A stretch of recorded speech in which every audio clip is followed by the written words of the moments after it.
For my two very best friends, who also happen to be my sisters, Lynn and Murphy. Chapter 1. Tate. Somebody stabbed you in the neck, young lady.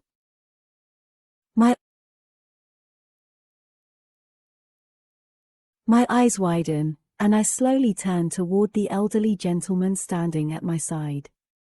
He presses the up button on the elevator and faces me. He smiles and points to my neck. Your birthmark, he says. My hand instinctively goes up to my neck, and I touch the dime-sized mark just below my ear. My grandfather used to say the placement of a birthmark was the story of how a person lost the battle in their past life. I guess you got stabbed in the neck. Bet it was a quick death, though. I smile, but I can't tell if I should be afraid or entertained. Despite his somewhat morbid opening conversation, he can't be that dangerous. His curved posture and shaky stance give away that he isn't a day less than 80 years old. He takes a few slow steps toward one of two velvet red chairs that are positioned against the wall next to the elevator. He grunts as he sinks into the chair and then looks up at me again. You going up to floor 18? My eyes narrow as I process his question. He somehow knows what floor I'm going to, even though this is the first time I've ever set foot in this apartment complex, and it's definitely the first time I've ever laid eyes on this man. Yes, sir, I say cautiously. Do you work here? I do indeed. He nods his head toward the elevator, and my eyes move to the illuminated numbers overhead. 11 floors to go before it arrives. I pray it gets here quickly. I push the button for the elevator, he says. I don't think there's an official title for my position, but I like to refer to myself as a flight captain, considering I do send people as high as 20 stories up in the air. I smile at his words, since my brother and father are both pilots. How long have you been flight captain of this elevator? I ask as I wait. I swear this is the slowest damn elevator I've ever encountered. Since I got too old to do maintenance on this building. Worked here 32 years before I became captain. Been sending people on flights now for more than 15 years, I think. Owner gave me a pity job to keep me busy till I died. He smiles to himself. What he didn't realize is that God gave me a lot of great things to accomplish in my life, and right now, I'm so far behind I ain't ever gonna die. I find myself laughing when the elevator doors finally open. I reach down to grab the handle of my suitcase and turn to him one more time before I step inside. What's your name? Samuel, but call me Cap, he says. Everybody else does. You got any birthmarks, Cap? He grins. As a matter of fact, I do. Seems in my past life, I was shot right in the ass. I smile and bring my hand to my forehead, giving him a proper captain's salute. I step into the elevator and turn around to face the open doors, admiring the extravagance of the lobby. This place seems more like a historic hotel than an apartment complex, with its expansive columns and marble floors. When Corbin said I could stay with him until I found a job, I had no idea he lived like an actual adult. I thought it would be similar to the last time I visited him, right after I graduated from high school, back when he had first started working toward his pilot's license. That was 4 years and a 2-story sketchy complex ago. That's kind of what I was expecting. I certainly wasn't anticipating a high-rise smack dab in the middle of downtown San Francisco. I find the panel and press the button for the 18th floor, then look up at the mirrored wall of the elevator. I spent all day yesterday and most of this morning packing up everything I own from my apartment back in San Diego. Luckily, I don't own much. But after making the solo 500-mile drive today, my exhaustion is pretty evident in my reflection. My hair is in a loose knot on top of my head, secured with a pencil, since I couldn't find a hair tie while I was driving. My eyes are usually as brown as my hazelnut hair, but right now, they look 10 shades darker, thanks to the bags under them. I reach into my purse to find a tube of chapstick, hoping to salvage my lips before they end up as weird-looking as the rest of me. As soon as the elevator doors begin to close, they open again. A guy is rushing toward the elevators, preparing to walk on as he acknowledges the old man. "Thanks, Cap," he says. I can't see Cap from inside the elevator, but I hear him grunt something in return. He doesn't sound nearly as eager to make small talk with this guy as he was with me. This man looks to be in his late 20s at most. He grins at me, and I know exactly what's going through his mind, considering he just slid his left hand into his pocket. The hand with the wedding ring on it. "Floor 10, he says without looking away from me. His eyes fall to what little cleavage is peeking out of my shirt, and then he looks at the suitcase by my side. I press the button for floor 10. I should have worn a sweater. Moving in, he asks, blatantly staring at my shirt again.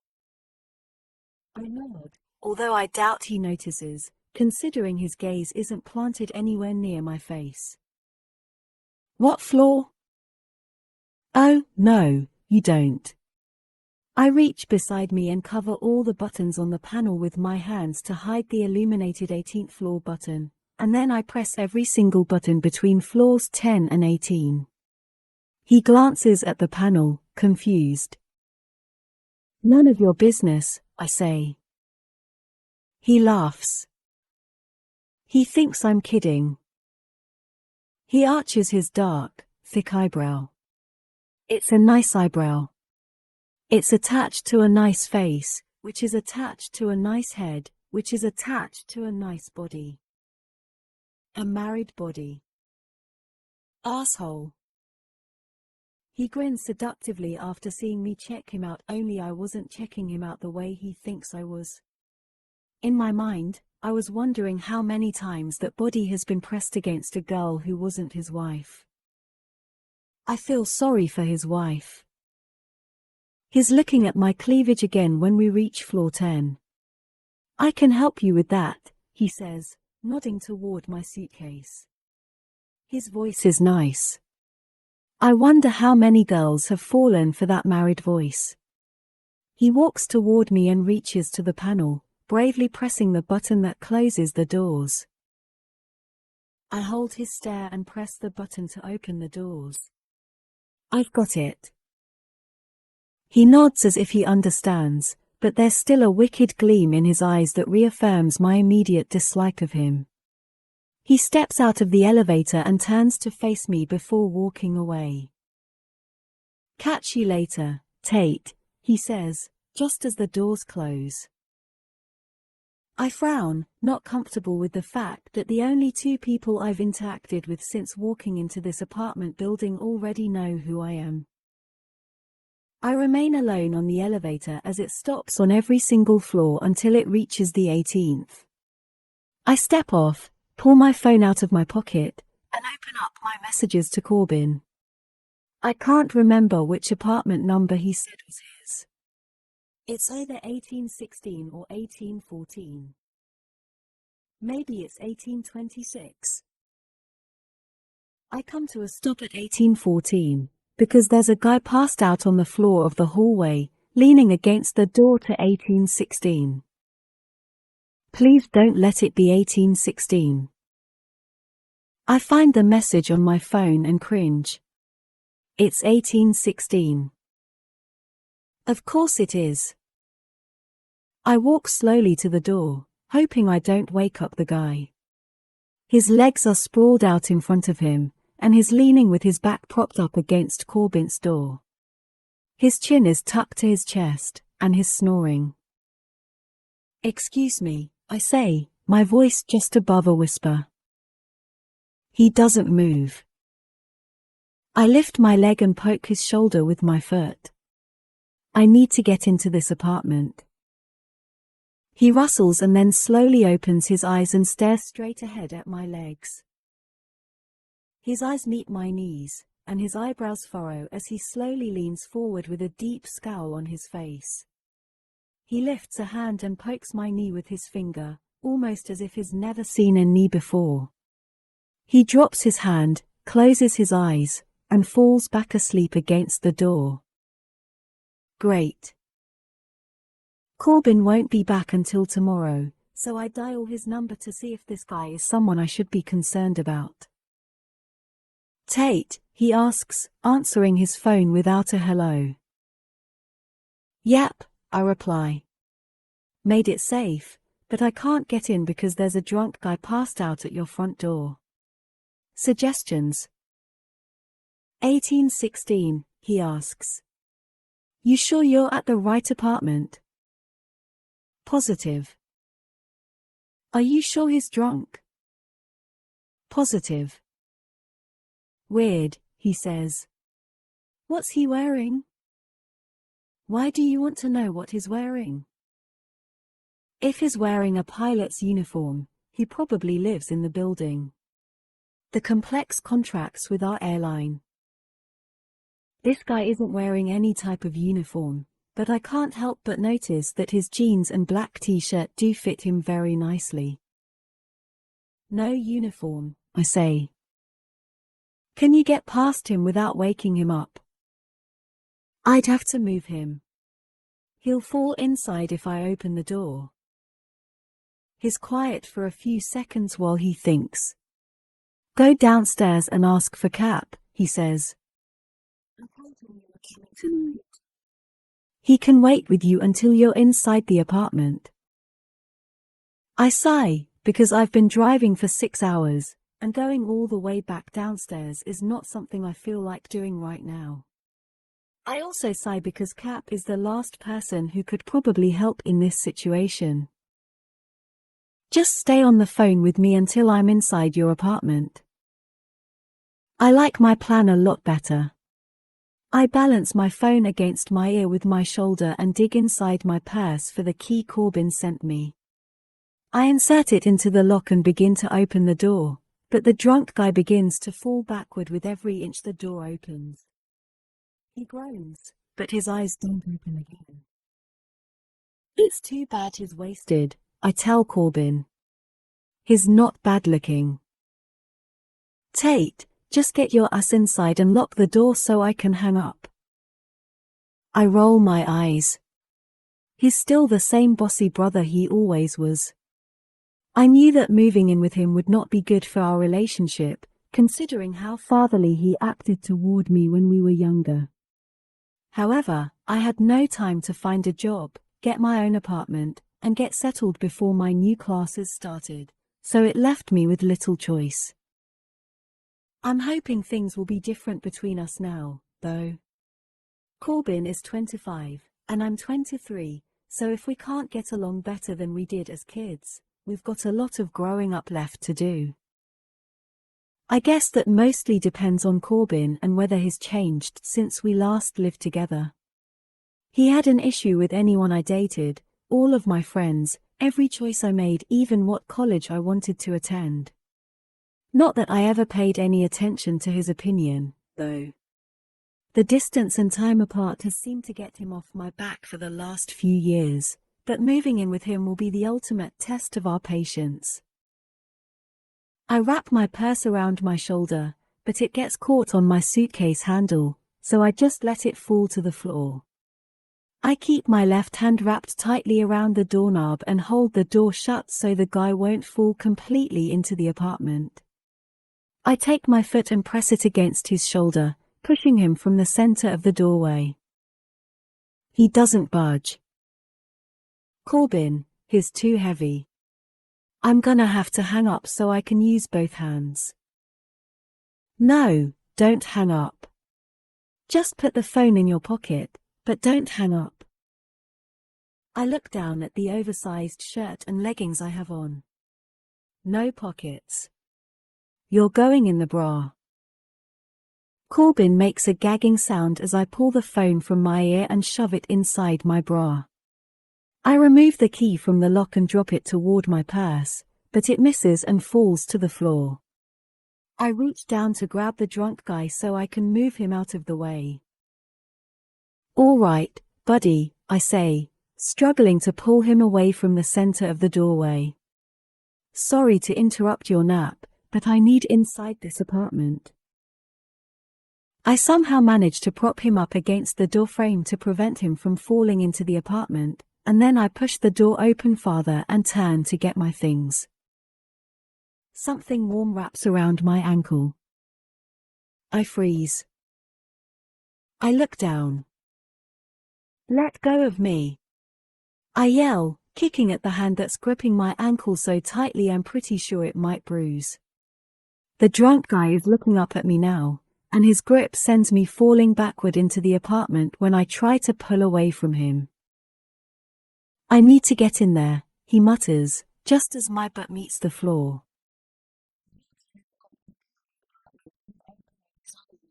And this immediately sends me into panic mode. I pull my legs the rest of the way inside, and his hand comes with me. I use my free leg to kick the door shut, slamming it directly onto his wrist. "Shit," he yells. He's trying to pull his hand back into the hallway with him, but my foot is still pressing against the door. I release enough pressure for him to have his hand back, and then I immediately kick the door all the way shut. I pull myself up and lock the door, the deadbolt, and the chain lock as quickly as I can. As soon as my heart rate begins to calm down, it starts to scream at me. My heart is actually screaming at me. In a deep male voice. It sounds like it's yelling, "Tate! Tate! Corbin!" I immediately look down at my chest and pull my phone out of my bra, then bring it up to my ear. "Tate! Answer me." I wince, then pull the phone several inches from my ear. "I'm fine," I say, out of breath. "I'm inside." I lock the door.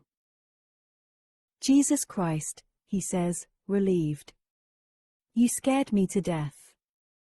What the hell happened?" He was trying to get inside. I lock the door, though. I flip on the living room light and take no more than 3 steps inside before I come to a halt. "Good going, Tate." I slowly turn back toward the door after realizing what I've done. Corbin?" I pause. I might have left a few things outside that I need. I would just... But the drunk guy thinks he needs to get inside your apartment for some reason, so there's no way I'm opening that door again. Any suggestions? He's silent for a few seconds. "What did you leave in the hallway?" I don't want to answer him, but I do. My suitcase. Christ. And my purse. "Why the hell is your purse outside?" I might have also left the key to your apartment on the hallway floor. He doesn't even respond to that one. He just groans. "I'll call Miles and see if he's home yet. Give me 2 minutes." Wait. Who's Miles? He lives across the hall. Whatever you do, don't open the door again until I call you back. Corbin hangs up, and I lean against his front door. I've lived in San Francisco all of 30 minutes, and I'm already being a pain in his ass. Figures. I'll be lucky if he lets me stay here until I find a job. I hope that doesn't take long, considering I applied for 3 RN positions at the closest hospital. It might mean working nights, weekends, or both, but I'll take what I can get if it prevents me from having to dip into savings while I'm back in school. My phone rings. I slide my thumb across the screen and answer it. Hey. Tate? Yep, I reply, wondering why he always double-checks to see if it's me. He called me, so who else would be answering it who sounds exactly like me? I got hold of Miles. Good. Is he gonna help me get my stuff? Not exactly, Corbin says. I kind of need you to do me a huge favor. My head falls against the door again. I have a feeling the next few months are going to be full of inconvenient favors, since he knows he's doing me a huge one by letting me stay here. Dishes? Check. Corbin's laundry? Check. Corbin's grocery shopping? Check.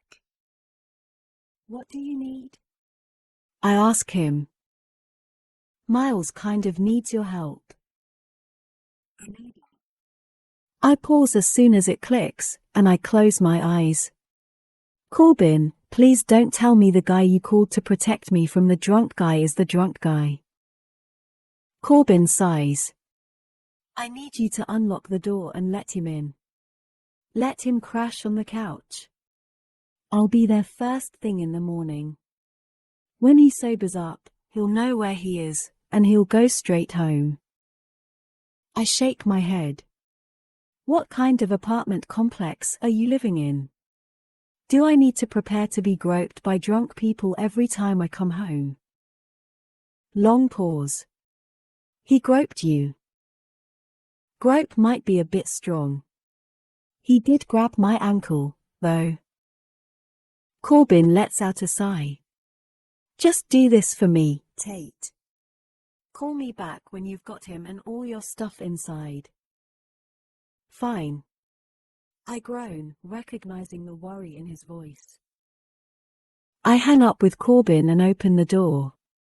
The drunk guy falls onto his shoulder, and his cell phone slips from his hand and lands on the floor next to his head. I flip him onto his back and look down at him. He cracks his eyes open and attempts to look up at me, but his eyelids fall shut again. You're not Corbin, he mutters. No. I'm not. But I am your new neighbor, and from the looks of it, you're about to owe me at least 50 cups of sugar. I lift him by his shoulders and try to get him to sit up, but he doesn't. I don't think he can, actually. How does a person even get this, then shut and lock the front door? I grab a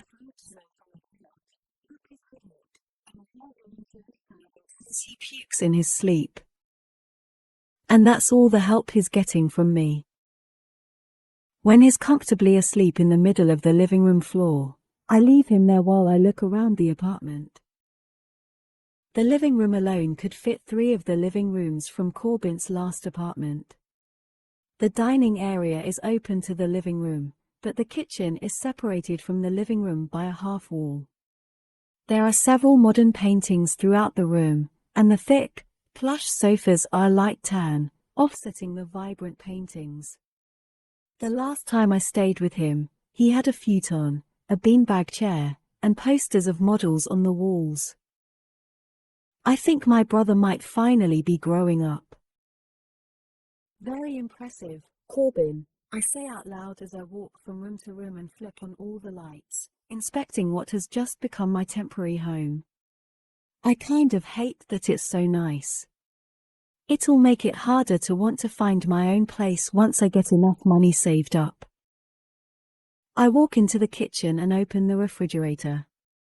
There's a row of condiments in the door, a box of leftover pizza on the middle shelf, and a completely empty gallon of milk still sitting on the top shelf. Of course he doesn't have groceries. I can't have expected him to change completely. I grab a bottled water and exit the kitchen to go search for the room I'll be living in for the next few months. There are 2 bedrooms, so I take the one that isn't Corbin's and set my suitcase on top of the bed. I have about 3 more suitcases and at least 6 boxes down in the car, not to mention all my clothes on hangers, but I'm not about to attempt those tonight. Corbin said he'd be back in the morning, so I'll leave that to him. I change into a pair of sweats and a tank top, then brush my teeth and get ready for bed. Normally, I would be nervous about the fact that there's a stranger in the same apartment I'm in, but I have a feeling I don't need to worry. Corbin would never ask me to help someone he felt might be a threat to me in any way. Which confuses me, because if this is common behavior for Miles, I'm surprised Corbin asked me to bring him inside. Corbin has never trusted guys with me, and I blame Blake for that. He was my first serious boyfriend when I was 15, and he was Corbin's best friend. Blake was 17, and I had a huge crush on him for months. Of course, my friends and I had huge crushes on most of Corbin's friends, simply because they were older than we were. Blake would come over most weekends to stay the night with Corbin, and we always seemed to find a way to spend time together when Corbin wasn't paying attention. One thing led to another, and after several weekends of sneaking around, Blake told me he wanted to make our relationship official. The problem Blake didn't foresee was how Corbin would react once Blake broke my heart. And boy, did he break it. As much as a 15-year-old heart can be broken after the span of a 2-week secret relationship. Turned out he was officially dating quite a few girls during the 2 weeks he was with me. Once Corbin found out, their friendship was over, and all of Corbin's friends were warned not to come near me. I found it almost impossible to date in high school until after Corbin finally moved away. Even then, though, the guys had heard horror stories and tended to steer clear of Corbin's little sister. As much as I hated it then, I would more than welcome it now. I've had my fair share of relationships go wrong since high school. I lived with my most recent boyfriend for more than a year before we realized we wanted 2 separate things out of life. He wanted me home. I wanted a career. So now I'm here, pursuing my master's degree in nursing and doing whatever I can to avoid relationships. Maybe living with Corbin won't be such a bad thing after all. I head back to the living room to turn out the lights, but when I've rounded the corner, I come to an immediate halt. Not only is Miles up off the floor, but he's in the kitchen, with his head pressed against his arms and his arms folded on top of the kitchen counter. He's seated on the edge of a bar stool, and he looks as if he's about to fall off it any second. I can't tell if he's sleeping again or just attempting to recover. Miles. He doesn't move when I call his name, so I walk toward him and gently lay my hand on his shoulder to shake him awake. The second my fingers squeeze his shoulder, he gasps and sits up straight as if I just woke him from the middle of a dream. Or a nightmare. Immediately, he slides off the stool and onto very unstable legs. He begins to sway, so I throw his arm over my shoulder and try to walk him out of the kitchen. Let's go to the couch, buddy.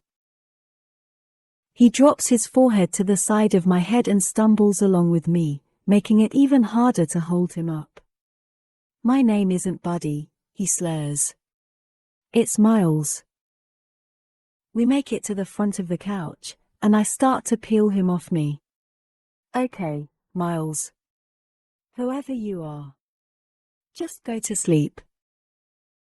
He falls onto the couch, but he doesn't let go of my shoulders. I fall with him and immediately attempt to pull away. Rachel, don't, he begs, grabbing me by the arm, trying to pull me to the couch with him. My name isn't Rachel, I say, freeing myself from his iron grip. It's Tate. I don't know why I clarify what my name is, because it's not likely he'll remember this conversation tomorrow. I walk to where the throw pillow is and pick it up off the floor. I pause before handing it back to him, because he's on his side now, and his face is pressed into the couch cushion. He's gripping the couch so tightly his knuckles are white. At first, I think he's about to get sick, but then I realize how incredibly wrong I am. He's not sick. He's crying. Hard. So hard he isn't even making a sound. I don't even know the guy, but the obvious devastation he's experiencing is difficult to witness. I look down the hallway and back to him, wondering if I should leave him alone in order to give him privacy. The last thing I want to do is get tangled up in someone's issues. I've successfully avoided most forms of drama in my circle of friends up to this point, and I sure as hell don't want to start now. My first instinct is to walk away, but for some reason, I find myself oddly sympathetic toward him. His pain actually appears genuine and not just the result of an overconsumption of alcohol. I lower myself to my knees in front of him and touch his shoulder. Miles. He inhales a huge breath, slowly lifting his face to look at me. His eyes are mere slits and bloodshot red. I'm not sure if that's a result of the crying or the alcohol. I'm so sorry, Rachel, he says, lifting a hand out toward me. He wraps it around the back of my neck and pulls me forward toward him, burying his face in the crevice between my neck and shoulder. I'm so sorry. I have no idea who Rachel is or what he did to her, but if he's hurting this bad, I shudder to think what she's feeling. I'm tempted to find his phone and search for her name and call her so she can come rectify this. Instead, I gently push him back into the couch. I lay his pillow down and urge him onto it. Go to sleep, Miles, I say gently. His eyes are so full of hurt when he drops to the pillow. You hate me so much, he says as he grabs my hand. His eyes fall shut again, and he releases a heavy sigh. I stare at him silently, allowing him to keep hold of my hand until he's quiet and still and there aren't any more tears. I pull my hand away from his, but I stay by his side for a few minutes longer. Even though he's asleep, he somehow still looks as if he's in a world of pain. His eyebrows are furrowed, and his breathing is sporadic, failing to fall into a peaceful pattern. For the first time, I notice a faint, jagged scar, about 4 inches long, that runs smoothly across the entire right side of his jaw. It stops just 2 inches shy of his lips. I have the strange urge to touch it and run my finger down the length of it, but instead, my hand reaches up to his hair. It's short on the sides, a little longer on the top, and just the perfect blend of brown and blonde. I stroke his hair, comforting him, even though he may not deserve it. This guy may deserve every single bit of the remorse he's feeling for whatever he did to Rachel, but at least I have to give him that much. Whatever he did to Rachel, at least he loves her enough to regret it. Chapter 2. Miles. 6 years earlier. I open the door to the administration office and walk the roll sheet to the secretary's desk. Before I turn and head back to class, she stops me with a question. You're in Mr. Clayton's senior English class, aren't you, Miles? Yep, I reply to Mrs. Borden. Need me to take something to him? The phone on her desk rings, and she nods, picking up the receiver. She covers it with her hand. Wait around another minute or two, she says, nodding her head in the direction of the principal's office. We've got a new student who just enrolled, and she also has Mr. Clayton this period. I need you to show her to the classroom. I agree and plop down into one of the chairs next to the door. I look around the administration office and realize this is the first time in the 4 years I've been in high school that I've ever sat in one of these seats. Which means I've successfully made it 4 years without being sent to the office. My mother would have been proud to know that, although it leaves me kind of disappointed in myself. Detention is something every male in high school should accomplish at least once. I have the rest of my senior year to achieve it, though, so there's that to look forward to. I retrieve my phone from my pocket, secretly hoping Mrs. Borden sees me with it and decides to slap me with a detention slip. When I look up at her, she's still on the phone, but she makes eye contact with me. She simply smiles and goes about her secretarial duties. I shake my head in disappointment and open up a text to Ian. It doesn't take much to excite people around here. Nothing new ever happens. Me, new girl enrolled today. Senior. Ian, is she hot? Me, haven't seen her yet. About to walk her to class. Ian, take a picture if she's hot. Me, will do. By the way, how many times have you had detention this year? Ian, twice. Why? What did you do? Twice. Yeah, I need to rebel it up a little before graduation. I should definitely turn in some homework late this year. I'm pathetic. The door to the principal's office opens, so I close my phone. I slide it into my pocket and look up. I never want to look down again. Miles is going to show you the way to Mr. Clayton's class, Rachel. Mrs. Borden points Rachel in my direction, and she begins to walk toward me. I instantly become aware of my legs and their inability to stand. My mouth forgets how to speak. My arms forget how to reach out to introduce the person they are attached to. My heart forgets to wait and get to know a girl before it starts to claw its way out of my chest to get to her. Rachel. Rachel. Rachel, Rachel, Rachel. She's like poetry. Like prose and love letters and lyrics, cascading down. The center of a page. Rachel, Rachel, Rachel. I say her name over and over in my head, because I'm positive it's the name of the next girl I'll fall in love with. I'm suddenly standing, walking toward her. I might be smiling, pretending I'm not affected by those green eyes that I hope will one day be smiling just for me. Or that red as my heart hair that doesn't look like it's been tampered with since God created it specifically with her in mind. I'm talking to her. I tell her my name is Miles. I tell her she can follow me and I'll show her the way to Mr. Clayton's class. I'm staring at her because she hasn't spoken yet, but her nod is the nicest thing a girl has ever said to me. I ask her where she's from, and she tells me Arizona. Phoenix, she specifies.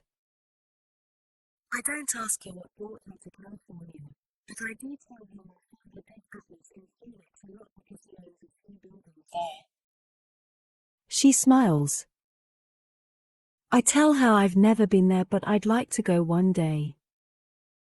She smiles again. I think she says it's a nice town, but it's hard to understand her words when all I hear in my head is her name. Rachel. I'm gonna fall in love with you, Rachel. Her smile makes me want to keep talking, so I ask her another question as we pass Mr. Clayton's room. We keep talking. She keeps talking, because I keep asking her questions. She nods some. She answers some. She sings some. Or it sounds that way. We get to the end of the hallway, right when she says something about how she hopes she likes this school because she wasn't ready to move away from Phoenix. She doesn't look happy about the move. She doesn't know how happy I am about the move. "Where's Mr. Clayton's classroom?" she asks.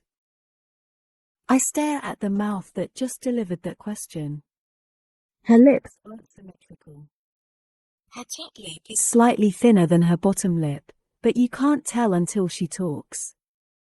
When words come out of her mouth, it makes me wonder why words are so much better coming from her mouth than any other mouth. And her eyes. There's no way her eyes aren't seeing a prettier, more peaceful world than all the other eyes. I stare at her for a few more seconds, then I point behind me and tell her we passed Mr. Clayton's classroom. Her cheeks grow a shade pinker, like my confession affected her in the same way she's affecting me. I smile again. I nod my head toward Mr. Clayton's class. We walk in that direction. Rachel. "You're gonna fall in love with me, Rachel."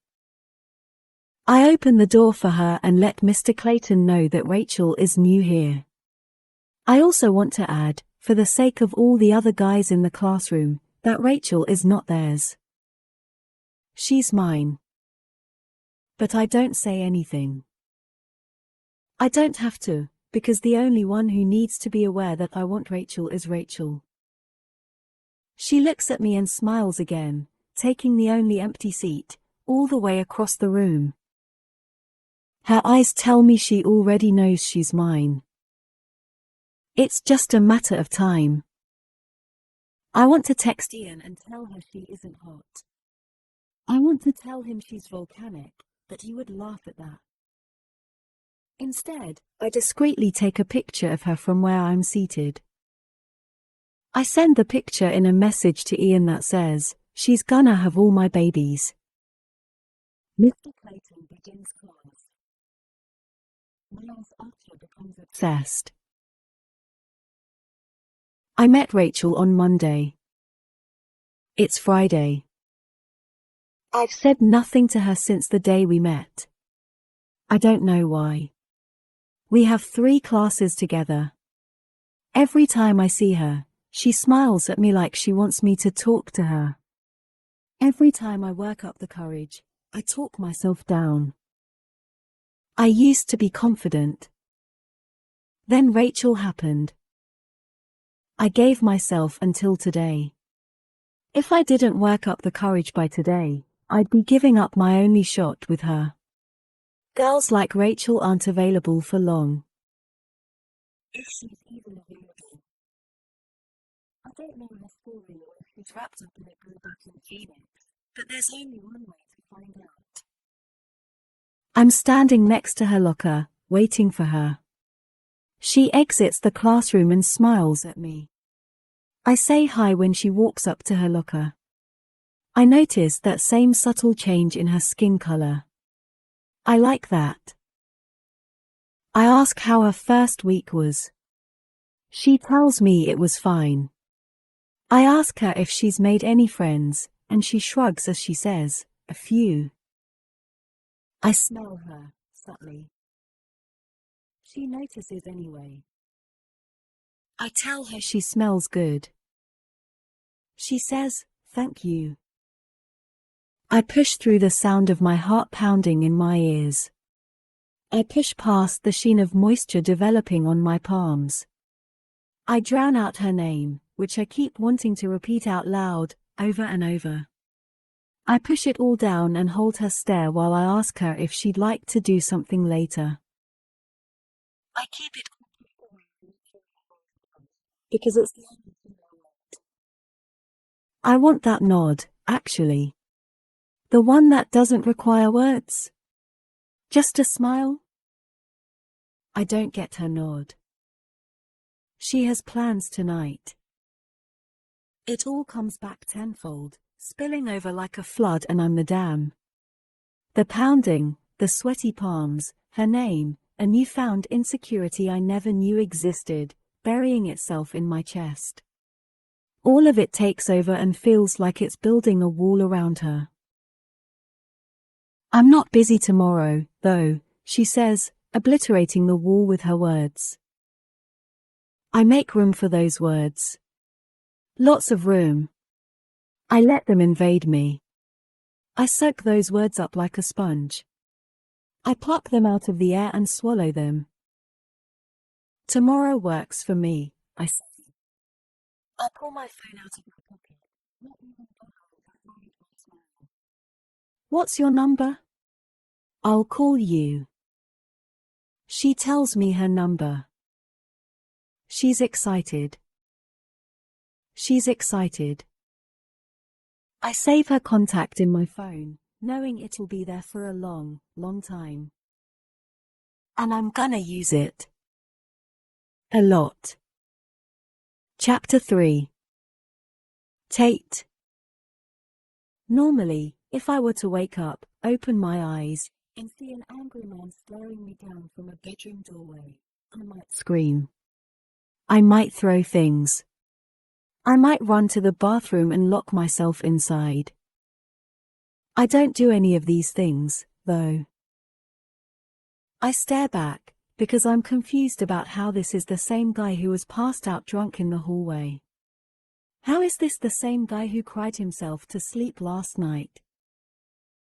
This guy is intimidating. This guy is angry. This guy is watching me like I should be giving him an apology or explaining myself. It is the same guy, though, because he's wearing the same pair of jeans and the same black t-shirt he fell asleep in last night. The only difference in his appearance between last night and this morning is that he's now able to stand up without assistance. What happened to my hand, Tate? He knows my name. Does he know it because Corbin told him I was moving in, or because he actually remembers my telling him last night? I'm hoping Corbin told him, because I don't really want him to remember last night. I suddenly feel embarrassed that he might recall my consoling him while he cried himself to sleep. He apparently doesn't have a clue what happened to his hand, though, so I hope that means he has no recollection of anything beyond that. He's leaning against my bedroom door with his arms folded across his chest. He looks defensive, like I'm the one responsible for his bad night. I roll over, still not quite finished with sleeping, even though he thinks I owe him some sort of explanation. I pull the covers over my head. Lock the front door on your way out, I say, hoping he'll take the hint that he is more than welcome to go back to his place now. Where's my phone? I squeeze my eyes shut and try to drown out the smooth sound of his voice as it slides into my ears and makes its way through every nerve in my body, warming me in places this flimsy blanket failed to do all night. I remind myself that the person that sultry voice belongs to is now standing in the doorway, rudely demanding things without even acknowledging the fact that I helped him last night. I'd like to know where my thank you is. Or my hey, I'm Miles. Nice to meet you. I get none of that from this guy. He's too worried about his hand. And his phone, apparently. Too worried about himself to be concerned about how many people his carelessness might have inconvenienced last night. If this guy and his attitude are going to be my neighbors for the next few months, I'd better set him straight now. I toss the covers off and stand up, then walk to the door and meet his gaze. Do me a favor and take a step back. Surprisingly, he does. I keep my eyes locked with his until the bedroom door slams in his face and I'm looking at the back of the door. I smile and walk back to my bed. I lie down and pull the covers over my head. I win. Have I mentioned I'm not much of a morning person? The door opens again. Flies open. What the hell is wrong with you? He yells. I groan, then sit up on the bed and look at him. He's standing in the doorway once again, still looking at me like I owe him something. You! I yell back. He looks genuinely shocked at my harsh response, which kind of makes me feel bad. But he's the one being the jerk. I think. He started it. I think. He eyes me hard for a few seconds, then tilts his head slightly forward and arches an eyebrow. Did we? He motions his finger back and forth between us. Did we hook up last night? Is that why you're pissed? I laugh when my initial thoughts are confirmed. He's being the jerk. And this is great. I'm neighbors with a guy who gets shit-faced on weeknights and obviously brings home so many girls in the process that he can't even remember which ones he messed around with. I open my mouth to respond but am cut off by the sound of the apartment door closing and Corbin's voice yelling out. Tate? I immediately jump up and rush to the door, but Miles is still blocking the doorway, glaring at me, expecting a response to his question. I look him straight in the eyes to give him an answer, but his eyes catch me off guard for a short moment. They are the clearest blue eyes I've ever seen. Not at all the heavy-lidded, bloodshot eyes from last night. His eyes are so light blue they're almost colorless. I continue to stare at them, half expecting to see waves if I look closely enough. I'd say they were as clear blue as the waters of the Caribbean, but I've never actually been to the Caribbean, so I wouldn't know. He blinks, and it immediately pulls me away from the Caribbean and back to San Francisco. Back to this bedroom. Back to the last question he asked before Corbin walked through the front door. Not sure if you can call what we did hooking up, I whisper. I stare at him, waiting for him to move out of my way. He stands taller, putting up an invisible wall of armor with his posture and his rigid body language. Apparently, he doesn't like to envision the two of us making out, based on the unyielding look he's giving me. It almost seems like he's looking at me in disgust, which makes me dislike him that much more. I don't back down, and neither of us breaks eye contact when he steps out of my way and allows me to pass him. Corbin is rounding the hallway when I exit my room. He glances back and forth between me and Miles, so I quickly shoot him a look to let him know that's not even remotely a possibility. Hey, sis, he says, pulling me in for a hug. I haven't seen him in almost 6 months. Sometimes it's easy to forget how much you miss people until you see them again.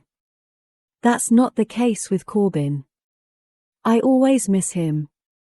As much as his protectiveness can get old at times, it's also a testament to how close we are. Corbin releases me and pulls at a lock of my hair. It's longer, he says. I like it. This may be the longest we've gone without seeing each other. I reach up and flick the hair hanging across his forehead. So is yours, I say. And I don't like it. I smile to let him know I'm kidding. I actually like the shaggier look on him. People have always said we look a lot alike, but I don't see it. His skin is a lot darker than mine, which I've always envied. Our hair is the same rich hue of brown, but our facial features are nothing alike, specifically our eyes. Mom used to tell us that if we put our eyes together, they would look just like a tree. His were as green as the leaves, and mine were as brown as the trunk.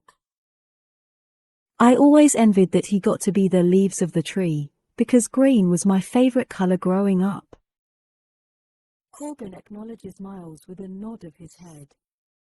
Hey, man. Rough night? He asks the question with a laugh, as he knows exactly what kind of night Miles had last night. Miles walks past both of us. I don't know, he says in response.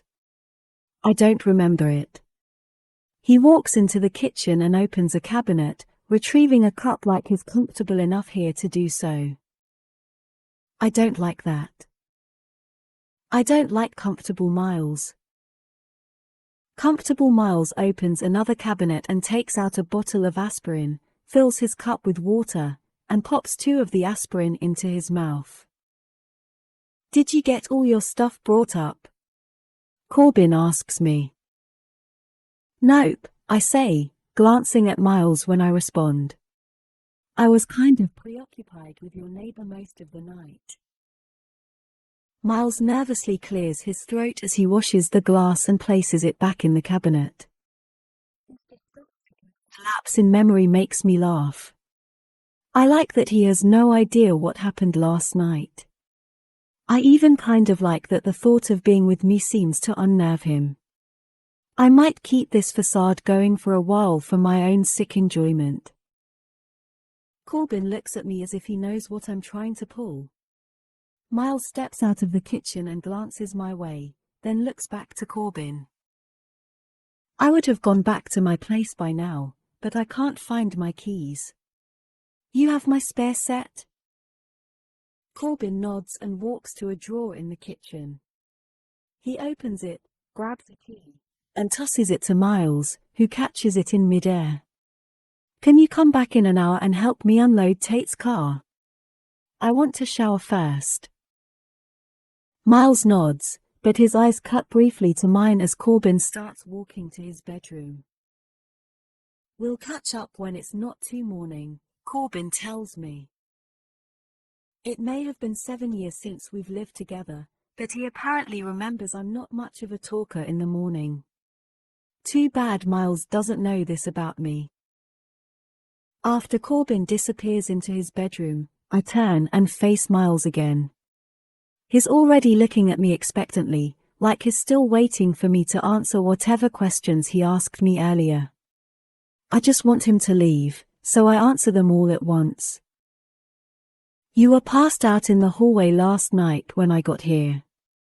I didn't know who you were, so when you tried to get inside the apartment, I might have slammed the door on your hand. It's not broken. I checked it out, and it's bruised at best. Just put some ice on it and wrap it for a few hours. And no, we didn't hook up. I helped you into the apartment, and then I went to bed. Your phone is on the floor by the front door where you dropped it last night because you were too shit-faced to walk." I turn to head to my room, just wanting to get away from the intensity in his eyes. I spin around when I reach my bedroom door. "When you come back in an hour and I've had a chance to wake up, we can try this again." His jaw is firm. "Try what again?" he asks. Getting off on the right foot. I close my bedroom door, putting up a barrier between me and that voice. "That's still. How many boxes do you have?" Corbin asks. He's slipping on his shoes by the door. I grab my keys off the bar.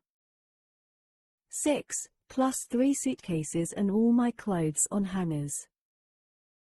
Corbin walks to the door directly across the hall and bangs on it, then turns and heads toward the elevators. He pushes the down button. "Did you tell Mom you made it?" "Yeah, I texted her last night." I hear his apartment door open just as the elevator arrives, but I don't turn to watch him walk out of it. I step in, and Corbin holds the elevator for Miles. As soon as he comes into view, I lose the war. The war I didn't even know I was fighting. It doesn't happen often, but when I do find a guy attractive, it's better when it happens with a person I want it to happen with. Miles is not the person I want to be feeling this for. I don't want to be attracted to a guy who drinks himself into oblivion, cries over other girls, and can't even remember if he screwed you the night before. But it's hard not to notice his presence when his presence becomes everything. "Should just be 2 trips, Corbin says to Miles as he presses the button for the ground floor. Miles is staring at me, and I can't quite judge his demeanor, because he still looks pissed. I stare back, because no matter how good-looking he may be with that attitude, I'm still waiting for the thank you I never got. Hi, Miles finally says. He steps forward and completely ignores unspoken elevator etiquette by stepping too close and holding out his hand. Miles Archer. I live across the hall from you. And I'm confused. I think we've established that, I say, looking down at his outstretched hand. Starting over, he says, arching a brow. On the right foot. Ah. Yes. I did tell him that. I take his hand and shake it. Tate Collins. I'm Corbin's sister. The way he steps back and keeps his eyes locked with mine makes me a little uncomfortable, since Corbin is standing only a foot away. Corbin doesn't seem to care, though. He's ignoring both of us, preoccupied with his phone. Miles finally breaks his stare and pulls his phone out of his pocket. I take the opportunity to study him while his attention is off of me. I come to the conclusion that his appearance is completely contradictory. It's as if two different creators were at war when he was envisioned. The strength in his bone structure contrasts with the soft, inviting appeal of his lips. They seem harmless and welcoming compared with the harshness in his features and the jagged scar that runs the length of the right side's jaw. His hair can't decide if it wants to be brown or blonde or wavy or straight. His personality flips between inviting and callously indifferent, muddling my ability to discern hot from cold. His casual posture is at war with the fierceness I've seen in his eyes. His composure this morning contradicts his inebriated state from last night.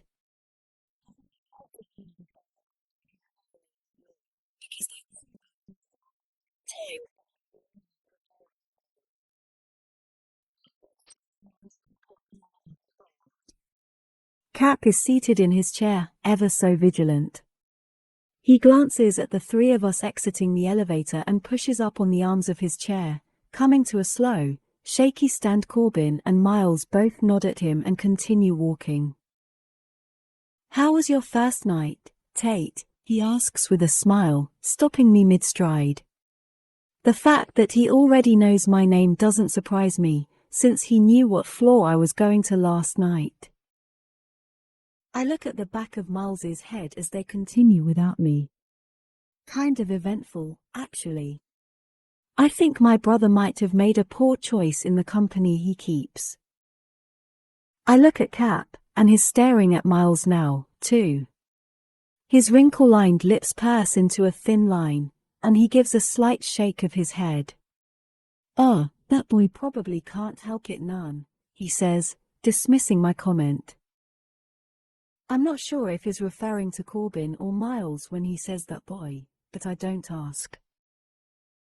Cap turns away from me and begins shuffling in the direction of the lobby restrooms. I think I just pissed on myself, he mutters. I watch him disappear through the restroom door, wondering at what point in a person's life he becomes old enough to lose his filter. Although Cap doesn't seem like the type of man who ever even had a filter. I kind of like that about him.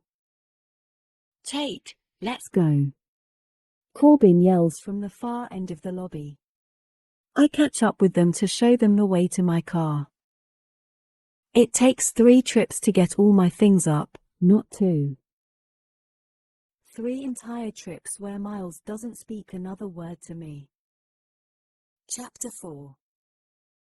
Miles. 6 years earlier. Dad, where are you? Me, Ian's house. Dad, we need to talk. Me, can it wait until tomorrow? I'll be home late. Dad, no. I need you home now. I've been waiting for you since school let out. Me, fine. On my way. That was the conversation that led to this moment. Me, sitting in front of my dad on the couch. My dad, telling me something I don't care to hear. I would have told you sooner, Miles. I just felt guilty. I interrupt. Like you're doing something wrong? His eyes meet mine, and I begin to feel bad for saying what I said, that I push the feeling down and keep going. She's been dead less than a year. As soon as the words leave my mouth, I want to throw up. He doesn't like being judged, especially by me. He's used to my supporting his decisions. Hell, I'm used to supporting his decisions. Until now, I always thought he made good ones.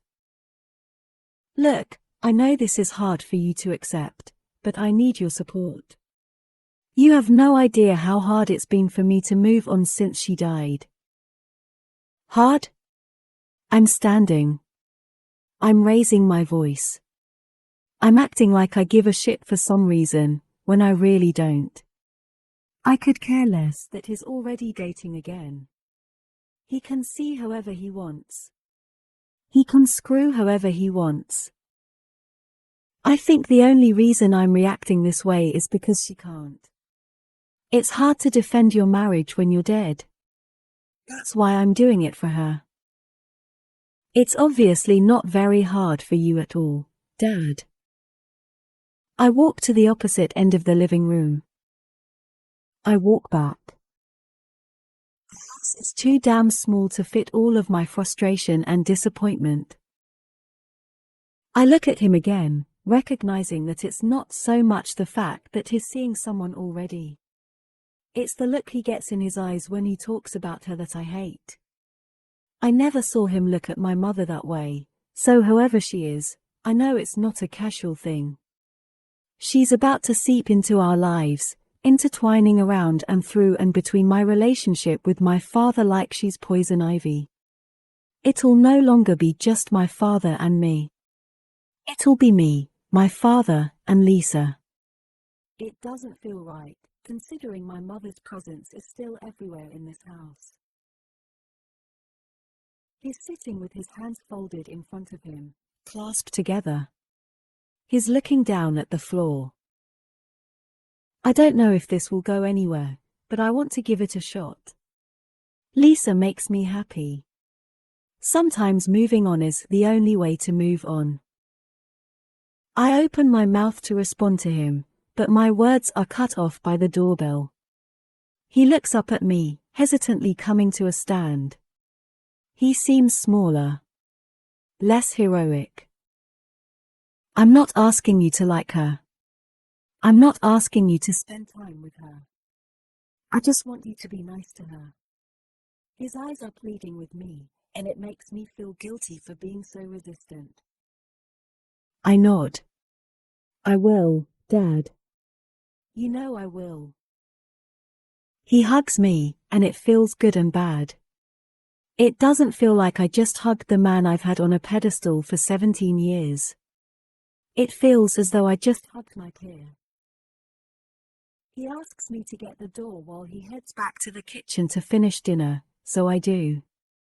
I close my eyes and let my mom know that I'm going to be nice to Lisa, but she'll always just be Lisa to me, no matter what happens between her and Dad. I open the door. Miles. I look at her face, and it's completely opposite from my mother's face. This makes me feel good. She's a lot shorter than my mother.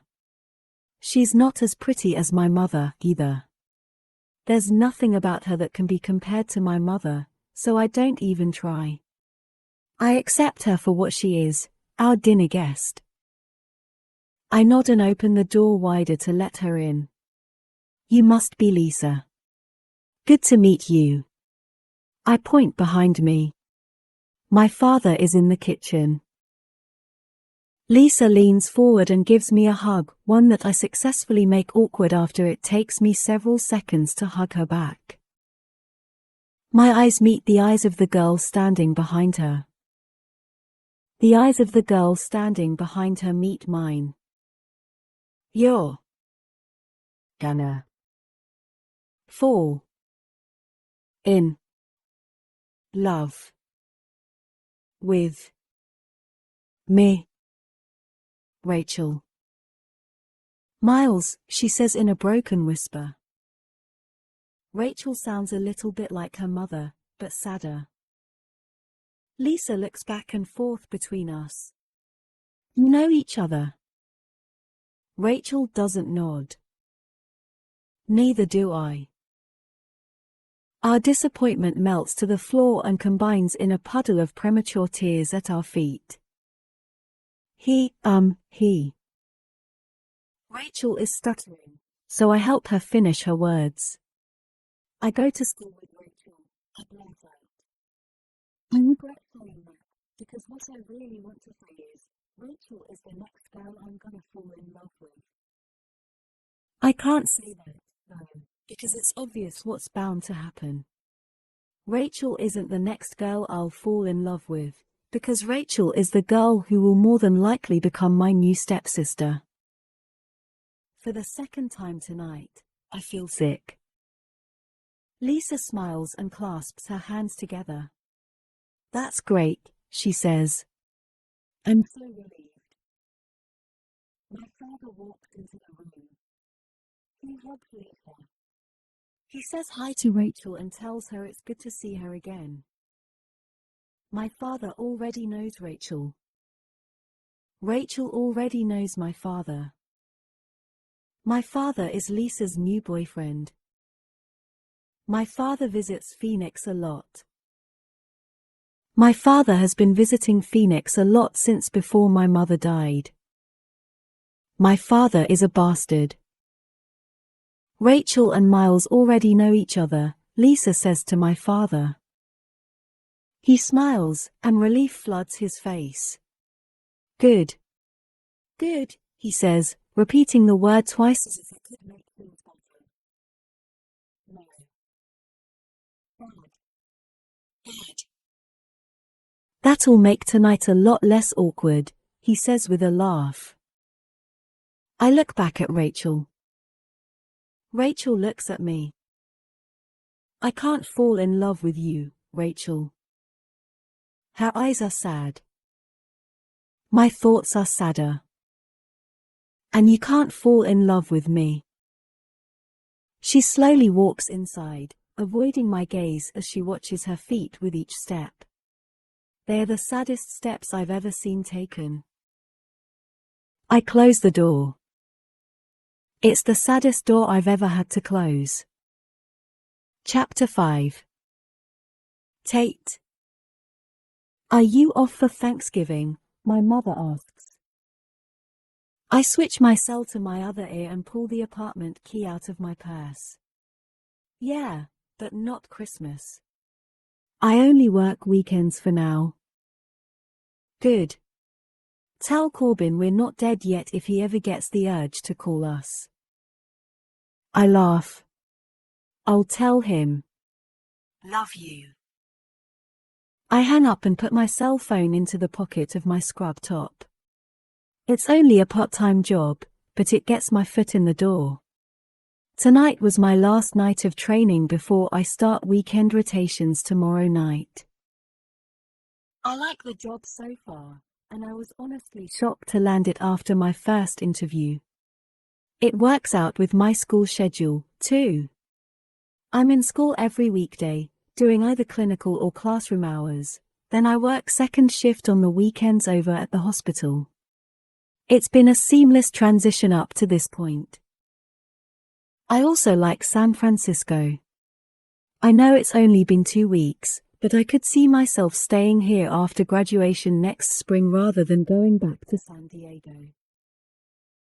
Corbin and I have even been getting along, although he's gone more than his home, so I'm sure that has everything to do with it. I smile, finally feeling like I've found my place, and I open the door to the apartment. My smile fades as soon as it meets the eyes of 3 other guys, only 2 of whom I recognize. Miles is standing in the kitchen, and the married asshole from the elevator is sitting on the couch. Why the hell is Miles here? Why the hell are any of them here? I glare at Miles as I kick off my shoes and drop my purse on the counter.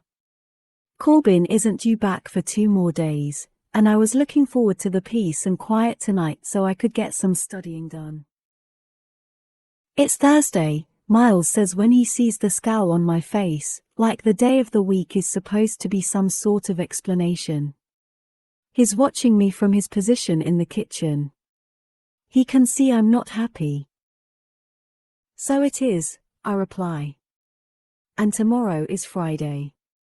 I turn to the other 2 guys sitting on Corbin's couch. Why are you all in my apartment?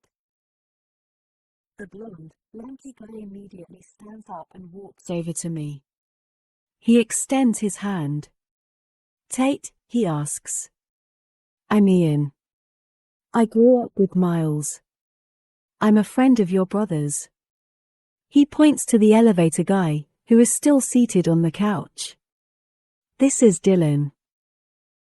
Dylan gives me a nod but doesn't bother speaking. He doesn't have to. His shit-eating grin says enough about what he's thinking right now. Miles walks back into the living room and points to the television. This is kind of a thing we do some Thursdays if either of us is home. Game night. I don't care if it's their thing. I have homework. Corbin isn't even home tonight. Can't you do this at your apartment? I need to study. Miles hands Dylan a beer and then looks back at me. I don't have cable. Of course you don't. And Dylan's wife doesn't let us use his place. Of course she doesn't. I roll my eyes and walk to my bedroom, slamming the door unintentionally. I change out of my scrubs and pull on a pair of jeans. I grab the shirt I slept in last night and just get it over my head when someone knocks on the door. I swing it open almost as dramatically as I slammed it earlier. He's so tall. I didn't realize how tall he was, but now that he's standing in my doorway, filling it, he seems really tall. If he were to wrap his arms around me right now, my ear would press against his heart. Then his cheek would rest comfortably on top of my head. If he were to kiss me, I'd have to tilt my face up to meet his, but it would be nice, because he would probably wrap his arms around my lower back and pull me to him so that our mouths would come together like 2 pieces of a puzzle. Only they wouldn't fit very well, because they are most definitely not 2 pieces from the same puzzle. Something strange is going on in my chest. A flutter kind of thing. I hate it, because I know what it means. It means my body is really starting to like Miles. I just hope my brain never catches up. If you need quiet, you can go to my place, he says. I cringe at the way his offer works knots into my stomach. I shouldn't be excited about the possibility of being inside his apartment, but I am. We'll probably be here another 2 hours, he adds. There's regret in his voice somewhere. It would more than likely take a search party to locate it, but it's buried there somewhere, beneath all the sultriness. I expel a quick, relinquishing breath. I'm being a bitch. This isn't even my apartment. This is their thing that they obviously do on a regular basis, and who am I to think I can just move in and put a stop to it? I'm just tired, I say to him. It's fine. I'm sorry if I was rude to your friends. Friend, he says as clarification. Dylan is not my friend. I don't ask him what he means by that. He glances into the living room, then looks back at me. He leans against the frame of the door, an indication that my relinquishing the apartment for their game wasn't the end of our conversation. He swings his eyes to the scrubs strewn across my mattress. You got a job? Yeah, I say, wondering why he's suddenly up for conversation.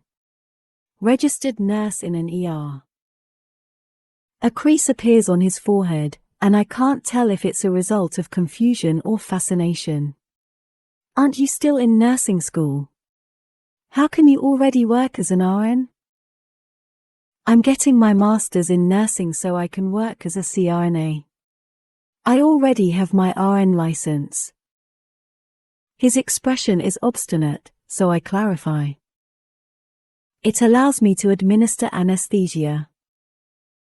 He stares at me for a few seconds before standing up straight and pushing off the doorframe. Good for you, he says. There's no smile, though. Why doesn't he ever smile? He walks back to the living room. I step out of the doorway and watch him. Miles takes his seat on the couch and gives the TV his full attention. Dylan is giving me his full attention, but I look away and head to the kitchen to find something to eat. There isn't much, considering I haven't cooked all week, so I grab all the stuff I need from the refrigerator in order to make a sandwich. When I turn around, Dylan is still staring. Only now he's staring from about a foot away, instead of all the way from the living room. He smiles, then steps forward and reaches into the refrigerator, coming inches from my face. So you're Corbin's little sis. I think I'm with Miles on this one. I don't much like Dylan, either. Dylan's eyes aren't anything like Miles's eyes. When Miles looks at me, his eyes hide everything. Dylan's eyes don't hide anything, and right now, they're clearly undressing me. Yes, I say simply as I make my way around him. I walk to the pantry and open it to look for the bread. Once I find it, I set it on the bar and begin making my sandwich. I lay out bread for an extra sandwich to take to Capital. He's kind of grown on me in the little time I've lived here. I found out he works up to 14 hours a day sometimes, but only because he lives in the building alone and doesn't have anything better to do. He seems to appreciate my company and especially gifts in the form of food, so until I make more friends here, I guess I'll be spending my downtime with an 80-year-old. Dylan casually leans against the counter. You a nurse or something? He opens his beer and brings it to his mouth but pauses before taking a drink. He wants me to answer him first. Yep, I say with a clipped voice. He smiles and takes a swig of his beer. I continue making my sandwiches, intentionally trying to appear closed off, but Dylan doesn't seem to take the hint. He just continues to stare at me until my sandwiches are made. I'm not offering to make him a damn sandwich if that's why he's still here. I'm a pilot, he says. He doesn't say it in a smug way, but when no one's asking is, voluntarily contributing it to the conversation naturally comes off as smug. I work at the same airline as Corbin. He's staring at me, waiting for me to be impressed by the fact that he's a pilot. What he doesn't realize is that all the men in my life are pilots. My grandfather was a pilot. My father was a pilot until he retired a few months ago. My brother is a pilot.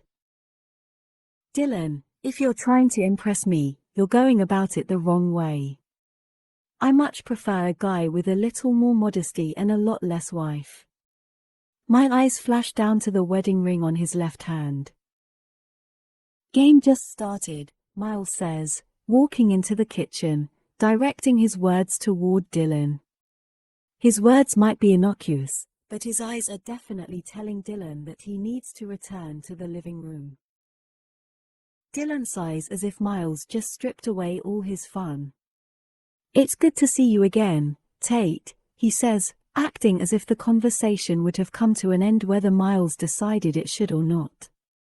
You should join us in the living room.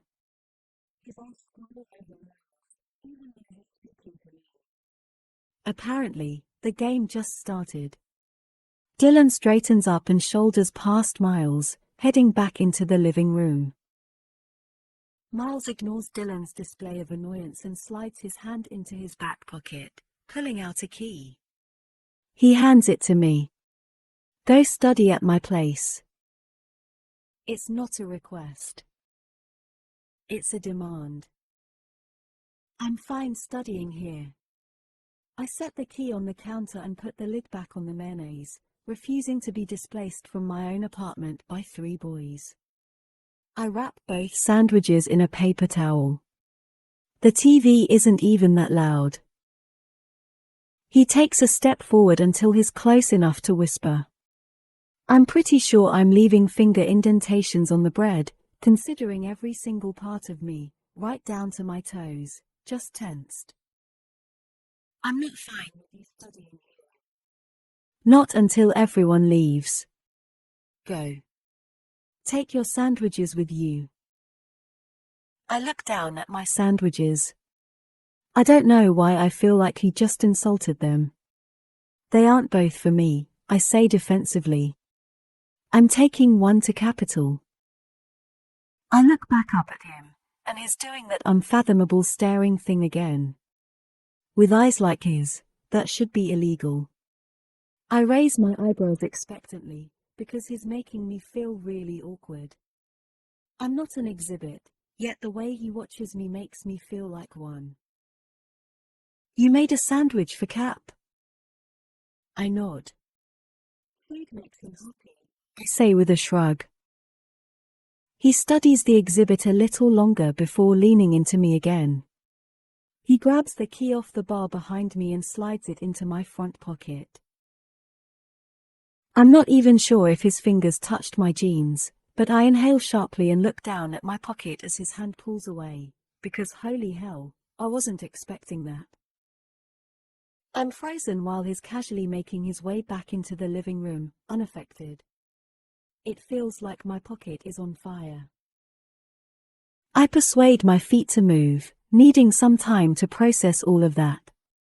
After delivering Cap's sandwich, I do as Miles says and head over to his apartment. I go on my own accord, not because he wants me over there and not because I really do have a lot of homework, but because the thought of being inside his apartment without him there is sadistically exciting to me. I feel like I've just been handed a free pass to all his secrets. I should have known better than to think his apartment would give me any sort of glimpse into who he is. Not even his eyes can do that. Sure, it really is a lot quieter over here, and yeah, I've finished 2 solid hours of homework, but that's only because there aren't any distractions. At all. No paintings on the sterile white walls. No decorations. No color whatsoever. Even the solid oak table dividing the kitchen from the living room is undecorated. It's so unlike the home I grew up in, where the kitchen table was the focal point of my mother's entire house, complete with a table runner, an elaborate overhead chandelier, and plates to match whatever the current season was. Miles doesn't even have a fruit bowl. The only impressive thing about this apartment is the bookshelf in the living room. It's lined with dozens of books, which is more of a turn-on to me than anything else that could potentially line his barren walls. I walk over to the bookshelf to inspect his selection, hoping to get a glimpse of him based on his choice of literature. Row after row of aeronautical-themed books is all I find. I'm a little disappointed that after a free inspection of his apartment, the best I can conclude is that he might be a workaholic with little to no taste in decor. I give up on the living room and walk into the kitchen. I open the refrigerator, but there's hardly anything in it. There are a few takeout boxes. Condiments. Orange juice. It resembles Corbyn's refrigerator, empty and sad and so very bachelor. I open a cabinet, grab a cup, then pour myself some juice. I drink it and rinse the cup out in the sink.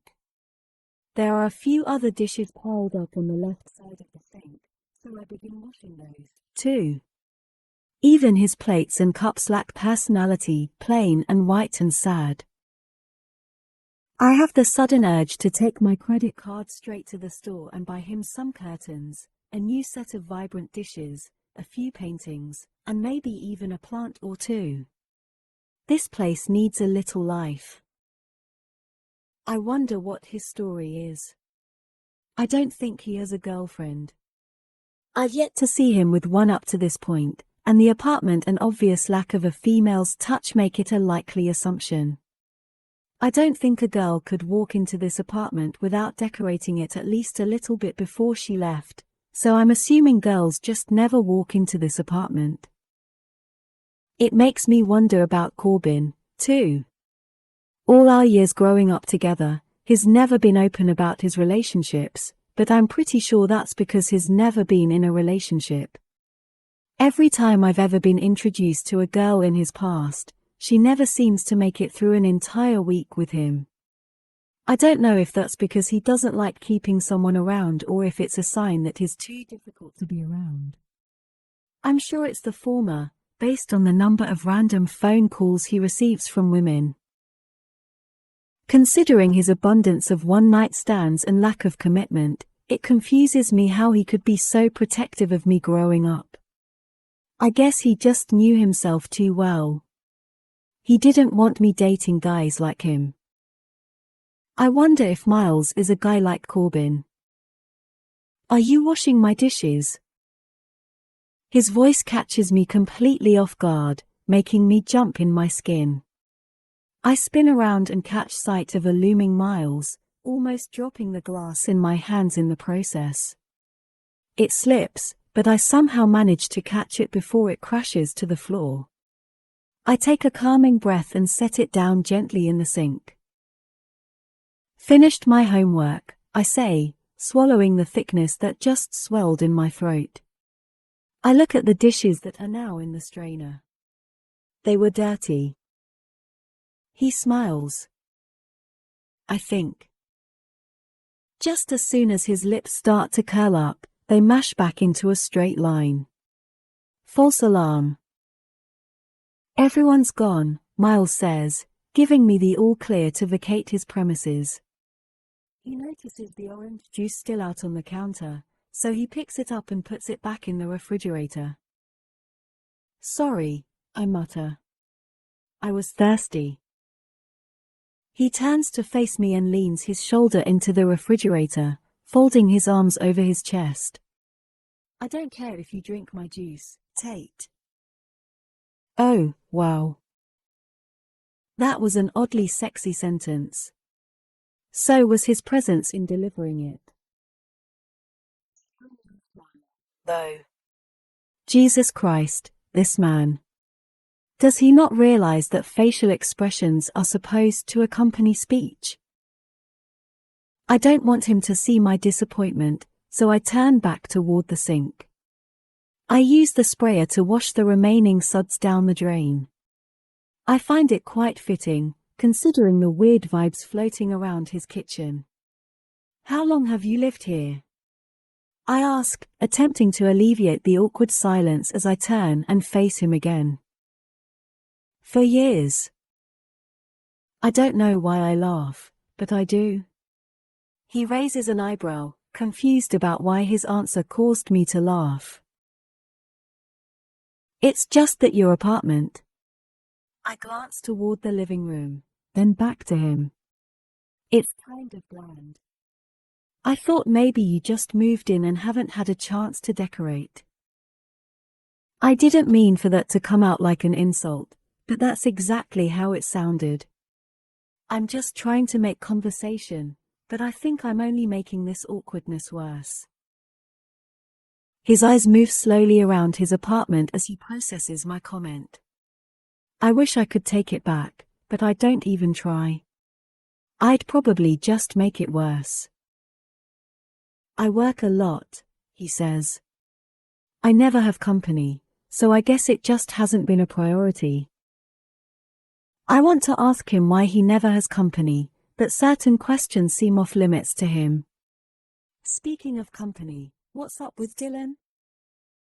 Miles shrugs his shoulders, leaning his back completely against the refrigerator. Dylan's an asshole who has no respect for his wife, he says flatly. He turns around completely and walks out of the kitchen, heading toward his bedroom. He pushes his bedroom door closed but leaves it open just enough so that I can still hear him speak. Thought I'd warn you before you fell for his act. I don't fall for acts, I say. Especially acts like Dylan's. Good, he says. Good?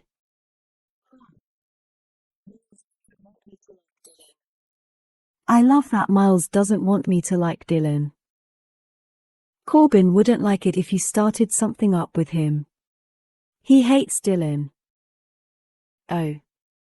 He doesn't want me to like Dylan for Corbin's sake. Why did that just disappoint me? He walks back out of his bedroom, and he's no longer in his jeans and t-shirt. He's in slacks and a crisp, white shirt, unbuttoned and open. He's putting on a pilot's uniform. You're a pilot? I ask, somewhat perplexed. My voice makes me sound oddly impressed. He nods and walks into the laundry room adjacent to the kitchen. That's how I know Corbin, he says. We were in flight school together. He walks back into his kitchen with a laundry basket and sets it on the counter. He's a good guy. His shirt isn't buttoned. I'm staring at his stomach. Stop staring at his stomach. Oh my word. He has the V.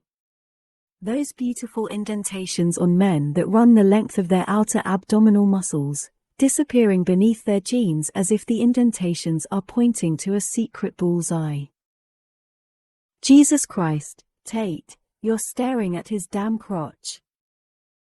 He's buttoning his shirt now, so I somehow gain superhuman strength and force my eyes to look back up at his face.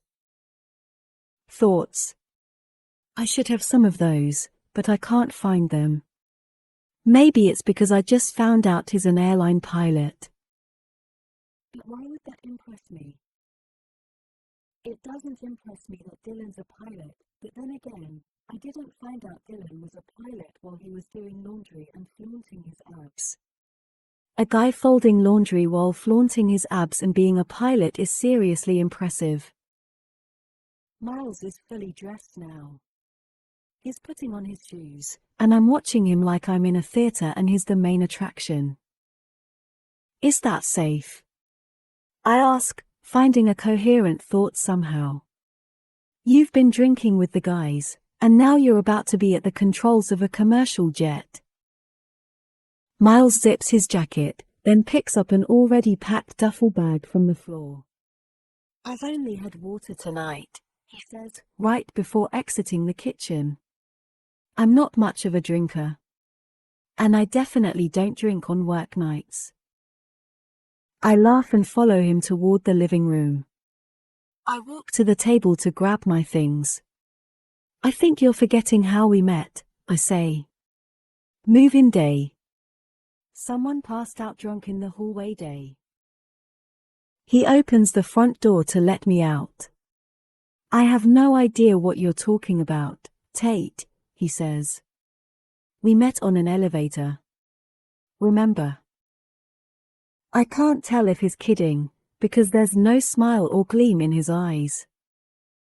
He closes the door behind us. I hand him back his apartment key, and he locks his door. I walk to mine and open it. Tate? I almost pretend I don't hear him just so he'll have to say my name again. Instead, I turn around and face him, pretending to be completely unaffected by this man. That night you found me in the hallway. That was an exception. A very rare exception. There's something unspoken in his eyes and maybe even in his voice. He stands paused at his front door, poised to walk toward the elevators. He's waiting to see if I have anything to say in response. I should tell him goodbye. Maybe I should tell him to have a safe flight. That could be considered bad luck, though. I should just say goodnight. Was the exception because of what happened with Rachel? Yes. I really just chose to say that instead. Why did I just say that? His posture changes. His expression freezes, as if my words jolted him with a bolt of lightning. He's more than likely confused that I said that, because he obviously doesn't remember anything about that night. Quick, Tate. Recover. You thought I was someone named Rachel, I blurt out, explaining away the awkwardness as best I can. I just thought maybe something happened between the two of you and that's why, you know. Miles inhales a deep breath, but he tries to hide it. I hit a nerve. We don't talk about Rachel, apparently. Good night, Tate, he says, turning away. I can't tell what just happened. Did I embarrass him? Piss him off? Make him sad? Whatever I did, I hate this thing now. This awkwardness that's filling the space between my door and the elevator he's now standing in front of. I walk inside my apartment and close my door, but the awkwardness is everywhere. It didn't remain out in the hallway. Chapter 6. Miles. 6 years earlier. We eat dinner, but it's awkward. Lisa and Dad try to include us in the conversation, but neither of us is in the mood to talk. We stare at our plates. We push around the food with our forks. We don't want to eat. Dad asks Lisa if she wants to go sit out back. Lisa says yes. Lisa asks Rachel to help me clear the table. Rachel says okay. We take the plates to the kitchen. We're quiet. Rachel leans against the counter while I load the dishwasher. She watches me do my best to ignore her. She doesn't realize she's everywhere. She's in everything. Every single thing has just become Rachel. It's consuming me. My thoughts aren't thoughts anymore. My thoughts are Rachel. I can't fall in love with you, Rachel. I look at the sink. I want to look at Rachel. I breathe in air. I want to breathe in Rachel. I close my eyes. I only see Rachel. I wash my hands. I want to touch Rachel. I dry my hands on a towel before turning around to face her. Her hands are gripping the counter behind her. Mine are folded across my chest. They're the worst parents in the world, she whispers. Her voice cracks. My heart cracks. Despicable, I say to her. She laughs. I'm not supposed to fall in love with your laugh, Rachel. She sighs. I fall in love with that, too. How long have they been seeing each other? I ask her. She'll be honest. She shrugs. About a year. It's been long distance until she moved us here to be closer to him. I feel my mother's heart breaking. We hate him. A year? I ask.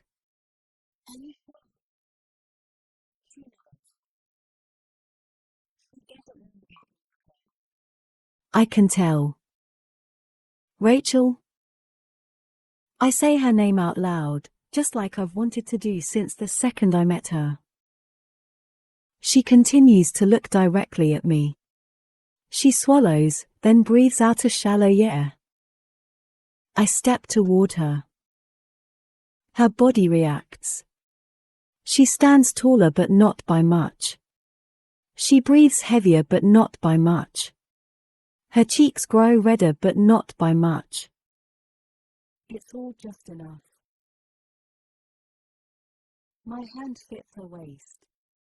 My eyes search hers.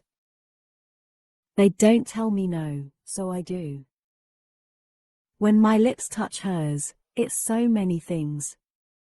It's good and bad and right and wrong and revenge. She inhales, stealing some of my breaths. I breathe into her, giving her more. Our tongues touch and our guilt intertwines and my fingers slide through the hair God made specifically for her. My new favorite flavor is Rachel. My new favorite thing is Rachel. I want Rachel for my birthday. I want Rachel for Christmas. I want Rachel for graduation. Rachel, Rachel, Rachel. I'm gonna fall in love with you anyway, Rachel. The back door opens. I release Rachel. She releases me but only physically. I can still feel her in every other way. I look away from her, but everything is still Rachel. Lisa walks into the kitchen. She looks happy. She has a right to be happy. She's not the one who died. Lisa tells Rachel it's time to go. I tell them both goodbye, but my words are only for Rachel. She knows this. I finish the dishes. I tell my father Lisa was nice. I don't tell him I hate him yet. Maybe I never will. I don't know what good it would do for him to know that I don't see him the same way anymore. Now he's just normal. Human.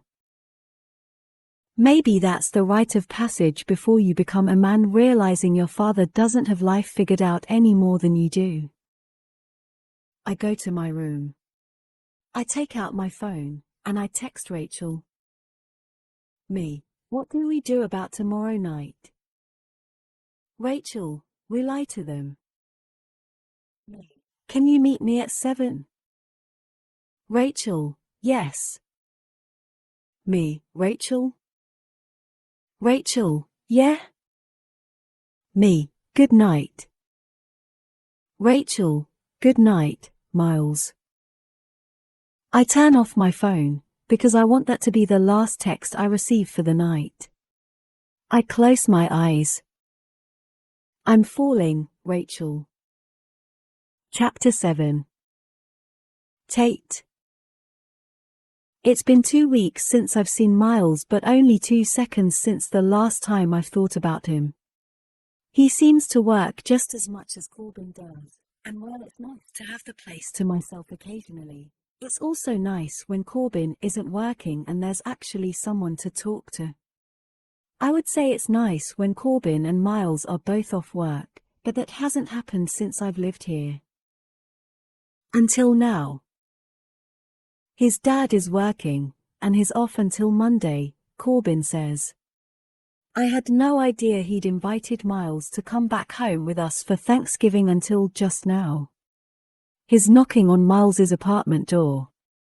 He doesn't have anything else to do. I'm pretty sure I nod after hearing those words, but I turn and walk straight toward the elevator. I'm afraid that when Miles opens his door, my excitement over the fact that he's coming with us will be transparent. I'm on the elevator, at the far back wall, when they both step on. Miles finds me and nods, but that's all I get. The last time I spoke to him, I made things completely awkward between us, so I don't say a word. I also try not to stare at him, but it's extremely difficult to focus on anything else. He's casually dressed in a baseball cap, jeans, and a 49ers t-shirt. I think that's why I find him hard to look away from, though, because I've always found guys more attractive when they put less effort into trying to appear attractive. My eyes leave his clothes and meet his concentrated stare. I don't know whether to smile in embarrassment or look away, so I just choose to copy his next move, waiting for him to look away first. He doesn't. He continues to watch me in silence for the remainder of the elevator ride, and I stubbornly do the same. When we finally make it to the ground floor, I'm relieved he steps off first, because I have to inhale a pretty noticeable breath, considering I haven't inhaled in at least 60 seconds. "Where you three headed?" Cap asks once we're all off the elevator. "Home to San Diego," Corbin says. "You have any plans for Thanksgiving?" "Gonna be a busy day for flights," Cap says. "Reckon I'll be here working." He winks in my direction, and I wink back before he shifts his attention toward Miles. "How about you, boy? You headed home yourself?" Miles silently watches Cap in the same way he silently stared at me on the elevator. This disappoints me tremendously, because on the elevator, I had a small glimmer of hope that Miles was staring at me like he was because he feels the same pull to me that I feel when I'm around him. But now, watching his visual standoff with Cap, I'm almost certain it doesn't mean Miles is attracted to a person simply because he stares unabashedly. Miles apparently just looks at everyone this way. A very silent and awkward 5 seconds follows, with neither of them speaking. Maybe Miles doesn't like being referred to as boy. "Have a good Thanksgiving, Cap," Miles finally utters, not even bothering to answer Cap's question. He turns and begins walking through the lobby with Corbin. I look at Cap and shrug my shoulders. "Wish me luck," I say quietly. "Seems Mr. Archer might be having another bad day." Cap smiles. "Nah," he says, backing up a step toward his chair. "Some people just don't like questions is all." He falls into his chair. He gives me a farewell salute, and I salute him back before walking toward the exit. I can't tell if Cap excuses Miles's rude behavior because he likes Miles or if he just makes excuses for everyone. "I'll drive there if you want," Miles says to Corbin when we all reach the car. "I know you haven't slept yet. You can drive back tomorrow." Corbin agrees, and Miles opens the driver's side door. I climb into the boot.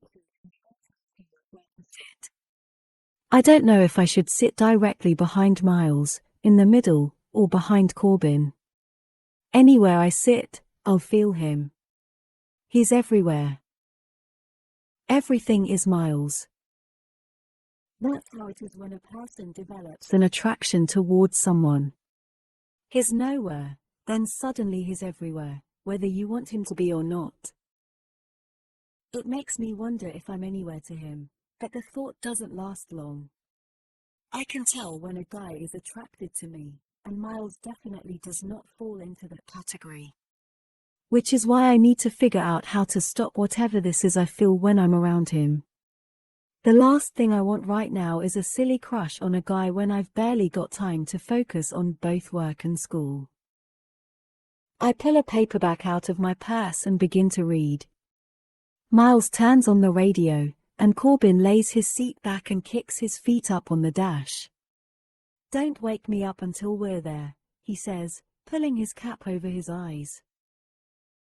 I glance at Miles, and he's adjusting his rearview mirror. He turns around and looks behind us to back out of the spot, and his eyes briefly meet mine. "You comfortable?" he asks.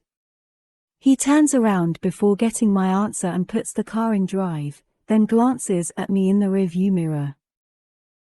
"Yep," I say. I make sure to tack a smile onto the end of that word. I don't want him to think I'm upset that he came, but it's hard for me not to appear closed off when I'm around him, since I'm trying so hard to be. He looks straight ahead, and I look back down at my book. 30 minutes pass, and the movement of the car accompanied by my attempt to read is making my return. I set the book down beside me and readjust myself in the back seat. I lean my head back and prop my feet up on the console between Miles and Corbin. He glances at me in the rearview mirror, and his eyes feel like they're hands, running over every inch of me. He holds his stare for no longer than 2 seconds, then looks back at the road. I hate this. I have no idea what's going through his head. He never smiles. He never laughs. He doesn't flirt. His face appears as if he keeps a constant veil of armor between his expressions and the rest of the world. I've always been a sucker for the quiet types of guys. Primarily because most guys talk too much, and it's painful having to suffer through every single thought that goes through their heads. Miles makes me wish he were the opposite of the quiet type, though. I want to know all the thoughts that pass through his head.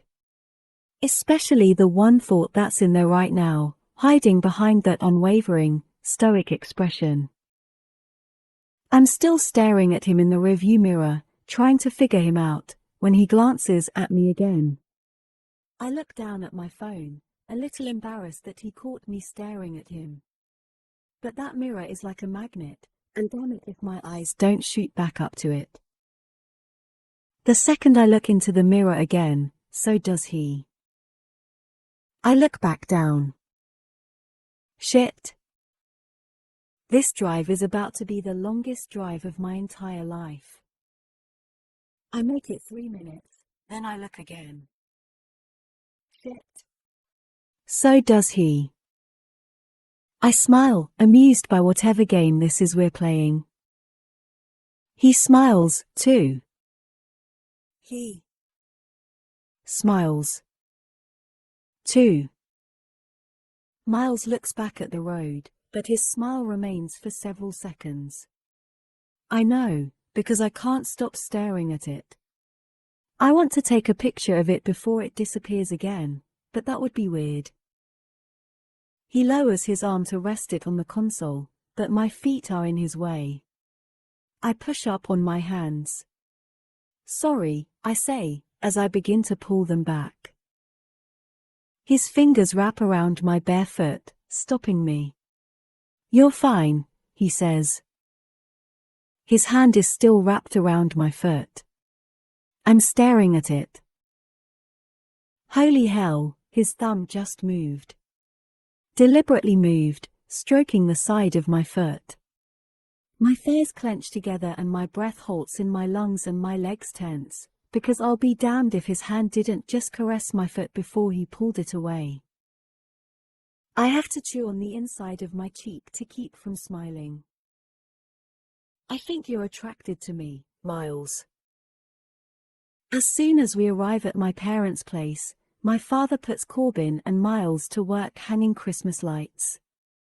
I take our things into the house and give Corbin and Miles my room, since it's the only one with 2 beds. I take Corbin's old bedroom, then head to the kitchen to help my mom finish prepping dinner. Thanksgiving has always been a small affair at our house. Mom and Dad didn't like having to choose between families, and my dad was hardly ever home, since a pilot's busiest times of year are the holidays. My mother decided Thanksgiving would be reserved for immediate family only, so every year on Thanksgiving Day, it's always just been me, Corbin, Mom, and Dad, when Dad is home. Last year, it was just Mom and me, since Dad and Corbin were both working. This year, it's all of us. And Miles. It's strange, him being here like this. Mom seemed happy to meet him, so I guess she didn't mind too much. My dad loves everyone, and he's more than happy to have someone else helping with the Christmas lights, so I know the presence of a third person doesn't bother him in the least. My mother passes me the pan of boiled eggs. I begin cracking them to prepare them for deviled eggs, and she leans across the kitchen island and rests her chin in her hands. That Miles sure is a looker, she says with an arch of her eyebrow. Let me explain something about my mother. She's a great mom. A really great mom. But I have never been comfortable talking to her about guys. It started when I was 12 and I got my first period. She was so excited she called 3 of her friends to tell them before she even explained what the hell was happening to me. I learned pretty early on that secrets aren't secrets once they reach her ears. He's not bad, I say, completely lying. I'm absolutely lying, because he is a looker. His golden brown hair paired with those mesmerizing blue eyes, his broad shoulders, the scruff that lines his firm jaw when he's had a couple of days off work, the way he always smells so fantastically delicious, like he just stepped out of the shower and hasn't even towel dried yet. Oh, my God. Who the hell am I right now? Does he have a girlfriend? I shrug.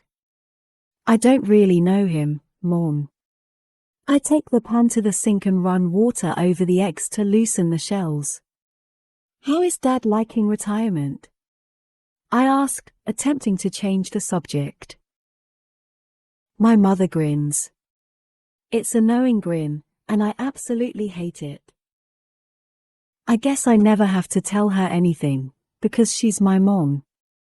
She already knows. I blush, then turn around and finish cracking the damn eggs. Chapter 8. Miles. 6 years earlier. I'm going to Ian's tonight, I tell him. My father doesn't care. He's going out with Lisa.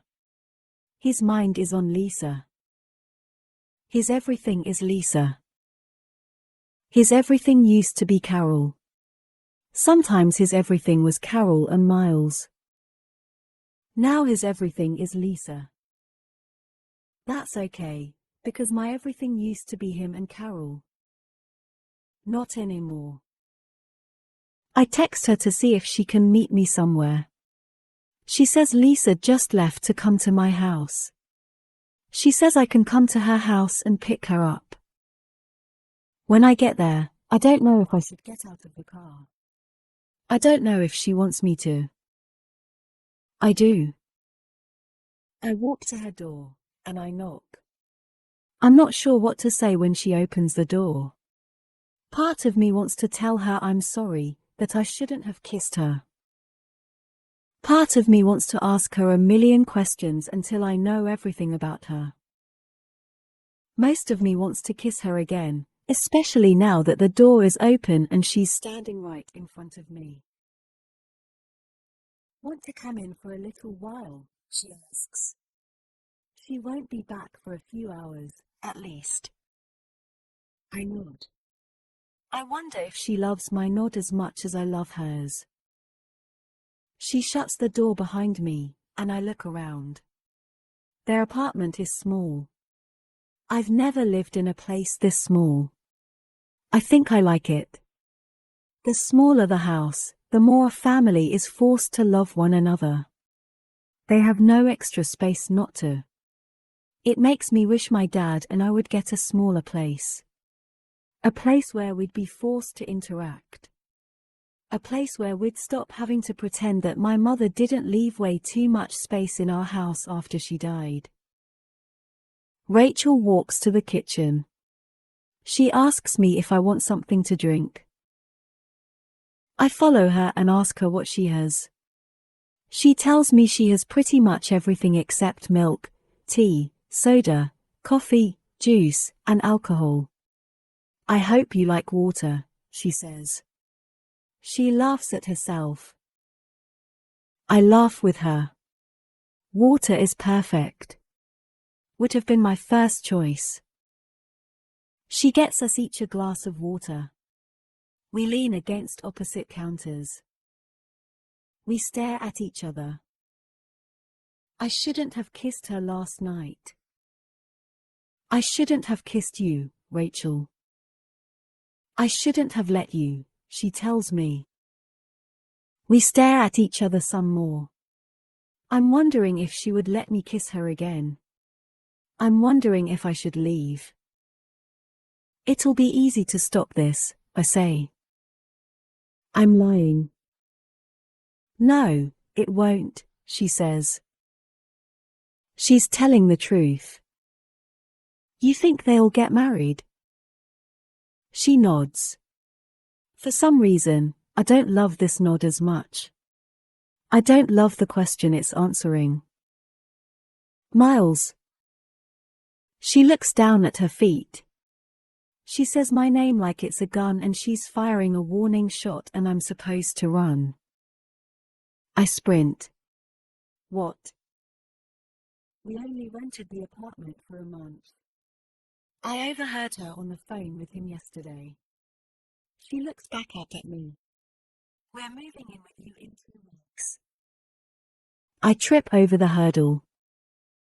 She's moving in with me. She'll be living in my house. Her mother is going to fill all my mother's empty spaces. I close my eyes. I still see Rachel. I open my eyes. I stare at Rachel. I turn around and grab the counter. I let my head fall between my shoulders. I don't know what to do. I don't want to like her. I don't want to fall in love with you, Rachel. I'm not stupid. I know how lust works. Lust wants what lust can't have. Lust wants me to have Rachel. Reasoning wants Rachel to go away.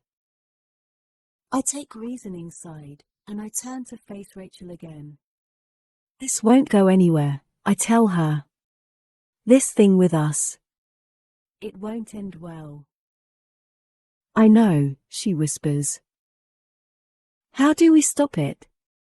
I ask her.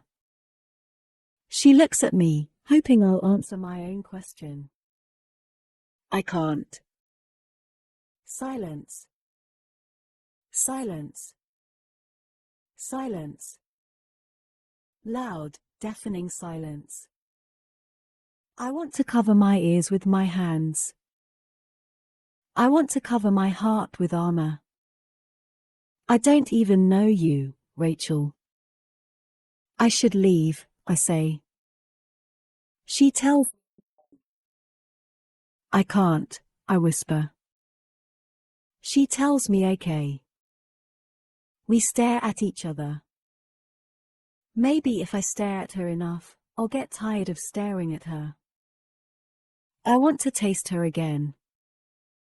Maybe if I taste her enough, I'll get tired of tasting her. She doesn't wait for me to reach her. She meets me halfway.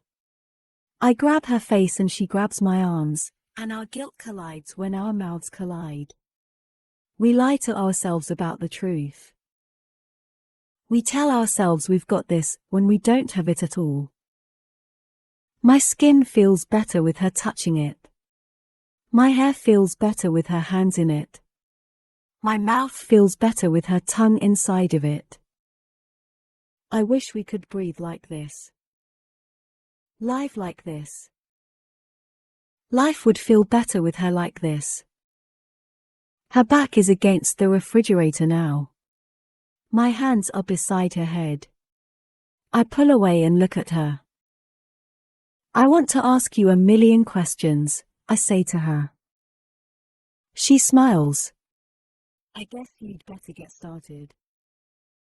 Where are you going to college? Michigan, she says. What about you? Staying here to get my bachelor's, and then my best friend, Ian, and I are going to flight school. I want to be a pilot. What do you want to be? Happy, she says with a smile. That's the perfect answer. When's your birthday? I ask her. January 3rd, she says. I'll be 18. When's yours? Tomorrow, I tell her. I'll be 18. She doesn't believe that my birthday is tomorrow. I show her my ID. She tells me happy early birthday. She kisses me again. What happens if they get married? I ask her. They'll never approve of us being together, even if they don't get married. She's right. It would be hard to explain to their friends. Hard to explain to the rest of the family. So what's the point of continuing this if we know it won't end well? I ask her. Because we don't know how to stop. She's right. You're going to Michigan in 7 months, and I'll be here in San Francisco. Maybe that's our answer. She nods. 7 months. I nod. I touch her lips with my finger, because her lips are the kind of lips that need appreciating, even when they aren't being kissed. We do this for 7 months. We don't tell anyone. Then I stop talking, because I don't know how to say the words we stop. Then we stop, she whispers. Then we stop, I agree. She nods, and I can actually hear our countdown begin. I kiss her, and it feels even better now that we have a plan. We've got this, Rachel. She smiles in agreement. We've got this, Miles. I give her mouth the appreciation it deserves. I'm gonna love you for 7 months, Rachel. Chapter 9. Tate. Nurse! Corbin yells. He walks into the kitchen, and Miles is following behind him. Corbin steps aside and points toward Miles. His hand is covered in blood. It's dripping. Miles is looking at me like I'm supposed to know what to do. This isn't an ER. This is my mom's kitchen. A little help here, Miles says, gripping his wrist tightly. His blood is dripping all over the floor. Mom! I yell. Where's your first aid kit? I'm opening cabinets, trying to find it. Downstairs bathroom. Under the sink, she yells.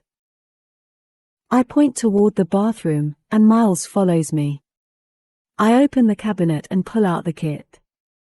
Closing the lid on the toilet, I direct Miles to take a seat, then I sit on the edge of the tub and pull his hand to me. What did you do? I begin to clean it and inspect the cut. It's deep, right across the center of his palm. Grab the ladder. It was falling. I shake my head. You should have just let it fall. I couldn't, he says.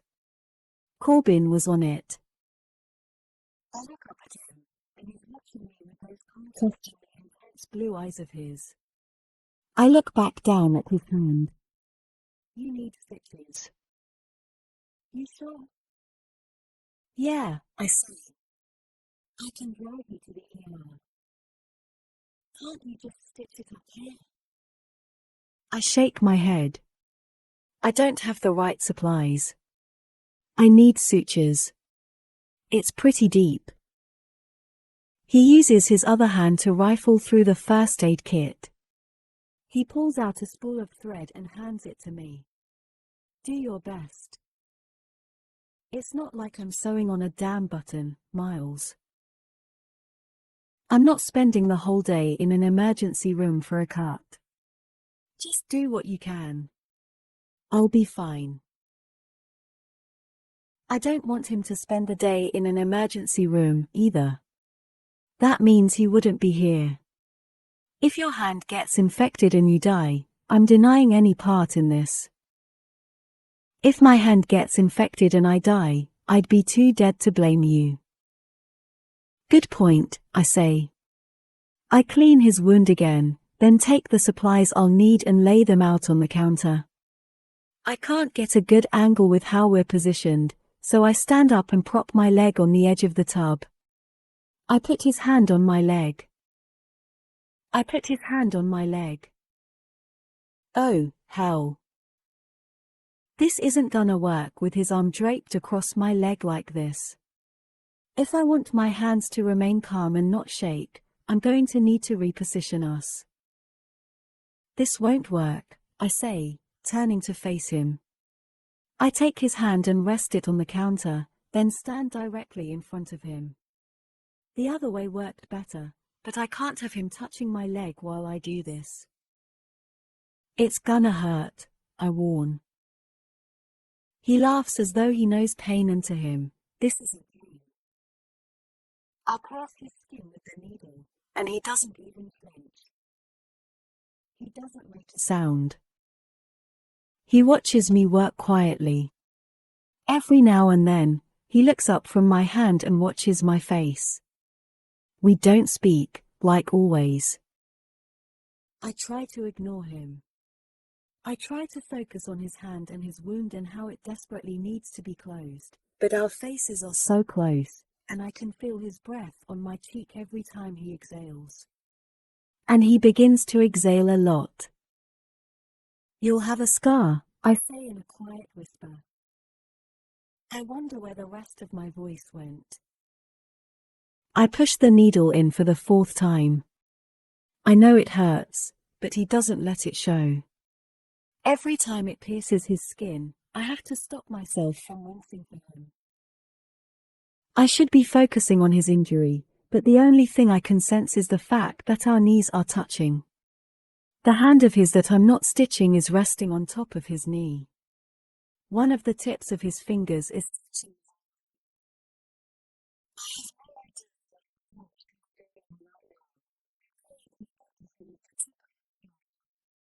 It feels as hot against my jeans as a branding iron. Here he is with a serious gash, blood soaking into the towel beneath his hand, my needle piercing his skin, and all I can focus on is that tiny little contact between my knee and his finger. It makes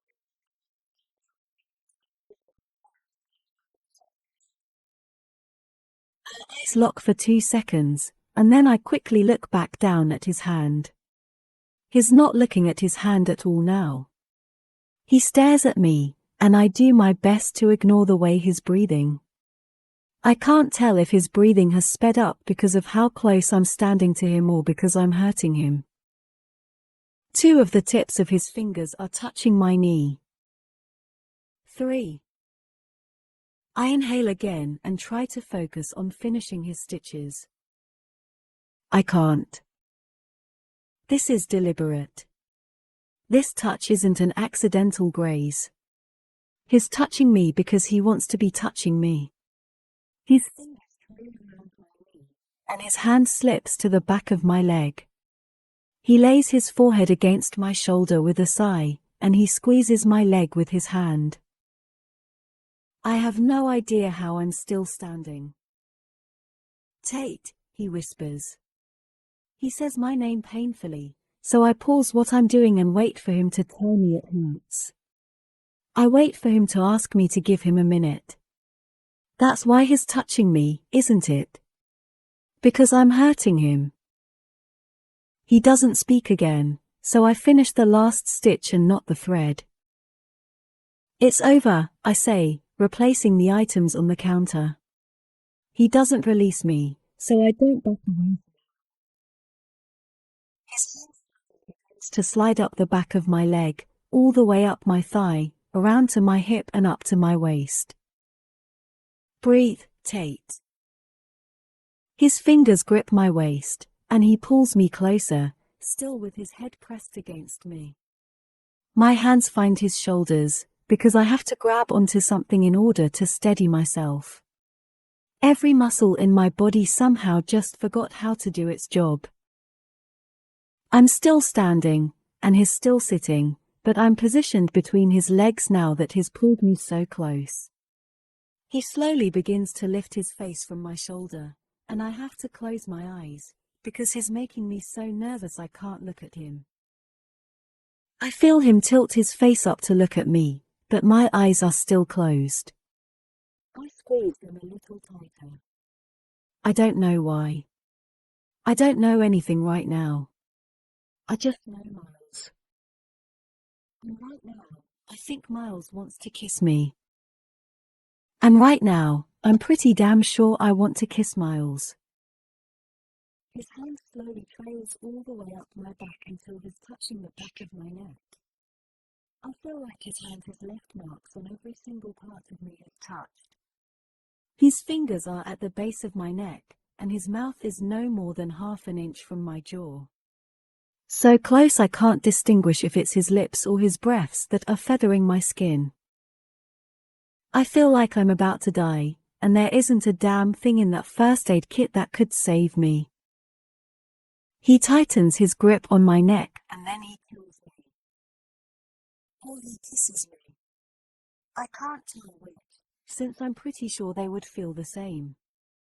His lips against mine feel like everything. Like living and dying and being reborn, all at the same time. Good Lord. He's kissing me. His tongue is already in my mouth, gently caressing mine, and I don't even remember how that happened. I'm okay with it, though. I'm okay with this. He begins to stand, but his mouth remains on mine. He walks me a few feet until the wall behind me replaces the hand that was on the back of my head. Now he's touching my waist. Oh, my God, his mouth is so possessive. His fingers are splayed out again, digging into my hip. Holy hell, he just groaned. His hand moves from my waist and glides down to my leg. Kill me now. Just kill me now. He lifts my leg and wraps it around him, then presses against me so beautifully I moan into his mouth. The kiss comes to an abrupt halt. Why is he pulling away? Don't stop, Miles. He drops my leg, and his palm hits the wall beside my head as if he needs the support to continue standing. No, no, no. Keep going. Put your mouth back on mine. I try to look at his eyes again, but they're shut. They're regretting this. Don't open them, Miles. I don't want to see you regret this. He presses his forehead against the wall beside my head, still leaning against me as we both stand quietly, attempting to return air to our lungs. After several deep breaths, he pushes off the wall, turns around, and walks to the counter. Luckily, I didn't see his eyes before he opened them, and now his back is to me, so I can't see the regret he obviously feels. He picks up a pair of medical scissors and cuts through a roll of gauze. I'm stuck to the wall. I think I'll be here forever. I'm wallpaper now. That's it. That's all I am. I shouldn't have done that, he says. His voice is firm. Hard. Like metal. Like a sword. I didn't mind, I say. My voice isn't firm. It's like liquid. It evaporates. He wraps his wounded hand, then turns around and faces me. His eyes are firm like his voice was. They're also hard, like metal. Like swords, slicing through the ropes that held what little dangling hope I had for him and me in that kiss. Don't let me do that again, he says. I want him to do that again more than I want Thanksgiving dinner, but I don't tell him that. I can't speak, because his regret is caught in my throat. He opens the bathroom door and leaves. I'm still stuck to the wall. What the hell? I'm no longer stuck to the bathroom wall.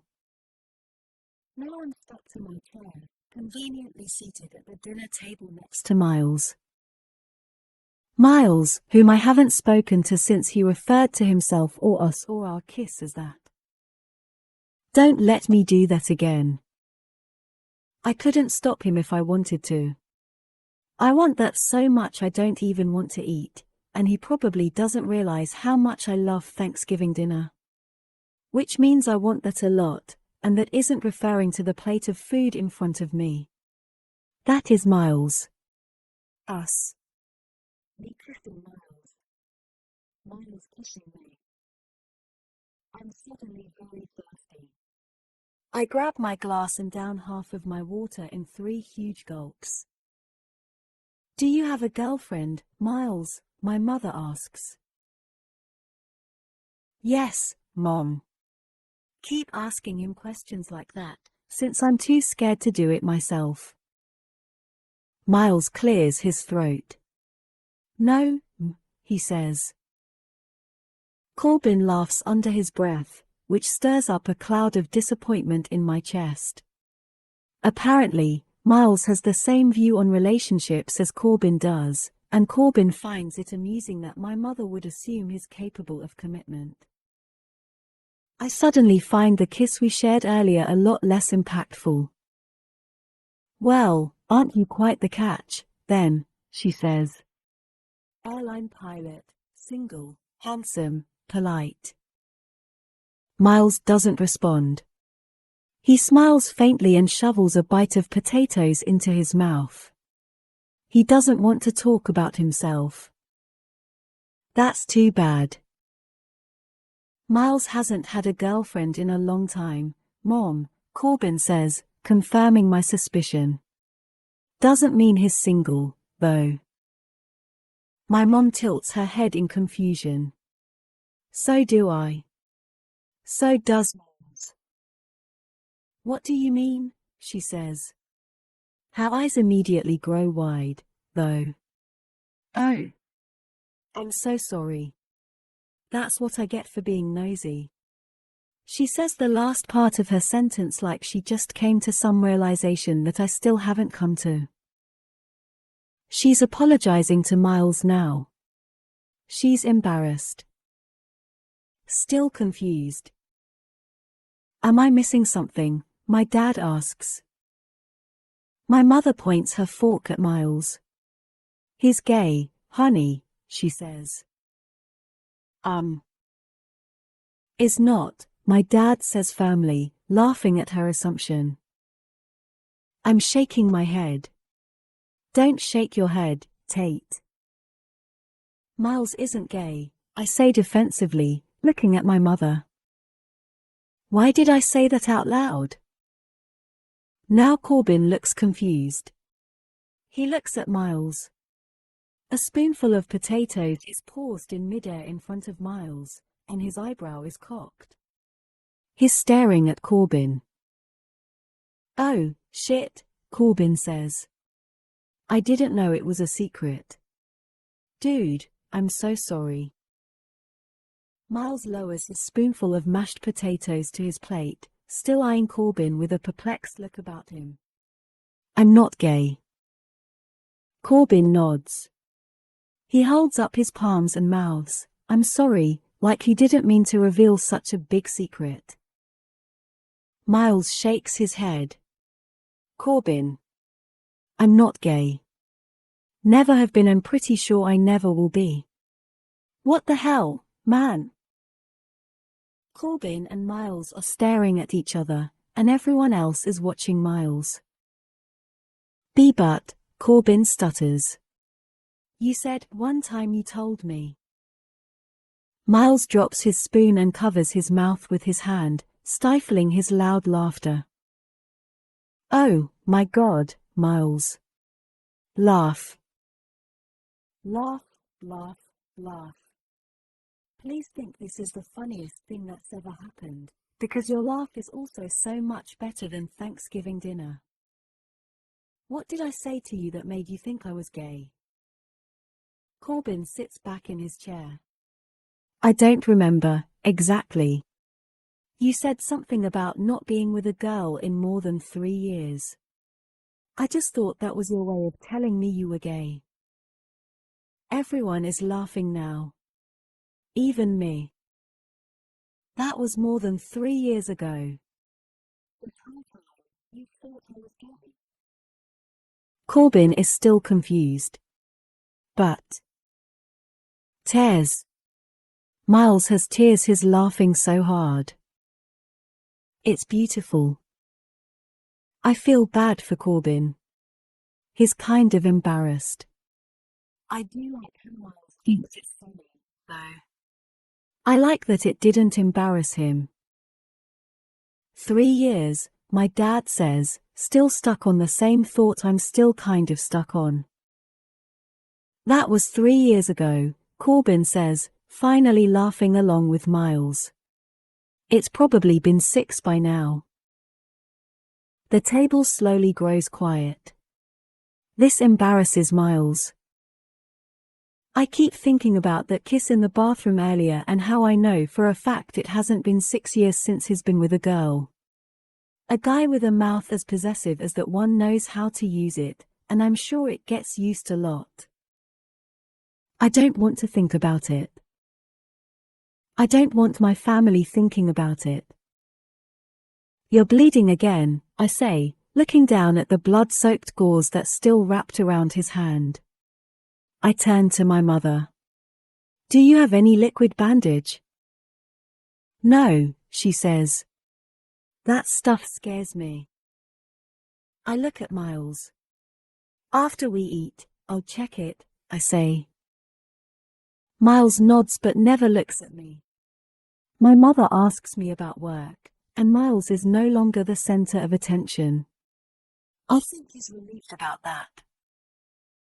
I turn off my light and crawl into bed, not sure what to make of today. We never spoke again after dinner, even though I spent a good 10 minutes redressing his wound in the living room. We didn't speak through the entire process. Our legs didn't touch. His finger didn't touch my knee. He didn't even look up at me. He just watched his hand the entire time, focused on it like it would fall off if he looked away.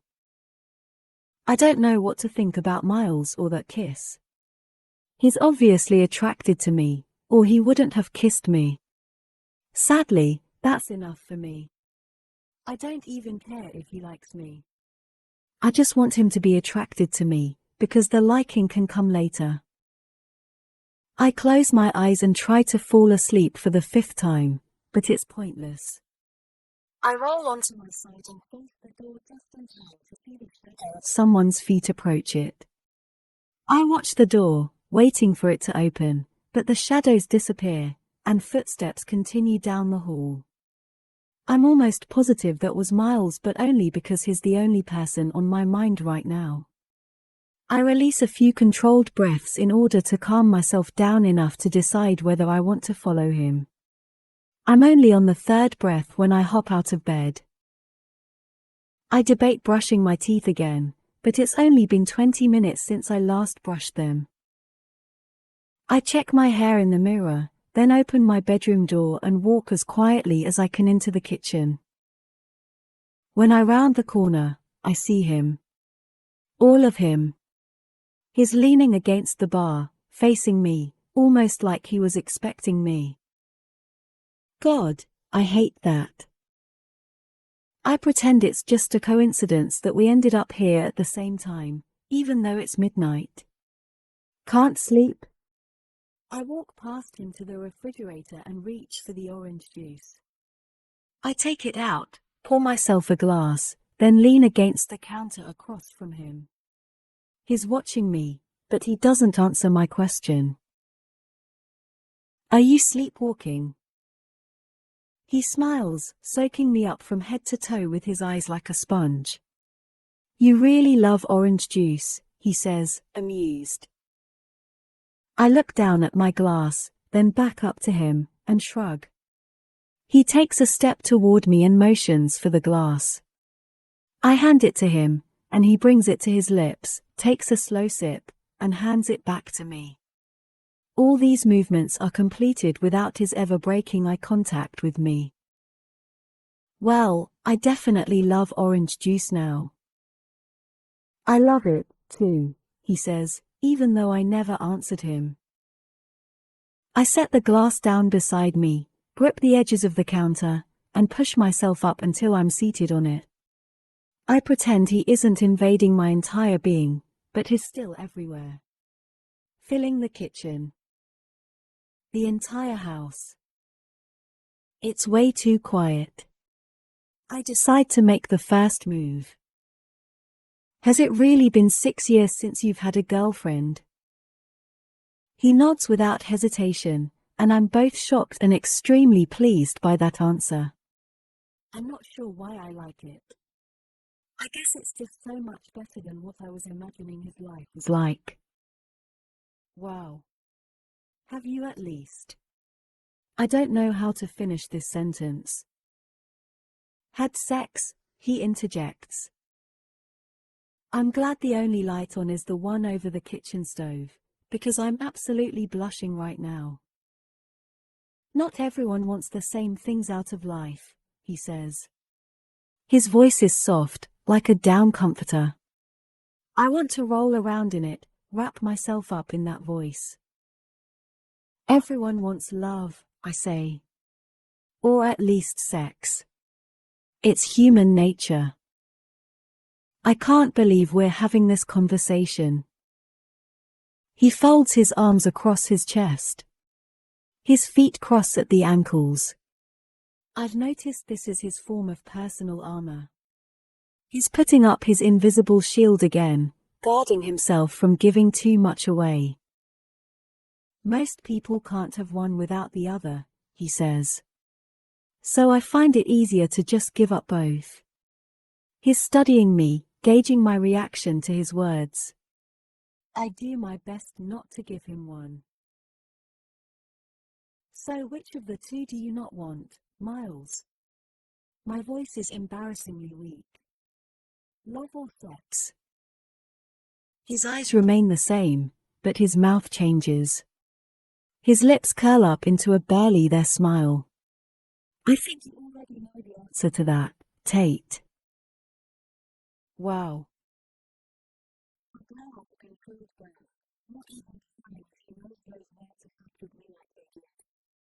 The way he says my name makes me feel just as flustered as his kiss did. I cross my legs at the knees, hoping he doesn't notice it's my own personal armor. His eyes drop to my legs, and I watch him softly inhale. 6 years. Unbelievable. I look down at my legs, too. I want to ask him another question, but I can't look at him when I ask it. How long has it been since you kissed a girl? 8 hours, he replies without hesitation. I raise my eyes to his, and he grins, because he knows what I'm asking him. The same, he utters quietly. 6 years. I don't know what happens to me, but something changes. Something melts. Something hard or cold or covered in my own personal armor is turning to liquid now that I'm realizing what that kiss really meant. I feel like I'm nothing but liquid, and liquid doesn't do a good job of standing or walking away, so I don't move. Are you kidding me? I ask, disbelievingly. I think he's the one blushing now. I'm so confused. I don't understand how I've pegged him so wrong or how what he's saying is even possible. He's good looking. He has a great job. He definitely knows how to kiss, so why hasn't he been doing it? What's your deal, then? I ask him. You have STDs? It's the nurse in me. I have no medical filter. He laughs. Pretty damn clean, he says. He's still himself, though. If it's been 6 years since you kissed a girl, then why did you kiss me? I was under the impression you didn't even really like me. You're really hard to read. He doesn't ask me why I'm under the impression that he doesn't like me. I think if it's obvious to me that he's different when he's around me, it's been intentional on his part. It's not that I don't like you, Tate. He sighs heavily and runs his hands through his hair, gripping the back of his neck. I just don't want to like you. I don't want to like anyone. I don't want to date anyone. I don't want to love anyone. I just... He folds his arms back across his chest and looks down at the floor. You just what? I ask, urging him to finish that sentence.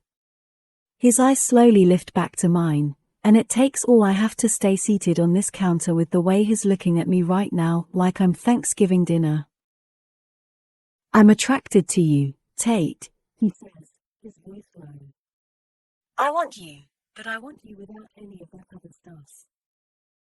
I have no thoughts left. Brain equals liquid. Heart equals butter. I can still sigh, though, so I do. I wait until I can think again. Then I think a lot. He just admitted that he wants to have sex with me. He just doesn't want it to lead to anything. I don't know why this flatters me. It should make me want to punch him, but the fact that he chose to kiss me after not having kissed anyone for 6 straight years makes this new confession seem like I just won a Pulitzer. We're staring at each other again, and he looks a little bit nervous. I'm sure he's wondering if he just pissed me off. I don't want him to think that, because, honestly, I want to yell I won, at the top of my lungs. I have no idea what to say. We've had the strangest and most awkward conversations since I met him, and this one definitely takes the cake. Our conversations are so weird, I say. He laughs with relief. Yes. The word yes is so much more beautiful coming from his mouth, laced with that voice. He could probably make any word beautiful. I try to think of a word I hate. I kind of hate the word ox. It's an ugly word. Too short and clipped. I wonder if his voice could make me love that word. Say the word ox. His eyebrow rises, like he's wondering if he heard me right. He thinks I'm weird. I don't care. Just say it, I tell him. Ox, he says, with slight hesitation. I smile. I love the word ox. It's my new favorite word. You're so weird, he says, amused. I am cool. He notices. So, Miles, I say. Let me see if I've got this straight. You haven't had sex in 6 years. You haven't had a girlfriend in 6 years. You haven't kissed a girl in 8 hours. You don't like relationships, obviously. Or love. But you're a guy. Guys have needs. He's watching me, still amused. Go on, he says with that unintentionally sexy smirk. You don't want to be attracted to me, but you are. You want to have sex with me, but you don't want to date me. You also don't want to love me. You also don't want me to want to love you. I'm still amusing him. He's still smiling. I didn't realize I was so transparent. You're not, Miles. Believe me. If we do this, I think we should take it slow, I say teasingly. I don't want to pressure you into anything you aren't ready for. You're practically a virgin. He loses his smile and takes 3 deliberately slow steps toward me. I stop smiling, because he is seriously intimidating. When he reaches me, he places his hands on either side of me, then leans in close to my neck. It's been 6 years, Tate. Believe me when I tell you. I'm ready. Those all just became my new favorite words, too. Believe in me and when and I and tell and you and I'm ready. Favorites. All of them. He pulls back and can more than likely tell I'm not breathing at the moment. He steps back to his spot opposite from me. He's shaking his head like he can't believe what just happened. I can't believe I just asked you for sex. What kind of guy does that? I swallow. Pretty much all of them. He laughs, but I can tell he feels guilty. Maybe he's afraid I can't handle this. He might be right, but I'm not about to let him know that. If he thinks I can't handle this, he'll retract everything he's saying.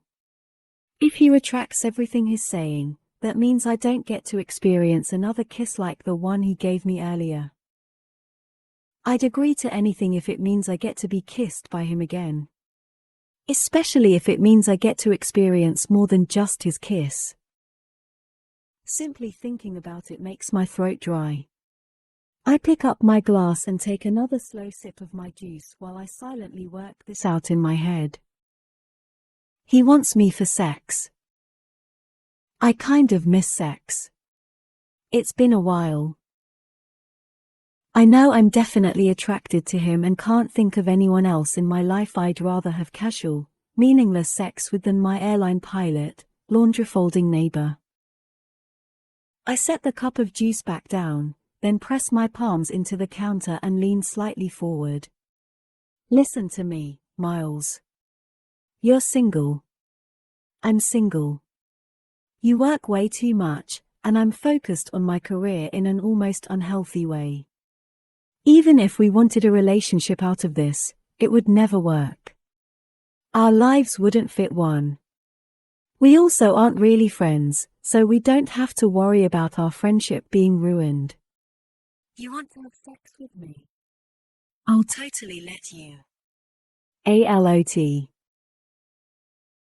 He's watching my mouth like all my words just became his new favorite words. A lot, he asks. I nod.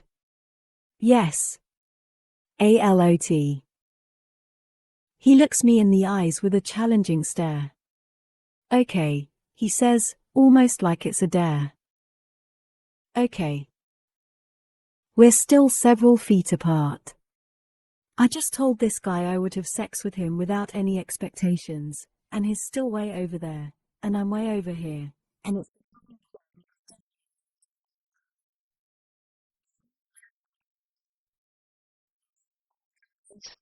two different places. He's nervous because he doesn't want this to turn into anything. I'm nervous because I'm not so sure that just sex with him is possible. Based on the way I'm drawn to him, I have a pretty good feeling sex will be the least of our problems. Yet here I sit, pretending to be fine with just sex. Maybe if it starts out this way, it'll eventually end up being something more. Well, we can't have sex right now, he says. Damn it. Why not? The only condom I have in my wallet has probably disintegrated by now. I laugh. I love his self-deprecating humor. I do want to kiss you again, though, he says with a hopeful smile. I'm actually surprised he isn't kissing me. Sure. He slowly walks back to where I'm seated, until my knees are on either side of his waist. I'm watching his eyes, because they're looking at me like he's waiting for me to change my mind. I'm not changing my mind. I probably want this more than he wants this. He brings his hands up and slides them through my hair, brushing his thumbs across my cheeks. He inhales a shaky breath while looking down at my mouth. You make it so hard to breathe. He punctuates his sentence with his kiss, bringing his lips over mine. Every remaining part of me that had yet to melt in his presence is now liquefied like the rest of me. I try to recall a time when a man's mouth felt this good against mine. His tongue slides across my lips, then dips inside, tasting me, filling me, claiming me. Oh my. I love his mouth. I tilt my head so I can taste more of it. He tilts his to taste more of mine. His tongue has a great memory, because it knows exactly how to do this. He drops his injured hand and rests it on my thigh, while his other hand grips the back of my head, crushing our lips together. My hands no longer have hold of his shirt. They are exploring his arms, his neck, his back, his hair. I moan softly, and the sound causes him to press into me, pulling me several inches closer to the edge of the bar. "Well, you're definitely not gay," someone says from behind us. "Oh, my God. Dad. Dad. Shit." Miles. Pulling away. Me jumping off the bar. Dad. Walking past us. He opens the refrigerator and grabs a bottle of water, like he walks in on his daughter being felt up by his house guest every single night. He turns around and faces us, then takes a long drink. When he's finished, he puts the lid back on the bottle of water and puts it back in the fridge. He closes the refrigerator and walks toward us, passing between us, putting even more space there. "Go to bed, Tate," he says as he exits the kitchen. I cover my mouth with my hand. Miles covers his face with his. We're both completely mortified. He more so than I'm sure. "We should go to sleep," he says. I agree with him. We walk out of the kitchen without touching. We reach my bedroom door first, so I pause and turn around and face him. He pauses, too. He looks to his left, then briefly to his right, to make sure we're alone in the hallway. He takes a step forward and steals another kiss. My back meets my bedroom door, but is somehow able to pull his mouth away. "You sure this is okay?" he asks, searching my eyes for doubt. I don't know if this is okay. It feels good, and he tastes good, and I can't think of anything I want more than being with him. However, the reasons behind his 6 years of abstinence are what I'm concerned about. "You worry too much," I say with a forced smile. "Would it help if we had rules?" He studies me quietly before taking a step back. "It might," he says. "I can only think of two right now." "What are they?" His eyes focus on mine for several seconds. "Don't ask about my past," he says firmly. "And never expect a future." I absolutely don't like either of those rules. They both make me want to change my mind about this arrangement and turn and run away, but instead, I'm nodding. I'm nodding because I'll take what I can get. I'm not Tate when I'm near Miles. I'm liquid, and liquid doesn't know how to be firm or stand up for itself. Liquid flows. That's all I want to do with Miles. Flow. "Well, I only have one rule," I say quietly. He waits for my rule. I can't think of a rule. I don't have any rules. Why don't I have rules? He's still waiting. I don't know what it is yet. But when I think of it, you have to follow it. Miles laughs. He leans forward and kisses me on the forehead, then walks toward his room. He opens the door but glances back at me for a brief second before disappearing into the room. I'm not positive, but I'm pretty sure the expression I just saw on his face was fear. I just wish I knew what he was scared of, because Lord knows I know exactly what I'm afraid of. I'm afraid of how this is going to end. Chapter 10. Miles. 6 years earlier. Ian knows. I had to tell him. After the first week of school, he knew everything became Rachel. Rachel knows Ian knows. Rachel knows he won't say anything. I give Rachel my room when she moves in, and I take the spare bedroom. My room is the only spare bedroom with its own bathroom. I want Rachel to have the better room. "Do you want this box in here?" Ian asks Rachel. Rachel asks what it is, and he tells her it's all her bras and underwear. I thought maybe I should just go ahead and put it in Miles's room. Rachel rolls her eyes at Ian. Hush, she tells him. He laughs. He likes that he's in on such a private thing. That's why he would never tell. He knows the power of secrets. Ian leaves after all the boxes are unloaded. My father passes me in the hallway and pauses. His pause means I should pause, too. Thank you, Miles. He thinks I'm okay with this. With the fact that he's allowing another woman to push out the last reminders of my mother. I'm not okay with it. I'm just pretending to be okay with it, because none of it matters. Rachel matters. Not him. My problem, I say. He begins walking, then pauses again. He tells me he appreciates that I'm being nice to Rachel. He says he wishes he and Mom could have given me a sibling when I was younger. He says I make a good brother. Words are awful when they come out of his mouth. I walk back to Rachel's room. I close the door. It's just the two of us. We smile. I walk to her and wrap my arms around her, then I kiss her neck. It's been 3 weeks since the first night I kissed her. I can count the times I've kissed her since then. We can't interact like this at school. We can't interact like this in public.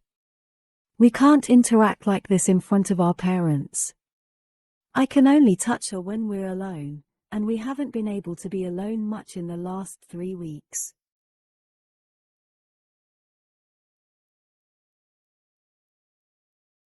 Now I kiss her. We need a few guidelines so we don't get ourselves in trouble, she says. She separates herself from me. She sits at my desk, and I sit on my bed. Well, she sits at her desk, and I sit on her bed. First, she says, no making out when they're home. It's too risky. I don't want to agree to that rule, but I'm nodding my head. Second, no sex. I'm not nodding anymore. Ever. I ask her. She's nodding. Oh, I really hate that nod. Why? She sighs heavily. Sex will make it that much harder when your time is up. You know that. She's right. She's also completely wrong, but I have a feeling she'll figure that out later. Can I ask what rule number 3 is before I agree to rule number 2? She grins. There is no rule number 3. I grin. So sex is the only thing off limits? And we're talking penetration, right? Not oral. She covers her face with her hands. Oh, my God, do you have to get so specific? She's cute when she's embarrassed. Just clarifying. I have a lifetime of things I want to do to you and only 6 months left to do them all. Let's leave the specifics up to the situation, she says. Fair enough, I say, admiring the blush in her cheeks. Rachel? Are you a virgin? Her cheeks grow even redder. She shakes her head and tells me no. She asks if that bothers me. Not at all, I say, being honest. She asks if I'm a virgin, but her voice is timid when she asks it. No, I say. But now that I've met you, I kind of wish I was. She likes that I said this to her. I stand up and prepare to head to my new bedroom to begin rearranging. Before I walk out, I lock her bedroom door from the inside, and then I turn around and smile at her. I slowly walk to her. I take her by the hands and pull her up. I walk my arm around her lower back and pull her against me. I kiss her. Chapter 11. Tate. I have to pee. Corbin groans. Again? I haven't been in 2 hours, I say defensively. I really don't have to use the bathroom, but I do need to get out of this car. After the conversation I had with Miles last night, the car feels different with him in it. It feels like there's more of him, and every minute that passes and he's not talking, I'm wondering what's going through his head. I'm wondering if he regrets our conversation. I'm wondering if he's going to pretend it never happened. I wish my dad would have pretended it never happened. Before we left this morning, I was seated at the kitchen table with him when Miles walked in. Sleep well, Miles, he asked as Miles took a seat at the table. I thought he was going to flush with embarrassment, but instead, he regarded my dad with a shake of his head. Not too well, Miles replied. Your son talks in his sleep. My father picked up his glass and lifted it in Miles's direction. Good to know you were in the room with Corbin last night. Luckily, Corbin had yet to sit down and hear that comment from my father. Miles was quiet through the rest of breakfast, and the only time I noticed him speaking after that was when Corbin and I were both in the car. Miles stepped over to my father and shook his hand, saying something that only my father could hear. I tried to read my father's expression, but he kept a tight lid on it. My father is almost as good at hiding his thoughts as Miles is. I really want to know what Miles said to my father this morning before we left. I also want to know about a dozen other answers to questions I have about Miles. When we were younger, Corbin and I always agreed that if we could have any superpower, it would be the ability to fly. Now that I know Miles, I've changed my mind. If I had a superpower, it would be infiltration. I would infiltrate his mind so I could see every single one of his thoughts. I would infiltrate his heart and spread myself around like a virus. I would call myself the infiltrator. Yeah. That has a nice ring to it. Go pee, Corbin says with agitation as he puts the car in park. I wish I were in high school again so I could call him a butthole. Adults don't call their brothers buttholes, though. I get out of the car and feel a little more like I can breathe again, until Miles opens his door and steps out of the car and into the world. Now Miles seems even bigger, and my lungs seem smaller. We walk together into the gas station, but we don't speak. It's funny how that works. Sometimes not speaking says more than all the words in the world. Sometimes my silence is saying, I don't know how to speak to you. I don't know what you're thinking. Talk to me. Tell me everything you've ever said. All the words. Starting from your very first one. I wonder what his silence is saying. Once we're inside, he spots the sign for the bathrooms first, so he nods his head and steps in front of me. He leads. I let him. Because he's afraid I'm naked, and right now, I'm just his weight. When we reach the bathrooms, he walks into the men's restroom without pause. He doesn't turn and look at me. He doesn't wait for me to walk into the women's first. I push the door open, but I don't need to use the restroom. I just wanted to breathe, but he's not letting me. He's invading. I don't think he means to. He's just invading my thoughts and my stomach and my lungs and my world. That's his superpower. Invasion. The invader and the infiltrator. They pretty much have the same meaning, so I guess we make one screwed up team. I wash my hands and waste enough time to make it seem like I actually needed Corbin to stop here. I open the door to the bathroom, and he's invading again. He's in my way, standing in front of the doorway that I'm trying to exit. He doesn't move, even though he's invading. I don't really want him to, though, so I let him stay. You want something to drink? He asks. I shake my head. I have water in the car. Hungry? I tell him I'm not. He seems slightly disappointed that I don't want anything. Maybe he doesn't want to go back to the car yet. I might want some candy, though, I say. One of his rare and treasured smiles slowly appears. I'll buy you some candy, then. He turns and walks toward the candy aisle. I stop next to him and look at my options. We stare at the candy for way too long.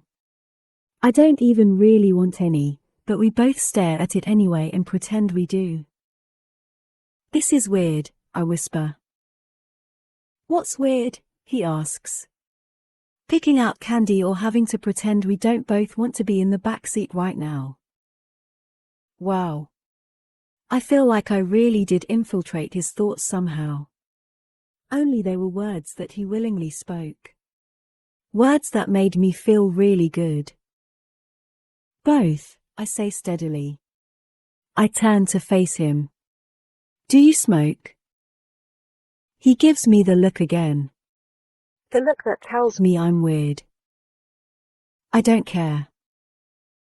Nope, he replies casually. Remember those candy cigarettes they sold when we were kids? Yeah, he said. Kind of morbid, if you think about it. I nod. Corbin and I used to get those all the time. There's no way in hell I'd let my child buy those things. I doubt they make them anymore, Miles says. We face the candy again. Do you? He asks. Do I what? Smoke. I shake my head. Nope. Good, he says. We stare at the candy a little bit longer. He turns to face me, and I glance up at him. Do you even want any candy, Tate? Nope.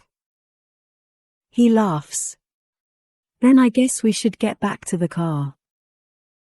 I agree with him, but neither of us moves. He reaches down to my hand and touches it so softly it's as if he's aware he's made of lava and I'm not. He grips two of my fingers, not even coming close to holding my entire hand, and gives them a soft tug. Wait, I say to him, tugging back on his hand. He glances at me over his shoulder and then turns to face me completely. What did you say to my father this morning? Before we left?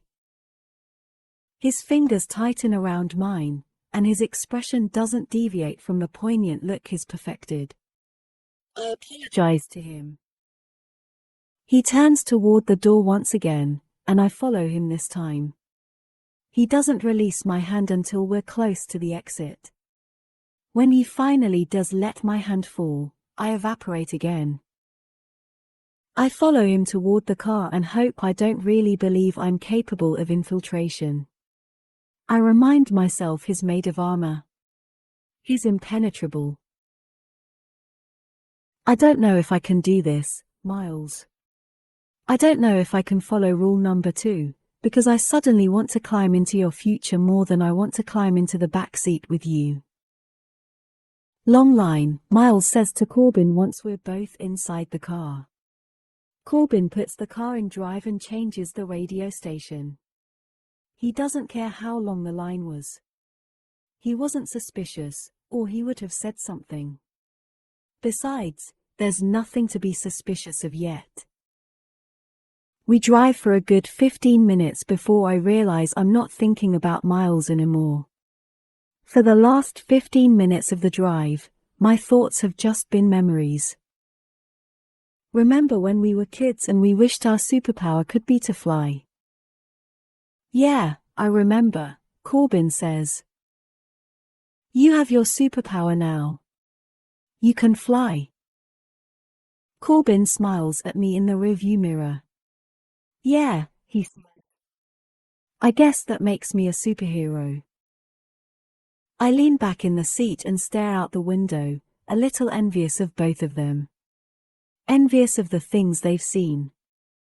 The places they've traveled. What's it like, watching the sunrise from up in the air? Corbin shrugs. I don't really look at it, he says. I'm too busy working when I'm up there. This makes me sad. Don't take it for granted, Corbin. I look, Miles says. He's staring out his window, and his voice is so quiet I almost don't hear it. Every time I'm up there, I watch it. He doesn't say what it's like, though. His voice is distant, like he wants to keep that feeling to himself. I let him. You bend the laws of the universe when you fly, I say. It's impressive. Defying gravity. Watching sunrises and sunsets from places Mother Nature didn't intend for you to watch them from. You really are superheroes, if you think about it. Corbin glances at me in the rearview mirror and laughs. Don't take it for granted, Corbin. Miles isn't laughing, though. He's still staring out his window. You save lives, Miles says to me. That's way more impressive. My heart absorbs those words on impact. Rule number 2 is not looking good from back here. Chapter 12. Miles. 6 years earlier. Rule number 1 of no fooling around while our parents are home has been amended. It now consists of making out but only when we're behind a locked door. Rule number 2 stands firm, unfortunately. Still no sex. And rule number 3 was recently added, no sneaking around at night. Lisa still checks on Rachel in the middle of the night sometimes, only because Lisa is the mother of a teenage daughter and it's the right thing to do. But I hate that she does it. We've made it an entire month in the same house. We don't talk about the fact that there are just a little more than 5 months left. We don't talk about what will happen when my father marries her mother. We don't talk about the fact that when this happens, we'll be connected for much longer than 5 months. Holidays. Weekend visits. Reunions. We'll both have to attend every function, but we'll be attending as family. We don't talk about that, because it makes us feel like what we're doing is wrong. We also don't talk about it because it's hard. When I think about the day she moves to Michigan and I stay in San Francisco, I can't see beyond that. I can't see anything where she won't be my everything. We'll be back Sunday, he says. You'll have the house to yourself. Rachel is staying with a friend. You should invite Ian over. I did, I lie. Rachel lied, too. Rachel will be here all weekend. We don't want to give them any reason to suspect us. It's hard enough trying to ignore her in front of them. It's hard pretending I have nothing in common with her, when I want to laugh at everything she says. I want to high-five everything she does. I want to brag to my father about her intelligence, her good grades, her kindness, her quick-wittedness. I want to tell him I have this really amazing girlfriend whom I want him to meet because he would absolutely love her. He does love her. Just not in the way I wish he loved her. I want him to love her for me. We tell our parents goodbye. Lisa tells Rachel to behave, but Lisa isn't really worried. As far as Lisa knows, Rachel is good. Rachel behaves. Rachel doesn't break rules. Except rule number 3. Rachel is definitely breaking rule number 3 this weekend. We play house. We pretend it's ours. We pretend it's our kitchen, and she cooks for me.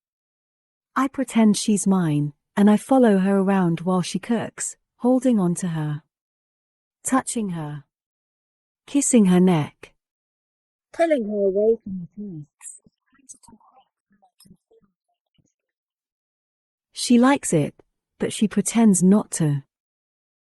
When we're finished eating, she sits with me on the couch. We put on a movie, but it doesn't get watched at all. We can't stop kissing. We kiss so much our lips hurt. Our hands hurt. Our stomachs hurt, because our bodies want to break rule number 2 so bad. It's gonna be a long weekend. I decide I need a shower, or I'll be begging for an amendment to rule number 2. I take a shower in her bathroom. I like this shower. I like it more than I liked it back when it was just my shower. I like seeing her things in here. I like looking at her razor and imagining what she looks like when she uses it. I like looking at her shampoo bottles and thinking about her with her head tilted back beneath the stream of water as she rinses it out of her hair. I love that my shower is her shower, too. Miles, she says. She's knocking, but she's already inside the bathroom. The water is hot on my skin, but her voice just made it even hotter. I open the shower curtain. Maybe I open it too far because I want her to want to break rule number 2. She inhales a soft breath, but her eyes fall where I want them to. Rachel, I say, grinning at the embarrassed look on her face. She looks me in the eyes. She wants to take a shower with me. She's just too shy to ask. Get in, I say. My voice is hoarse, like I've been screaming. My voice was fine 5 seconds ago. I close the shower curtain to hide what she's doing to me, but also to give her privacy while she undresses. I haven't seen her without her clothes on. I've felt what's underneath them.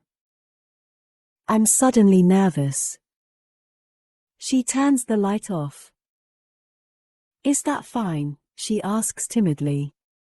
I say it is, but I wish she were more confident. I need to make her more confident.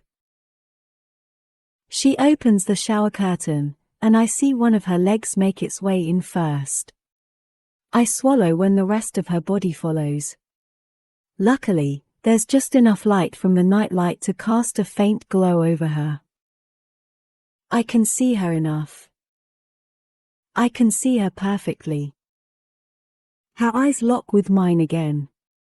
She steps closer to me. I wonder if she's ever shared a shower with anyone before, but I don't ask her. I take a step toward her this time, because she seems scared. I don't want her to be scared. I'm scared. I touch her shoulders and guide her so that she's standing under the water. I don't press myself against her, even though I need to. I keep distance between us. I have to. The only things that connect are our mouths. I kiss her softly, barely touching her lips, but it hurts so bad. It hurts worse than any other kiss we've shared. Kisses where our mouths collide. Our teeth collide. Frantic kisses that are so rushed they're sloppy. Kisses that end with me biting her lip or her biting mine. None of those kisses hurt like this one does, and I can't tell why this one is hurting so much. I have to pull back. I tell her to give me a minute, and she nods, then rests her cheek against my chest. I lean back against the wall and pull her with me while I keep my eyes closed tightly. The words are once again attempting to break the barrier I've built up around them. Every time I'm with her, they want to come out, but I work and work to cement the wall that surrounds them. She doesn't need to hear them. I don't need to say them. But they're pounding on the walls. They always pound so hard until all our kisses end up like this. Me needing a minute and her giving me one. They need out now worse than ever before. They need air. They're demanding to be heard. There's only so much pounding I can take before the walls collapse. There are only so many times my lips can touch hers without the words spilling over the walls, breaking through the cracks, traveling up my chest until I'm holding her face, looking into her eyes, allowing them to tear down all the barriers that stand between us and the inevitable heartbreak. The words come anyway. I can't see anything, I tell her. I know she doesn't know what I'm talking about. I don't want to elaborate, but the words come anyway. They've taken over. When you move to Michigan and I stay in San Fran, I don't see anything after that. I used to see whatever future I wanted, but now I don't see anything. I kiss the tear that's running down her cheek. I can't do this, I tell her. The only thing I want to see is you, and if I can't have that, nothing else is even worth it. You make it better, Rachel. Everything. I kiss her hard on the mouth, and it doesn't hurt at all this time, now that the words are free. I love you, I tell her, freeing myself completely. I kiss her again, not even giving her the chance to respond. I don't need to hear her say the words to me until she's ready, and I don't want to hear her tell me that the way I feel is wrong. Her hands are on my back, tugging, pulling me closer. Her legs are wrapping around mine like she's trying to embed herself inside me. She already has. It's frantic again. Teeth crashing, lip biting, hurried, rushed, panting, touching. She's moaning, and I can feel her trying to pull from my mouth, but my hand is wrapped in her hair, and I'm covering her mouth desperately, hoping she'll never break for breath. She makes me release her. I drop my forehead to hers, gasping in an effort to keep my emotions from spilling over the edge. Miles, she says breathlessly. Miles, I love you. I'm so scared. I don't want us to end. You love me, Rachel. I pull back and look her in the eyes. She's crying. I don't want her to be scared. I tell her it'll be okay. I tell her we'll wait until we graduate, then we'll tell them. I tell her they'll have to be okay with it. Once we're out of the house, everything will be different. Everything will be good. They'll have to understand. I tell her we've got this. She nods feverishly. We've got this, she responds back, agreeing with me. I press my forehead to hers. We've got this, Rachel, I tell her. I can't quit you now. No way. She takes my face between her palms, and she kisses me. You fell in love with me, Rachel. Her kiss removes a weight from my chest that is so heavy I feel like I'm floating. I feel like she's floating with me.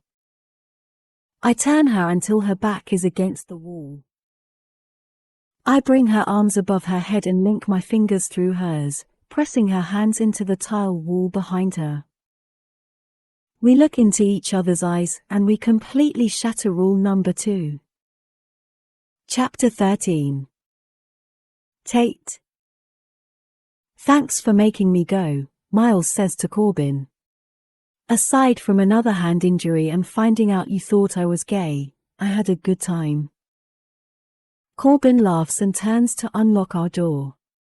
It's not exactly my fault I assumed you were gay. You never talk about girls, and you've apparently left sex off your schedule for 6 years straight. Corbin gets the door open and walks inside, toward his bedroom. I stand in the doorway, facing Miles. He's looking straight at me. invading me. It's on the agenda now, he says with a smile. I'm an agenda now. I don't want to be an agenda. I want to be a plan. A map. I want to be on a map to his future. But that breaks rule number 2. Miles backs into his apartment after opening his door, and he nods his head in the direction of his bedroom. After he goes to sleep, he whispers, "Fine, Miles. You can stop begging. I'll be your agenda." I nod before closing the door. I shower and shave and brush my teeth and sing and put on just enough makeup to make it look like I didn't put on any makeup at all. And fix my hair to make it look like I didn't fix my hair at all. And put back on the same clothes I had on earlier so it doesn't look like I changed clothes at all. But really, I changed my bra and my underwear, because they didn't match before but now they do. And then I freak the hell out because Miles will see my bra and underwear tonight. And possibly touch them. If it's part of his agenda, he might even be the one to remove them. My phone receives a text, and the sound startles me, because a text isn't on the agenda at 11 o'clock at night. The text is from an unrecognized number. All it says is he in his room yet? Me, how do you have my number? Miles, I stole it from Corbin's phone while we were driving. There's a weird voice in my head, singing, "N-A-N-A-N-A boo-boo." He stole my number. I'm such a child. Me, no, he's watching TV. Miles, good. I have to run an errand. I'll be back in 20 minutes. Leaving the apartment unlocked in case he goes to bed before then. Who runs errands at 11 o'clock at night? Me, CYA. I stare at my last text to him and cringe. It sounds way too casual. I'm giving him the impression that I do this all the time. He probably thinks all my days go something like this. Random guy, Tate, you want to have sex? Me, sure. Let me finish up with these 2 guys, and I'll be right over. By the way, I don't have any rules, so anything goes. Random guy, awesome. 15 minutes pass, and the television finally switches off. As soon as the door to Corbin's bedroom closes, mine opens. I'm across the living room and slipping out the front door and then bumping into Miles, who is standing in the hallway. Good timing, he says. He's holding a bag. He moves it to his other hand so it's not as visible to me. After you, Tate, he says, pushing open his door. No, Miles. I follow. That's how it is with us. You're solid, I'm liquid. You part the waters, I'm your wake. You thirsty? He walks toward his kitchen, but I'm not sure if I can follow him this time. I don't know how to do this, and I'm scared he'll notice that I've never had a rule number 1 or 2 before. If the past and the future are off limits, that only leaves the present, and I have no idea what to do in the present. I walk to the kitchen in the present. What do you have? I ask him. The bag is on the counter now, and he sees me eyeing it, so he pushes it aside, out of my view. Tell me what you want, and I'll see if I have it, he says.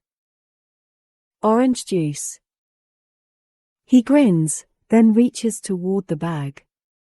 He pulls out a container of orange juice, and the simple fact that he even thought about it is testament to his generosity. It's also testament that it doesn't take much to make me want it.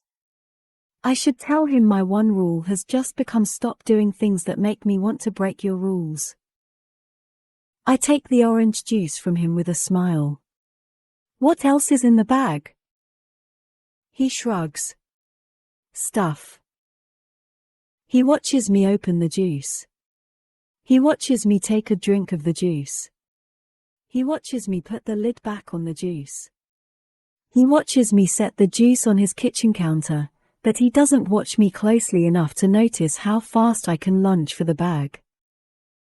I grab it right before his arms wrap around my waist. He's laughing. Put it back, Tate. I open it and look inside. Condoms. I laugh and toss it back onto the counter. When I turn around, his arms don't leave me. I really want to say something inappropriate or embarrassing, but I can't think of anything. Just pretend I did and laugh anyway. He doesn't laugh, but his arms are still around me. You're so weird, he says. I don't care. He smiles. This whole thing is weird. He's telling me how weird this is, but it feels pretty damn good to me. I'm not sure if weird feels good or bad to him. Is weird good or bad? Both, he says. Neither. You're weird, I tell him. He grins. I don't care. He moves his hands up my back, to my shoulders, and slowly down my arms until his hands are touching mine. That reminds me. I pull his hand between us. How's your hand? Fine, he says. I should probably check it out tomorrow, I say. I won't be here tomorrow. I leave in a few hours. Two thoughts cross my mind. One, I'm very disappointed he's leaving tonight. Two, why am I here if he's leaving tonight? Shouldn't you be asleep? He shakes his head. I can't sleep now. You didn't even try, I say. You can't fly a plane on no sleep, Miles. The first flight is short. Besides, I'm co-pilot. I'll sleep on the plane. Sleep isn't on his agenda. Tate is. Tate overrules sleep on his agenda. I wonder what else Tate overrules. So, I whisper as I drop his hand. I pause, because I don't have anything to follow the so. Nothing.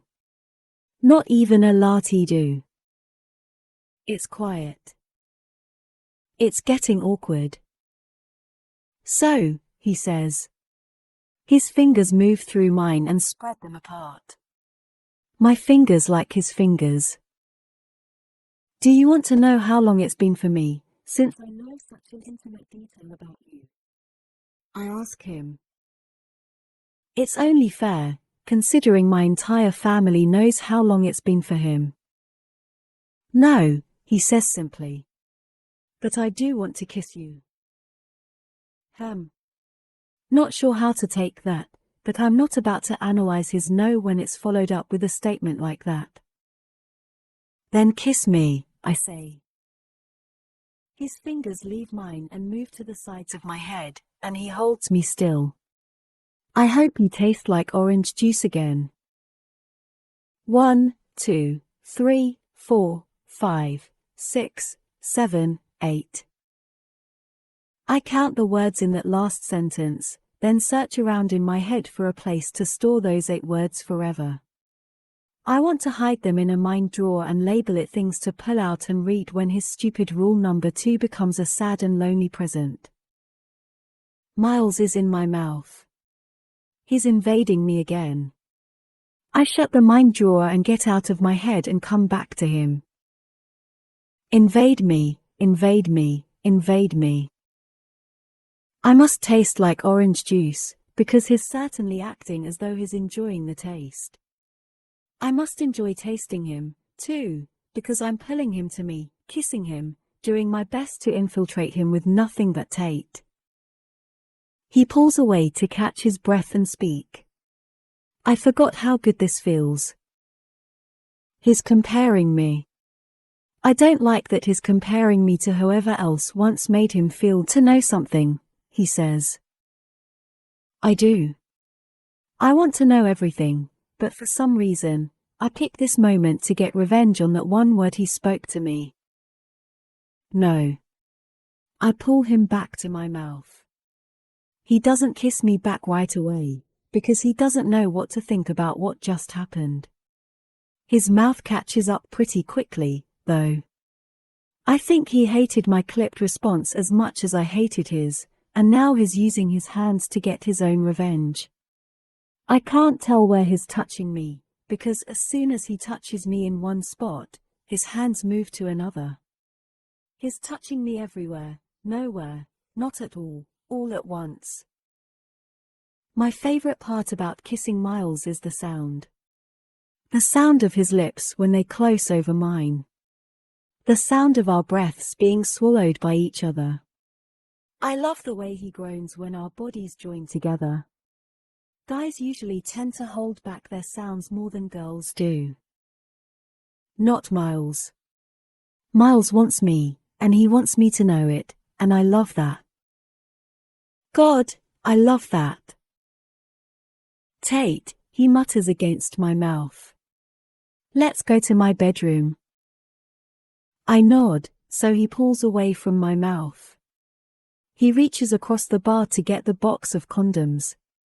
He begins walking with me to his bedroom, but he quickly walks back into the kitchen and grabs the orange juice. When he shoulders past me to lead the way to his bedroom, he winks. The way that one little wink makes me feel leaves me terrified about what it'll feel like once he's inside me. I don't know if I can forget it. Once we're in his bedroom, I begin to grow apprehensive. Mostly because this is his place, and this whole situation is pretty much on his terms, and I feel a little bit at a disadvantage. What's wrong? He asks. He's slipping off his shoes. He walks to the bathroom and flips off the light, then closes the door. I just got kind of nervous, I whisper. I'm standing in the middle of his bedroom, knowing exactly what's about to happen. Usually, these things aren't discussed and prearranged like this. They're spontaneous and heated, and neither party knows what's happening until it happens. But Miles and I both know what's about to happen. He walks to the bed and sits on the edge of it. Come here, he says. I smile, then walk a few feet to where he's seated. He cups the backs of my thighs, then presses his lips to the t-shirt covering my stomach. My hands fall to his shoulders, and I look down at him. He's looking up at me, and the calmness in his eyes is contagious. We can go slow, he says. It doesn't have to be tonight. That wasn't one of the rules. I laugh, but I also shake my head.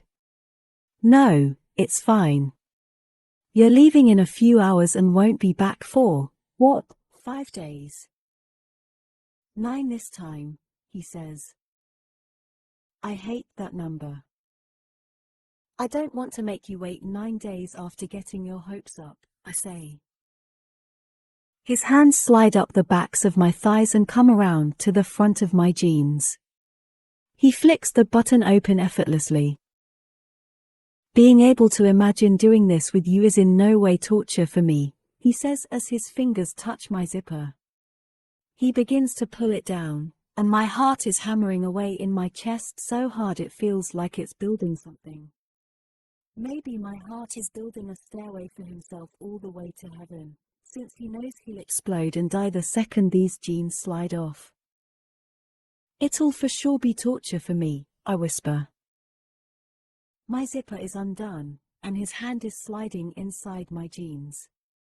He pushes his hand around to my hip, then begins to tug them off. I close my eyes and try not to sway, but his other hand has lifted up my shirt just enough for his lips to press against my stomach. It's overwhelming. Both his hands slip inside my jeans now, around to my backside. He pushes my jeans down slowly until they're around my knees. His tongue meets my stomach, and my hands get lost in his hair.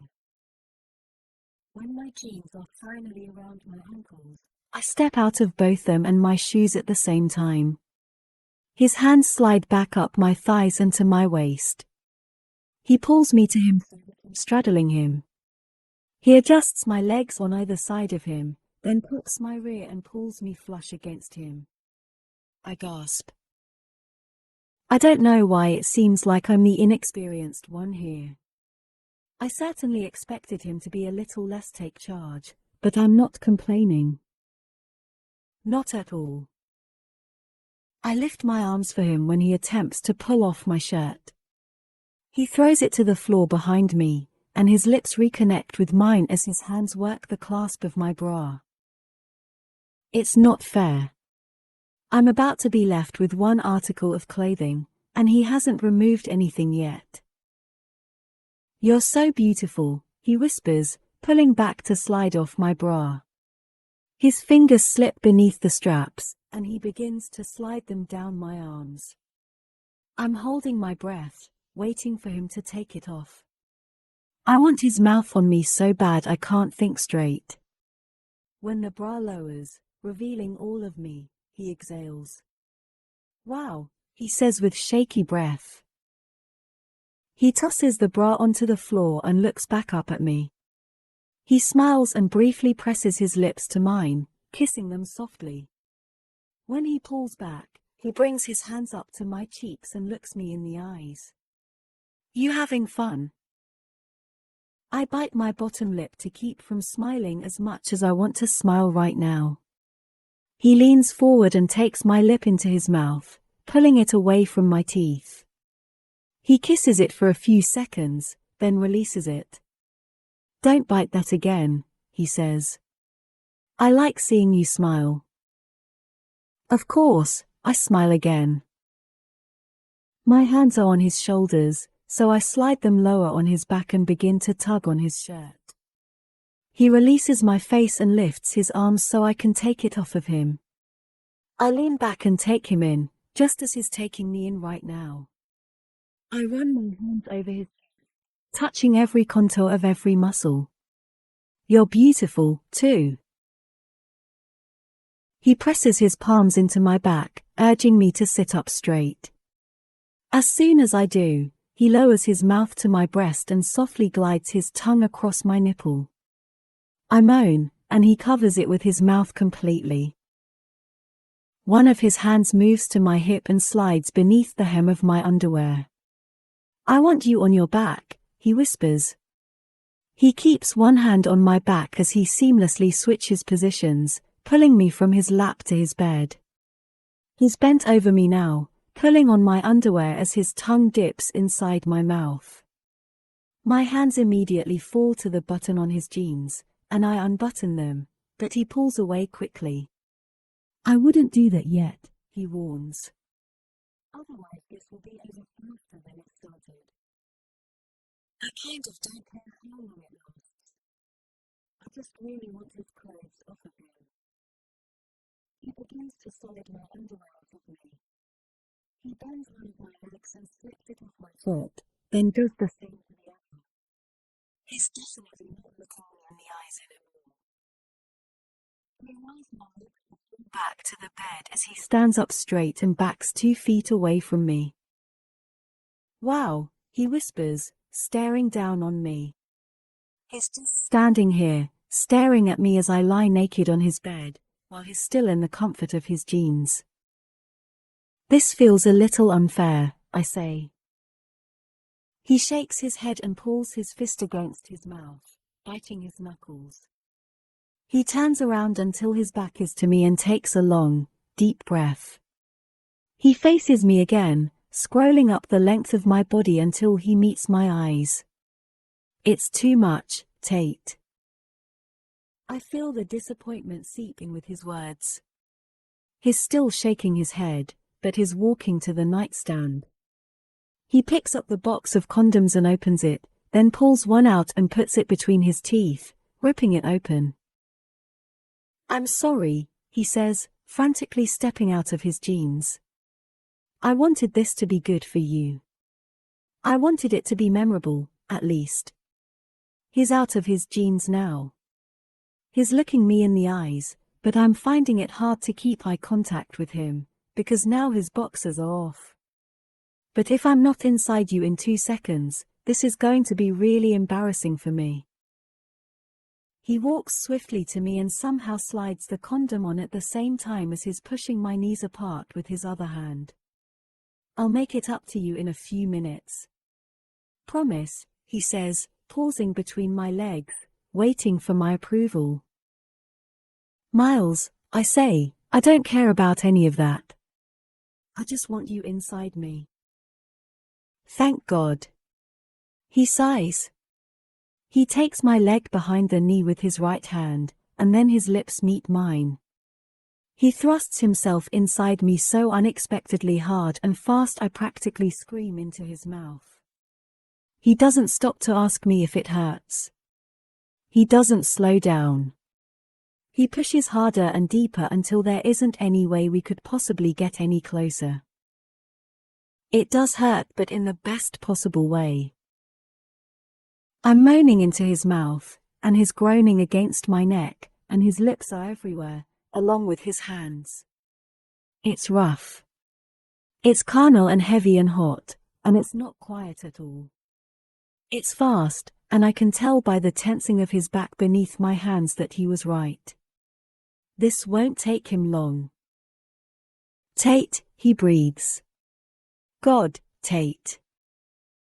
The muscles in his legs become tight, and he begins to shake. Fuck, he groans. His lips press to mine, hard, and he holds himself still, despite the tremors moving throughout his legs and his back.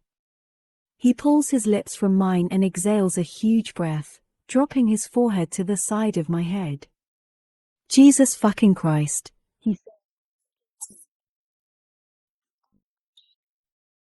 Still pressed deep inside me. The second he pulls out of me, his lips are on my neck, moving down until they meet my breasts. He kisses them but only briefly before he's back at my mouth again. I want to taste you, he says. Is that okay? I nod. I nod vigorously. He pulls away from the bed, disposes of the condom, and returns to his spot next to me. I watch him the entire time, because, as much as he didn't want to know how long it's been since I've been with a guy, it's been almost a year. That's not anywhere near the 6 years he's waited, but it's been long enough that I don't want to miss this by keeping my eyes closed. Especially now that I get to stare freely at that V and not have to be embarrassed by the fact that I can't take my eyes off of him. He's watching my body now with the same fascination as his hand glides across my stomach, then moves down until he reaches my thighs. He pushes my legs apart as he watches what he's doing to me with so much enthrallment I have to keep my eyes open so I can watch him watch me. Seeing what I do to him is enough of a turn-on without him even touching me. 2 of his fingers slide into me, and I suddenly find it a lot more difficult to continue watching him. His thumb remains outside me, teasing every spot it can touch. I moan and let my hands fall to the bed above my head as my eyes close. I pray he doesn't stop. I don't want him to stop. His mouth meets mine, and he kisses me softly, his lips a stark contrast to the pressure of his hand. His mouth slowly begins to explore its way down my chin until it's on my neck, the dip in my throat, trailing down my chest, covering my nipple, down my stomach, down, holy shit, down. He settles himself between my legs, leaving his fingers inside me as his tongue meets my skin, separating me, causing my back to arch and my mind to let go. I just let go. I don't care that I'm moaning so loudly I probably just woke up the entire floor. I don't care that I'm digging my heels into the mattress, trying to pull away from him because it's too much. I don't care that his fingers leave me in order to grip my hips and hold me against his mouth, refusing to let me climb away from him, thank God. I don't care that I'm more than likely hurting him, pulling his hair, pushing him into me, doing whatever I can to reach a point so high I'm almost positive I've never been there before. My legs begin to shake, and his fingers find their way back inside me, and I'm pretty sure I'm trying to smother myself with his pillow, because I don't want to get him kicked out of this apartment building by screaming as loudly as I need to scream right now. All of a sudden, I feel as if I'm up in the air, flying. I feel like I could look down and there would be a sunrise below me. I feel like I'm soaring. Oh, God. Jesus Christ. I'm him. I'm falling. I'm floating. Wow. Wow, wow, wow. I never want to touch the ground again. When I've completely melted to the bed, he hungrily works his mouth back up my body. He takes the pillow off my face and tosses it aside, then kisses me briefly. One more time, he says. He's off the bed and back on it in a matter of seconds, and then he's inside me again, but I don't even try to open my eyes this time. My arms are splayed out above my head, and his fingers are entwined with mine, and he's pushing, thrusting, living inside me. Our cheeks are pressed together, and his forehead is against my pillow, and neither of us has the energy left to even make a sound this time. He tilts his head until his lips meet my ear, and then he slows down to a gentle rhythm, pushing into me, then pulling completely out. He holds himself still, then pushes into me again, then pulls all the way out. He does this several more times, and all I can do is lie here and feel him. Tate, he whispers, his lips close to my ear. He pulls out of me and stills himself again. I can already say this with 100% certainty. He thrusts back inside me. He pulls out, then repeats his movement again. Best. Again. Thing. Again. Eyes. Again. Ever. Again. Felt. He held himself still, breathing heavily against my ear, gripping my hands so hard they hurt, but he doesn't make a single sound while he releases for the second time. We don't move. We don't move for a long time. I can't wipe the exhausted smile off my face. I'm pretty sure it's there permanently now. Miles pulls back and looks down on me. He smiles when he sees my face, and looking at him brings it to my attention that he never once made eye contact the time he was inside me. It makes me wonder if this was intentional or if it was just a coincidence. Comments, he asks teasingly. Suggestions. I laugh. I'm sorry. I can't. Words. I shake my head, letting him know I still need a little time before I can speak. Speechless, he says. Even better. He kisses me on the cheek, then stands up and walks to his bathroom. I close my eyes and wonder how in the hell this whole thing between us will ever end well. It can't. I can already tell because I never want to do this with anyone else ever again. Only Miles. He walks back into the bedroom and bends down to pick up his boxer shorts. He picks up my underwear and jeans in the process and lays them on the bed beside me. I'm guessing that's his hint that he wants me to get dressed. I sit up and watch as he picks up my bra and shirt and hands them to me.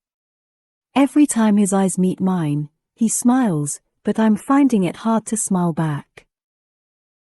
Once I'm dressed, He pulls me up and kisses me, then wraps his arms around me. I changed my mind, he says. After this, I'm pretty sure the next 9 days are going to be pure torture. I bite my smile, but he doesn't notice, because I'm still wrapped in his arms. Yep. He kisses me on the forehead. Can you lock the door on your way out? I swallow my disappointment and somehow find the strength to smile at him when he releases me. Sure. I walk toward his bedroom door and hear him fall onto his bed. I leave, not knowing what to feel. He didn't promise me anything more than what just happened between us. We did what he willingly agreed to, which was have sex. I just wasn't expecting this overwhelming feeling of embarrassment.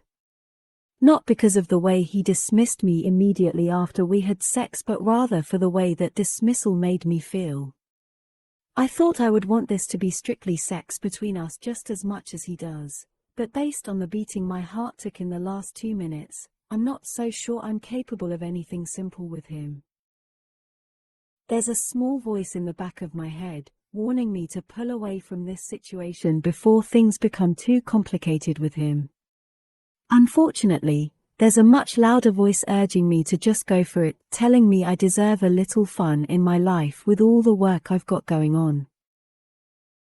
Just thinking about how much I enjoyed tonight is enough to make me accept and even embrace his casualness afterward. Maybe with a little more practice, I can even learn how to enforce it myself. I walk to my apartment door but pause when I hear someone speaking.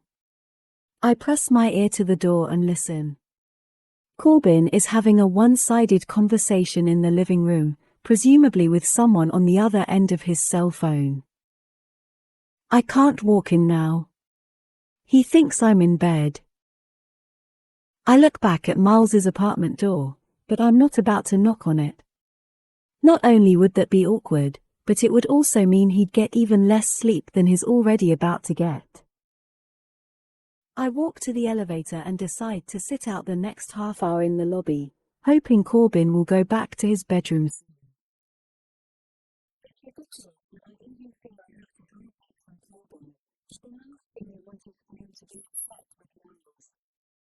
And that's exactly what would happen. I make it to the lobby and step off the elevator, not quite sure what I'm even doing. I guess I could go wait it out in my car. You lost. I glance over to Cap, and he's seated in his usual spot, despite the fact that it's almost midnight. He pats the empty chair next to him. Have a seat. I walk past him to the empty chair. I didn't bring any food this time, I say. Sorry. He shakes his head. I don't like you for your food, Tate. You're not that good of a cook. I laugh, and it feels good to laugh. Things have just felt so intense for the past 2 days. How was Thanksgiving? He asks. Did the boy have a good time? I look at him and tilt my head in confusion. The boy? He nods. Mr. Archer. Didn't he spend the holiday with you and your brother? I nod, understanding his question now. Yes, I say. I want to add that I'm pretty sure Mr. Archer just had the best Thanksgiving he's had in more than 6 years, but I don't. Mr. Archer had a great time, I think. And what's the smile for? I immediately wipe away the grin I didn't realize was plastered on my face. I scrunch up my nose. What smile? Cap laughs. Oh, hell, he says. You and the boy? Are you falling in love, Tate? I shake my head. No, I say immediately. It's not like that. How so, then? I quickly look away as soon as I feel the blush creep up my neck. Cap laughs when he sees my cheeks turn as red as the chairs we're seated on. I may be old, but that don't mean I can't read body language, he says. Does this mean you and the boy are, what's the term they use now? Hooking up. Bumpin' uglies. I lean forward and bury my face in my hands. I can't believe I'm having this conversation with an 80-year-old man. I quickly shake my head. I'm not answering that. I see, Cap says with a nod. We're both quiet for a moment while we process. Told him. Well, good, he says. Maybe that boy will actually smile every now and then. I nod in complete agreement. I could definitely use more of his smile. Can we change the subject now? Cap slowly turns his head toward me and arches his bushy grey eyebrow. I ever tell you about the time I found a dead body on the 3rd floor? I shake my head, relieved that he changed the subject but confused that the subject of a dead body has somehow helped me find relief. I'm just as morbid as Cap. Chapter 14. Miles. 6 years earlier. Do you think the fact that we shouldn't be doing this is why we like doing it so much? Rachel asks. She's referring to kissing me. We kiss a lot. Every chance we get and even chances we don't get. When you say shouldn't, do you mean because our parents are together? She says yes. Her voice is breathless, because I'm currently kissing my way up her neck. I like that I take her breath away. Remember the first time I saw you, Rachel? She moans a sound that means yes. And do you remember me walking you to Mr. Clayton's class? She gives me another wordless yes. I wanted to kiss you that day. I work my way back up to her mouth and look her in the eyes. Did you want to kiss me? She says yes, and I can see in her eyes that she's thinking. Back to that day. To the day she became my everything. We didn't know about our parents that day, I explain. Yet we still wanted to be doing this. So no, I don't think that's why we like it now. She smiles. See? I whisper, brushing my lips softly across hers to show her how good it feels. She lifts off her pillow and holds herself up on her elbow. What if we just like kissing in general? She asks. What if it has nothing to do with me or you in particular? She always does this. I tell her she should be a lawyer, because she likes playing devil's advocate so much. But I love it when she does it, so I always go along with it. Good point, I tell her. I do like kissing. I don't know of anyone who doesn't like it. But there's a difference between this and simply liking to kiss. She looks at me curiously. What's the difference? I lower my mouth to hers once more. You, I whisper. I like kissing you. That answers her question, because she shuts up and brings her mouth back to mine. I like that Rachel questions everything. It makes me look at things in a different way. I have always enjoyed kissing the girls I've kissed in the past, but only because I was attracted to them. It didn't really have anything to do with them in particular. When I kissed all the other girls, I felt pleasure.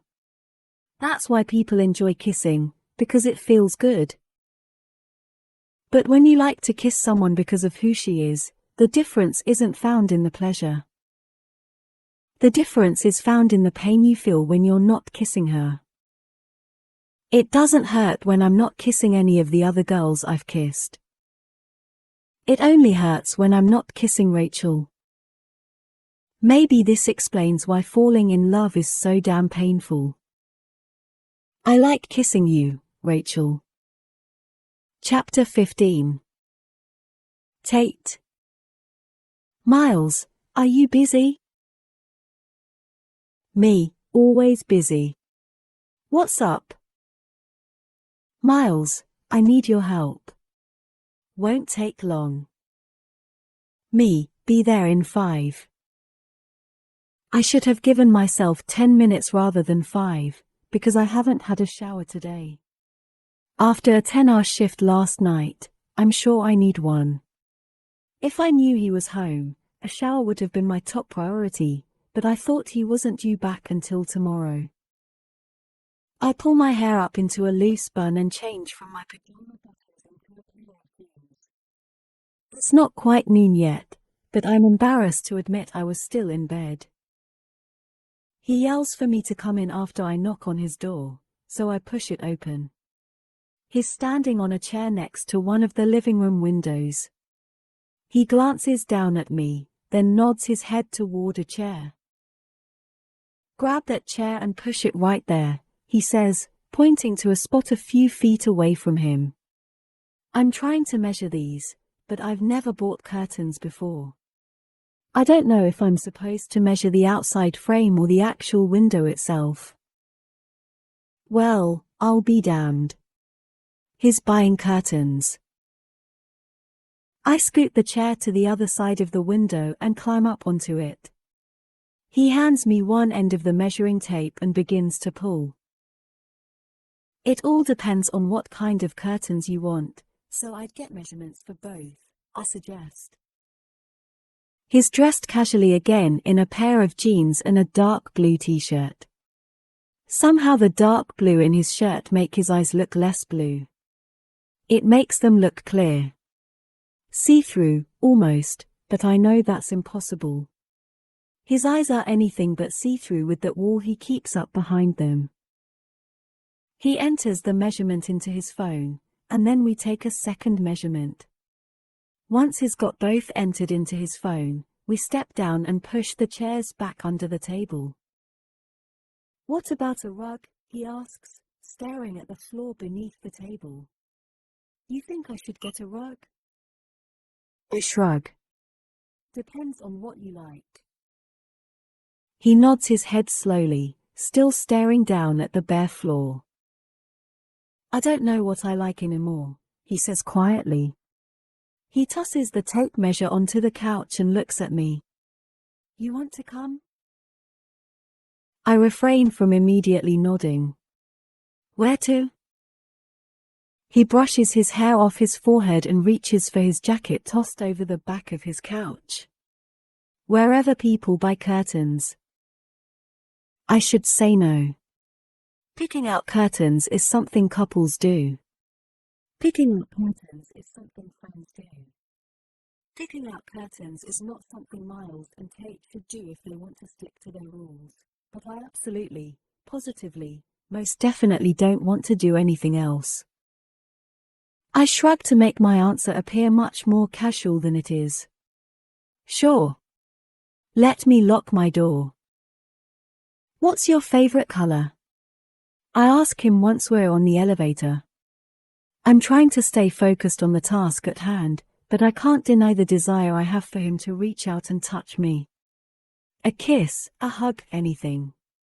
We're standing on opposite sides of the elevator, though. We haven't touched since the night we first had sex.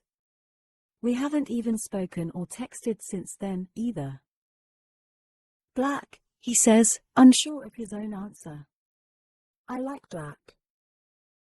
I shake my head. You can't decorate with black curtains. You need color. Maybe something close to black but not black. Navy, he asks. I notice his eyes aren't focused on mine anymore. His eyes are scrolling slowly from my neck all the way down to my feet.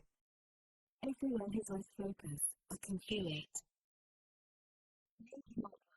I say quietly. I'm pretty sure this conversation is only taking place for the sake of having conversation. I can see by the way he's looking at me that neither of us is thinking about colors or curtains or rugs right now. Do you have to work tonight, Tate? I nod. I like that he's thinking about tonight, and I love how he ends most of his questions with my name. I love how he says my name. I should require him to say my name every time he speaks to me. I don't have to be in until 10. The elevator reaches the bottom floor, and we both move to the doors at the same time. His hand connects with the small of my back, and the current that moves through me is undeniable. I've had crushes on guys before. Hell, I've even been in love with guys before, but none of their touches have ever been able to make me respond the way his do. As soon as I step off the elevator, his hand leaves my back. I'm more aware of the absence of his touch now than before he even touched me. Each little bit I get, I crave it that much more. Cap isn't in his usual spot. That's not surprising, though, considering it's only noon. He's not much of a morning person. Maybe that's why we get along so well. You feel like walking? Miles asks. I tell him yes, despite the fact that it's cold out. I prefer walking, and we near several stores that would work for working in. I suggest a store I passed a couple of weeks ago that's only 2 blocks from where we are. After you, he says, holding the door open for me. I step outside and pull my coat a little tighter around me.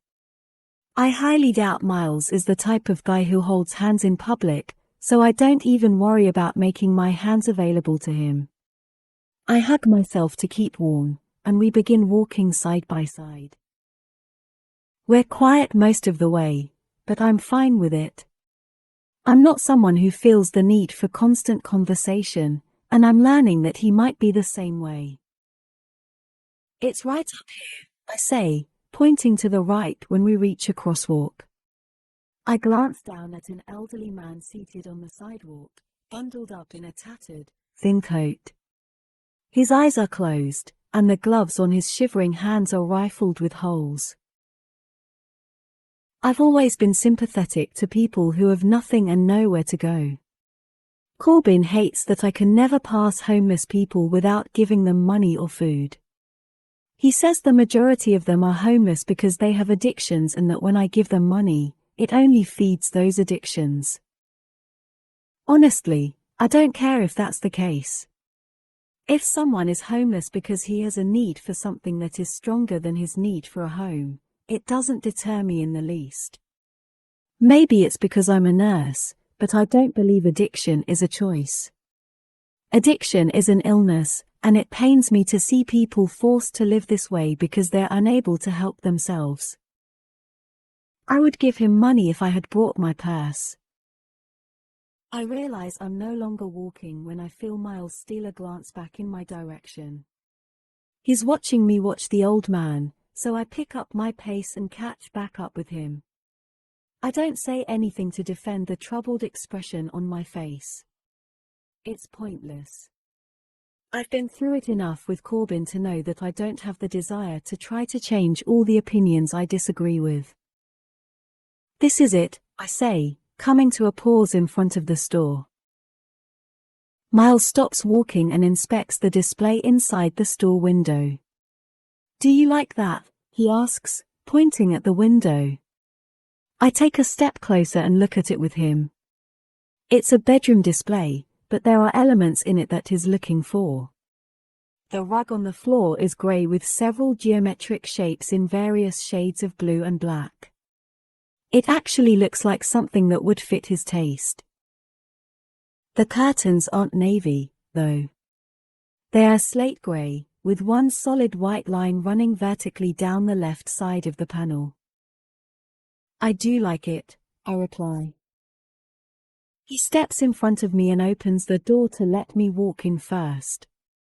A saleswoman is making her way toward the front before the door even closes behind us. She asks if she can help us find anything. Miles points to the window. I want those curtains. 4 of them. And the rug. The saleswoman smiles and motions for us to follow her. What width and height do you need?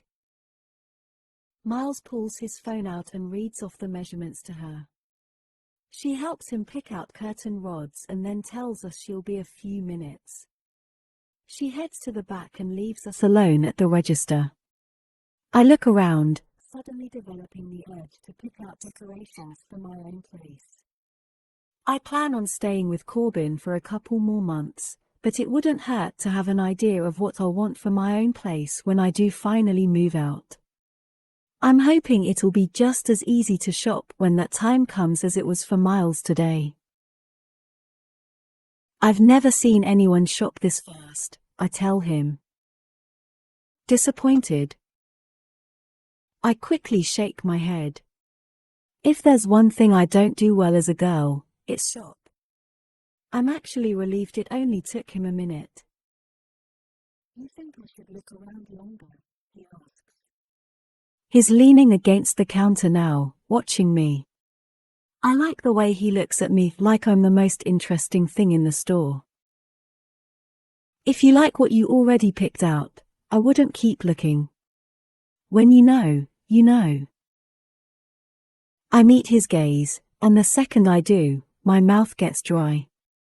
He's concentrating on me, and the serious look on his face makes me feel uncomfortable and nervous and interesting, all at once. He pushes off the counter and takes a step toward me. Come here. His fingers reach down and wrap around mine, and he begins to pull me behind him. My pulse is being ridiculous. It's sad, really. They just found out. Tate. Don't let them affect you like this. He continues walking until he reaches a wooden trifold screen, decorated with Asian writing on the outside. It's the kind of screen people place in the corners of bedrooms. I never understood them. My mother has one, and I doubt she's ever once stepped behind it to change clothes. What are you doing? I ask him. He turns and faces me, still holding on to my hand. He grins and steps behind the screen, pulling me with him so we're both shielded from the rest of the store. I can't help but laugh, because it feels like we're in high school, hiding from the teacher. His finger meets my lips. Sure, he whispers, smiling down at me while he stares at my mouth. I immediately stop laughing, but not because I don't find this amusing anymore. I stop laughing because as soon as his finger is pressed against my lips, I forget how to laugh. I forget everything. Right now, the only thing I can focus on is his finger as it slides softly down my mouth and chin. His eyes follow the tip of his finger as it keeps moving, trailing gently down my throat, all the way to my chest, down, down, down to my stomach. That one finger feels as if it's touching me with the sensation of 1,000 hands. My lungs and their inability to keep up are signs of that. His eyes are still focused on his finger as it comes to a pause at the top of my jeans, right above the button. His finger isn't even making contact with my skin, but you wouldn't know that based on the rapid response of my pulse.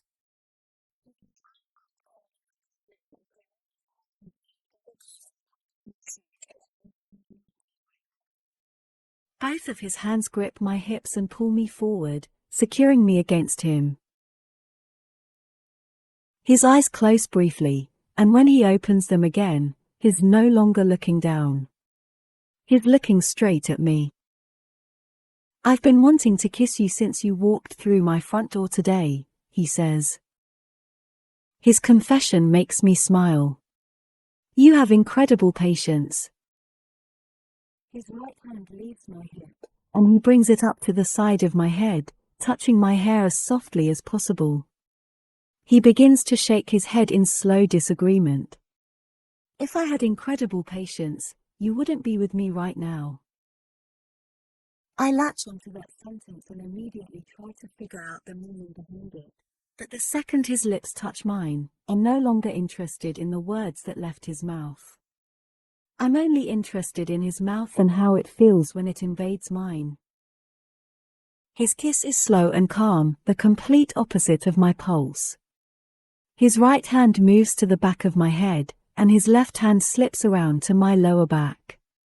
He explores my mouth patiently, as if he plans on keeping me behind this partition for the rest of the day. I'm summoning every last bit of willpower I can find in order to keep myself from wrapping my arms and legs around him. I'm trying to find the patience he somehow shows, but it's hard when his fingers and hands and lips can pull these kinds of physical reactions out of me. The door to the back room opens, and the click of the saleswoman's heels can be heard against the floor. He stops kissing me, and my heart cries out. Luckily, the cry can only be felt, not heard. Rather than pulling away to walk back to the counter, he brings both his hands to my face and holds me still while he looks at me in silence for several seconds. His thumbs brush lightly across my jaw, and he releases a soft breath.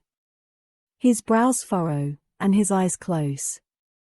He presses his forehead to mine, still holding onto my face, and I can feel his internal struggle. Tate. He says my name so quietly I can feel his regret in the words he hasn't even spoken yet. I like. He opens his eyes and looks at me. I like kissing you, Tate.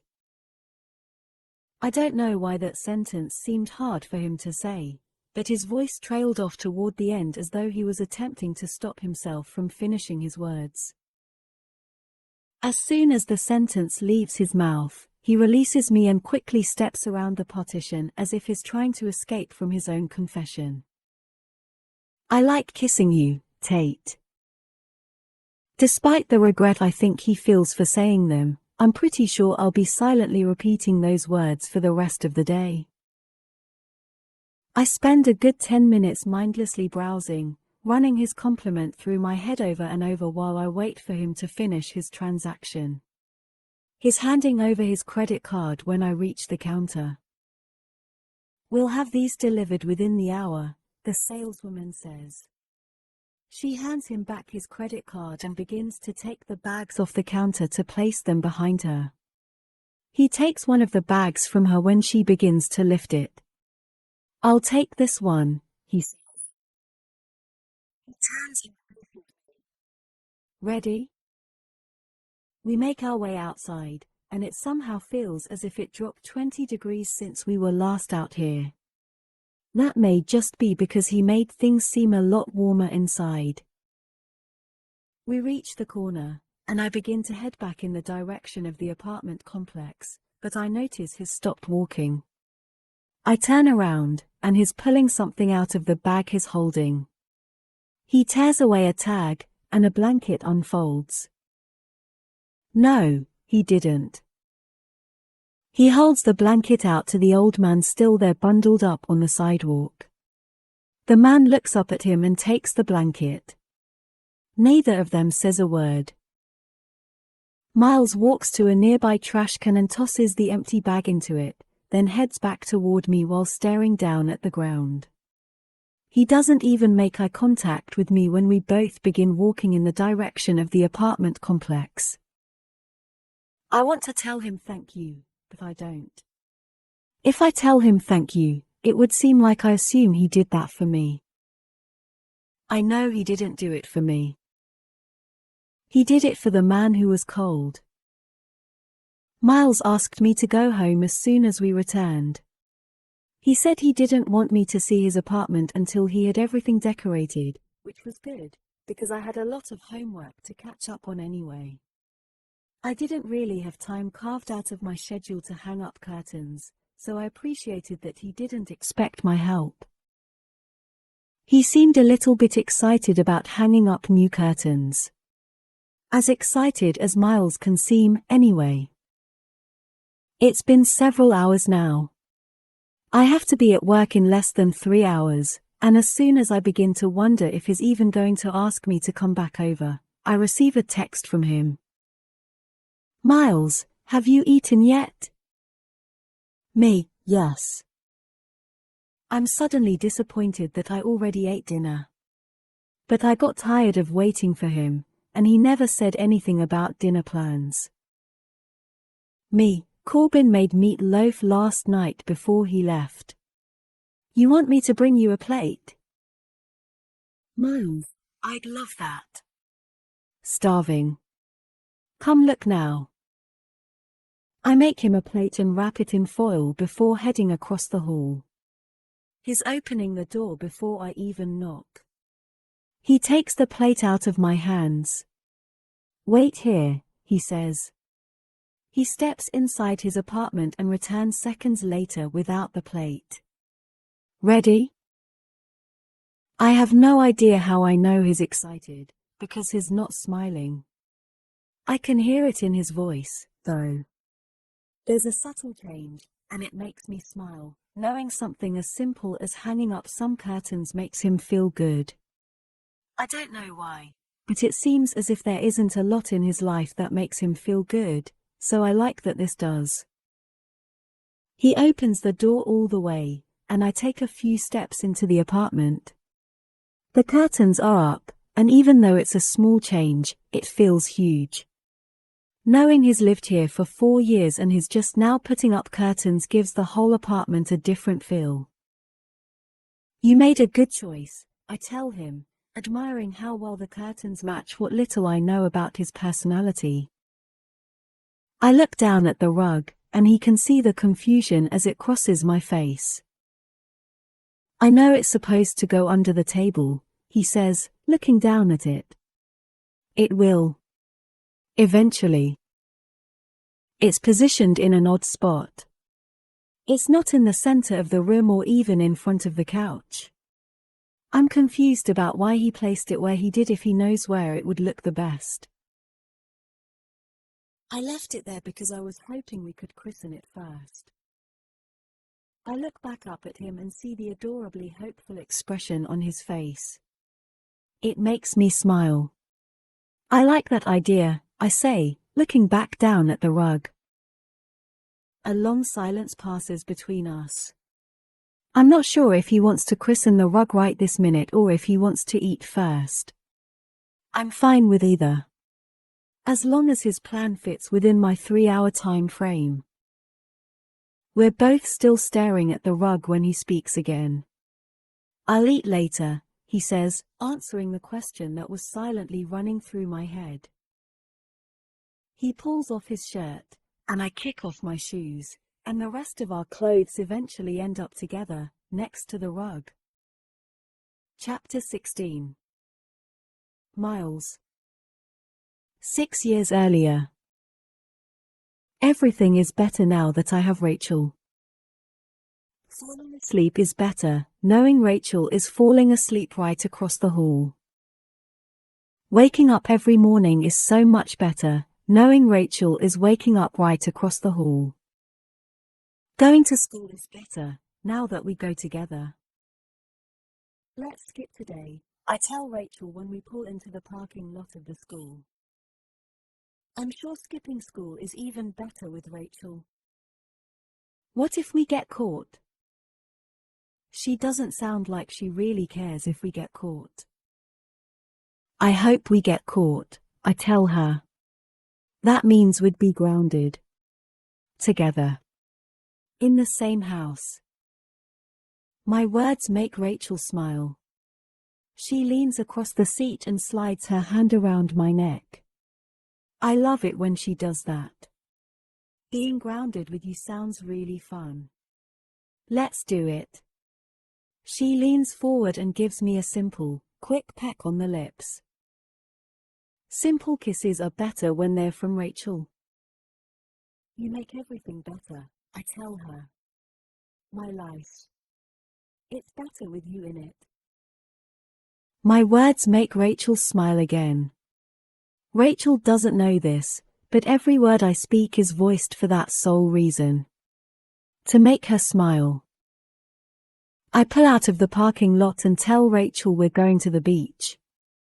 She says she wants her bathing suit, so we go to the house first and get our bathing suits. We also pack a lunch and a blanket. We go to the beach. Rachel wants to sunbathe while she reads. I want to watch Rachel sunbathe while she reads. She's lying on her stomach, propped up on her elbows. I lay my head on my arms and watch her. My eyes follow the smooth curves of her shoulders, the sway in her back, the way her knees are bent and her legs are up in the air with her feet crossed at the ankles. Rachel is happy. I make Rachel happy. I make Rachel's life better. Her life is better with me in it. Rachel, I whisper. She places her bookmark inside the book and closes it, but she doesn't look at me. I want you to know something. She nods, but she closes her eyes as though she wants to focus on my voice and nothing else. When my mom died, I stopped believing in God. She lays her head on her arms and keeps her eyes shut. I didn't think God would make someone go through that much physical pain. I didn't think God would make someone suffer like she suffered. I didn't think God was capable of making someone go through something so ugly. A tear falls from Rachel's closed eyes. But then I met you, and every single day since then, I've wondered how someone could be so beautiful if there wasn't a God. I've wondered how someone could make me so incredibly happy if God didn't exist. And I realized, just now, that God gives us the ugliness so we don't take the beautiful things in life for granted. My words don't make Rachel smile. My words make Rachel frown. My words make Rachel cry. Miles, she whispers. She says my name so quietly it's as if she doesn't want me to hear it.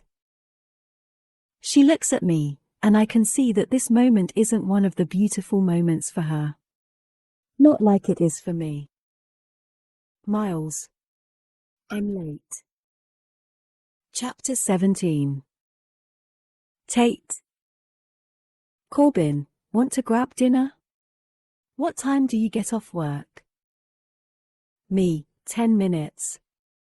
Where at? Corbin, we're nearby. We'll just meet you out front.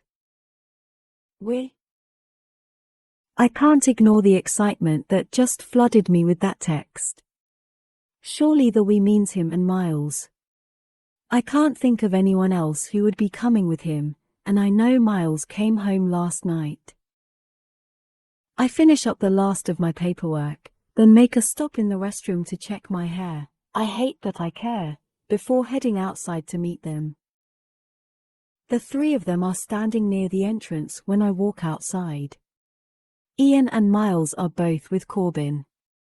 Ian smiles when he sees me, since he's the only one facing me. Corbin spins around when I reach them. We're going to Jack's. All good-looking in their own ways, but even more so when they're sporting their pilot jackets and walking in a group like this. I can't deny I feel somewhat underdressed, walking next to them in my scrubs. Let's do it, I say. I'm starving. I glance at Miles, and he gives me the slightest nod but no smile.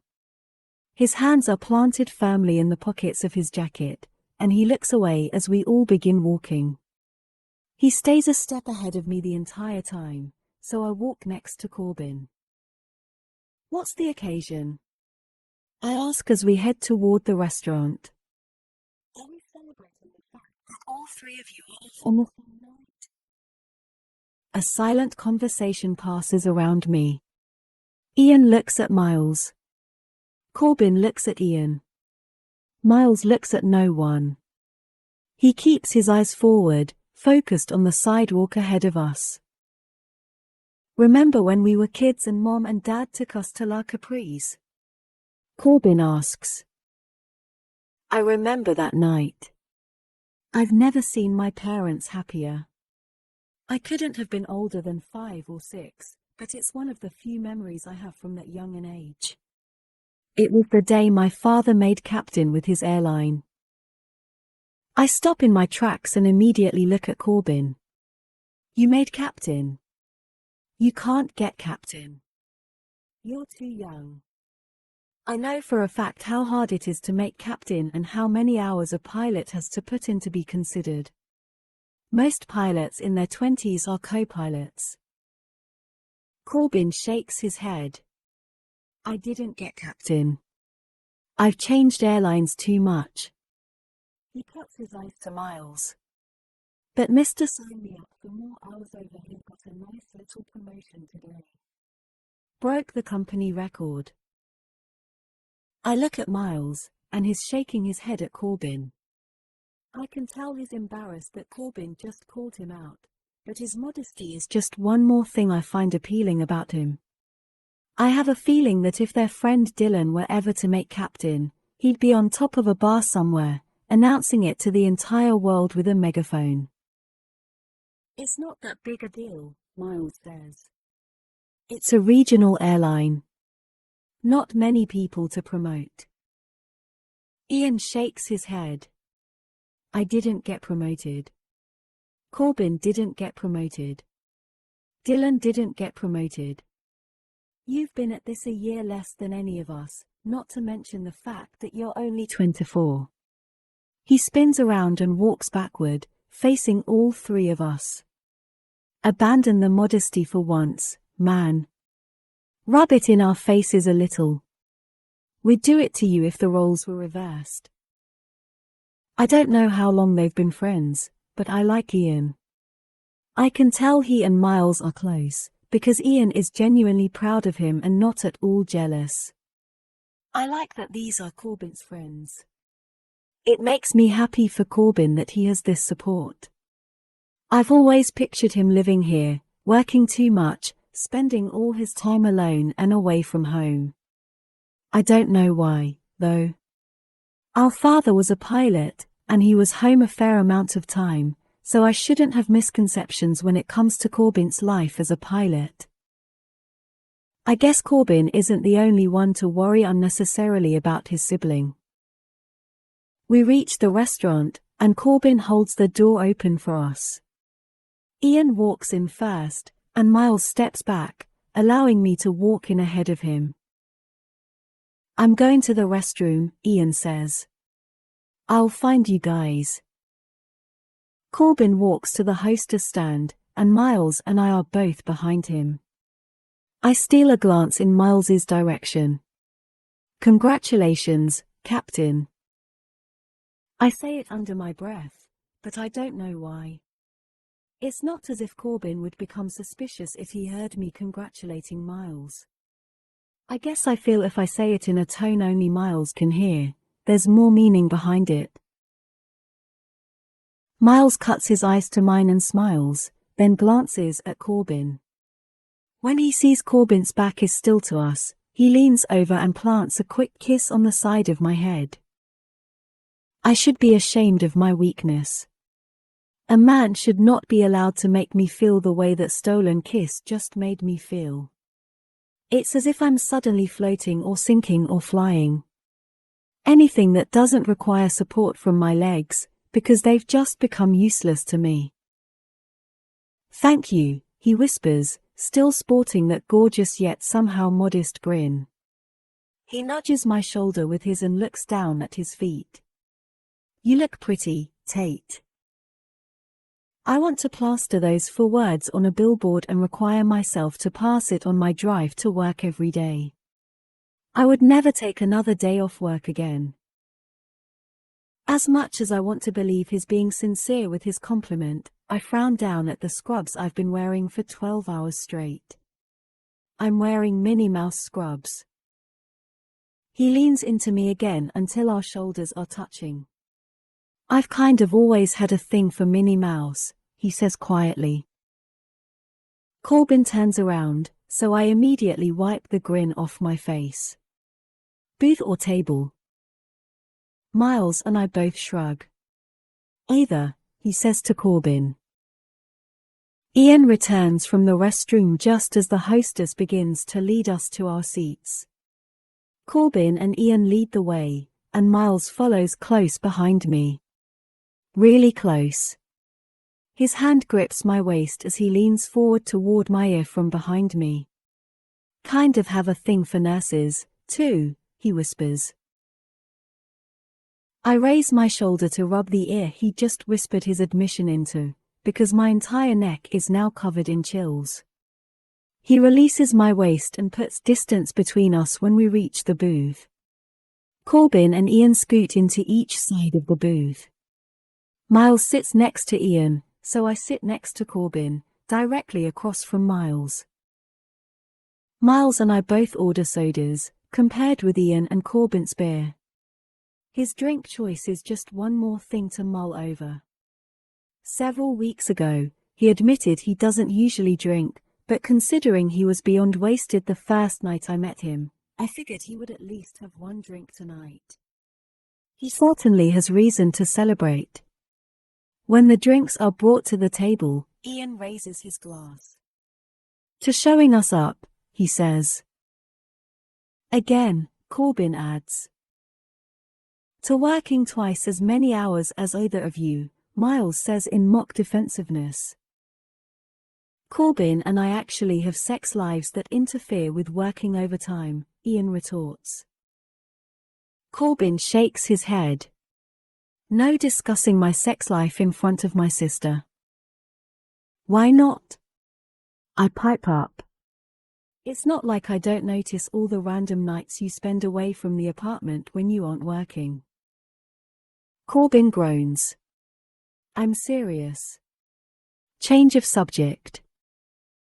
I grant him his request gladly. How long have the three of you known each other? I ask the question to no one in particular, but I only care to hear the answers that involve Miles. Miles and I have known your brother since meeting him in flight school a few years back. I've known Miles since I was 9 or 10, Ian says. We were both 11, Miles corrects. We met during 5th grade. I have no idea if this conversation is breaking rule 1 of no asking about the past, but Miles doesn't seem uncomfortable talking about it. The waitress brings us a complimentary basket of bread, but none of us has even opened a menu yet, so she tells us she'll be back to take our order. I still can't believe you're not gay, Corbin says to Miles, completely changing the subject again while he opens his menu. Miles peers at him over his menu. I thought we weren't discussing sex lives. No, Corbin says. I said we weren't discussing my sex life. Besides, you don't even have one to discuss. Corbin lays his menu flat on the table and engages Miles directly. Seriously, though. Why don't you ever date? Miles shrugs, more interested in the drink between his hands than in having a stare down with my brother. Relationships aren't worth the end result to me. Something in my heart cracks, and I start to worry that one of the guys might actually hear it fragmenting over the silence. Corbin leans back in the seat. Damn. She must have been a serious bitch. My eyes are suddenly glued to Miles, waiting for his reaction to a possible revelation about his past. He gives his head a slight shake, silently dismissing Corbin's assumption. Ian gently clears his throat, and his expression changes as he loses the smile normally affixed to his face. It's obvious by Ian's reaction that whatever issues Miles has from his past, Ian is definitely aware of them. Ian sits up straight in his seat and raises his glass, pasting a forced grin onto his lips. Miles doesn't have time for girls. He's too busy breaking company records by becoming the youngest captain our airline has ever seen. We take Ian's interruption for what it is and raise our glasses. We clink them together, and everyone takes a drink. The appreciative look Miles shoots in Ian's direction doesn't go unnoticed by me, although Corbin seems to be clueless. Now I'm even more curious about Miles. And equally concerned that I'm getting in over my head, because the more time I spend with him, the more I want to know everything there is to know about him. We should celebrate, Corbin says. Miles moves his menu down. I thought that's what we were doing. I mean after this. We're going out tonight. We need to find a girl to put an end to your dry spell, Corbin says. I almost spit my drink out, but luckily, I'm able to contain my laugh. Miles notices my reaction and taps my ankle under the table with his foot. But he leaves his foot right next to mine. I'll be fine, Miles says. Besides, the captain needs his rest. All the letters on the menu begin to blur as my mind replaces them with words like ending and dry spell and rest. Ian looks at Corbin and nods. I'll go. Let the captain go back to his apartment and sleep off the effects of his cooler. Miles pegs me with his eyes and adjusts slightly in his seat so that our knees touch. He wraps his foot around the back of my ankle. Sleep actually sounds really good, he says. He trades my stare for the menu in front of him. Let's hurry up and order so I can go back to my apartment and sleep. It feels like I haven't slept in more than 9 days, and it's all I've been able to think about. My cheeks are on fire, along with several other areas of my body. In fact, I kind of have the urge to fall asleep right now, Miles says. He lifts his eyes to meet mine. Right here at the table. Now the temperature in the rest of my body matches the heat in my cheeks.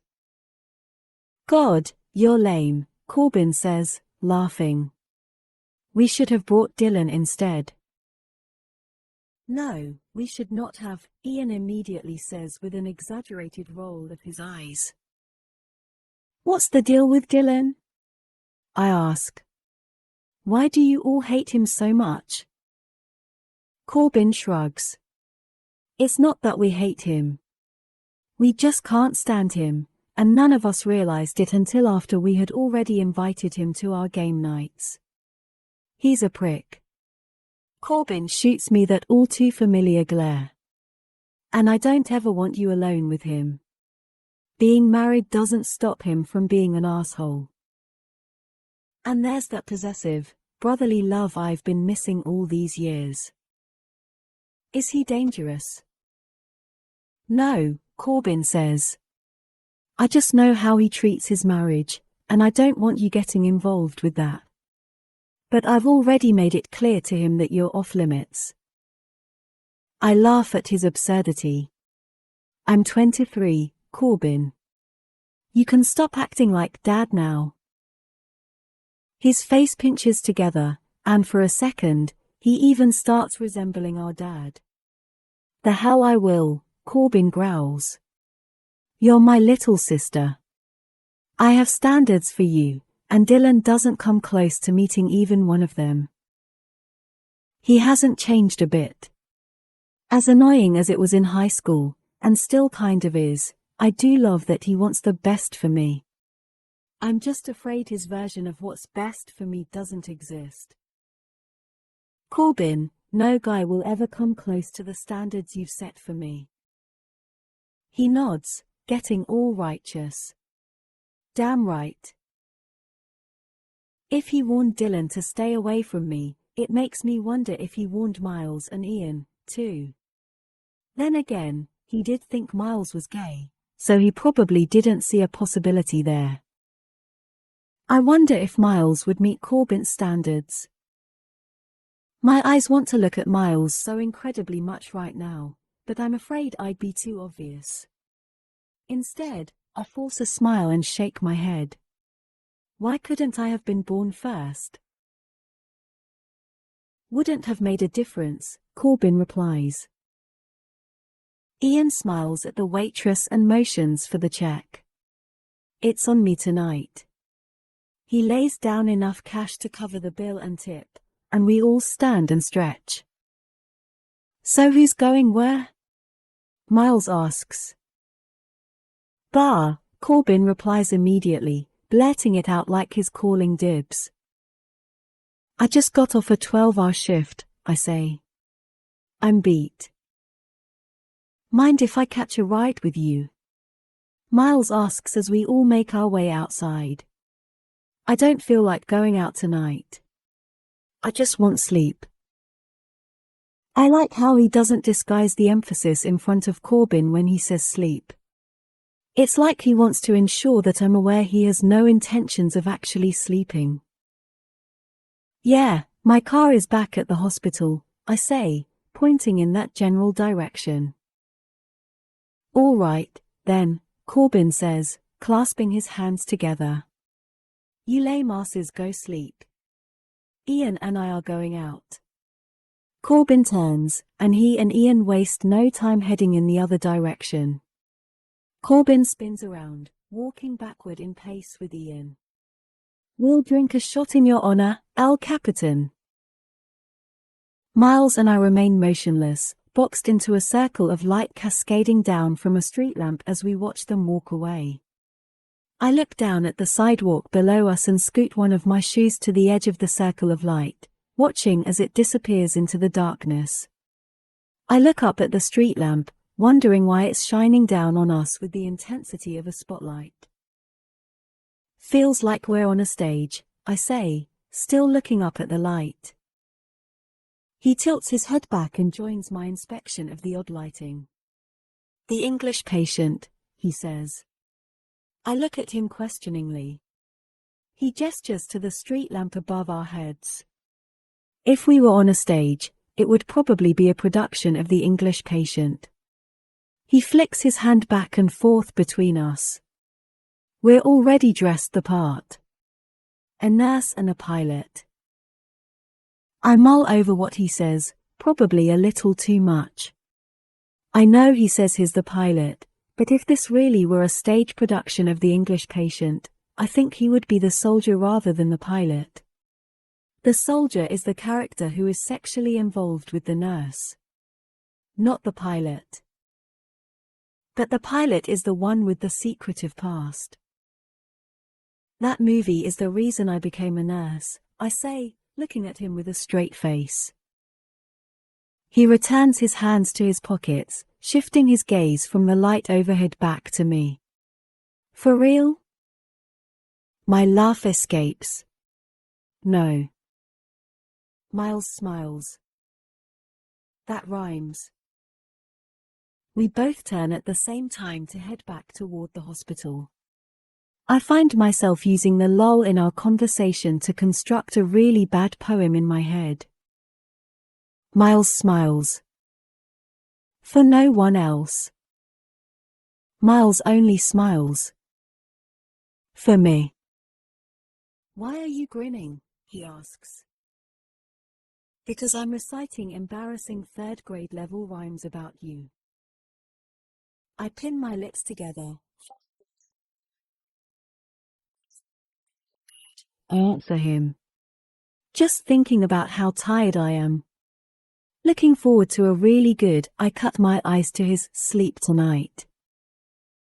He's the one smiling now. I know what you mean. I don't think I've ever been this tired. I might even sleep as soon as we're inside your car. That would be nice. I smile but bow out of the metaphor-laden conversation. It's been a long day, and I actually really am tired. We walk in silence, and I can't help but notice that his hands are shoved firmly into his jacket pockets, as if he's protecting me from them. Or maybe he's protecting them from me. We're only a block away from the parking lot when his footsteps slow, then stop completely. Naturally, I stop walking and turn around to see what caught his attention. He's looking up at the sky, and my eyes focus on the scar that runs the length of his jaw. I want to ask him about it. I want to ask him a million questions, starting with when his birthday is and then what his first kiss was like. After that, I want to ask him about his parents and his entire childhood and his first love. I want to ask him about Rachel. I want to know what happened with them and why whatever happened caused him to want to avoid any form of intimacy for more than 6 years. Most of all, I want to know what it was about me that finally put an end to it. Miles, I say, each question wanting to dive off the tip of my tongue. I felt a raindrop, he says. Before the sentence leaves his mouth, I feel one, too. We're both looking up at the sky now, and I'm swallowing all the questions along with the lump in my throat. The drops begin to fall faster, but we continue to stand there with our faces tilted up toward the sky. The sporadic drops turn into sprinkles, which then turn into full-on rain, but neither of us has moved. Neither of us is making a mad dash for the car. The rain is sliding down my skin, down my neck, into my hair, and soaking my shirt. My face is still tilted toward the sky, but my eyes are closed now. There's nothing in the world that compares to the feel and smell of brand new rain. As soon as that thought crosses my mind, warm hands meet my cheeks and slide to the nape of my neck, stealing the strength from my knees and the air from my lungs. His height is shielding me from most of the rain now, but I keep my eyes closed and tilted toward the sky. His lips come down gently over mine, and I find myself comparing the feel and smell of brand new rain to his kiss. His kiss is much, much better. His lips are wet from the rain, and they are a little bit cold, but he counterbalances that with the warm caress of his tongue against mine. The falling rain, the darkness surrounding us, and being kissed like this make it feel like we really are on a stage and our story has just reached its climax. It feels as if my heart and my stomach and my soul are all scrambling to get out of me and into him. If all my 23 years were laid on a graph, this moment would be the crest in my bell curve. I should probably be a little bit sad and disappointed about this realization. I've had a few serious relationships in my past, but I can't recall a single kiss with any of those guys where I felt this much. The fact that I'm not even in a relationship with Miles and I feel this affected by him should tell me something, but I'm too invested in his mouth to scrutinize that thought. The rain has turned into a downpour, but neither of us seems to be affected by it. His hands drop to my lower back, and I fist his shirt in my hands, pulling him closer. His mouth fits mine as if we're two pieces from the same puzzle. The only thing that could possibly separate me from him right now would be a bolt of lightning. Or the fact that it's raining so hard I can't breathe. My clothes are stuck to parts of me I didn't even know clothes could stick to. My hair is so saturated it can't absorb another drop of water. I push against him until he releases my mouth from his, and then I bury my head under his chin and look down so I can take a breath without drowning. He wraps his arm around my shoulders and ushers me toward the parking lot, lifting his jacket over my head. He picks up his pace, and I match him step for step until we're both running.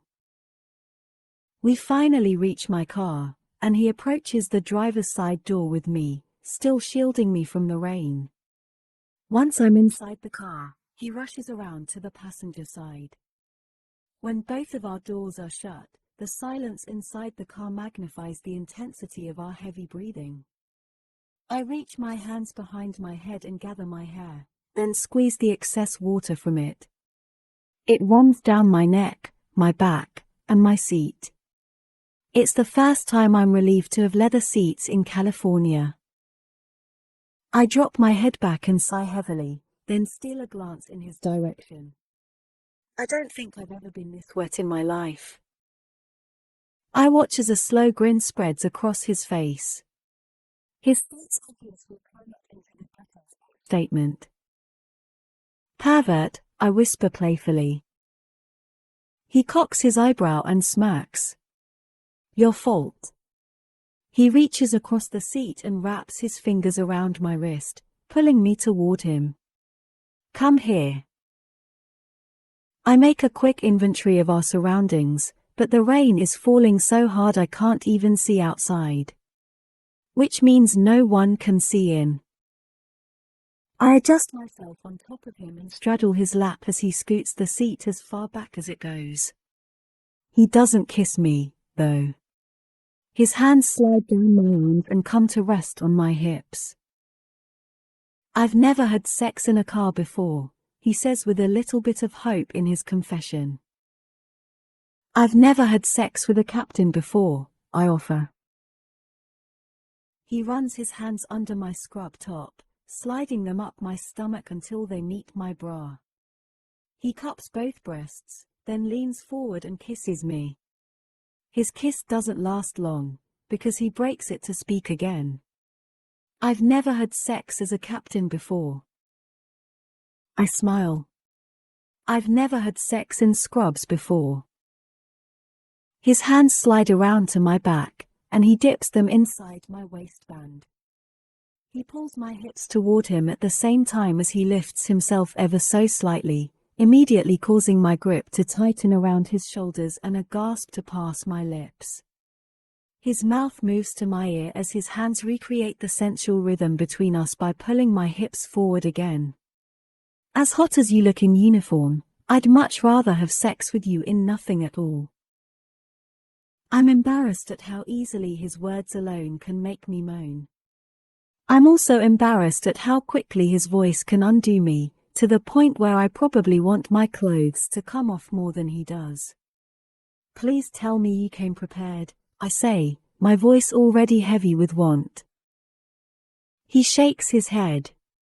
Just because I knew I would see you tonight doesn't mean I came with expectations. I'm immediately filled with disappointment. He lifts himself off the seat and slides his hand into his back pocket. I did, however, come with a hell of a lot of hope. He pulls the condom out of his wallet with a grin, and we both immediately begin to take action. My hands connect with the button on his jeans faster than our mouths connect.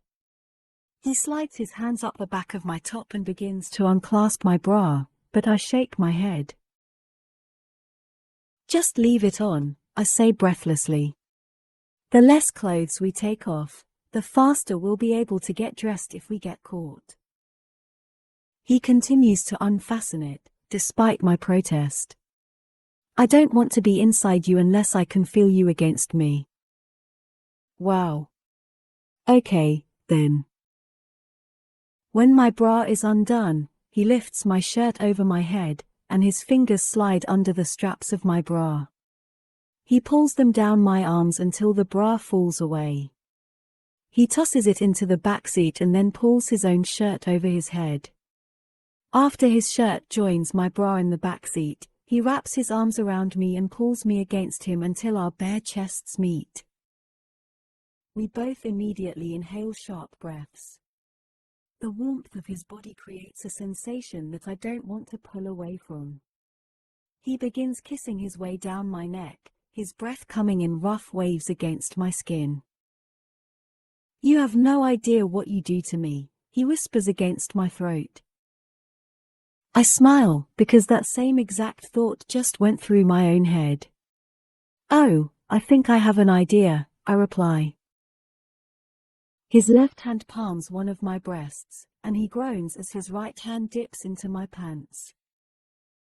Off, he says simply, tugging at the elastic band. He doesn't have to ask twice. I scoot back to my empty seat and begin removing the rest of my clothes while I watch him unzip his jeans. His eyes are all over me as he rips open the condom wrapper with his teeth. When the only article of clothing remaining between us is his unbuttoned pair of jeans, I scoot toward him. I feel ridiculously self-conscious that I'm in my car in the parking lot of my workplace and I'm completely naked. I've never done anything like this before. I've never really wanted to do anything like this before. I love how desperate we are for each other right now, but I don't think I've ever felt this close before. Place my hands on his shoulders and begin to straddle him while he slides on the condom. Keep it quiet, he says teasingly. I'd hate to be the reason you get fired. I glance at the window, still unable to see outside. It's raining too hard for anyone to hear us, I say. Besides, you were the louder one last time. He dismisses but with a quick laugh and begins kissing me again. His hands grip my hips, and he pulls me to him, readying himself against me. This position would normally cause me to moan, but I'm suddenly feeling stubborn with my noises now that he's mentioned it. There's no way I was the louder one, he says with his lips still touching mine. If anything, we tied. I shake my head. I don't believe in ending things with a tie. That's a cop-out for people who are too scared they might lose. His hands meet my hips, and he's positioned against me in such a way all I would have to do to take him inside me would be to allow it to happen. However, I'm refusing to lower myself onto him simply because I like competition and I feel one about to begin. He lifts his hips, obviously ready to get things going between us. My legs tense, and I pull away just enough. He laughs at my resistance. What's wrong, Tate? You scared now? Afraid once I'm inside you, we'll both see who the loud one really is? There's a challenging gleam in his eyes. I don't verbally accept his challenge to see who can stay quieter. Instead, I keep my eyes locked with his while I slowly ease myself onto him. Both of us gasp simultaneously, but that's the only sound that passes between us. As soon as he's all the way inside me, his hands meet my back, and he pulls me against him. The only sounds we make are heavy sighs and even heavier gasps. The rain slapping against the windows and the roof magnifies the silence we're experiencing inside the car. The strength it takes to hold back is coupled with a need to hold on to each other with more desperation. His arms are around my waist, gripping me so tightly it makes it hard to move. My arms are wrapped around his neck, and my eyes are shut. We're barely moving now because of the tight grips we have on each other, but I like it. I like how slow and steady our rhythm remains while we both focus on how to continue suppressing the moans caught in our throats. For several minutes, we continue in the same manner, moving just enough but at the same time not nearly enough. I think we're both too afraid to make any sudden movements, or the intensity will cause one of us to lose. One of his hands glides around to my lower back, and the other hand meets the back of my head. He takes a handful of my hair and gently tugs until my throat is exposed to his mouth. I wince the second his lips meet my neck, because staying quiet is a lot more challenging than I imagined it would be. Especially since he's at an advantage with the way we're positioned. His hands are free to roam anywhere they want, and that's exactly what they're doing right now.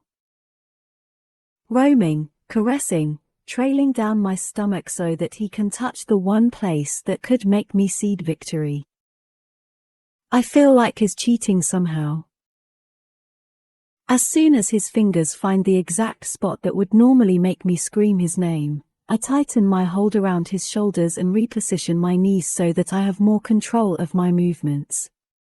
I want to put him through just as much torture as he's putting me through right now. As soon as I reposition and able to ease myself further onto him, the slow and steady disappears. His mouth meets mine in a frantic kiss, one with more need and more force than any kiss before it. It's as if we're attempting to kiss away our natural desire to verbalize just how good this feels. I'm suddenly hit with a sensation that ripples through my entire body, and I have to lift myself off of him and hold still before I lose. Despite my need to slow things down, he does the opposite and applies more pressure to me with his hand. I bury my face against his neck and bite down gently on his shoulder in order to stop myself from moaning his name. The second my teeth meet his skin, I hear the hits in his breath and feel the stiffening in his legs.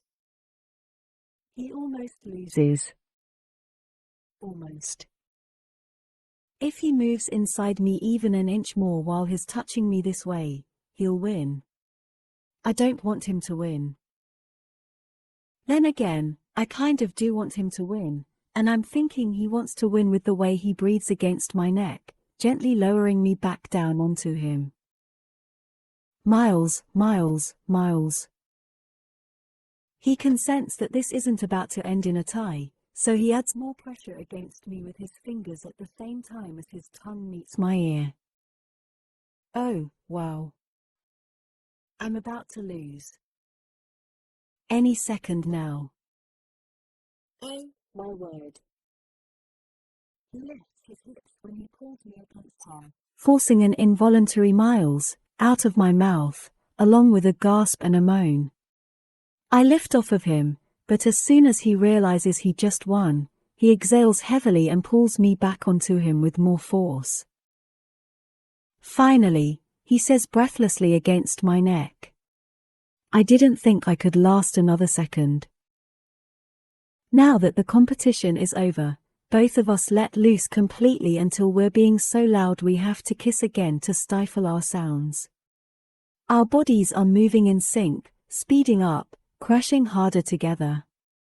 We continue our frantic pace for a few more minutes, escalating in intensity until I'm positive I can't take another second of him.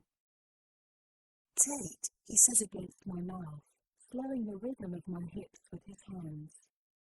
I want us to come together. Oh, holy hell. If he wants me to last any longer, he can't say things like that. I nod my head, unable to form a coherent response. Are you almost there? He asks. I nod again and try my best to speak this time, but nothing comes out other than another moan. Is that a yes? His lips have stopped kissing mine, and he's focused on my response now.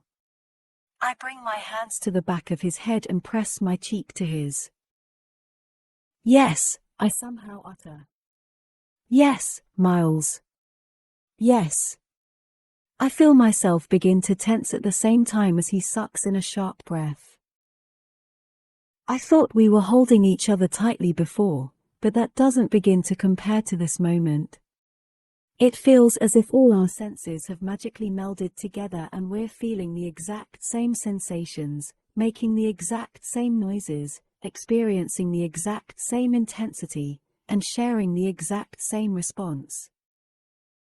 Our rhythm gradually begins to slow, right along with the tremors in our bodies. The tight grips we have around each other begin to loosen. He buries his face into my hair and exhales heavily. Loser, he whispers. I laugh and move to bite him playfully on his neck. You cheated, I say. You brought in illegal reinforcement when you started using your hands. He laughs with a shake of his head. Hands are fair game. But if you think I cheated, maybe we should have a rematch. I raise my eyebrows. Best 2 out of 3.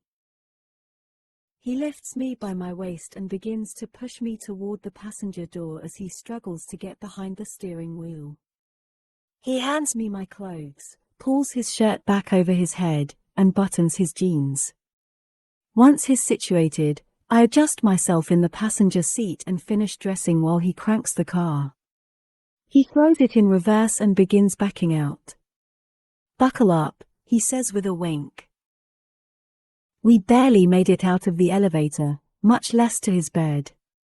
He almost took me right there in the hallway. The sad part is, I wouldn't have minded. He won again.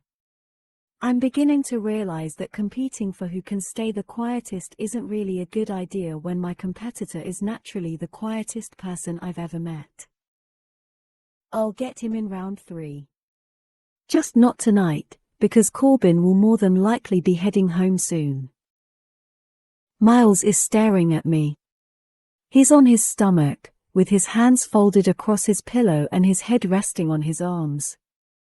I'm getting dressed, because I want to beat Corbin to our apartment so I don't have to lie about where I've been. Miles follows me around his bedroom with his eyes as I dress. I think your bra is still in the hallway, he says with a laugh. Might want to grab it before Corbin finds it. I crinkle up my nose at the thought.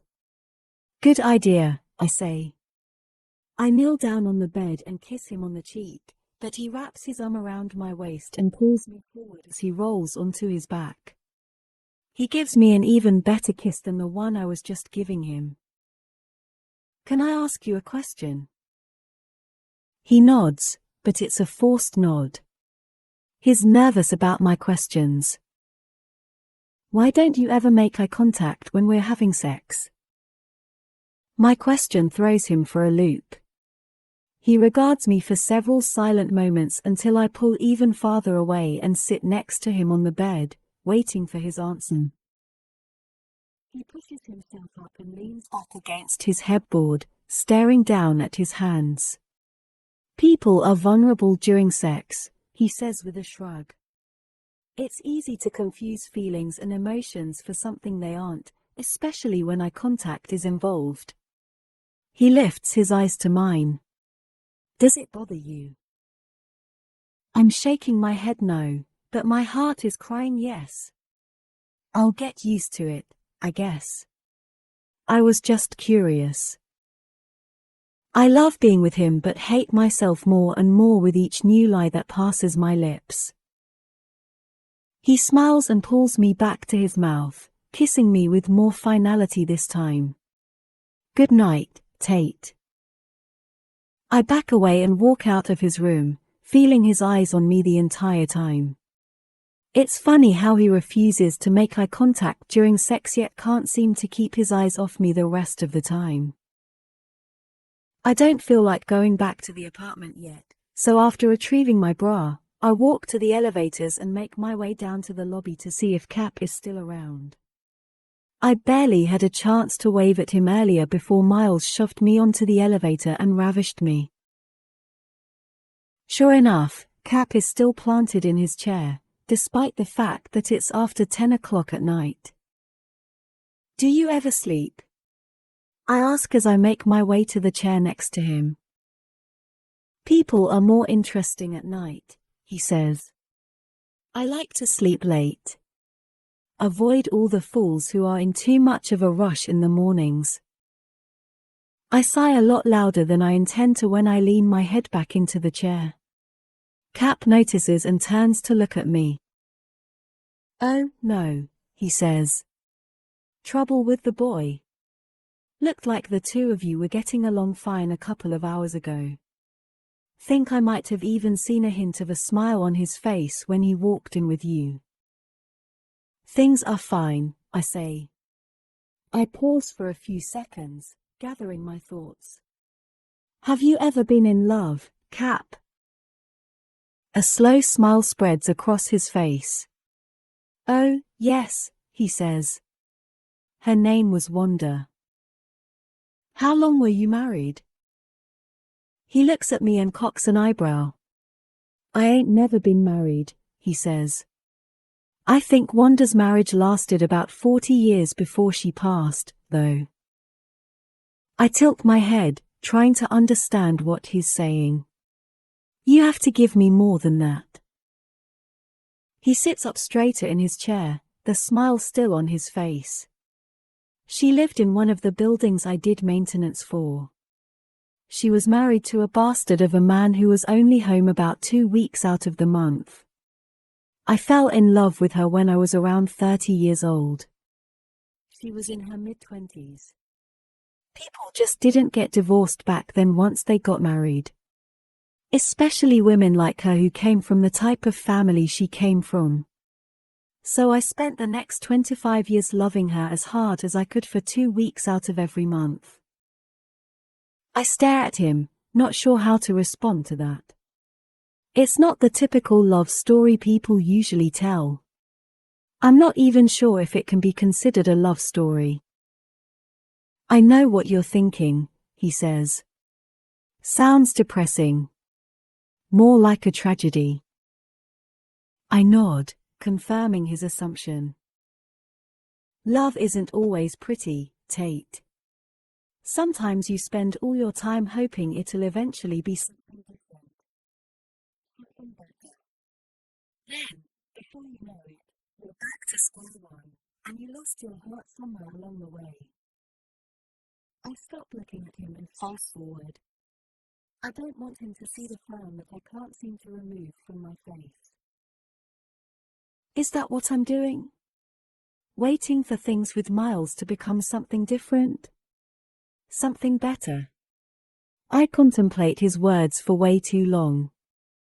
So long, in fact, I hear snoring. I cut my eyes in Cap's direction, and his chin has dropped to his chest. His mouth is wide open. Chapter 18. Miles. 6 years earlier. I rub her back reassuringly.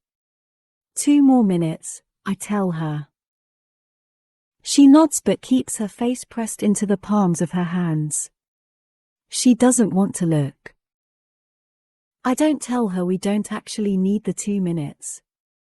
I don't tell her the results are already there, clear as day. I don't tell Rachel she's pregnant yet, because she still has 2 minutes left of hope.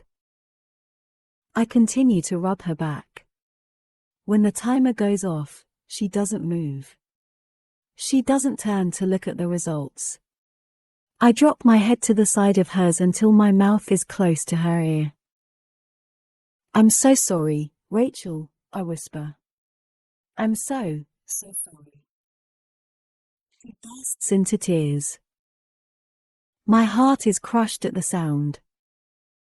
This is my fault. This is all my fault. The only thing I can think to do now is figure out how to rectify it. I turn her toward me and wrap my arms around her. I'll tell them you don't feel well and you can't go to school today. I want you to stay here until I get back. She doesn't even nod. She continues to cry, so I pick her up and carry her to the bed. I go back to the bathroom and package up the test, then hide it underneath the sink in the very back. I rush to my room and change clothes. I leave. I'm gone most of the day. I'm rectifying. When I finally pull back up our driveway, I still have almost an hour before my father and Lisa are due home. I grab everything from my front seat and rush inside to check on her. I left my phone behind in my rush this morning, so I haven't had a way to check on her at all, and I'd be lying if I said it wasn't killing me. I go inside. I go to her door. I attempt to turn it, but it's locked. I knock. Rachel? I hear movement. Something crashes against the door, and I jump back. When I realize what's happened, I step forward again and bang on the door. Rachel! I yell, frantic. Open the door. I hear her crying. Go away. I take 2 steps back, then lunge forward and shove my shoulder against the door as hard as I can. The door flies open, and I rush inside. Rachel is curled up against the headboard, crying into her hands. I reach her. She pushes me away. I walk back to her. She slaps me, then scoots off the bed. She stands up, shoving me back, pushing her palms against my chest. I hate you, she screams through tears. I grab her hands and try to calm her down. It makes her angrier. Just leave, she yells. If you don't want anything to do with me, just leave. Her words stun me. Rachel, stop, I plead. I'm here. I'm not going anywhere. Her tears come harder now. She screams at me. She says I left her. I put her in bed this morning, and I left her because I couldn't handle it. I was disappointed in her. I love you, Rachel. More than I love myself. Baby, no, I tell her, pulling her to me. I didn't leave you. I told you I was coming back. I hate that she didn't understand why I left today. I hate that I didn't explain it to her. I walk her back to the bed, and I position her against the headboard. Rachel, I say, touching her tear-stained cheek, I'm not disappointed in you, I tell her. Not in the least. I'm disappointed in myself. Which is why I want to do everything I possibly can to turn this around for you. For us. That's what I've been doing today. I've been trying to find a way to make this better for us. I stand up and grab the folders, then spread them out on the bed. I show her everything. I show her the brochures for family housing I picked up from campus. I show her the forms we need to fill out for free campus childcare. I show her the financial aid brochures and the night classes and the online course review and the academic advisor list and how it will all coordinate with my flight class schedule. All the possibilities are spread out before her, and I want her to see that even though we didn't want this, even though we didn't plan for this, we can do this. I know it'll be a lot harder with a baby, Rachel. I know that. But it's not impossible. She stares down at everything I've laid out before her. I watch her in silence until her shoulders begin to shake and she covers her mouth with her hand. She meets my gaze as huge tears spill out of her eyes. She crawls forward and throws her arms around my neck. She tells me she loves me. You love me so much, Rachel. She kisses me over and over. We've got this, Miles, she whispers against my ear. I nod and hug her back. We've got this, Rachel. Chapter 19. Tate. It's Thursday.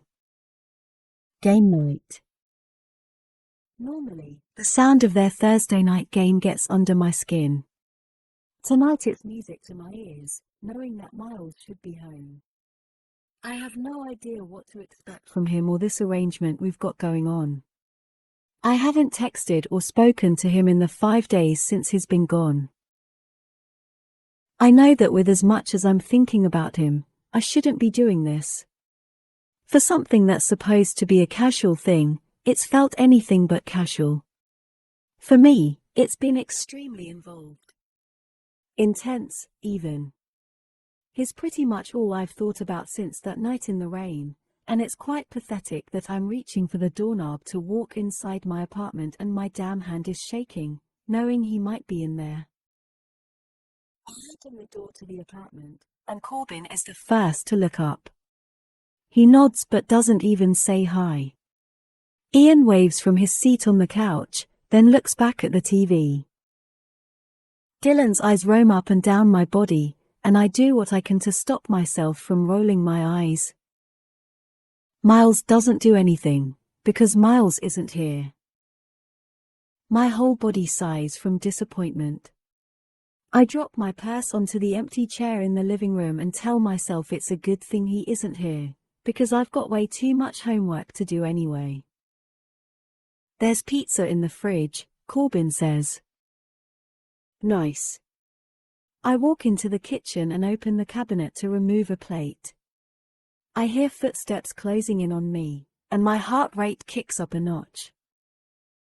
A hand touches me on my lower back, and I immediately smile and turn around to face Miles. Only it isn't Miles. It's Dylan. Hey, Tate, he says, reaching around me to the cabinet. The hand that first touched my lower back is still on me, but now that I've turned to face him, his hand has slid to my waist. He keeps his eyes locked with mine as he reaches past me and opens the cabinet. Just need a cup for my beer, he says, excusing the fact that he's right here. Touching. His face only inches from my face. I hate that he saw me smiling when I turned around. I just gave him the wrong idea. Well, you won't find a cup in my pocket, I say, pushing his hand off of me. I look away from Dylan just as Miles steps into the kitchen. His eyes are burning holes into the part of me that Dylan was just touching. Miles saw Dylan's hand on me. Miles is looking at Dylan now as if he just committed murder. Since when do you drink beer from a cup? Miles says. Dylan turns around and looks at Miles, then glances back to me and smiles a very blatant, flirtatious smile. Since Tate was standing so close to the cabinet. Shit. He's not even hiding it. He thinks I'm into him. Miles walks to the refrigerator and opens it. So Dylan. How's your wife? Miles doesn't make an attempt to remove anything. He's just standing there, staring into the refrigerator, with his fingers gripping the door handle harder than it's ever been gripped, I'm sure. Dylan is still looking at me, staring down at me. She's at work, he says pointedly. For at least 4 more hours.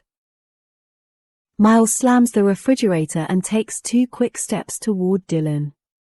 Dylan stands up straight, and I immediately scoot 2 feet away from him.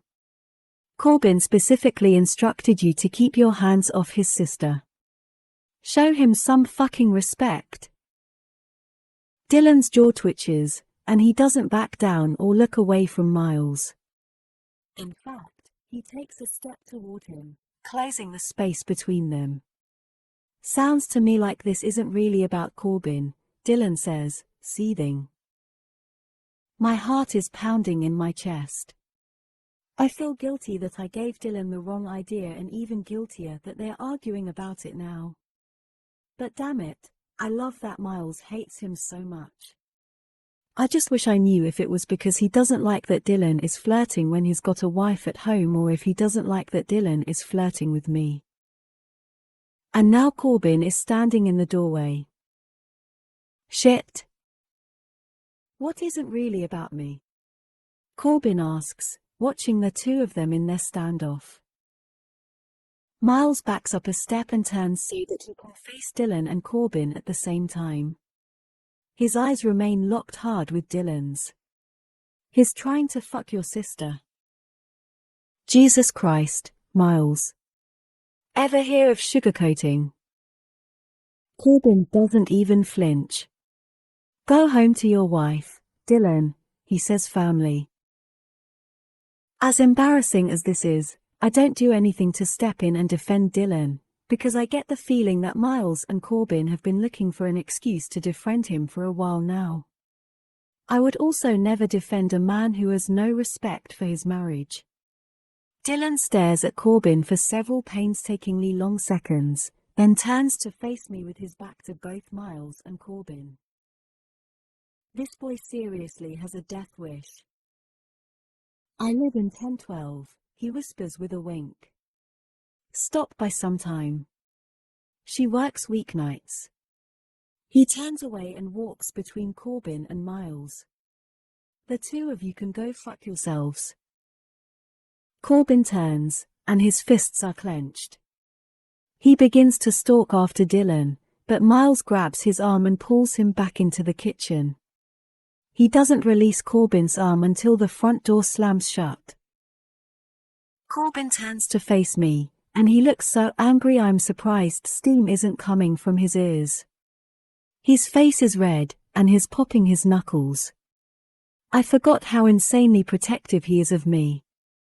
I feel like I'm 15 again, only now I suddenly have 2 overprotective brothers.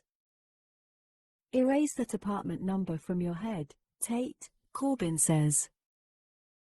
I shake my head, somewhat disappointed that he would even think I'd want to remember Dylan's apartment number. I have standards, Corbin. He nods, but is still making an attempt to calm himself down. He inhales a deep breath, pops his jaw, then walks back into the living room. Miles is leaning against the counter, staring down at his feet. I watch him silently until he finally raises his eyes and looks up at me. He glances toward the living room, then kicks off the counter and walks toward me. Every step he takes, the more I press myself into the counter behind me, making an attempt to back away from the intensity in his eyes, even though I can't very well go anywhere. He reaches me. He smells good, like apples. Forbidden fruit. Ask me if you can study at my place, he whispers. I nod, wondering why in the hell he would make such a random request after everything that just happened. I do it anyway, though. Can I study at your place? He breaks out into a huge grin and drops his forehead to the side of my head so that his lips are directly over my ear. I meant for you to ask me in front of your brother, he says, laughing quietly. So I have an excuse to get you over there. Well, that's embarrassing. Now he knows exactly how much I'm not Tate when I'm near him. I'm only liquid. Conforming. Doing what he asks, doing what I'm told, doing what he wants me to do.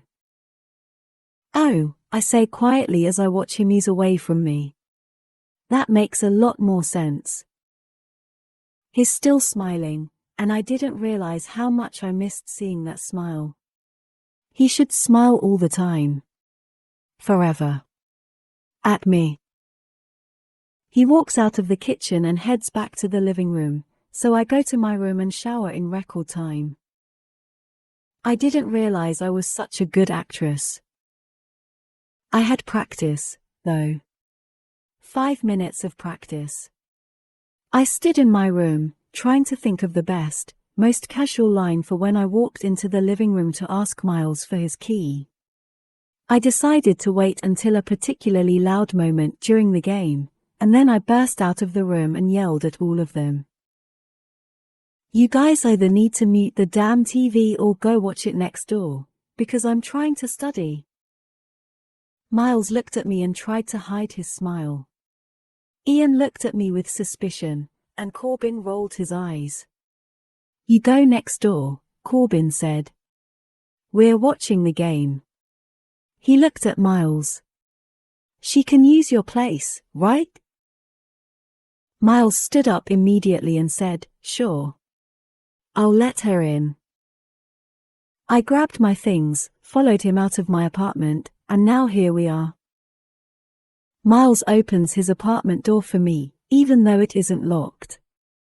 Corbin doesn't know that, though. He walks inside, and I slip in behind him.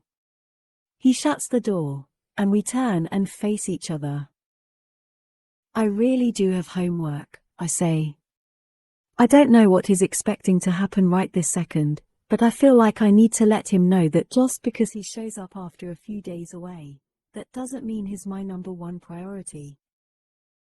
Even though he pretty much is. I really do have a game to watch, he says, pointing over his shoulder at my apartment but walking toward me at the same time. He takes my books out of my hands and walks with them to the table, where he sets them down. He starts walking back toward me and doesn't stop until his lips are pressed to mine and we can't walk any farther because my back is against the apartment door. His hands are gripping my waist, and mine are gripping his shoulders. His tongue slides between my lips and into my mouth, and I take it, very willingly. He groans and presses himself against me as my hands slide up his neck and through his hair. He pulls away just as fast and steps back several feet. He's looking at me like it's somehow my fault that he has to leave. He runs 2 frustrated palms down his face and releases a deep breath. You didn't get to eat earlier, he says. I'll bring you some pizza. He walks back toward me, and I step aside without responding. He opens the door and disappears. He's so weird. I walk to the table and begin to lay everything out that I need in order to study. I'm pulling out my chair to sit when his apartment door flies open again. I turn around, and he's walking toward the kitchen with a plate in his hands. He puts the pizza in his microwave, presses a few buttons and starts it, and then heads straight toward me. He's doing that intimidating thing again that makes me naturally back away from him, but his table is behind me, and I can't go anywhere. He reaches me and quickly presses his lips to mine. I have to go back over there, he says. You good? I nod. You need anything? I shake my head. There's juice and bottled water in the fridge. Thanks. He kisses me briefly again before he releases me and walks out the door. I fall into my chair. He's so nice. I could get used to this. I pull my notebook in front of me and begin studying. About half an hour passes, and then I get a text from him. Miles, how's the homework going? I'm reading the text on my phone, smiling like an idiot. He goes 9 days without seeing or texting me, and now he's texting me from 20 feet away. Me, good. How's the game going? Miles, half time. We're losing. Me, bummer. Miles, you knew I didn't have cable. Me. Miles, earlier, when you yelled at us. You told us to go to my place to watch the game, but you already knew I didn't have cable. I think Ian's suspicious now. Me, oh, no. I didn't think about that. Miles, it's cool. He's just giving me looks, like he knows something is up. Honestly, I don't care if he knows. He knows everything else about me. Me, I'm surprised you didn't tell him already. Don't all guys kiss and tell? Miles, not me, Tate. Me, I guess you're the exception. Now leave me alone, I have to study. Miles, don't come back until I come tell you the game is over. I lay my phone down on the table, unable to wipe the grin from my face. An hour later, the door to his apartment opens. I look up, and he walks in, shuts the door, and casually falls against it. Game's over, he says. I drop my pen. Perfect timing. I just finished my homework. His eyes fall to my books, spread out across the table. Corbin's probably expecting you.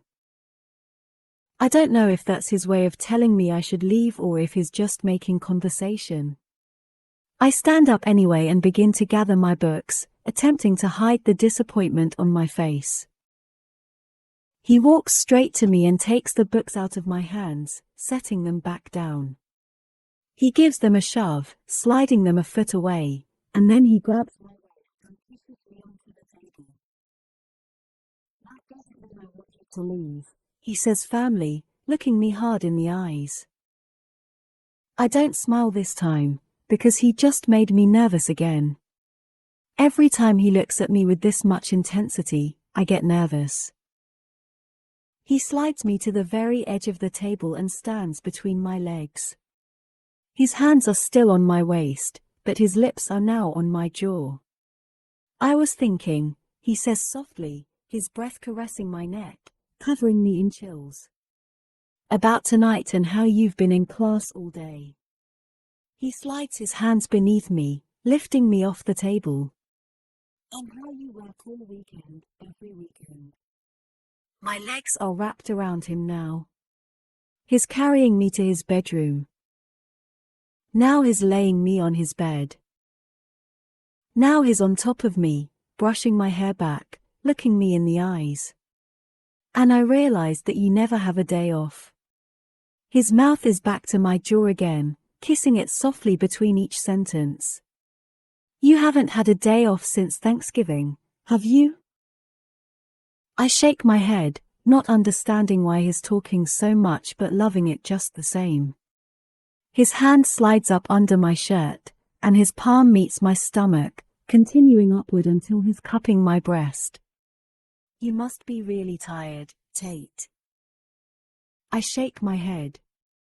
Not really. I'm lying. I'm exhausted. His lips leave my neck, and he looks me in the eyes. You're lying, he says, brushing his thumb over the thin layer of bra covering my nipple. I can tell you're tired. He lowers his mouth until it's pressed against mine so softly I barely even feel it. I just want to kiss you for a few minutes, okay? Then you're going to leave and go get some rest. I don't want you to think I expect something just because we're both home. His mouth touches mine again, but his lips can't compare to what his words do to me. I never knew thoughtfulness could be such a turn on. But oh, my God. It's so hot. His hand slides beneath my bra, and his mouth invades me.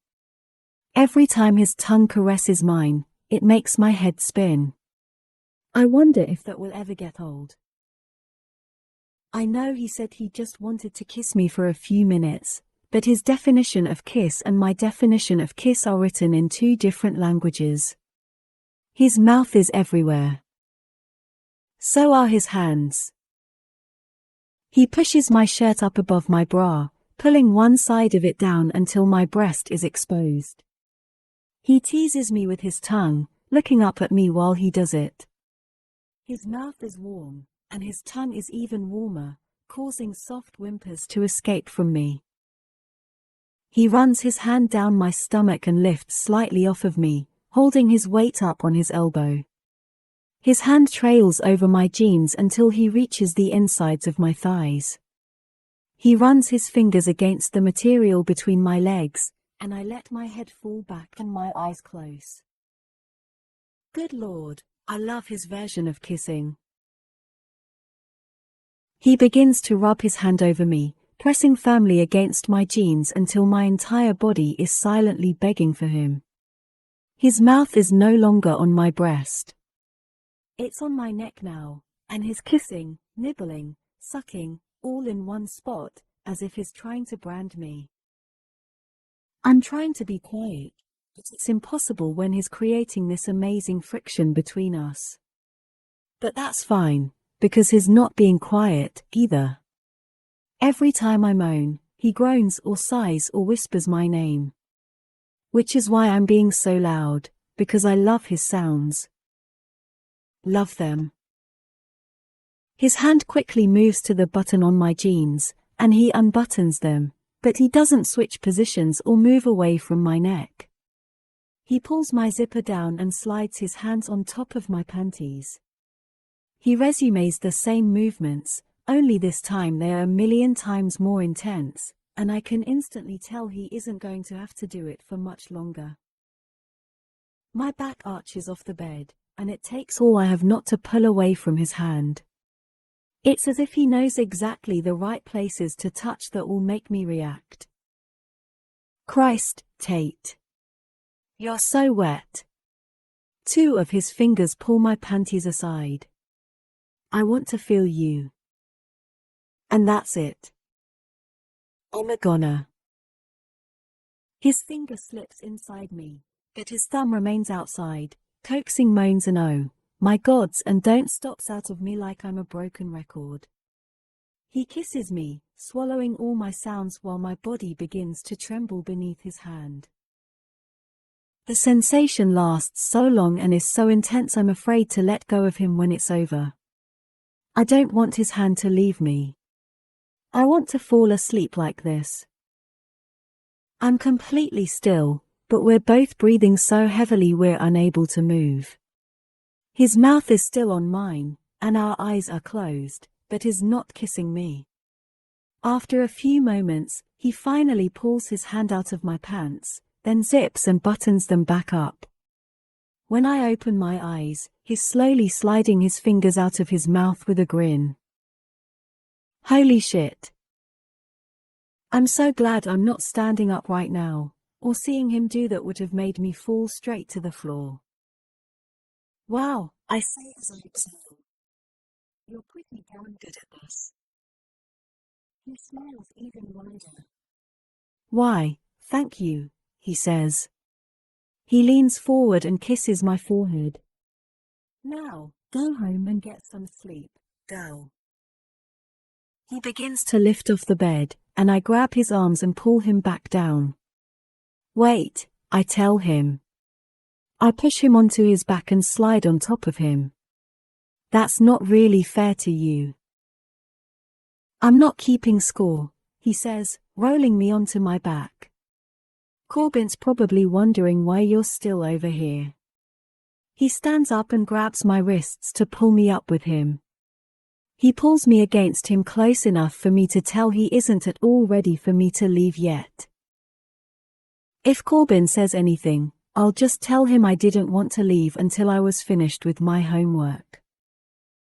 Miles shakes his head. You need to go back, Tate, he says.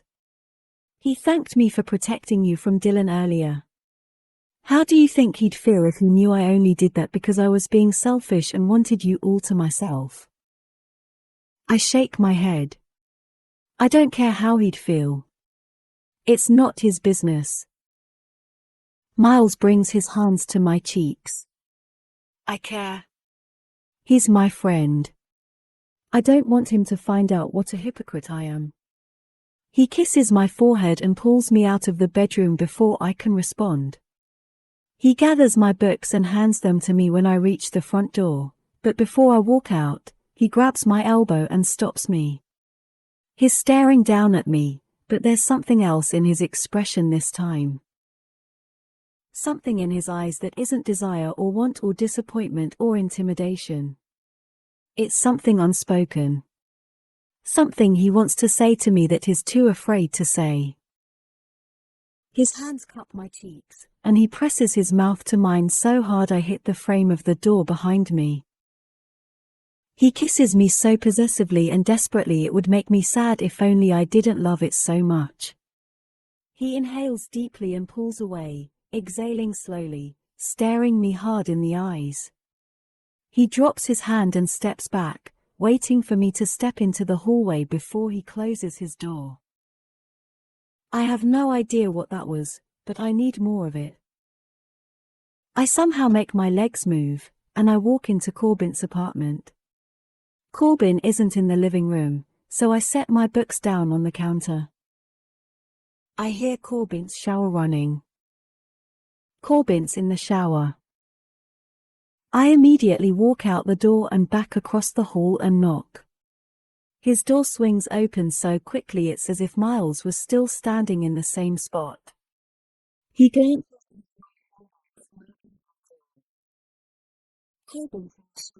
I say. Miles looks back at me, and before I think he even has time to process my words, he's pulling me inside his apartment. He slams the door shut and shoves me against it, and once again, his mouth is everywhere. I waste no time, unbuttoning his jeans and pulling them down several inches. His hands take over and pull my pants down completely, along with my underwear. As soon as he slides my feet out of them, he's urging me toward his kitchen table.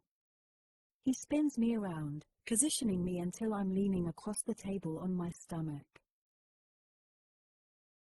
He reaches between my legs, spreading them farther apart while freeing himself from his jeans. Both of his hands move to my waist and grip tightly. He steadies himself against me and then carefully eases himself inside me. Oh, God, he groans. I press my palms flat out on the table. There's nothing to grab hold of, and I desperately need to grab something. He leans forward, pressing his chest against my back. His breaths are heavy and hot and crashing against my skin. I have to get a condom. Okay, I breathe out. He hasn't backed away yet, though, and my body naturally wants to take him in the rest of the way. I press myself against him, pushing him further inside me, causing him to dig his fingers into my hips so hard I wince. Don't, Tate. His voice is a warning. Or a dare. I do it again, and he groans, quickly pulling out of me completely. His hands are still digging into my hips, and he's still pressed against me. He's just no longer inside me. I'm on the pill, I whisper. He doesn't move. I close my eyes, needing him to do something. Anything. I'm dying here. Tate, he whispers. He doesn't follow it up with anything. We stand quietly still, with him in the same position, poised right outside me. Damn it. He releases my waist and finds my hands palms down on the table. He slides his fingers through mine and squeezes, then buries his face against my neck from behind me. Brace yourself. He slams into me so unexpectedly I scream. One of his hands leaves mine, and he brings it to my mouth and covers it. Shh, he warns. He holds still, giving me a moment to adjust to him inside me. He pulls out with a moan and slams into me again, causing me to yell out once more. His hand muffles my noises this time. He repeats his movements. Harder. Faster. He's grunting with every thrust, and I'm making noises I didn't even know I could make. I've never experienced anything like this before. I didn't know it could be this intense. This raw. This animalistic. I lower my face and press my cheek against the table. I squeeze my eyes shut. I let him fuck me. It's quiet. It's so quiet, and I don't know if it's because we were both so loud just a few seconds ago or if he just needs a minute to recover. He's still inside me, but he's finished. He's just not moving. One of his hands is still covering my mouth, the other still squeezing my fingers. His face is still buried against my neck. But he's so incredibly still I'm afraid to move. I don't even feel him breathing. The first thing to move is his hand, away from my mouth. He unlocks his fingers from mine and straightens them, pulling them slowly apart from mine. He presses both palms against the table and lifts his face away from my neck. He pulls out of me without a sound.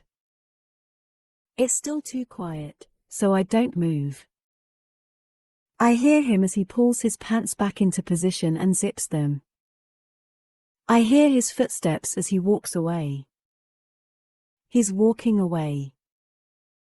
His bedroom door slams shut, and I flinch. My cheek and palms and stomach are still flat against his table, but now so are my tears. They're falling. Falling, falling, falling, and I can't stop them. I'm embarrassed. I'm ashamed. I don't have a clue what the hell is wrong with him, but I have too much pride and too little courage to go find out. This felt like an end. I'm not sure I was ready for this to be the end. I'm not sure I was ready for there ever to be an end, and I hate myself for allowing my feelings to get to that point. I'm also angry because here I am, standing in his apartment, looking for my pants, trying to stop my ridiculous tears, still feeling the remnants of him sliding down my leg, and I have no fucking clue why he had to ruin it. Ruin me. I finish getting dressed, and I leave. Chapter 20. Miles. 6 years earlier. You're getting an outie, I tell her. I run my fingers over her bare stomach, and I kiss it. It's cute. I press my ear to her skin and close my eyes. I bet he's lonely in there, I say. Are you lonely in there, buddy? Rachel laughs. You keep calling him a boy. What if he's a girl? I tell Rachel whatever he is, I'll love him the same. I already love him. Or her. Our parents are out of town. We're playing house again, except this time, we aren't really playing. It's kind of serious.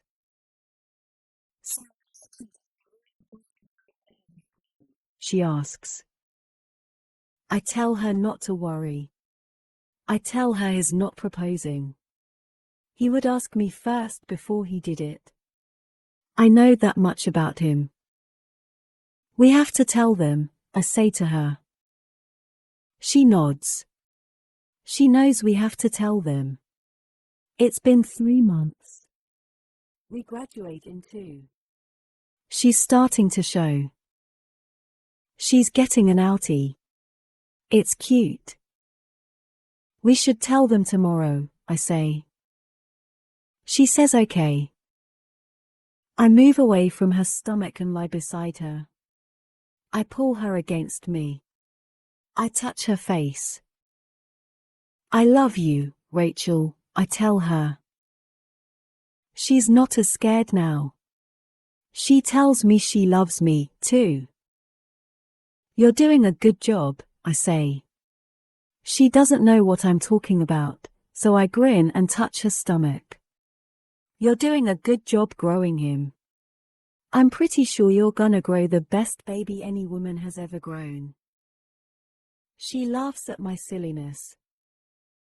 You love me so much, Rachel. I look at her, at the girl I gave my heart to, and I wonder how I got so lucky.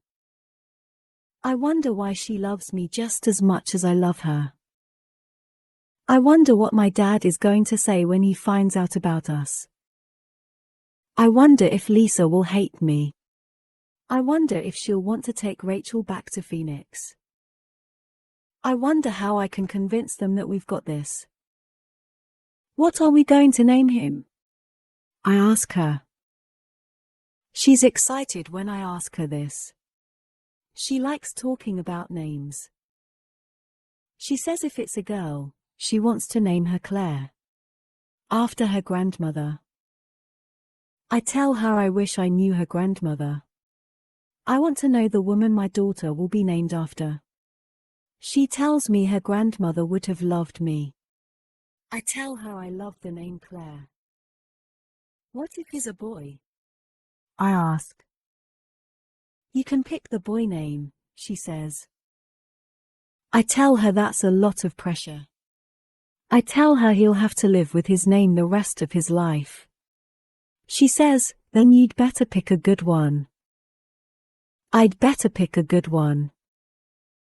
One that means something to you, she says. Something to me. I tell her I have the perfect name for him. She wants to know what it is. I tell her I'm not telling her. I'll tell her his name after it becomes his name. After he's born. She tells me I'm insane. She says she refuses to give birth to our baby until she knows his name. I laugh. I tell her she has no choice. She tells me I'm crazy. You love that about me, Rachel. Chapter 21. Tate. I worked all weekend, so I haven't seen or spoken to Miles since Thursday night. I keep telling myself it's for the best, but it sure as hell doesn't feel like it with the way I've been letting it eat at me. Tonight is Monday, and it's the first of 3 days when Corbin won't be home and Miles will be. I know he knows Corbin is gone, but based on the way he left things Thursday, I doubt he cares much. I half expected that he would eventually explain if I did something wrong or at least tell me what upset him so much, but the last I got from him was the slam of his bedroom door after he walked away. I can see why he hasn't been in a relationship for 6 years. He's obviously clueless when it comes to how a guy should treat a girl, which surprises me, because I get these vibes from him that he's really a decent guy. However, his actions during and after sex seem to contradict his character. It's as if pieces of the guy he used to be bleed over into the guy he's trying to be. If any other man ever treated me like he did, it would be the one and only time. I don't put up with the things I've seen a lot of my friends put up with. However, I find myself continuing to make excuses for him, like something could actually justify his actions last week. I'm beginning to fear that maybe I'm not so tough after all. That fear is immediately confirmed with the skip of my heart as soon as I step off the elevator. There's a note taped to my apartment door, so I rush to it and pull it down. It's just a folded piece of paper without anything written on the outside of it. I open it. I need to run an errand. I'll stop by at 7 if you want to come with me. I read the note several times. It's obviously from him, and it's obviously for me, but the note reads so incredibly casual that for a second, I begin to doubt that Thursday even happened. He was there, though. He knows how that night ended between us. He knows I must be upset or angry, but nothing in his note reveals that at all. I unlock my door and walk inside before I can work myself up to the point of beating on his door to scream at him. I drop my things once I'm inside my apartment and read the note one more time, dissecting everything from his handwriting down to his selection of words. I wad it up in my hands and throw it toward the kitchen, completely pissed off. I'm pissed because I already know I'll be going with him. I don't know how not to. There's a soft knock on the door at exactly 7 o'clock. His punctuality pisses me off, and there's no reason for it. I have nothing against punctuality. I have a feeling every single thing Miles does tonight is going to piss me off. I walk to the front door and open it. He's standing in the hallway, several feet away. He's probably closer to his door than to mine, actually. He's looking down at his feet when I open the door, but he eventually lifts his eyes to meet mine. His hands are tucked away in his jacket pockets again, and he doesn't lift his head all the way up. I take this as a sign of submission from him, even though it's more than likely not. Want to come? His voice invades me. Weakens me. Turns me into liquid again. I nod as I step out into the hall and close the door behind me. I lock it and turn around to face him. He nods his head toward the elevators, silently telling me he'll follow behind me. I try to read the expression in his eyes, but I should know better. I walk toward the elevator and press the down button. He stands next to me, but neither of us speaks. It takes the elevator what seems like years to get to us. When it finally opens, we both breathe a quiet sigh of relief, but as soon as we're inside and the doors close, neither of us can breathe again. I can feel him watching me, but I don't look at him. I can't. I feel stupid. I feel like I want to cry again. Now that I'm here and I have no idea where we're going, I feel like a fool for allowing him to even get me this far. I'm sorry. His voice is weak, but it's also surprisingly sincere. I don't look at him. I don't even respond. He takes 3 steps across the elevator, and then he reaches down beside me and presses the emergency stop button. His finger lingers on the button as he watches me, but I keep my eyes down. My face is level with his chest, but my jaw is tense, and I won't look up at him. I won't. Tate, I'm sorry, he repeats. He's still not touching me, but he's invading again. He's standing so close to me I can feel his breath in him and how much he really is sorry, but I don't even know what I'm supposed to be forgiving him for. He never promised anything other than sex, and that's exactly what he gave me.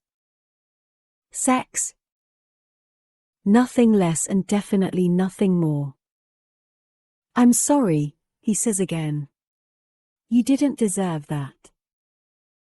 This time, he touches my chin, lifting my eyes to meet his. The feel of his fingers on my face causes my jaw to grow even more tense. I'm doing everything I can to keep up my armor, because I'm finding it hard to fight back my tears. The same thing I saw in his eyes when he kissed me at his door Thursday night is back. Something unspoken that he wishes he could say, but the only words that come out of his mouth are his apologies. He winces as though he's experiencing actual physical pain, and he presses his forehead to mine. I'm sorry. He presses his palms against the elevator wall and leans into me until our chests are touching. My arms are at my sides, and my eyes are closed, and as much as I feel like crying right now, I refuse to do it in front of him. I'm still not sure what he's apologizing for specifically, but it doesn't matter, because it sounds like he's apologizing for everything. For starting something with me that we knew wouldn't end well. For not being able to open up about his past. For not being able to open up about his future. For ruining me when he walked into his bedroom and slammed his door. One of his hands wraps around the side of my head, and he pulls me against him. His other hand drops to my back, and he squeezes me, pressing his cheek against the top of my head. I don't know what this is, Tate, he confesses. But I swear, I didn't mean to hurt you. I just don't know what the hell I'm doing. The apology in his voice is enough to make my arms want to hold him. I bring them up and grab the sleeves of his shirt, then press my face into his chest. We stand like this for several minutes, both of us completely lost. Completely new to this. Completely confused. He eventually releases me and hits the button to take us to the ground floor. I still haven't spoken, because I'm not even sure what words to use in this situation. When the elevator doors open, he takes my hand in his and holds it all the way to his car. He opens my door and waits for me to climb inside, then closes it and walks around to his side.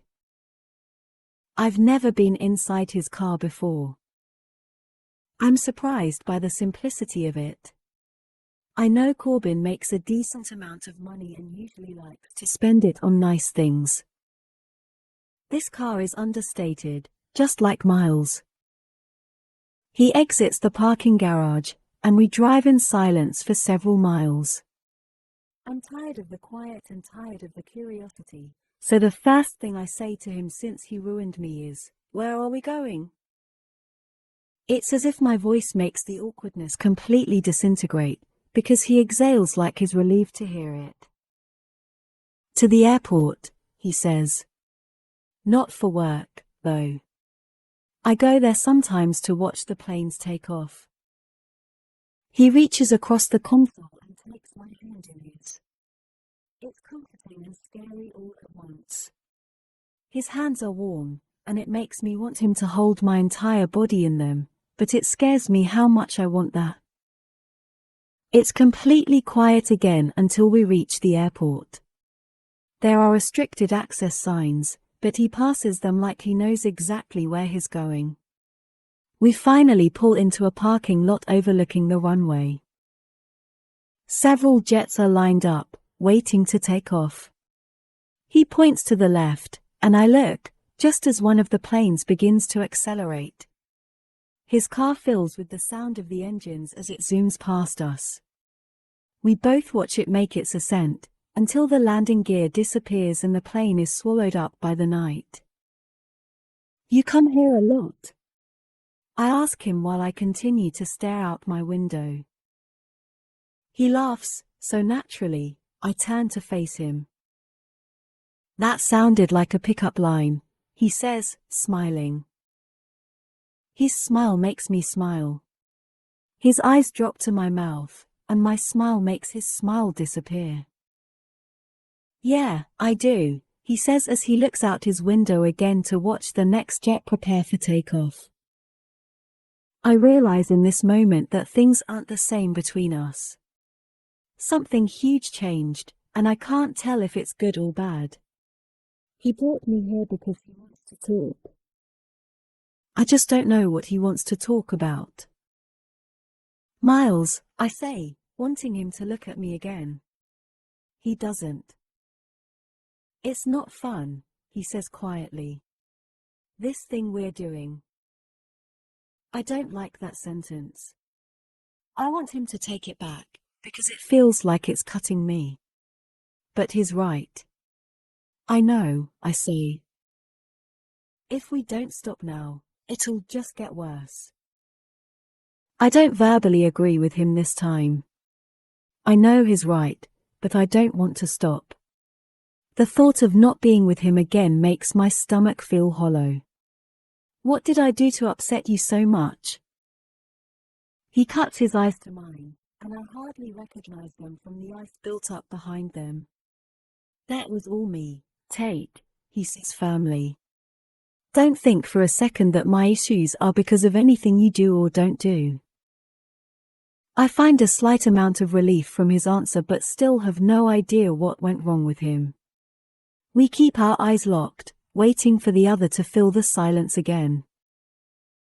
I have no idea what he's suffered through in the past, but it must have been pretty damn difficult if he can't move on after 6 years. You act like it's such a bad thing for us to like each other. Maybe it is, he says. I kind of want him to stop talking now, because everything he says is just causing me more pain and making me even more confused. So you brought me here to call it off. He sighs heavily. I just wanted it to be fun, but I think you might have different expectations from mine. I don't want to hurt you, and if we keep doing this, I will. He looks out his window again.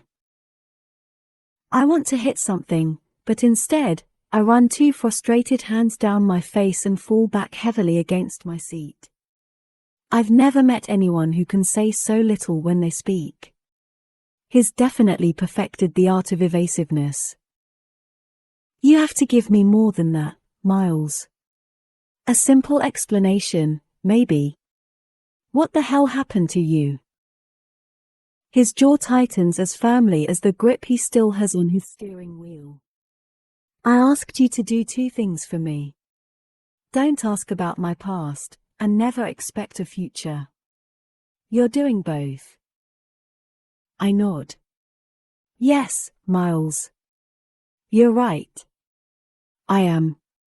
Because I like you, and I know you like me, and when we're together, it's phenomenal, so that's what normal people do.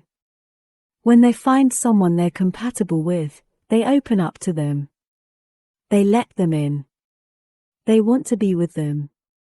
They don't fuck them against their kitchen table and then walk away and make them feel like complete shit. Nothing. He gives me nothing. No reaction whatsoever. He faces forward and starts his car. You were right, he says. He puts the car in reverse and prepares to pull out of the parking lot. It's a good thing we weren't friends first. Would have made this a lot harder. I turn away from him because I'm embarrassed at how angry his words are making me. I'm embarrassed it's hurting me like it is, but everything with Miles hurts. It hurts because I know how good our good moments are, and I know how easily the bad moments would go away if he would just stop trying to fight this. Tate, he says with remorse. I want to rip his voice from his throat. His hand meets my shoulder, and the car isn't moving anymore. Tate, I didn't mean that. I push his hand away. Don't, I say. Either admit you want me for more than just sex, or take me home. He's quiet. Maybe he's contemplating my ultimatum. Admit it, Miles. Admit it. Please. The car begins moving again. What did you expect would happen? Cap asks, handing me another tissue. When Miles and I arrived back at the apartment complex, I couldn't bear riding up that elevator with him, so I took a seat next to Cap and let him go up alone. Unlike the hard exterior I try to show Miles, I completely break down while spilling all the details to Cap, whether he cares to hear them or not. I wipe my nose again and drop the tissue, adding it to the pile next to me on the floor. I was being delusional, I say. I told myself I could handle it if he never wanted more. I guess I thought if I let him take his time, he'd eventually come around. Cap reaches around to a trash can at his side and places it between us so I have somewhere to toss my tissues. If that boy can't see what a good thing he could have with you, then he ain't worth your time. I nod, agreeing with him. I do have a lot more important things to do with my time, but for some reason, I feel as if Miles can see what a good thing he is with me. I feel like he wishes he could make this work between us, but something bigger than him or me or us is holding him back. I just wish I knew what it was. Have I told you my favorite joke yet? Cap asks. I shake my head and grab another tissue from the box in his hands, relieved at the change in subject. Knock, knock, he says. I didn't expect his favorite joke to be a knock-knock joke, but I play along. Who's there? Interrupting cow, he says. Interrupt. MOO, he yells loudly, cutting me off. I stare at him. Then I laugh. I laugh harder than I've laughed in a long damn time. Chapter 22. Miles. 6 years earlier. My dad says he needs to speak to us. He asks me to get Rachel and meet him and Lisa at the dining room table. I tell him okay, that there's something we need to speak to them about, too. Curiosity flashes in his eyes, but only for a brief second. He thinks about Lisa again, and is not curious anymore. His everything is Lisa. I go to Rachel's room and tell my everything that they want to speak to us. We all sit down at the dining room table. I know what he's going to say. He's going to tell us he proposed. I don't want to care, but I do. I wonder why he didn't tell me first. This makes me sad, but only a little bit. It's not going to matter after we tell them what we have to tell them. I asked Lisa to marry me, he says. Lisa smiles at him. He smiles at her. Rachel and I aren't smiling. So we did, Lisa says, flashing her ring. So. We. Did. Rachel gasps quietly. They're already married. They look happy. They're looking at us, waiting for a reaction. Lisa is concerned. She doesn't like that Rachel looks so upset. Honey, it was spur of the moment. We were in Vegas. Neither of us wanted a big wedding. Please don't be mad. Rachel begins crying into her hands. I wrap my arm around her and want to console her. I want to kiss her reassuringly, but my father and Lisa wouldn't understand it. I need to tell them. My dad looks confused that Rachel is so upset. I didn't think either of you would mind, he says. You're both leaving for college in a couple of months. He thinks we're mad at them. Dad? I say, keeping my arm around Rachel. Lisa? I look at both of them. I ruin their day. Ruin. Rachel is pregnant. Silence. Silence. Silence. Lisa is in shock. My father is comforting Lisa. His arm is around her, and he's rubbing her back. You don't even have a boyfriend, Lisa says to Rachel. Rachel looks at me.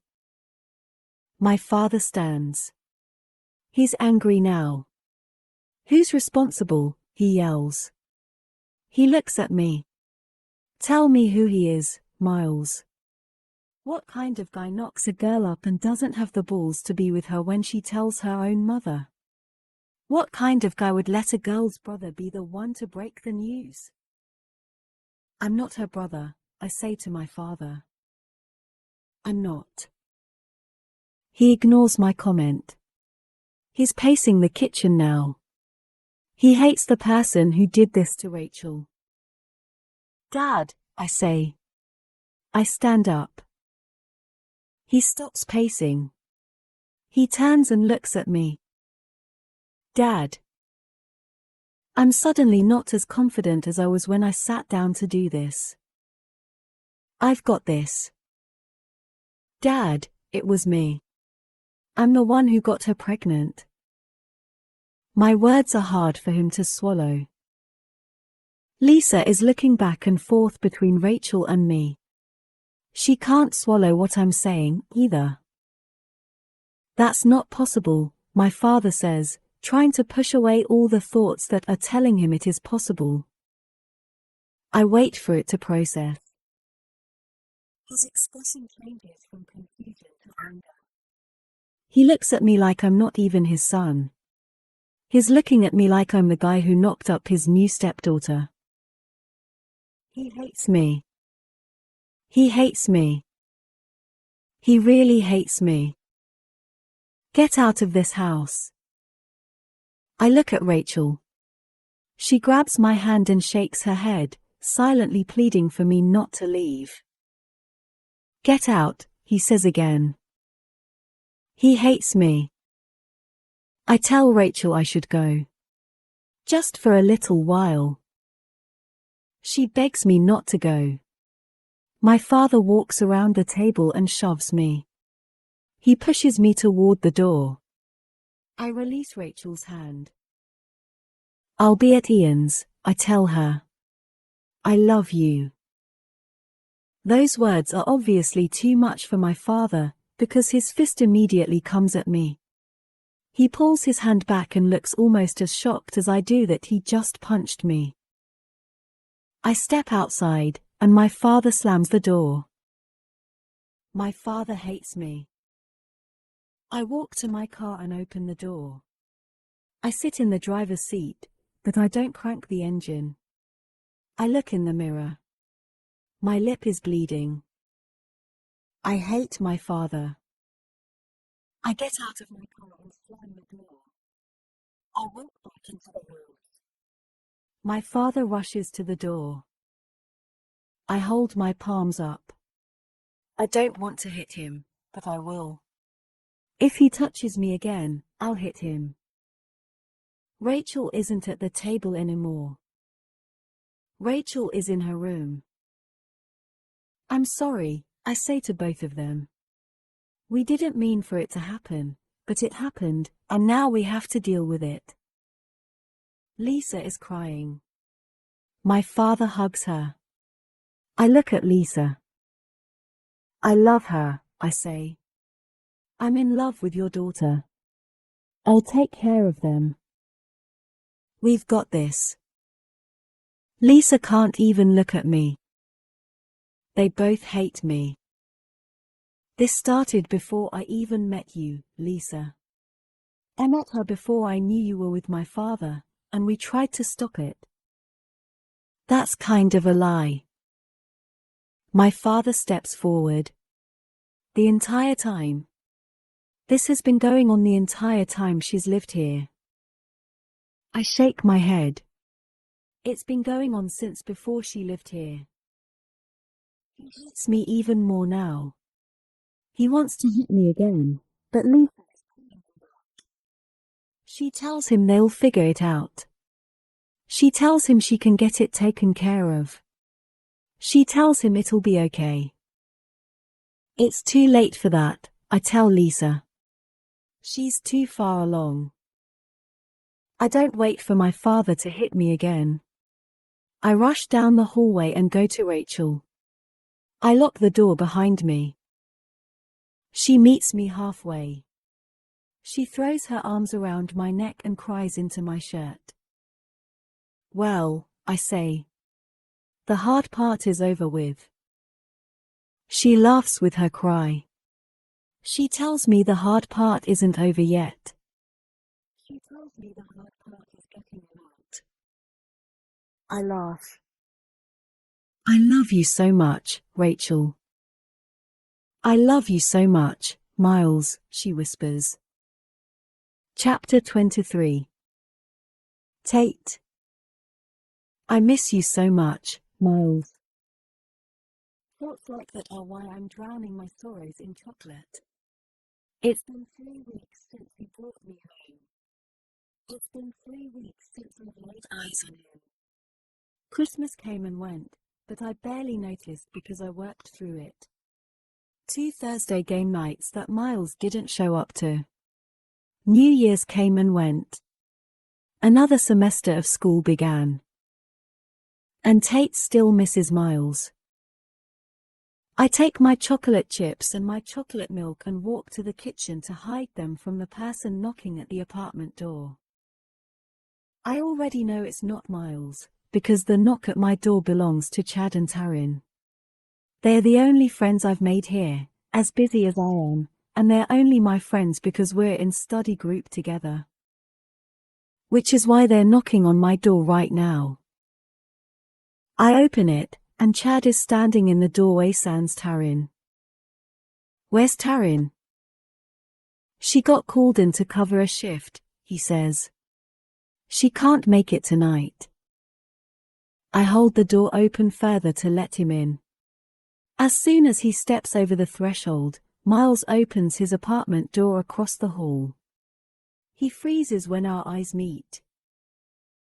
He holds me captive with his stare for several seconds until his gaze slides over my shoulder and lands on Chad. I glance at Chad, who looks at me and arches an eyebrow. He can apparently tell something's up, so he respectfully retreats into my apartment. I'll be in your room, Tate, he says. That's nice of Chad, offering to give me privacy with the guy across the hall. However, announcing that he'll be waiting in my bedroom probably wasn't the respect Miles wanted to be shown, because now he's stepping back inside his apartment. His eyes drop to the floor right before he closes his door. The look on his face sends pangs of guilt straight to my stomach. I have to remind myself that this was his choice. I have nothing to feel guilty about, even if he is misjudging the situation he just opened his door to. I close the front door and join Chad in my room. The silent pep talk I tried to give myself did nothing to ease the guilt. I sit on the bed, and he sits at the desk. That was weird, he says, eyeing me. I'm a little scared to leave your apartment now. I shake my head. Don't worry about Miles. He has issues, but they aren't my issues anymore. Chad nods and doesn't question me any further. He opens the study guide and lays it across his lap as he props his feet up on the bed. Taryn already made notes for Chapter 2, so if you get 3, I'll cover 4. Deal, I say. I start preparing notes for Chapter 3, but I have no idea how I managed to concentrate, because the only thing I can think about is the look that crossed Miles's face right before he closed the door. I could tell I hurt him. That makes us even now, I guess. After Chad and I exchange notes and answer the study questions at the end of every chapter, I make copies on my printer. I realize 3 people divvying up 3 chapters and sharing answers is cheating, but who the hell cares? I never claim to be perfect. Once we're finished, I walk Chad back out. I can tell he's a little bit nervous after having seen the look on Miles's face earlier, so I wait for him to get on the elevator before I close the apartment door. To be honest, I was a little nervous for him, too. I walk to the kitchen and begin making a plate of leftovers. There's no point in cooking, since Corbin won't be home until late tonight. Before I'm finished adding food to my plate, the front door opens with a knock. Miles is the only one who opens the door and knocks at the same time. Calm down. Calm down, calm down, calm down. Calm the hell down, Tate.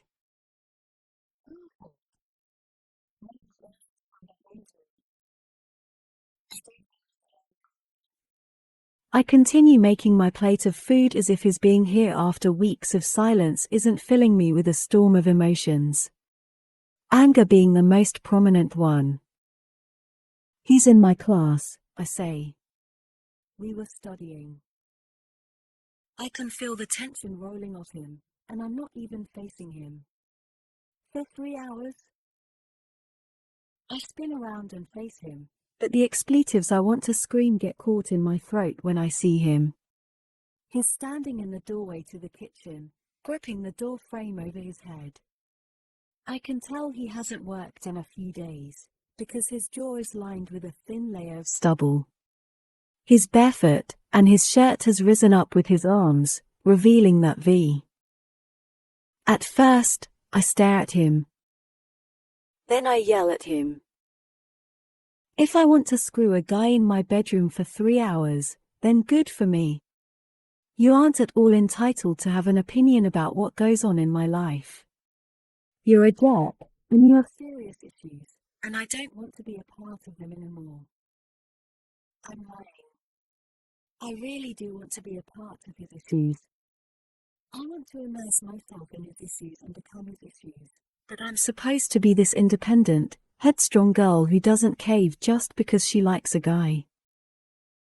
His eyes are narrowed, and his breaths are coming hard and fast.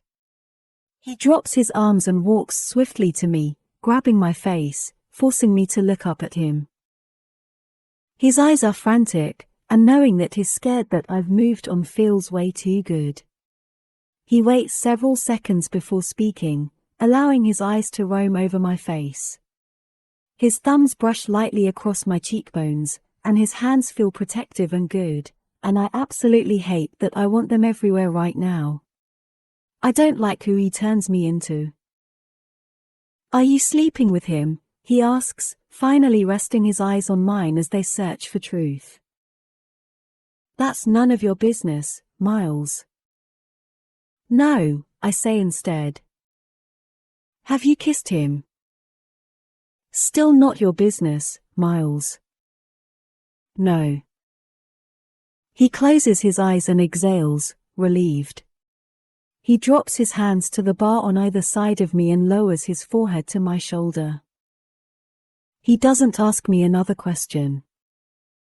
He's hurting, but I don't know what the hell to do about it. He's the only one who can change things between us, and as far as I know, he's still not willing to do that. Tate, he says in a pained whisper. His face moves to my neck, and one of his hands grips my waist. Damn it, Tate. His other hand moves to the back of my head as his lips rest against the skin of my neck. What do I do? He whispers. What the fuck do I do? I squeeze my eyes shut, because the confusion and pain in his voice are unbearable. I shake my head. I shake it because I don't know how to answer a question that I don't even know the meaning behind. I also shake my head because I don't know how to physically push him away. His lips meet the spot just below my ear, and I want to pull him closer and push him as far away as I can. His mouth continues to move across my skin, and I feel my neck tilting so that he can find even more of me to kiss. His fingers tangle in my hair as he grips the back of my head to hold me still against his mouth. "Make me leave," he says, his voice pleading and warm against my throat. "You don't need this." He's kissing his way up my throat, breaking for breath only when he speaks. "I just don't know how to stop wanting you. Tell me to go, and I'll go." I don't tell him to go. I shake my head. I can't. I turn my face toward his just as he's worked his way up to my mouth, then I grab his shirt and pull him to me, knowing exactly what I'm doing to myself. I know this time won't end any prettier than the other times, but I still want it just as much, if not more. He pauses and looks me hard in the eyes. "I can't give you more than this," he whispers as a warning. "I just can't." I hate him for saying that but respect it just the same. I respond by pulling him closer until our lips meet. We open our mouths at the exact same time and completely devour each other. We're frantic, pulling at each other, moaning, digging into each other's skin. Sex, I remind myself. It's just sex. Nothing more. He's not giving me any other part of him. I can tell myself that all I want, but at the same time, I'm taking as much as I can get.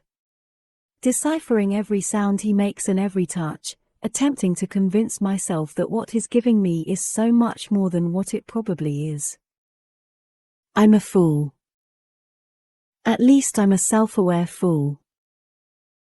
I unbutton his jeans, and he unfastens my bra, and before we're even in my bedroom, my shirt is off. Our mouths never separate as he shuts my door, then yanks off my bra. He pushes me onto the bed and pulls off my jeans, then stands and removes his own. It's a race. It's Miles and me against everything else. We're racing our consciences, our pride, our respect, the truth. He's trying to get inside me before any of the rest of that stuff catches up to us. As soon as he's back on the bed, he's over me, against me, then inside me. We win. His mouth finds mine again, but that's all it does. He doesn't kiss me. Our lips touch and our breath collides and our eyes meet, but there isn't a kiss. What our mouths are doing is so much more than that. With every thrust inside me, his lips slide over mine, and his eyes grow hungrier, but he never once kisses me. A kiss is so much easier than what we're doing. When you kiss, you can close your eyes. You can kiss away the thoughts. You can kiss away the pain, the doubt, the shame. When you close your eyes and kiss, you protect yourself from the vulnerability. This isn't us protecting ourselves. This is confrontation. This is a standoff. This is eye-to-eye combat. This is a dare, from me to Miles, from Miles to me. I dare you to try to stop this. We're both silently screaming.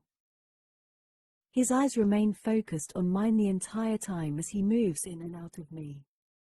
With each thrust, I hear his words from just a few short weeks ago repeat in my head. It's easy to confuse feelings and emotions for something they aren't, especially when eye contact is involved. I completely understand now. I understand so well I almost wish he'd close his eyes, because he's more than likely not feeling what his eyes are showing me right now. You feel so good, he whispers. The words fall into my mouth, forcing moans out of me in reciprocation. He lowers his right hand between us, placing pressure against me in a way that would normally cause my head to fall backward and my eyes to fall shut. Not this time. I'm not backing down from this confrontation. Especially not when he's staring straight into my eyes, defying his own words. Even though I refuse to back down, I do let him know I like what he's doing to me. I can't help but let him know that, because I don't have control over my voice right now. It's possessed by a girl who thinks she wants this from him. Don't stop, my voice says, becoming more possessed by him the longer this continues. Wasn't planning on it. He applies more pressure, both inside and outside me. He grabs my leg behind the knee and pulls it up between our chests, finding a slightly different angle to enter me. He holds my leg firmly against his shoulder and somehow thrusts into me even deeper. Miles. Oh, my God. I moan his name and God's name and even shout out to Jesus a couple of times. I begin to shudder beneath him, and I'm not sure which one of us broke down first, but we're kissing now. We're kissing as hard and as deep as his thrusts inside me. He's loud. I'm louder. I'm shaking. He's shaking harder. He's out of breath. I'm inhaling enough for both of us. He pushes into me one final time and holds me firmly against the mattress with his weight. Tate, he says, moaning my name against my mouth as his body recovers from the tremors. Fuck, Tate. He slowly pulls out of me and presses his cheek against my chest. Holy shit, he breathes. It's so good. This. Us. So fucking good. I know. He rolls onto his side and keeps his arm draped across me. We lie together quietly. Me not wanting to admit that I just let him use me again. Him not wanting to admit that it was more than just sex. Both of us lying to ourselves. Where's Corbin? He asks. He'll be home later tonight.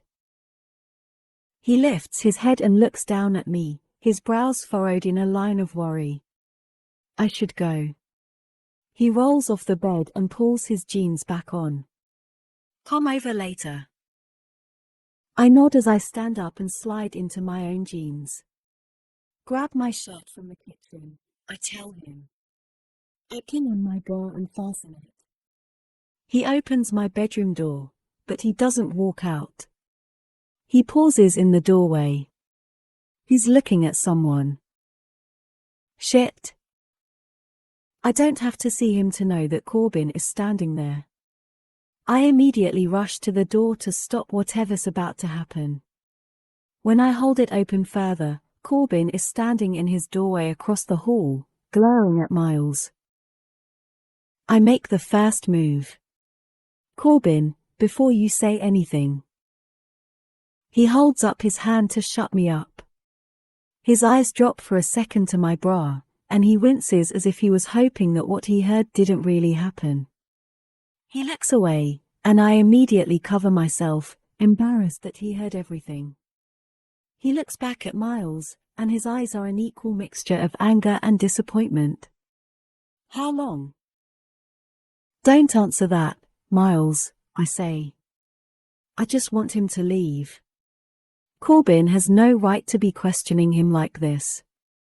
It's ridiculous. A while, Miles says, shamefully.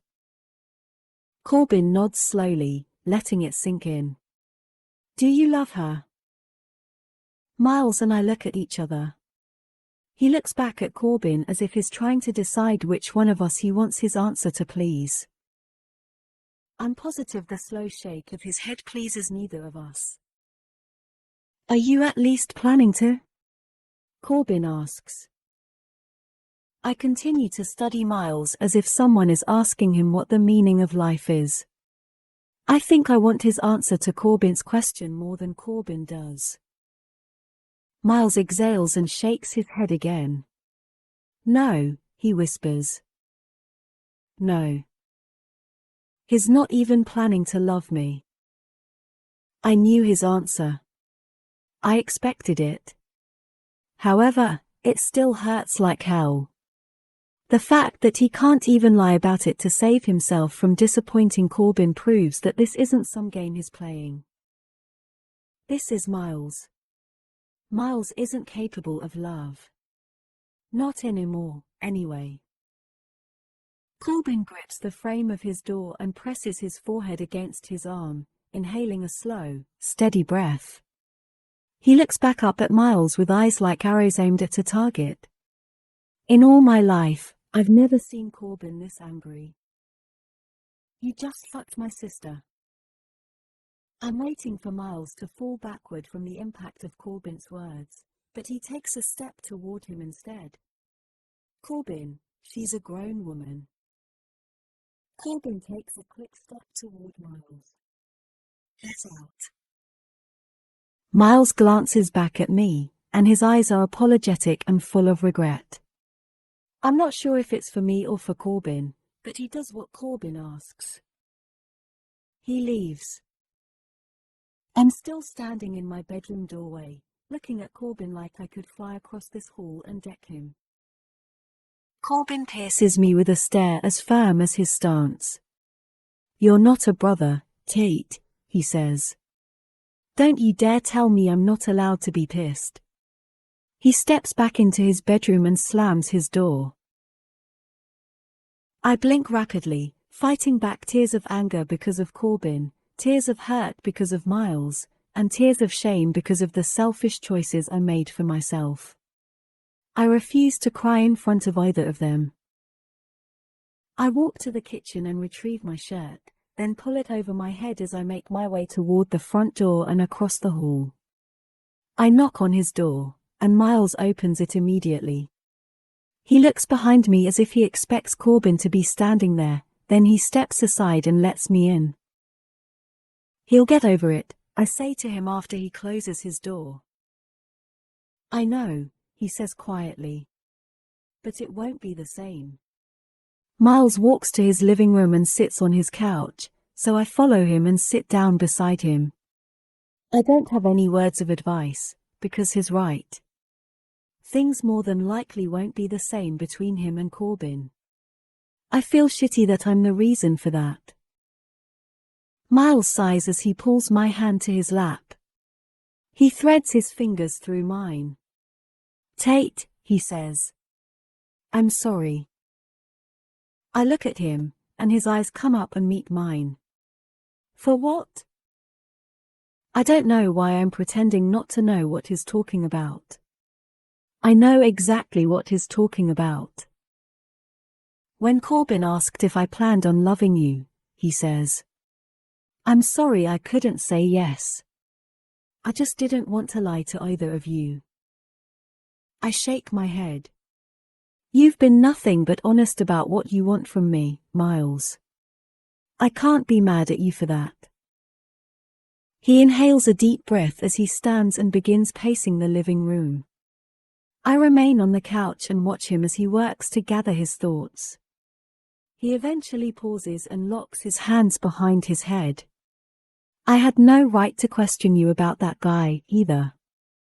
I don't allow you to question me all my life, so I have no right to question yours. Not about to argue with that logic.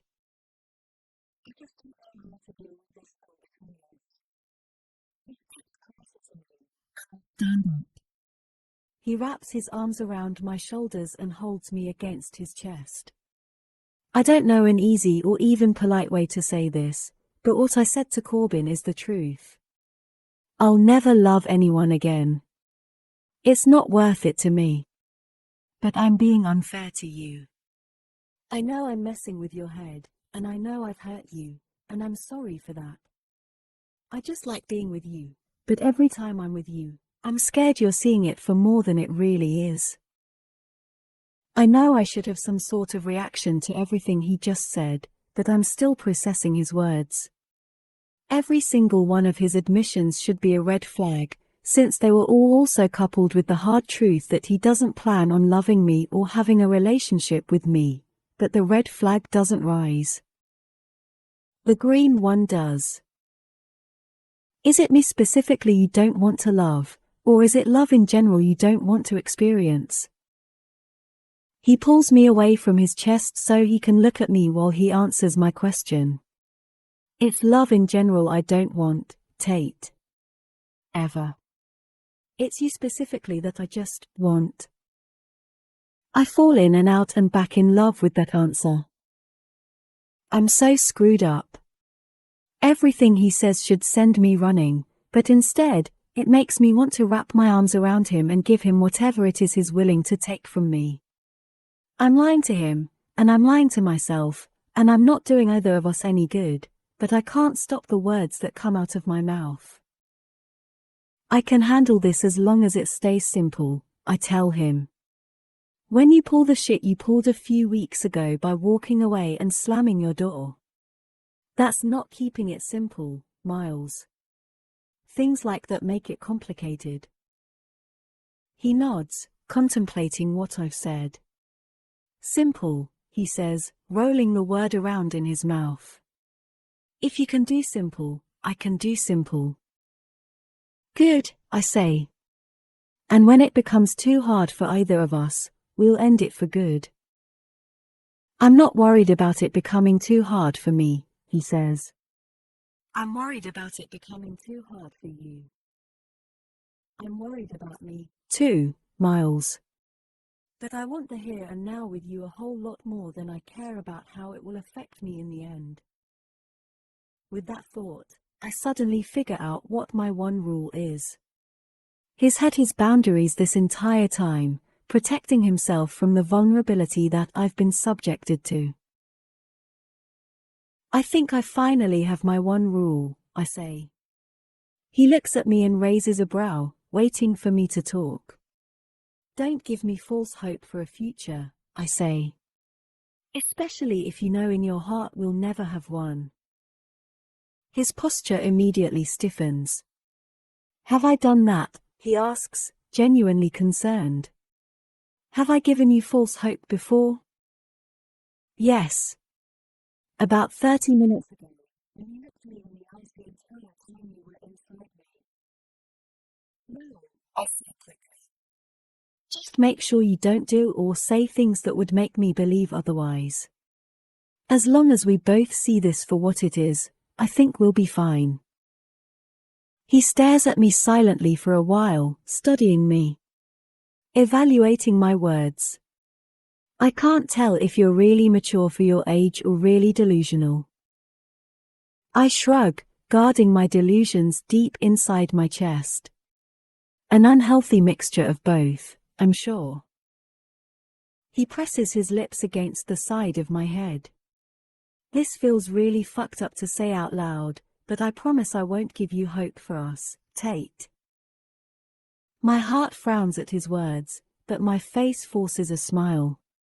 Good, I say. You have serious issues that kind of freak me out, and I'd much rather fall in love with an emotionally stable man someday. He laughs.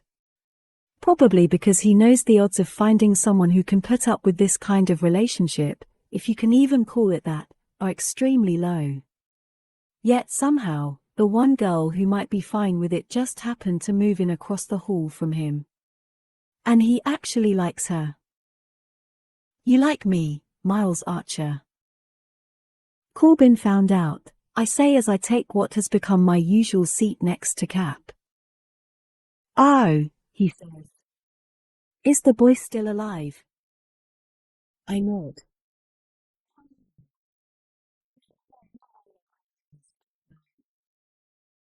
The doors to the lobby open, and I watch Dylan make his way inside.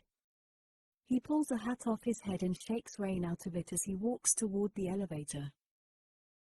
Sometimes I wish the flights I send up would crash, Cap says, eyeing Dylan.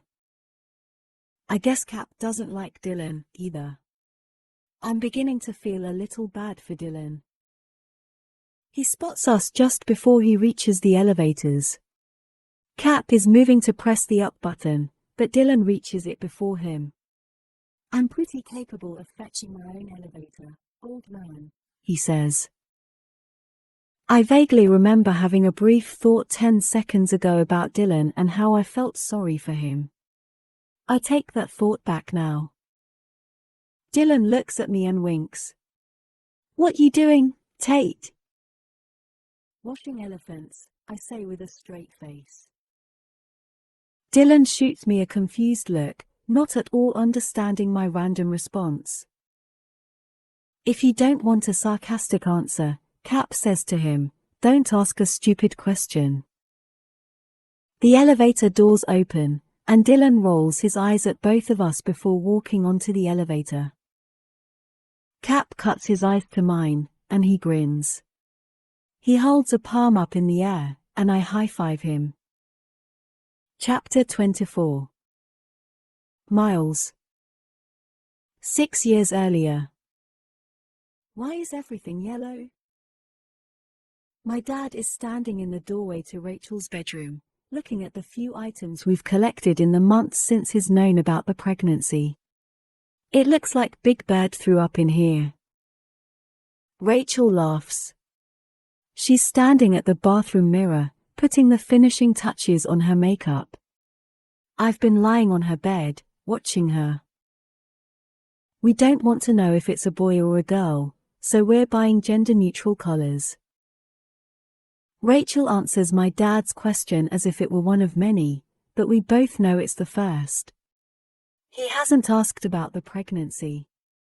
He doesn't ask about our plans. He usually leaves the room if Rachel and I are both in it. Lisa isn't much different. She's not past the point of disappointment or sadness yet, so we don't push it. It'll take time, so Rachel and I are giving that to them.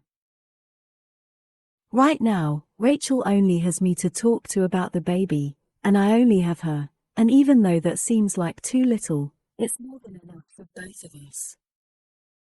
"How long will the ceremony last?" my dad asks me. "No more than 2 hours, I tell him. He says we should go. I tell him that as soon as Rachel is ready, we can go. Rachel says she's ready. We go. "Congratulations," I tell Rachel. "Congratulations," she tells me. We both graduated 3 hours ago. Now we're lying on my bed, thinking about our next step. Or at least I am, anyway. "Let's move in together," I tell her. She laughs. "We kind of already live together, Miles," she points out. I shake my head. "You know what I mean. I know we already have plans for after we start college in August, but I think we should do it now." She rises up on her elbow and looks at me, probably trying to read my expression to see if I'm serious. "How? Where would we go?" I reach over to my nightstand and open the top drawer. I pull out the letter and hand it to her. She begins reading it out loud. "Dear Mr. Archer." She looks up at me, and her eyes are wide. "Congratulations on your summer registration.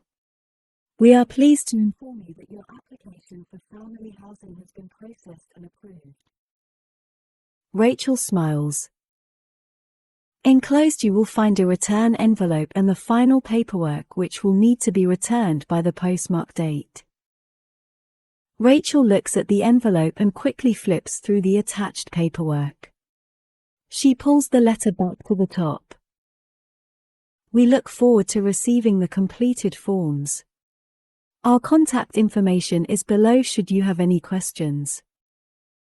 Sincerely, Paige Donahue, Registrar." Rachel covers her smile with her hand and tosses the letter aside, then leans forward and hugs me. "We get to move now," she says. I love how evident the excitement is in her voice. I tell her yes. Rachel is relieved. She knows as well as I do how awkward the next several weeks would have been in the same house as our parents. "Have you asked your father yet?" I tell her she forgets that we're adults now. We no longer have to ask for permission. We only have to inform. Rachel says she wants to inform them right now. I take Rachel's hand, and we walk together to the living room and inform our parents that we're moving out. Together. Chapter 25. Tate. It's been a few weeks since Corbin found out. He hasn't accepted it, and he still hasn't spoken to Miles, but he's beginning to adapt. He knows on the nights I leave without explanation, only to come back a few hours later, where I've been. He doesn't ask. As far as things with Miles, I'm the one doing the adapting. I've had to adapt to his rules, because there's no way Miles is adapting to breaking them. I've learned to stop trying to figure him out and to stop allowing things to get so tense between us. We're doing exactly what we agreed to do in the beginning, which was to have sex. A lot of sex. Shower sex. Bedroom sex. Floor sex. Kitchen table sex. I've still never spent the night with him, and it still hurts sometimes how closed off he becomes right after it's over, but I still haven't figured out a way to say no to him. I know I want so much more than what he's giving me and he wants so much less than what I want to give him, but we're both just taking what we can get for now. I try not to think about what will happen the day I can't handle it anymore. I try not to think about all the other things I'm sacrificing by still being involved with him. I try not to think about it at all, but the thoughts still come. Every night, when I'm in bed, I think about it. Every time I'm in the shower, I think about it. When I'm in class, in the living room, in the kitchen, at work. I think about what's going to happen when one of us finally comes to our senses. Is Tate a nickname for something else? Miles asks me. We're in his bed. He just got home from 4 days at work, and even though our arrangement is supposed to be all about sex, we're still fully dressed. We're not making out. He's just lying with me, asking me personal questions about my name, and I love it so much more than any other day we've ever spent together. It's the first time he's ever asked me a semi-personal question. I hate that his question fills me with all these feelings of hope, and all he did was ask me if Tate was a nickname. Tate is my middle name, I say. It was my grandmother's maiden name. What's your first name? Elizabeth. Elizabeth Tate Collins, he says, making love to my name with his voice. My name has never sounded as beautiful as it did just now, coming out of his mouth. That's almost twice as many syllables as my name, he says. That's a lot of syllables. What's your middle name? Mikkel, he says. People always mispronounce it and say Michael, though. Gets annoying. Miles Mikkel Archer, I say. That's a strong name. Miles rises onto his elbow and looks down at me with a peaceful expression. He brushes my hair behind my ear as his eyes roam over my face. Anything interesting happened this week while I was working, Elizabeth Tate Collins? There's a playfulness in his voice. One that I'm not familiar with, but I like it. I like it a lot. Not really, Miles Mikkel Archer, I say, smiling. I worked a lot of overtime. Do you still like your job? His fingers are touching my face, sliding across my lips, trailing down my neck. I do like it, I say. Do you like being a captain? I just throw versions of his own questions back at him. I figure it's safe that way, because I know he'll only give what he's willing to take. Miles follows his hand with his eyes as he unbuttons the top button of my shirt. I love my job, Tate. His fingers work on the second button of my shirt. I just don't like being gone so much, especially knowing you're right across the hall from where I live. It makes me want to be home all the time. I try to contain it, but I can't. His words make me gasp, even though it was probably the quietest gasp to ever pass anyone's lips. But he notices. His eyes meet mine in a flash, and I can see him wanting to backpedal. He wants to take back what he just said, because there was hope in those words. Miles doesn't say things like that. I know he's about to apologize. He's going to remind me that he can't love me, that he didn't mean to give me that inkling of false hope. Don't take it back, Miles. Please, let me keep that. Our eyes remain locked for several long seconds. I continue to stare up at him, waiting for the take back. His fingers are still on the second button of my shirt, but they're not attempting to unbutton it anymore. He focuses on my mouth, then back to my eyes again, then back to my mouth. Tate, he whispers. He says my name so softly I'm not even sure if his mouth moves. I don't have time to respond. His hand leaves the button of my shirt and slides through my hair at the same moment as his lips connect fiercely with mine. He slides his body on top of me, and his kiss instantly becomes intense. Deep. Dominating. His kiss is full of something that's never been there before. Full of feeling. Full of hope. Until this moment, I thought a kiss was a kiss was a kiss. I had no idea kisses could mean different things and feel so completely opposite from one another. In the past, I've always felt passion and desire and lust, but this time, it's different. This kiss is a different Miles, and I know in my heart that it's the real Miles. The Miles he used to be. The Miles I'm not allowed to ask about. He rolls off of me when he's finished. I stare up at the ceiling. My head is full of so many questions. My heart is full of confusion. This thing between us has never been easy.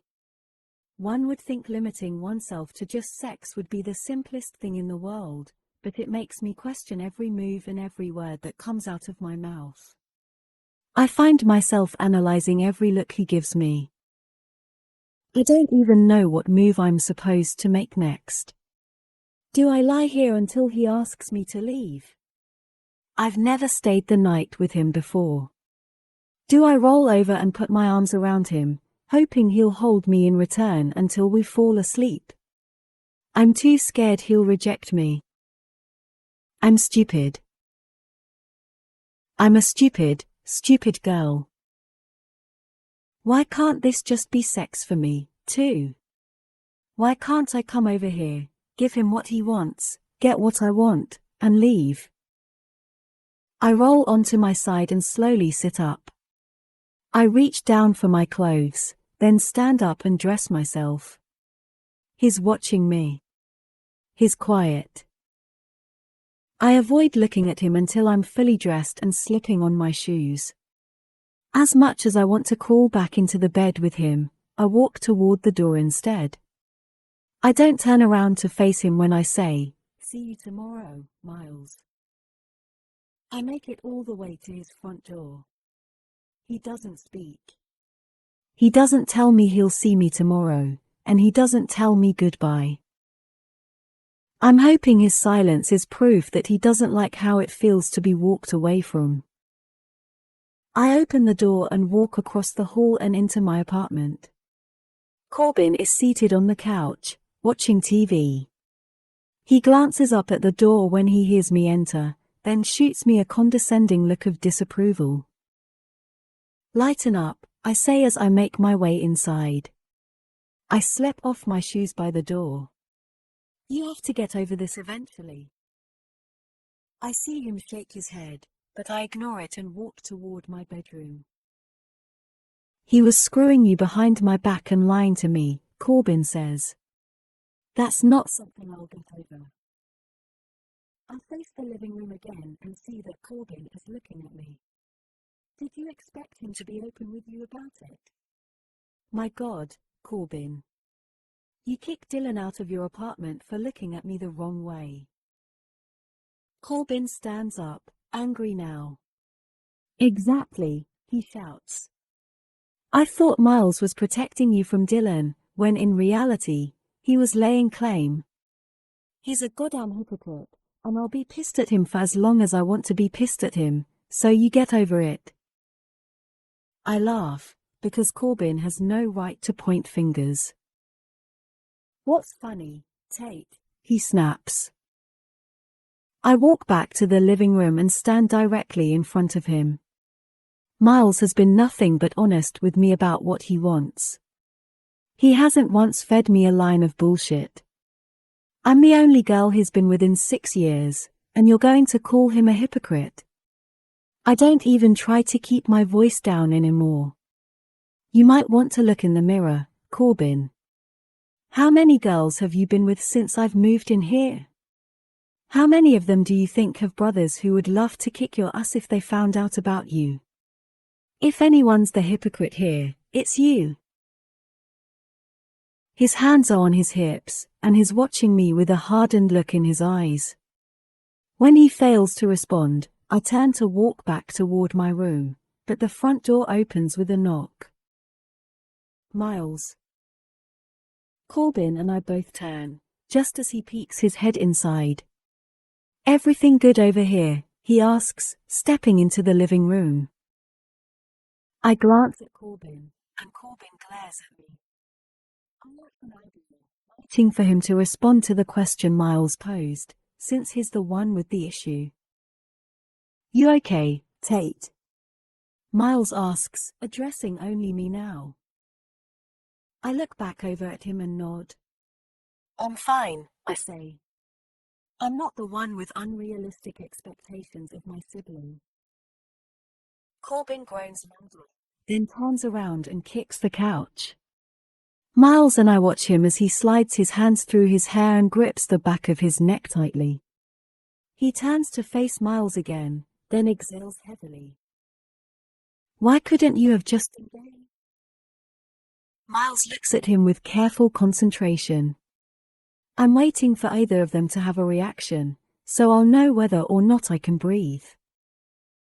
Miles begins to shake his head as soon as a smile appears on his face. Corbin starts to laugh, but he groans at the same time, indicating that he just came to terms with our arrangement, even though he still may not agree with it. I smile and walk quietly out of the apartment, hoping they're about to mend whatever was broken between them when I stepped into the picture. The elevator doors open on the lobby level, and I'm prepared to step off, but Cap is poised in front of them as if he's about to step on. You coming for me? He asks. I nod and point upward. Corbin and Miles are working things out upstairs. I was giving them a minute. Cap steps into the elevator and presses the button for the 20th floor. Well, I suppose you can walk me home, he says. He grabs the bars behind him for support. I stand next to him and lean against the wall behind me. Can I ask you a question, Cap? He gives me the all clear with a nod. I love being asked them as much as I love asking them. I look down at my shoes, crossing one foot over the other. What do you think would make a man never want to experience love again? Cap doesn't answer my question for at least 5 floors. I eventually look at him, and he's looking right at me, his eyes narrowed, producing even more wrinkles between them. I suppose if a man lived through the ugliest side of love, he might never want to experience it again. I contemplate his answer, but it doesn't help much. I don't see how love could get ugly enough for a person to just shut himself off from it completely. The elevator doors open to the 20th floor, and I let him step off first. I walk with him to his apartment door and wait for him to open it. "Tate," he says. He's facing his door, and he doesn't turn around to finish his sentence. Sometimes a man's spirit just ain't strong enough to withstand the ghosts from his past. He opens his apartment door and walks inside. Maybe that boy just lost his spirit somewhere along the way. He closes his door and leaves me attempting to decipher even more confusion. Chapter 26. Miles. 6 years earlier. My room is Rachel's now. Rachel's room is my room. We graduated. We moved in together. We're in college now. See? We've got this. Ian brings in the last of the boxes from the car. "Where do you want this one?" he asks. "What is it?" Rachel asks him. He tells her it looks like a box full of her bras and underwear. She laughs and tells him to set it next to my dresser. Ian does. Ian likes Rachel. Ian likes that she's not holding me back. Ian likes that she wants me to get my degree and finish flight school. Rachel wants me to be happy. I tell Rachel I'll be happy as long as I have her. She tells me, "Then you'll always be happy." My dad still hates me. My dad doesn't want to hate me. They're trying to accept it, but it's hard. It's hard for everyone. Rachel doesn't care what everyone thinks. She only cares what I think, and I only think about Rachel. I'm learning that no matter how difficult a situation is, people learn how to adapt to it. My dad and her mom may not approve, but they'll adapt. Rachel may not be ready to be a mom, and I may not be ready to be a dad, but we're adapting. It's what has to happen. If people want peace within themselves, it's necessary. Vital, even. Miles. I love my name when it comes out of her mouth. She doesn't waste it. She only says it when she needs something. She only says it when it needs to be said. Miles. She said it twice. She must really need something. I roll over, and she's sitting up in bed. She looks at me, wide-eyed. Miles. 3 times. Miles. 4. It hurts. Shit. I jump out of bed and grab our bag. I help Rachel change clothes. I help her to the car. She's scared. I might be more scared than she is. I hold her hand while we drive. I tell her to breathe. I don't know why I tell her this. Of course, she knows to breathe. I don't know what else to tell her. I feel helpless. Maybe she wants her mom. Do you want me to call them? She shakes her head. Not yet, she says. After. She just wants it to be us. I like this. I just want it to be us, too. A nurse helps her out of the car.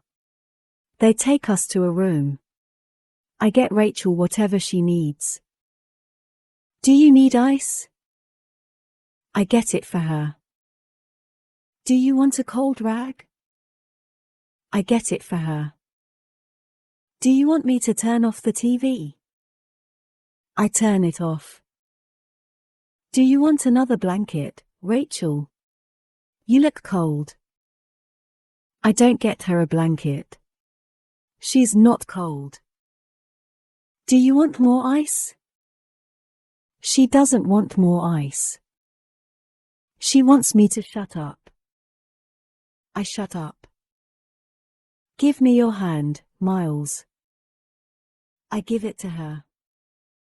I want it back. She's hurting it. I let her keep it anyway. She's quiet. She never makes a sound. She just breathes. She's incredible. I'm crying. I don't know why. I love you so goddamn much, Rachel. The doctor tells her she's almost done. I kiss her on the forehead. It happens. I'm a dad. She's a mom. It's a boy, the doctor says. She's holding him. She's holding my heart. He stops crying. He tries to open his eyes. Rachel cries. Rachel laughs. Rachel tells me thank you. Rachel tells me thank you. Like she wasn't the one who created this. Rachel is crazy. I love him so much, Miles, she says. She's still crying. I love him so much. I love him, too, I tell her. I touch him. I want to hold him, but I want her to hold him even more. She looks beautiful holding him. Rachel looks up at me. Will you please tell me his name now? I was hoping he would be a boy so I could have this moment. I was hoping I could tell her what her son's name is, because I know she'll love it. I hope she remembers the moment. She became my everything. Miles is going to show you the way to Mr. Clayton's class, Rachel. His name is Clayton. She begins to sob. She remembers. It's perfect, she says, her words mixed with tears. She's crying too hard now. She wants me to hold him. I sit on the bed with her and take him. I'm holding him. I'm holding my son. Rachel rests her head on my arm, and we stare at him. We stare at him for so long. I tell Rachel he has her red hair. Rachel says he has my lips. I tell Rachel I hope he has her personality. She disagrees and says she hopes he's just like me. He makes life so much better, she says. He sure does. We're so lucky, Miles. We sure are. Rachel squeezes my hand. We've got this, Rachel whispers. We've so got this, I tell her. Clayton yawns, and it makes us both laugh. Since when did yawns become so incredible? I touch his fingers. We love you so much, Clayton. Chapter 27. Tate.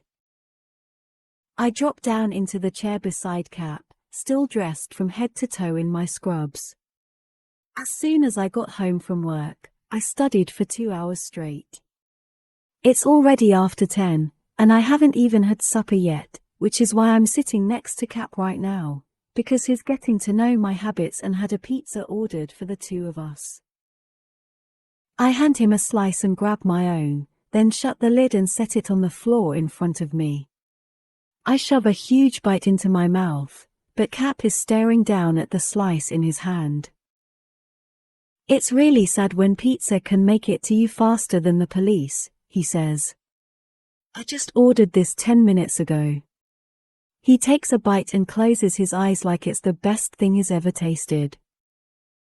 We both finish our slices, and I reach for another one. He shakes his head when I offer him a second slice, so I put it back in the box. So, he says. Any progress between the boy and his friend? It makes me laugh that he constantly refers to Miles as the boy. I nod and respond with a mouthful. Kind of, I say. They had a successful game night, but I think it was only successful because Miles pretended I wasn't there the whole time.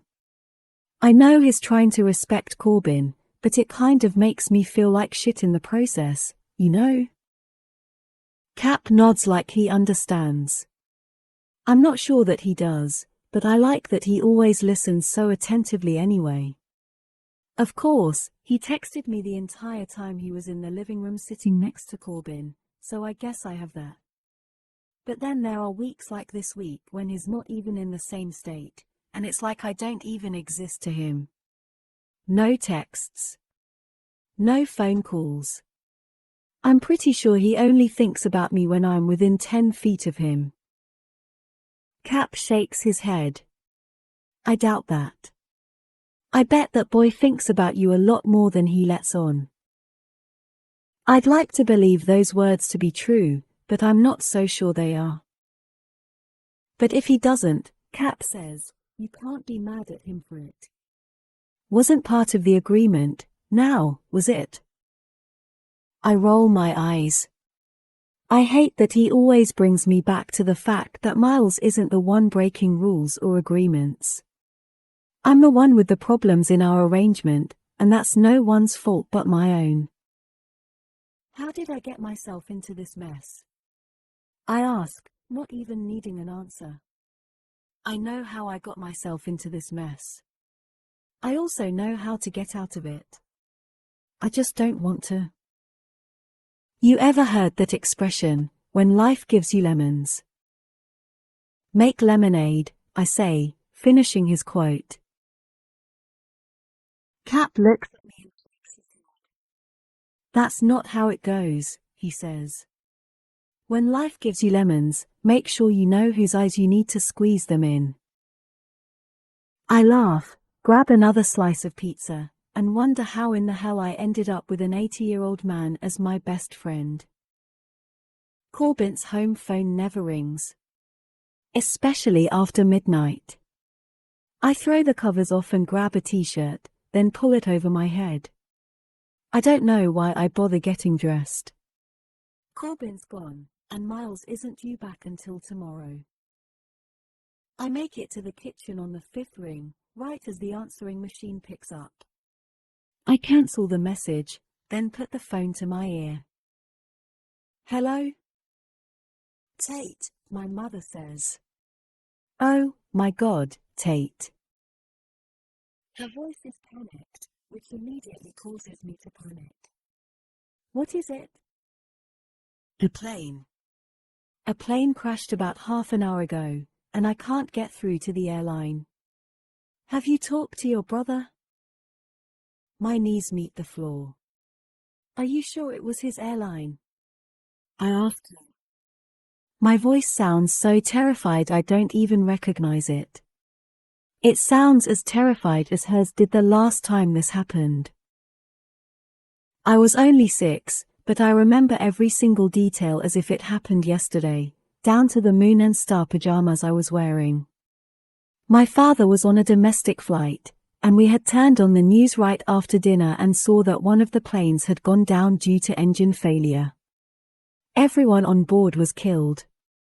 I remember watching my mother on the phone with the airline, hysterical, trying to find out information on who the pilot was. We found out it wasn't him within the hour, but that hour was one of the scariest of our lives. Until now. I rush to my room and grab my cell phone off my nightstand and immediately dial his number. Have you tried calling him? I ask my mother as I make my way back to the living room. I try to make it to the couch, but for some reason, the floor seems more comforting. I kneel down again, almost as if I'm in prayer mode. I guess I am. Yes, I've been calling his phone non-stop. It's just going to voicemail. It's a stupid question. Of course, she's tried calling him. I try again anyway, but his phone goes directly to voicemail. I try to reassure her, but I know it's pointless. Until we hear his voice, reassurance won't help. I'll call the airline, I tell her. I'll call you back if I hear anything. She doesn't even say goodbye. I use the home phone to call the airline and my cell phone to call Miles. It's the first time I've ever dialed his number. I pray that he answers, because as much as I'm scared to death for Corbin, it's also running through my head that Miles works for the same airline. My stomach is sick. Hello? Miles says on the second ring. His voice sounds hesitant, like he's unsure why I'm calling. Miles, I say, both frantic and relieved. Is he okay? Is Corbin okay? There's a pause. Why is there a pause? What do you mean? A plane, I say immediately. My mom called. There was a plane crash. He's not answering his phone. Where are you? He says quickly. The apartment. Let me in. I walk to the door and unlock it. He pushes the door open and still has the phone to his ear. When he sees me, he pulls the phone away, immediately rushes to the couch, grabs the remote, and turns on the television. He flips through the channels until he finds the TV news report. He dials numbers on his cell phone, then turns and rushes toward me. He takes my hand in his. Come here, he says, pulling me to him. I'm sure he's fine. I nod against his chest, but his reassurance is pointless. Gary, he says when someone answers on the other end. It's Miles. Yeah. Yeah, I heard, he says. Who was the crew? There's a long pause. I'm terrified to look at him. Terrified. Thank you. He hangs up the phone. He's okay, Tate, he says immediately. Corbin's fine. Ian too. I break down into tears of relief. Miles walks me to the couch and sits down, then pulls me to him. He takes my cell phone out of my hands and presses several buttons before putting the phone to his ear. Hey, it's Miles. Corbin is fine. He pauses for a few seconds. Yeah, she's fine. I'll tell her to call you in the morning. A few more seconds pass, and he says goodbye. He sets the phone on the couch beside him. Your mom. I nod. I already knew. And that simple gesture, him calling my mother, just made me fall for him even harder. Now he's kissing the top of my head, rubbing his hand up and down my arm reassuringly. Thank you, Miles, I tell him. He doesn't say you're welcome, because he doesn't think he did anything that deserves thanking. Did you know them? I ask. The crew on board? No. They were out of a different hub. The names didn't sound familiar. My phone vibrates, so Miles hands it back to me. I look at it, and it's a text from Corbin. Corbin, in case you've heard about the plane, just want you to know I'm fine. I called headquarters, and Miles is, too. Please let Mom know if she hears about it. Love you. Receiving his text fills me with even more relief, now that I know with 100% certainty that he's okay. It's a text from Corbin, I tell Miles. He says you're okay. In case you were worried. Miles laughs. So he checked up on me, he says with a grin. I knew he couldn't hate me forever. I smile. I love that Corbin wanted me to know that Miles was okay. Miles continues to hold me, and I savor every second of it.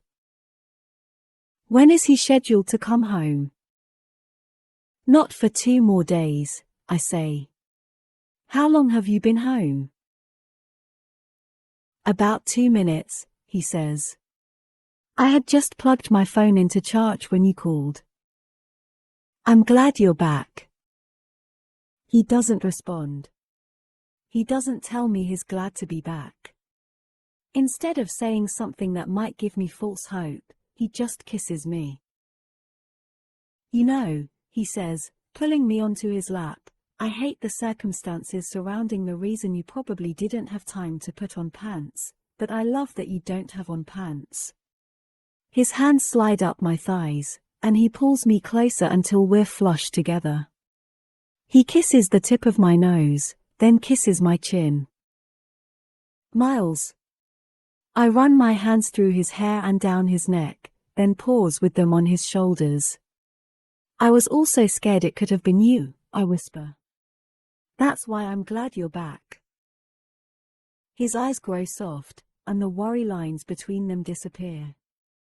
I may not know anything about his past or his life, but I definitely notice that he hasn't called anyone to let them know he's okay. That makes me sad for him. His eyes fall away from mine and land on my chest. He fingers the bottom edges of my shirt, then slowly pulls it over my head. I have nothing but a pair of panties on now. He leans forward, wraps his arms around my back, and pulls me against his mouth.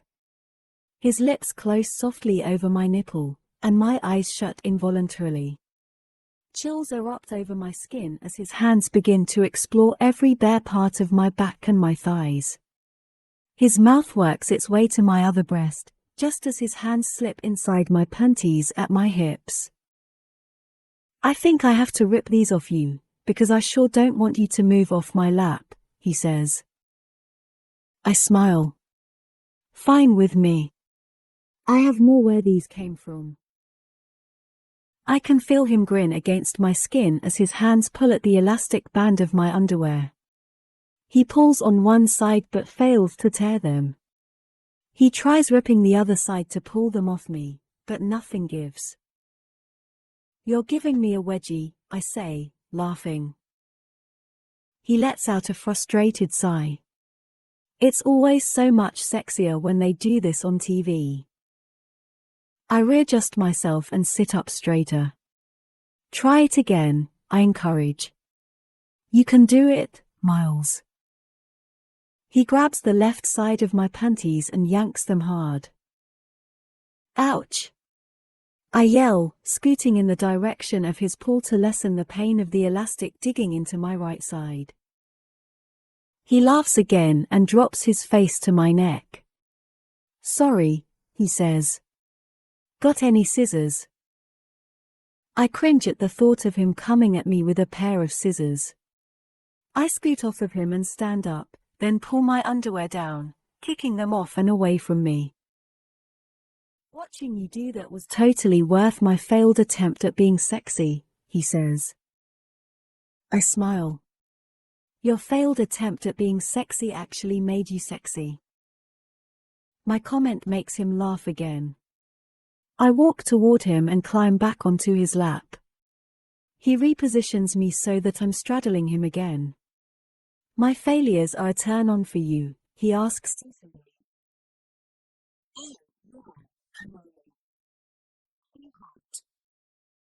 His hands are on me again, roaming across my back and down my arms. You would have loved me from the ages of 13 to 16, he says. I failed at pretty much everything. Especially football. I grin. Now we're talking. Tell me more. Baseball, he says, right before he presses his mouth to my neck. He kisses his way up to my ear. And 1 semester of world geography. Holy shit. I moan. Now, that's hot. He moves his lips to my mouth and pulls me in for a soft kiss. He barely touches his mouth to mine. I failed at kissing, too. Terribly. I almost choked a girl with my tongue once. I laugh. Want me to show you? As soon as I nod, He's repositioning us on the couch until I'm lying on my back and he's on top of me. Open your mouth. I open it. He drops his mouth to mine and shoves his tongue inside, giving me what is quite possibly the worst kiss I've ever experienced. I push against his chest, attempting to get his tongue out of my mouth, but he doesn't budge. I turn my face to the left, and he begins licking my cheek, causing me to laugh even harder. Oh, my God, that was terrible, Miles. He pulls his mouth away and lowers himself on top of me. I got better. I nod. That's a fact, I say, agreeing wholeheartedly. We're both smiling. The relaxed look on his face fills me with so many emotions I can't even begin to classify them. I'm happy because we're having fun together. I'm sad because we're having fun together. I'm angry because we're having fun together and it makes me want so much more of this. So much more of him. We quietly stare at each other until he slowly dips his head, pressing a long kiss against my lips. He begins placing soft kisses all over my mouth until the kisses become longer and more intense. His tongue eventually parts my lips, and the playfulness disappears. It's quite serious now, as our kisses grow more hurried and his clothes begin to join mine on the floor, piece by piece. The couch or your bed, he whispers. Both, I reply. He obliges. I fell asleep in my bed, next to Miles. Neither of us has ever fallen asleep afterward before. One of us always leaves. As much as I'm trying to convince myself that it means nothing, I know it does. Every time we're together, I get a little bit more of him. Whether it's a glimpse of his past or time spent without the sex or even time spent sleeping, he's giving me more and more of himself, little by little. I feel like this is both good and bad. It's good, because I want and need so much more of him, so every little bit I get is enough to satisfy me when I begin worrying about everything I don't get from him. But it's also bad, because every time I get a little bit more of him, another part of him grows more distant. I can see it in his eyes. He's worried he's giving me hope, and I'm afraid he'll eventually just pull away completely. Everything with Miles will come crashing down. It's inevitable. He's so adamant about the things he doesn't want out of life, and I'm starting to understand just how serious he is. So as much as I try to protect my heart from him, it's pointless. He's going to break it eventually, yet I continue to allow him to fill it. Every time I'm with him, he fills my heart up more and more, and the more it's filled with pieces of him, the more painful it'll be when he rips it out of my chest as though it never belonged there in the first place. I hear the vibration of his phone and feel him roll over and reach for it on the nightstand next to him. He thinks I'm asleep, so I don't give him reason to think otherwise. Hey, he whispers. There's a long pause, and I start to panic internally, wondering who he's talking to. Yeah, I'm sorry. I should have called you. I figured you'd be asleep. My heart is in my throat now, crawling its way up, trying to escape from Miles and me and this entire situation. My heart knows by my reaction to this phone call that it's in trouble. My heart has just gone into fight or flight mode, and right now, it's doing everything it can to run. I don't blame my heart one bit. Love you, too, Dad. My heart slides back down my throat and finds its normal home in my chest again. It's happy for now. I'm happy. Happy that he actually does have someone to call. In the same moment, I'm also reminded of how little I know about him. How little he shows me.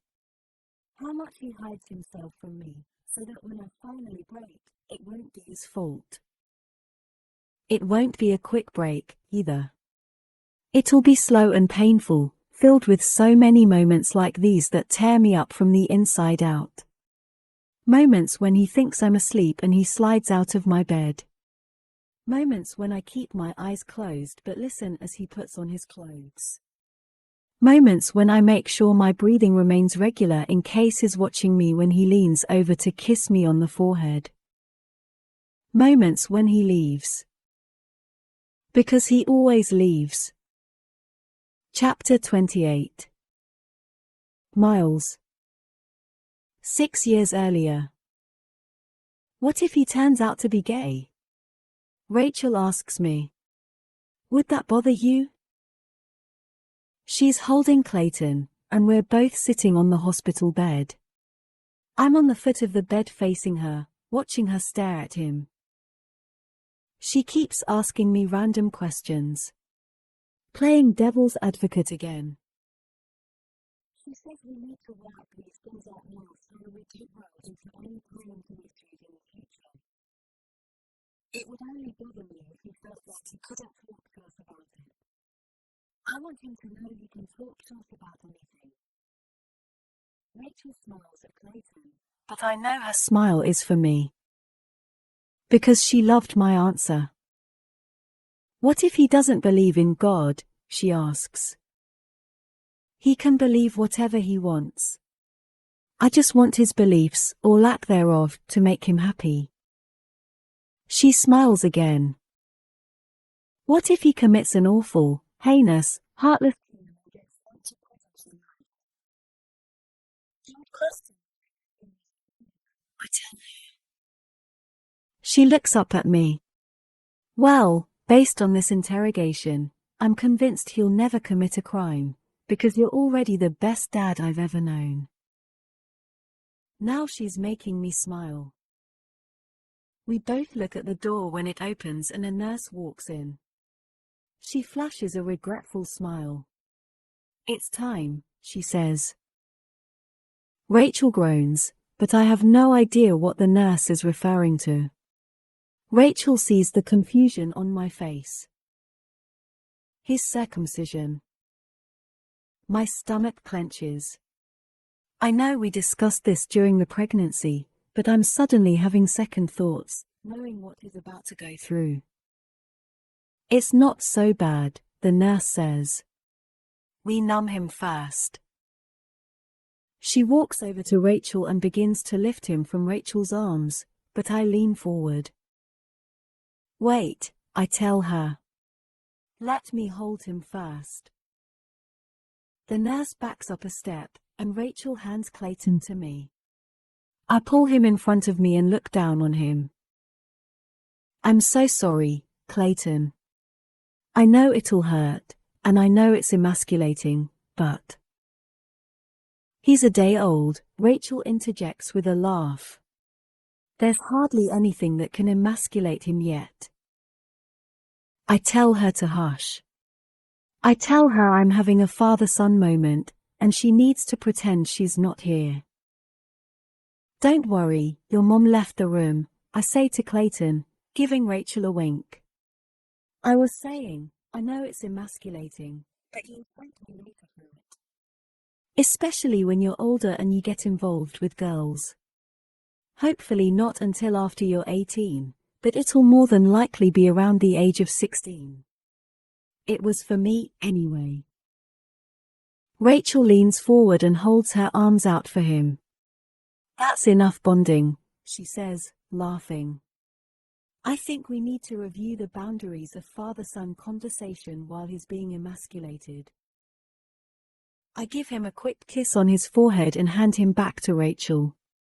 She does the same and passes him on to the nurse. We both watch as the nurse leaves the room with him. I look back at Rachel and crawl toward her until I'm lying next to her on the bed.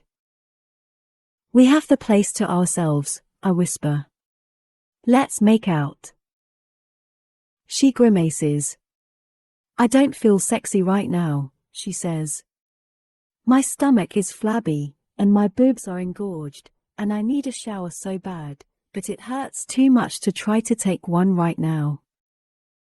I look down at her chest and pull at the collar on her hospital gown.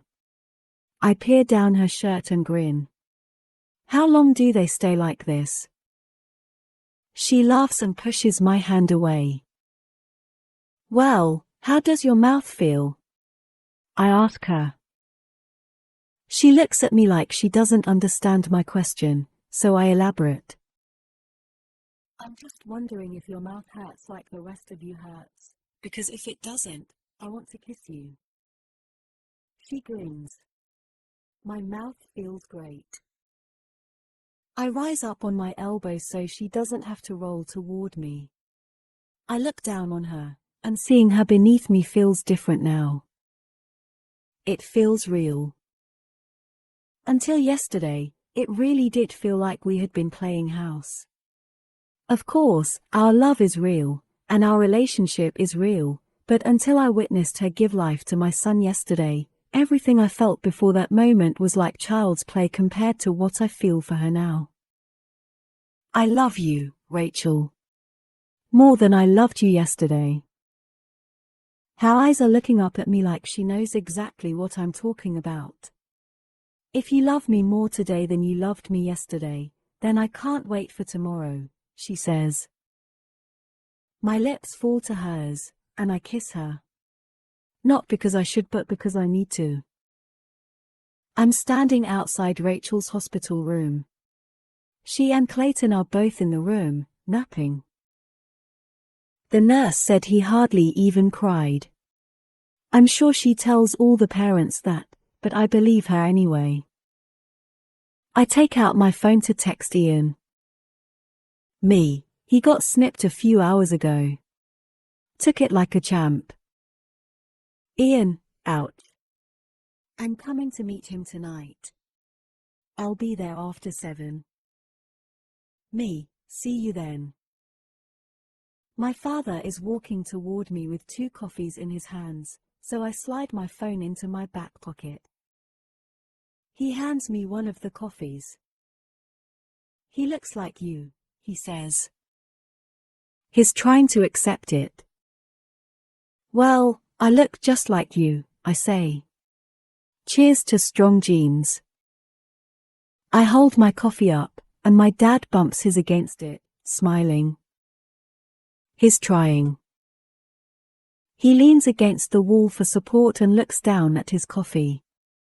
He wants to say something, but it's hard for him. What is it? I ask, giving him the opening he needs. He lifts his eyes from their focus on the coffee, and he meets my gaze.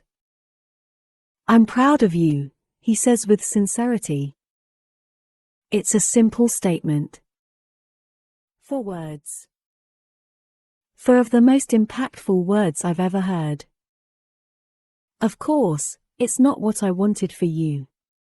No one wants to see his son become a dad at the age of 18, but I'm proud of you. For how you've handled it. For how you've treated Rachel. He smiles. You made the best of a difficult situation, and that's honestly more than most adults would do. I smile. I tell him thank you. I think the conversation is over, but it's not.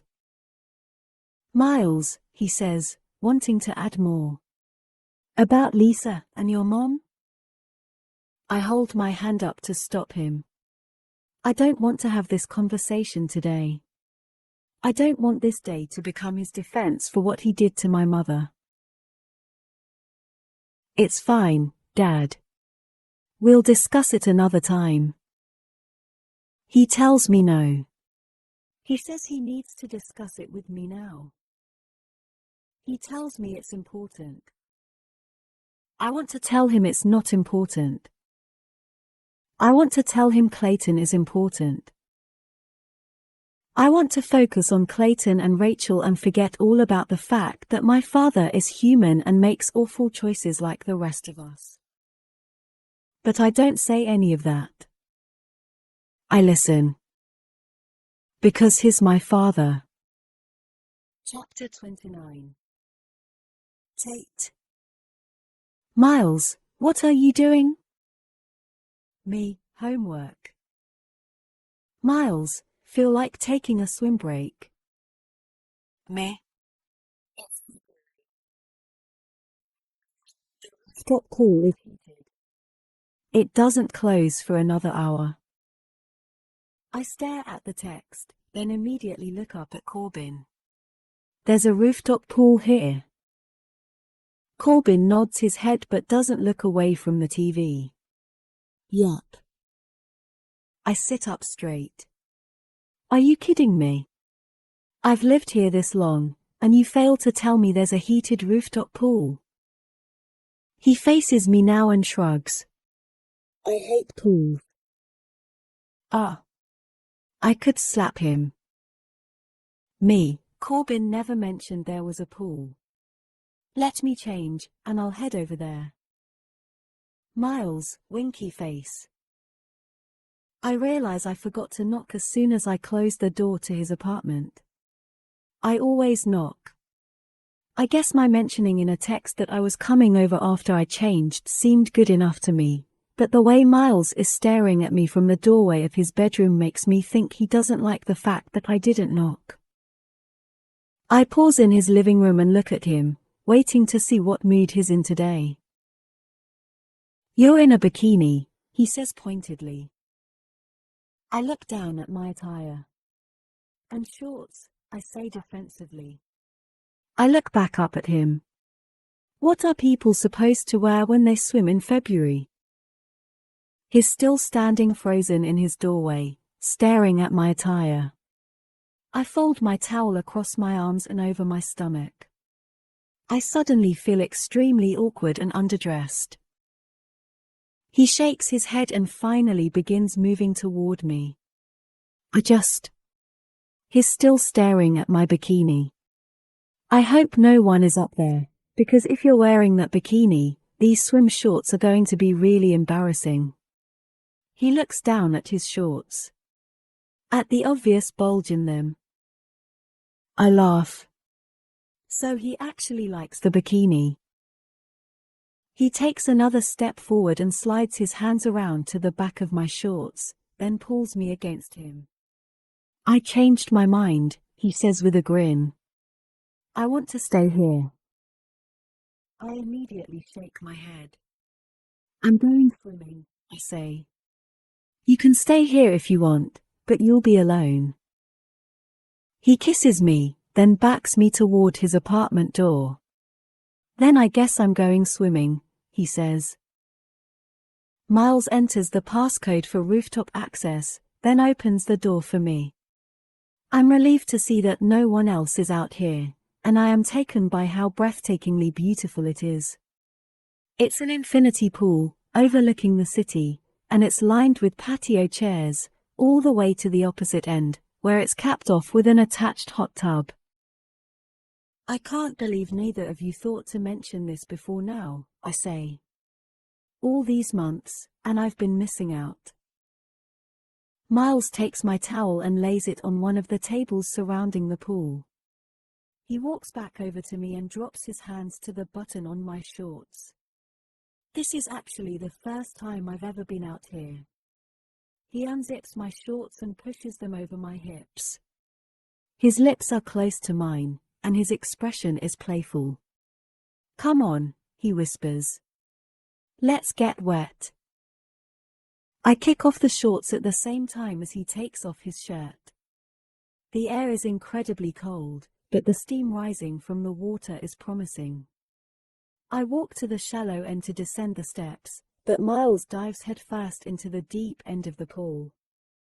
I step in, and my feet are swallowed up in the warmth of the water, so I quickly step in the rest of the way. I make my way toward the middle of the pool and walk to the edge, then rest my arms on the concrete ledge looking out over the city.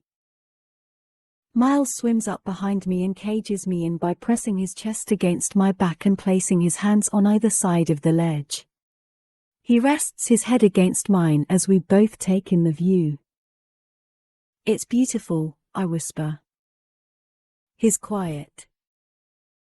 We watch the city in silence for what seems like forever. Every now and then, he'll cup his hands and bring water up to my shoulders to warm my chills away. Have you always lived in San Francisco? I ask him. I turn so that my back is against the ledge now and I'm facing him. He keeps his arms on either side of me and nods. Close to it, he says, still looking at the city over my shoulder. I want to ask him where, but I don't. I can tell by his body language that he doesn't want to talk about himself. He never wants to talk about himself. Are you an only child? I ask, trying to see what I can get away with. Any brothers or sisters? He looks me in the eyes now. His lips are pressed into a firm, agitated line. What are you doing, Tate? He doesn't ask it in a rude way, but there's no other way his question can come across. Just making conversation, I say. My voice is soft and sounds offended. I can think of a lot more things I'd rather talk about than myself. But that's all I want to know about, Miles. I nod, understanding that although I'm technically not breaking his rules, I'm bending them. He doesn't feel comfortable with that. I turn around and face the ledge again. He's still in the same position, pressed against me, but it's different now. He's stiff. Guarded. Defensive. I don't know anything about him. I don't know a single thing about his family, and he's already met mine. I don't know a single thing about his past, but he's slept in my childhood bed. I don't know what subjects I've got nothing to hide from him. He sees me for exactly who I am. I don't see him at all. I quickly bring a hand up and wipe away a tear that somehow just escaped down my cheek. The absolute last thing I want is for him to see me cry. As much as I know I'm too far gone to continue treating this as casual sex, I'm also too far gone to stop it. I'm terrified to lose him for good, so I sell myself short and take what I can from him, even though I know I deserve better. Miles places a hand on my shoulder and turns me around to face him. When I choose to stare down at the water instead, he hooks a finger under my chin and makes me look up at him. I allow him to tilt my face up to his, but I don't make eye contact. I look up and to the right, attempting to blink back the tears. I'm sorry.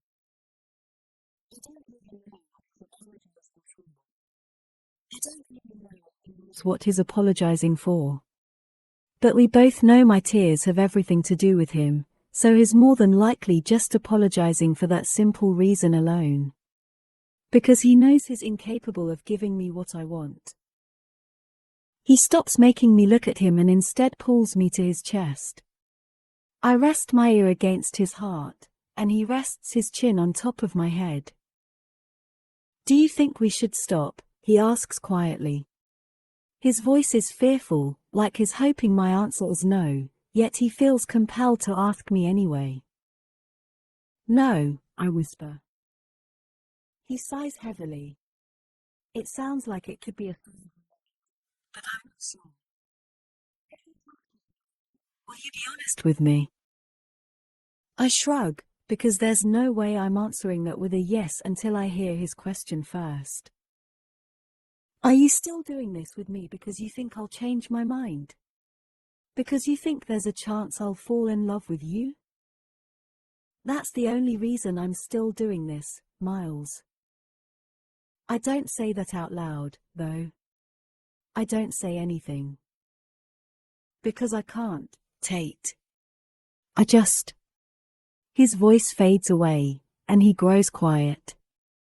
I analyze his words and the fact that he said I can't rather than I won't. I want to ask him why he can't. Is he scared? Is it because I'm not right for him? Is he afraid he'll break my heart? I don't ask him, because none of his answers to these questions would reassure me. None of these scenarios is reason enough to absolutely deny a heart happiness. Which is why I don't question him, because I feel like maybe I'm not prepared for the truth. Maybe I'm underestimating whatever it was that happened in his past to make him this way. Because something happened. Something I more than likely couldn't relate to, even if I found out what it was. Something that stole the spirit right out of him, just like Cap said.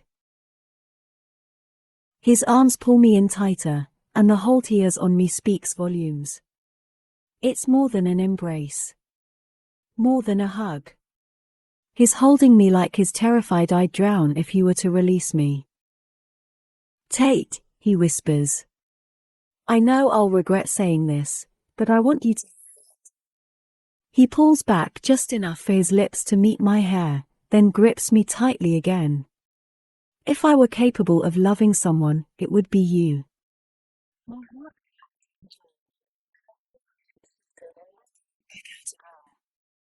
But I'm not capable. So if it's too hard.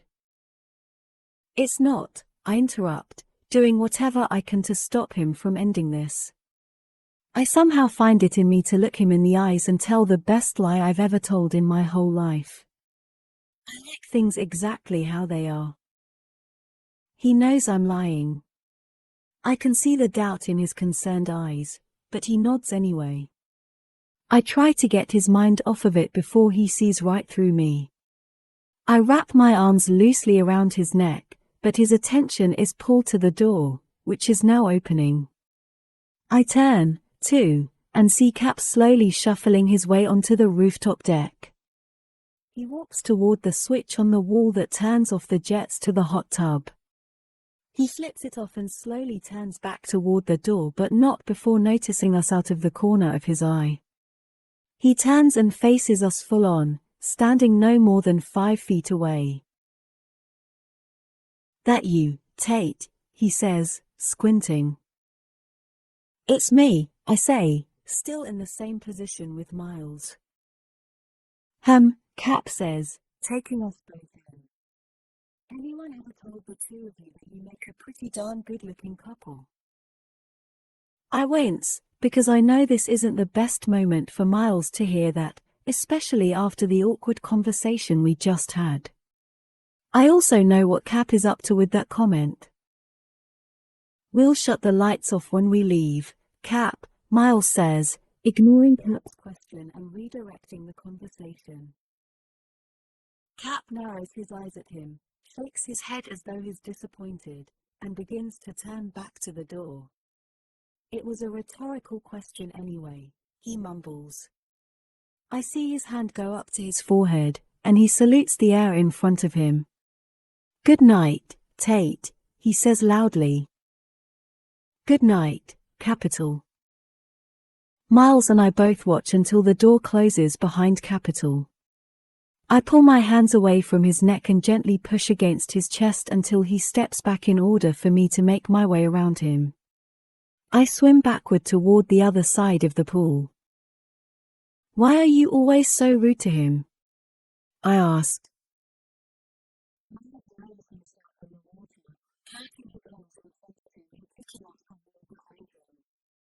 He swims toward me, and I watch as his eyes remain focused on mine. I swim backward until my back is against the opposite wall of the pool. He continues toward me, almost crashing into me, but he stops himself by gripping the ledge on both sides of my head, sending waves of water against my chest. I'm not rude to him. His lips meet my neck, and he kisses it softly, trailing slowly upward until his mouth is close to my ear. I just don't like answering questions. I think we've established that already. I pull my neck away a few inches in order to see his face. I try to focus on his eyes, but there are drops of water on his lips, and it's hard not to stare. He's an old man, though. You're not supposed to be rude to old people. And he's pretty damn funny, if you just get to know him. Miles laughs a little. You like him, huh? He seems amused. I nod. Yeah. I like him a lot. Sometimes I like him more than I like you. He laughs loudly this time and leans in again, planting a kiss on my cheek. His hand conforms to the nape of my neck, and his eyes drop to my mouth. I like that you like him, he says, bringing his eyes up to mine. I won't be rude to him again. Promise.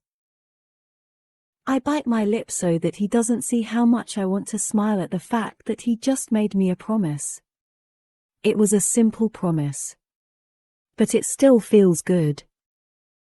He slides his hand around to my jaw, and his thumb meets my lip. He pulls it away from my teeth. What did I tell you about hiding that smile? He takes my bottom lip between his teeth and bites it gently, then releases it. It feels as if the temperature in the pool just shot up 20 degrees. His mouth meets my throat, and he breathes out a heavy sigh against my skin.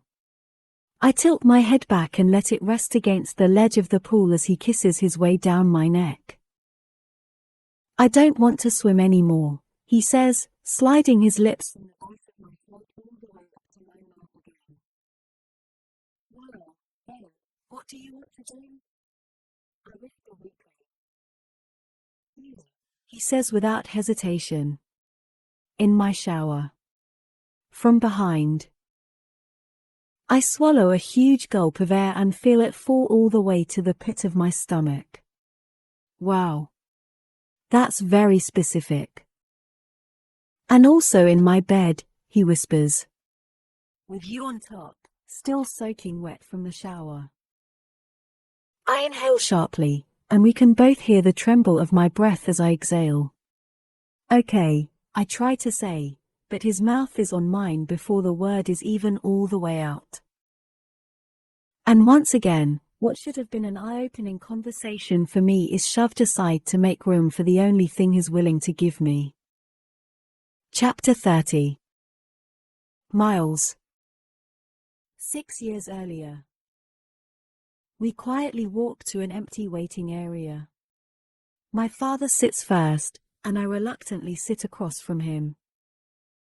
I wait for his confession, but he doesn't know I don't need it. I know about his relationship with Lisa. I know how long it's been going on. Your mother and I. He's looking at the floor. He can't even make eye contact with me. We decided to separate when you were 16. However, with as much as I traveled, it made financial sense for us to wait until you graduated before filing for divorce, so that's what we decided to do. 16. She got sick when I was 16. We had been split up for almost a year when I met Lisa. He's looking at me now. He's being honest. When she found out she was sick, it was the right thing to do, Miles. She was your mother, and I wasn't going to leave her when she needed me the most. My chest hurts. I know you've put 2 and 2 together, he says. I know you've done the math. I know you've been hating me, thinking I was having an affair while she was sick, and I hated allowing you to think that. Then why did you? I ask him. Why did you let me think that? He looks at the floor again. I don't know, he says. I thought maybe there was a chance that you didn't realize I'd been dating Lisa for longer than I let on, so I thought bringing it up would do more harm than good. I didn't like the thought of you knowing my marriage with your mother had failed. I didn't want you to think she died unhappy. She didn't, I reassure him. You were there for her, Dad. We both were. He appreciates that I say this, because he knows it's true. My mother was happy with her life. Happy with me. It makes me wonder if she'd be disappointed now, seeing how things have turned out. She would be proud of you, Miles, he says to me. with how you've handled yourself. I hug him. I needed to hear that more than I knew. Chapter 31. Tate. I'm trying to listen to Corbin go on about his conversation with Mom, but all I can think about is the fact that Miles is due home any minute now. It's been 10 days since he's been home, and that's the longest we've gone without seeing each other since the weeks we spent not speaking. Have you told Miles yet? Corbin asks. Told him what? Corbin faces me. That you're moving out.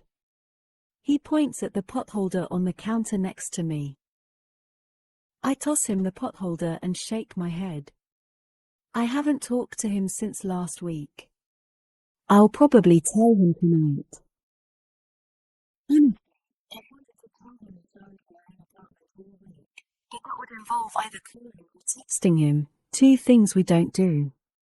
The only times we text each other are when we're both home. I think we do this because it helps us maintain our boundaries. It's not like the move is a big deal anyway. I'm only moving a few blocks away. I found an apartment that's closer to both work and school. It's definitely no downtown high-rise, but I love it. I do wonder, though, how it will affect things between Miles and me. I think that's one of the reasons I haven't mentioned that I was even looking for my own place. There's a fear in the back of my mind that not being right across the hall from him will become too inconvenient, and he'll just call off whatever is going on between us. Corbin and I both look up as soon as the apartment door opens and there's a quick knock on it. I glance at Corbin, and he rolls his eyes. He's still adapting.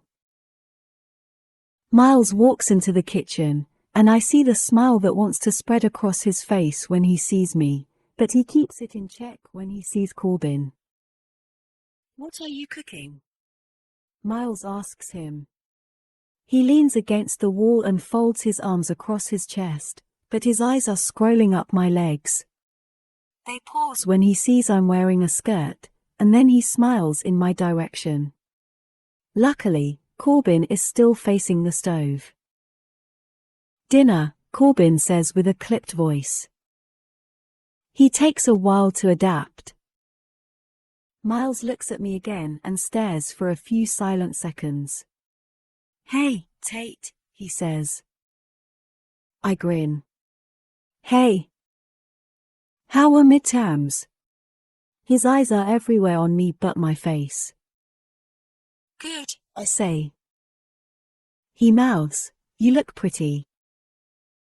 I smile and wish more than anything that Corbin wasn't standing here right now, because it's taking all I have not to throw my arms around Miles and kiss the hell out of him. Corbin knows why Miles is here. Miles and I just try to respect the fact that Corbin still doesn't like what's going on between us, so we keep it behind closed doors. Miles is chewing on the inside of his cheek, fidgeting me. It's quiet in the kitchen, and Corbin still hasn't turned around to acknowledge him. Miles looks like he's about to burst at the seams. Fuck it, he says, gliding across the kitchen toward me. He takes my face in his hands and kisses me, hard, in front of Corbin. He's kissing me. In front of Corbin. Don't analyze this, Tate. He's pulling my hands, dragging me out of the kitchen. As far as I know, Corbin is still facing the stove, trying his best. We get to the living room, and Miles separates that mouth from mine. I haven't been able to think about anything else today, he says. At all. Me neither. He pulls me by the hand toward the front door. I follow. He opens it, walks to his apartment, and pulls his keys out of his pocket. His luggage is still outside in the hallway. Why is your luggage out here? Miles pushes open his apartment door. I haven't been home yet, he says. He turns around and grabs his things from the hallway, then holds the door open for me. You came to my apartment first. He nods, then tosses his duffel bag onto the couch and pushes his suitcase against the wall. Yep, he says. He grabs my hand and pulls me to him. I told you, Tate. Haven't thought about anything else. He smiles and lowers his head to kiss me. I laugh. AW, you missed me, I say teasingly. He pulls back. You would think I'd just told him I loved him with the way his body tenses up. Relax, I say. You're allowed to miss me, Miles. It doesn't break your rules. He backs up a few steps. You thirsty? He asks, changing the subject like he always does. He turns and heads toward the kitchen, but everything about him just changed. His demeanor, his smile, his excitement over finally seeing me after 10 days. I stand in the living room and watch it all crumble. I'm hit by a reality check, but it feels more like a meteor. This man can't even admit that he misses me. I've been holding out hope that if I take it slowly enough with him, he'll eventually break through whatever it is that's holding him back. The entire past few months, I've been under the assumption that maybe he just can't handle the way things have developed between us and he needs time, but it's clear now. It's not him. It's me. I'm the one who can't handle this thing between us. You okay? Miles says from the kitchen. He walks out from behind the obstructed view of the cabinets so he can see me. He waits for me to answer him, but I can't. Did you miss me, Miles? And up comes the armor again, shielding him. He looks away and walks back into the kitchen. We don't say things like that, Tate, he says. The hardness is back in his voice. Is he serious? We don't. I take a few steps toward the kitchen. Miles. It's a common phrase. It doesn't mean commitment. It doesn't even mean love. Friends say it to friends. He leans against the bar in the kitchen and calmly looks up at me. But we were never friends. And I don't want to break your one and only rule by giving you false hope, so I'm not saying it. I can't explain what happens to me, because I don't know. But it's as if every single thing he's ever said and done that's hurt me impales me all at once. I want to scream at him. I want to hate him. I want to know what the hell happened that made him capable of saying things that can hurt me more than any other words have ever come close to doing. I'm tired of treading water. I'm tired of pretending it's not killing me to want to know everything about him. I'm tired of pretending he's not everywhere. Everything. My only thing. What did she do to you? I whisper. Don't, he says. The word is a warning. A threat. I'm so tired of seeing the pain in his eyes and not knowing the reason for it. I'm tired of not knowing what words are off limits with him. Tell me. He looks away from me. Go home, Tate. He turns around and grips the edge of the counter, dropping his head between his shoulders. Fuck you. I turn and exit the kitchen. When I reach the living room, I hear him coming after me, so I speed up. I make it to the front door and open it, but his palm meets the door above my head, and he slams it shut. I squeeze my eyes tightly, bracing for whatever words are about to completely slay me, because I know they will. His face is right next to my ear, and his chest is pressed against my back. That's what we've been doing, Tate. Fucking. I've made that clear from day one. I laugh, because I don't know what else to do. I turn around and look up at him. He doesn't back away, and he's so much more intimidating in this moment than I've ever seen him be before. You think you've made that clear? I ask him. You are so full of shit, Miles. He still doesn't move, but his jaw tenses. How have I not been clear? 2 rules. Can't get any simpler than that. I laugh incredulously, then get everything off my chest at once. There's a huge difference between fucking someone and making love to them. You haven't fucked me in more than a month. Every time you're inside me, you're making love to me. I can see it in the way you look at me. You miss me when we aren't together. You think about me all the time. You can't even wait 10 seconds to walk in your own front door before coming to see me. So don't you dare try to tell me you've been clear from day one, because you are the murkiest goddamn man I've ever met. I breathe. I breathe for the first time in what feels like a month.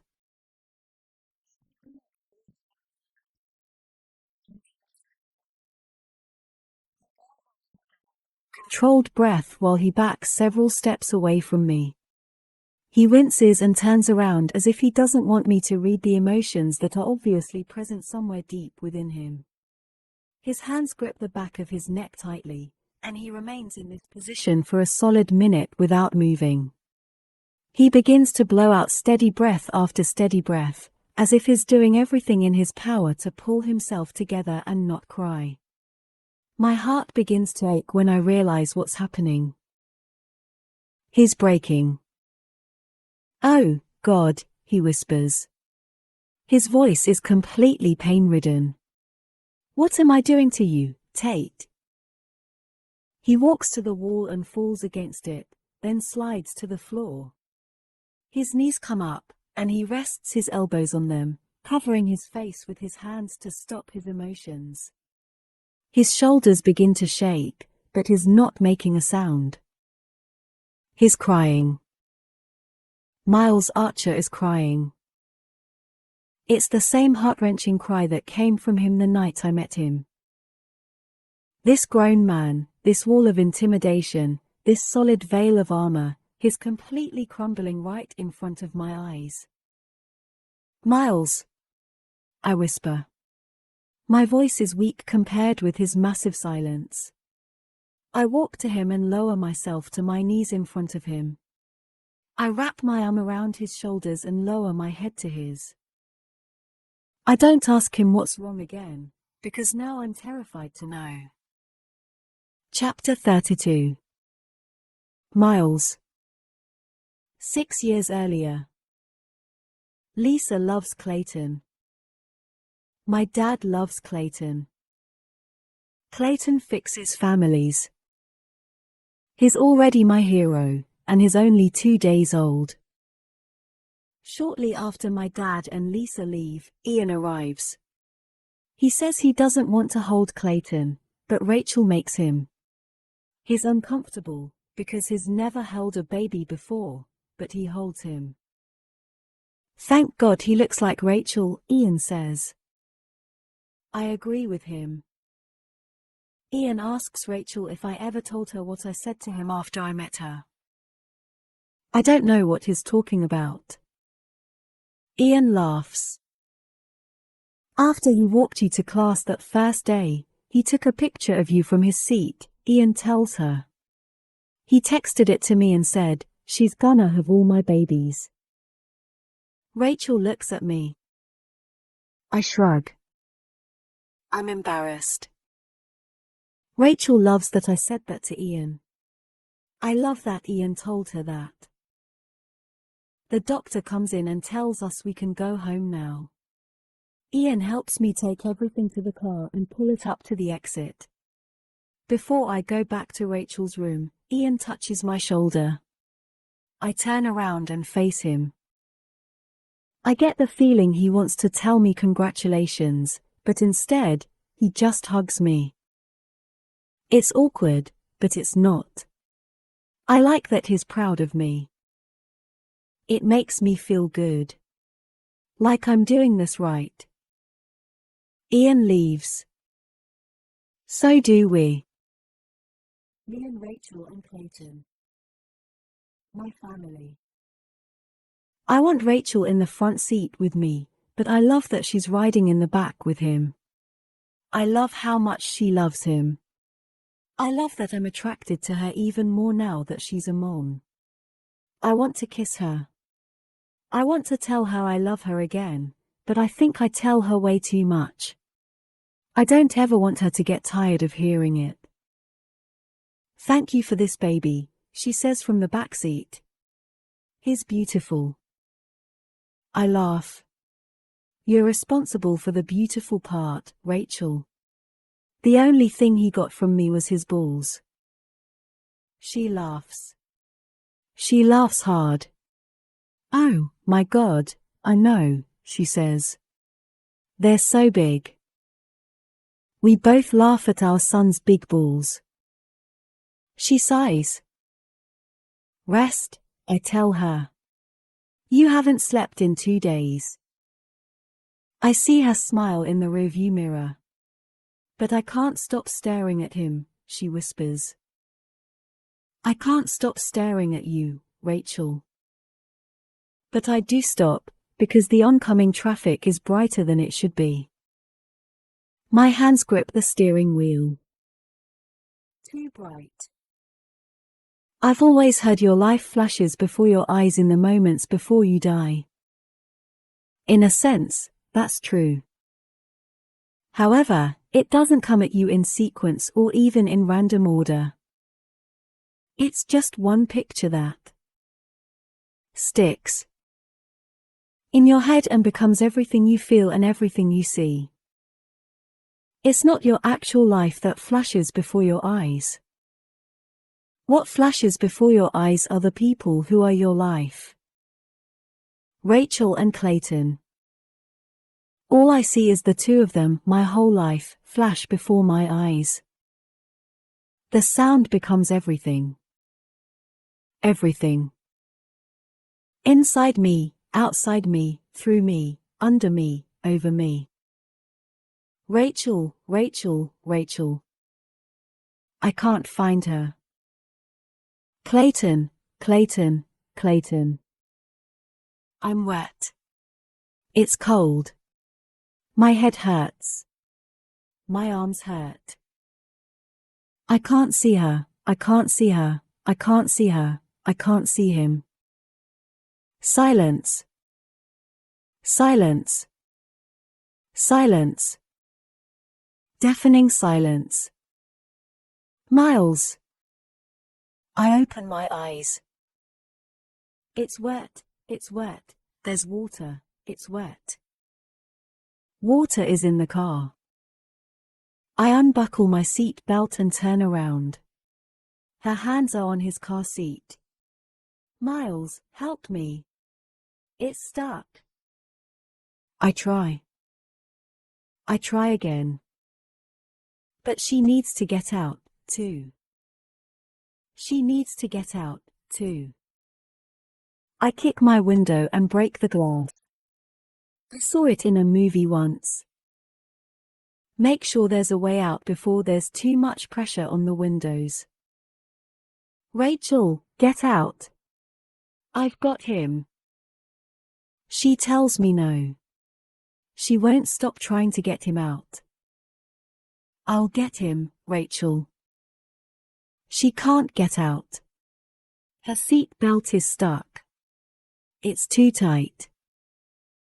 I let go of the car seat and reach for her seat belt. My hands are underwater when I find it. She slaps at my arms and attempts to push me away from her. Get him first, she screams. Get him out first. I can't. They're both stuck. You're stuck, Rachel. Oh, God. I'm scared. Rachel is scared. The water is everywhere. I can't see him anymore. I can't see her. I can't hear him. I reach for her seat belt again. I get it off her. I grab her hands. Her window isn't broken. Mine is. I pull her forward. She's fighting me. She's fighting me. She stops fighting me. Fight me, Rachel. Fight me. Move. Someone is reaching in through my window. Give me her hand. I hear him yell. The water is coming in through my window now. The entire backseat is water. Everything is water. I give him Rachel's hand. He helps me get her out. Everything is water. I try to find him. I can't breathe. I try to find him. I can't breathe. I try to save him. I want to be his hero. I can't breathe. So I just stop. Silence. Silence. Silence. Silence. Silence. Silence. Silence. Silence. Deafening scream. I cover my ears with my hands. I cover my heart with armor.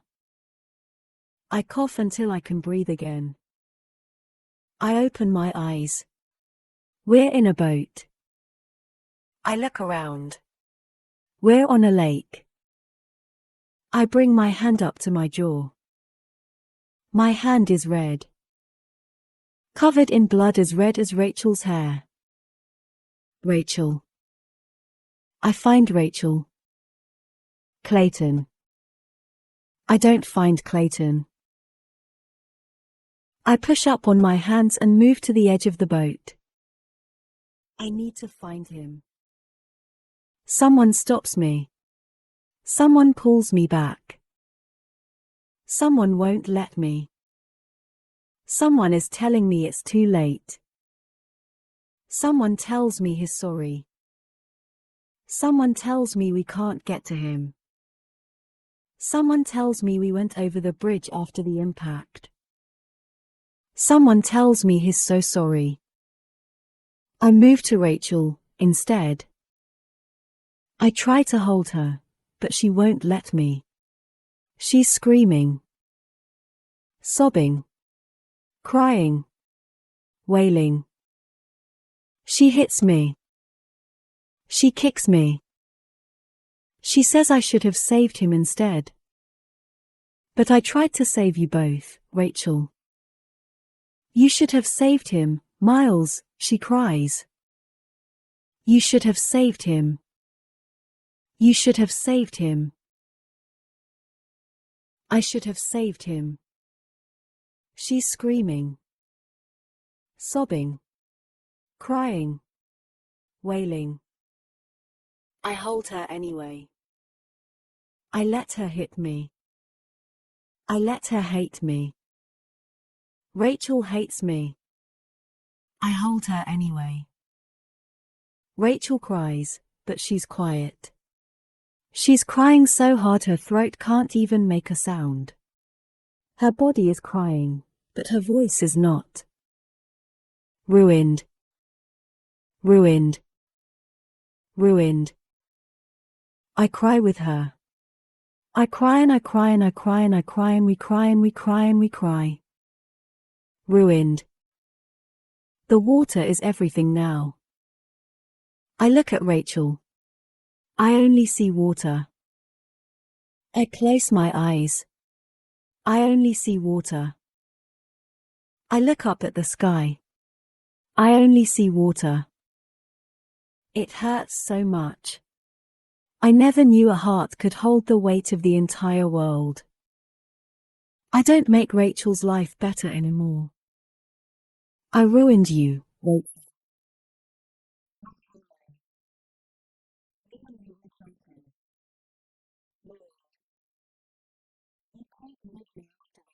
Rachel. Chapter 33. Tate. My hands are on him, rubbing his back, touching his hair. He's crying, and the only thing I can do is tell him never mind. I want to tell him to forget everything I said tonight. I want to do whatever I can to take this pain away from him, because whatever happened shouldn't matter. Whatever happened, no one deserves to feel the way he's feeling right now. I move his arms from his face, then slide onto his lap. I hold his face in my hands and tilt it to mine. He keeps his eyes closed. I don't have to know, Miles. His arms wrap around my back, and he buries his face against my chest. His labored breaths come faster as he tries to push back his emotions. My arms are wrapped around his head, and I kiss his hair, then trail kisses down the side of his head until he pulls back and looks up at me. No amount of armor in the world and no wall, no matter how thick, could hide the devastation in his eyes right now. It's so prominent, and there's so much of it, I have to hold my breath so I don't cry with him. What happened to you, Miles? I don't have to know, I whisper again, shaking my head. His hands move to the back of my head, and he presses his mouth to mine, hard and painfully. He moves forward until my back is against the floor. His hands pull at my shirt, and he's kissing me desperately, furiously, filling my mouth with the taste of his tears. I let him use me to get rid of his pain. I'll do whatever he wants me to do as long as he stops hurting like he's hurting. He slips his hand beneath my skirt and begins to pull down my underwear at the same time as I hook my thumbs onto the hips of his jeans and push them down. My panties make it to my ankles, and I kick them off, just as he takes both my hands and pushes them above my head, pressing them to the floor. He drops his forehead to mine but doesn't kiss me. He closes his eyes, but I keep mine open. He wastes no time pushing himself between my legs, spreading them wider. He moves his forehead to the side of my head, and slides into me slowly.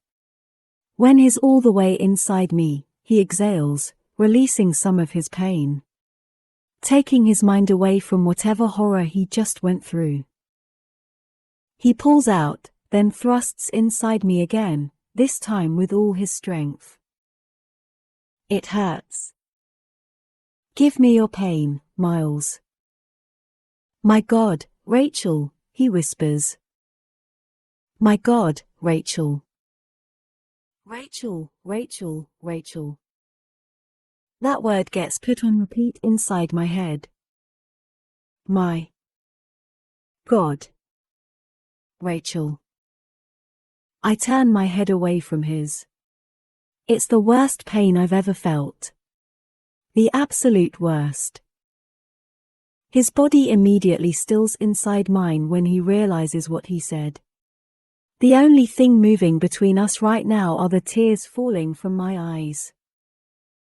Tate, he whispers, shattering the silence between us. Tate, I'm so sorry. I shake my head, but the tears won't stop. Somewhere deep inside me, I feel something harden. Something that was once liquid completely freezes, and it's in this moment that I know this is it. That name. It said it all. I'll never have his past, because she has it. I'll never have his future, because he refuses to give it to anyone who isn't her. And I'll never know why, because he'll never tell me. He begins to pull out of me, but I tighten my legs around his. He sighs heavily against. I swear to God, Tate. I wasn't thinking about. Stop, I whisper. I don't want to hear him defend what just happened. Just finish, Miles. He lifts his head and looks down at me. I see the apology, clear as day, hiding behind fresh tears. I don't know if it's my words that have just cut him again or the fact that we both know this is it, but it looks like his heart just broke again. If that's even possible. A tear falls from his eyes and lands on my cheek. I feel it roll down and combine with one of my own. I just want this to be over. I wrap my hand around the back of his head and pull his mouth to mine. He's not moving inside me anymore, so I arch my back, pressing my hips harder against him. He moans in my mouth and moves against me once, then stops again. Tate, he says against my lips. Just finish, Miles, I say to him through my tears. Just finish. He places a palm against my cheek and he presses his lips to my ear. We're both crying harder now, and I can see that I'm more than this to him. I know I am. I feel how much he wants to love me, but whatever is stopping him is more than I'm able to conquer. I wrap my arms around his neck. Please, I beg him. Please, Miles. I'm crying, begging for something, but I don't even know what it is anymore. He thrusts against me. Hard this time. So hard I scoot away from him, so he wraps his arms under my shoulders and cups his hands upward, holding me in place against him as he repeatedly pushes into me. Hard, long, deep thrusts that force moans out of both of us with every movement. Harder, I beg. He pushes harder. Faster. He moves faster. We're both gasping for breath between our tears. It's intense. It's heartbreaking. It's devastating. It's ugly. It's over. As soon as his body is motionless on top of mine, I push against his shoulders. He rolls off of me.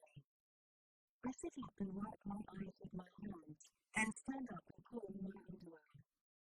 His fingers wrap around my ankle. The same fingers that wrapped around the same ankle the first night I met him. Tate, he says, his voice riddled with everything. Every single emotion wraps itself around each letter of my name as it comes out of his mouth. I pull away from his grasp. I walk to the door, still feeling him inside me. Still tasting his mouth on mine.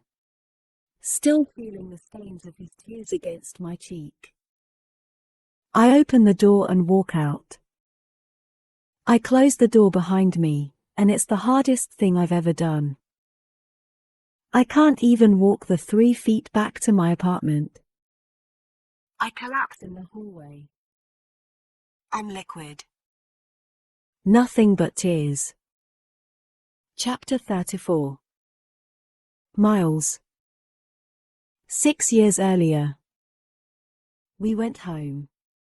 Not to our home. Rachel wanted Lisa. Rachel needs her mother. I kind of need my father. Every night I hold her. Every night I tell her I'm sorry. Every night we just cry. I don't understand how it can be so perfect. How life and love and people can be so perfect and beautiful. Then it's not. It's so ugly. Life and love and people become ugly. It all becomes water. Tonight is different. This night is the first night in 3 weeks when she's not crying. I hold her anyway. I want to be happy that she's not crying, but it scares me. Her tears mean she feels something. Even if that something is devastation, it's still something. There aren't any tears tonight. I hold her anyway. I tell her I'm sorry again. She never tells me it's okay. She never tells me it's not my fault. She never tells me she forgives me. She does kiss me tonight, though. She kisses me and takes off her shirt. She tells me to make love to her. I tell her we shouldn't. I tell her we're supposed to wait 2 more weeks. She kisses me so I'll stop talking. I kiss her back. Rachel loves me again. I think. She's kissing me like she loves me. I'm gentle with her. I go slow. She's touching my skin like she loves me. I don't want to hurt her. She cries. Please don't cry, Rachel. I stop. She tells me not to stop. She tells me to finish. Finish. I don't like that word. Like this is a job. I kiss her again. I finish. Miles. Rachel wrote me a letter. I'm sorry. No. I can't do this. It hurts too much. No, no, no. My mother is taking me back to Phoenix. We're both staying there. It's all too complicated, even between the two of them now. Your father already knows. Clayton brings families together. Miles rips them apart. I tried to stay. I tried to love you. Every time I look at you, I see him. Everything is him. If I stay, everything will always be him. You know that. I know you understand that. I shouldn't blame you. But you do. I'm so sorry. You stopped loving me with a letter, Rachel. Love. I feel it. All the ugly parts of it. It's in my pores. My veins. My memories. My future. Rachel. The difference between the ugly side of love and the beautiful side of love is that the beautiful side is much lighter. It makes you feel like you're floating. It lifts you up. Carries you. The beautiful parts of love hold you above the rest of the world. They hold you so high above all the bad stuff, and you just look down on everything else and think, wow. I'm so glad I'm up here.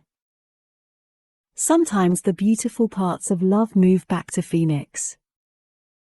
The ugly parts of love are too heavy to move back to Phoenix.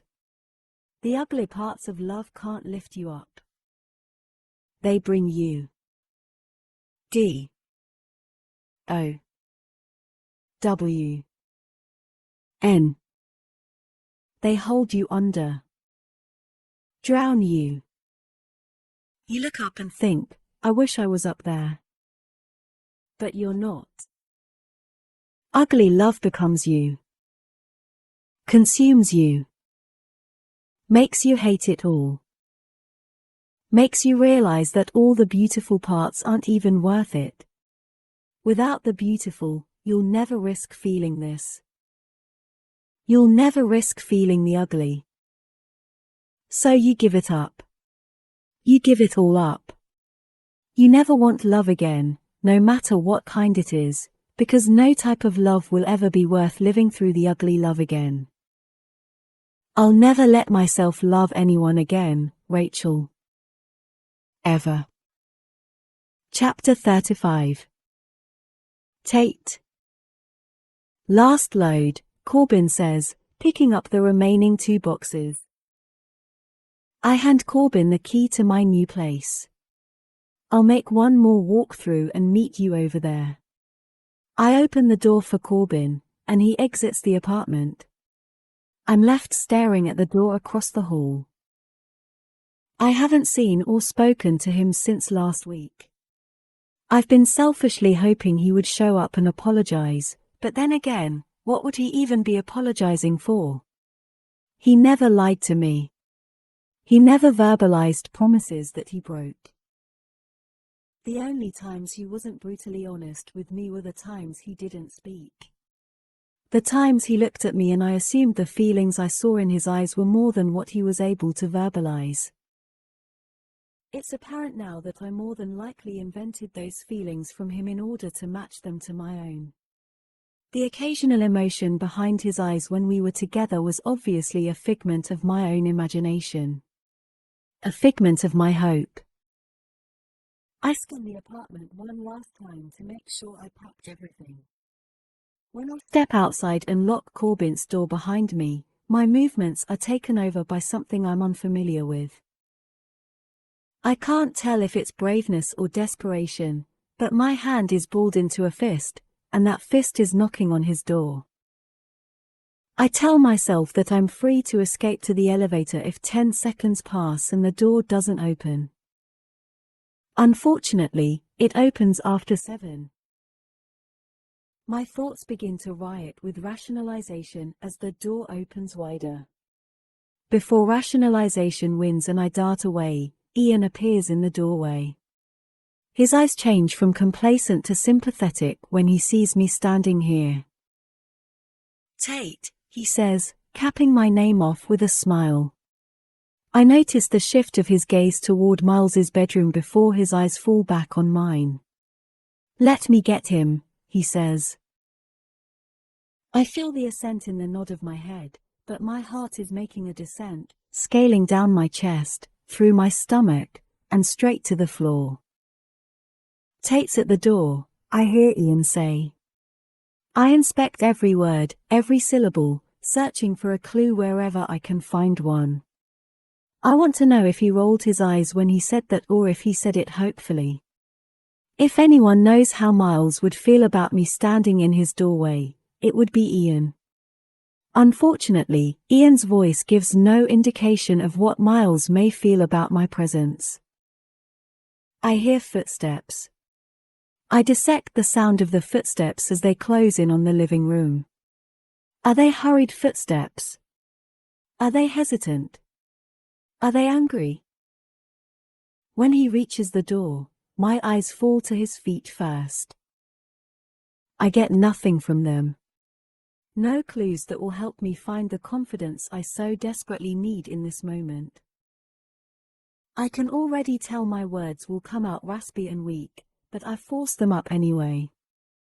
"I'm leaving," I say, still staring down at his feet. "I just wanted to say goodbye." There's no immediate reaction from him, physically or verbally.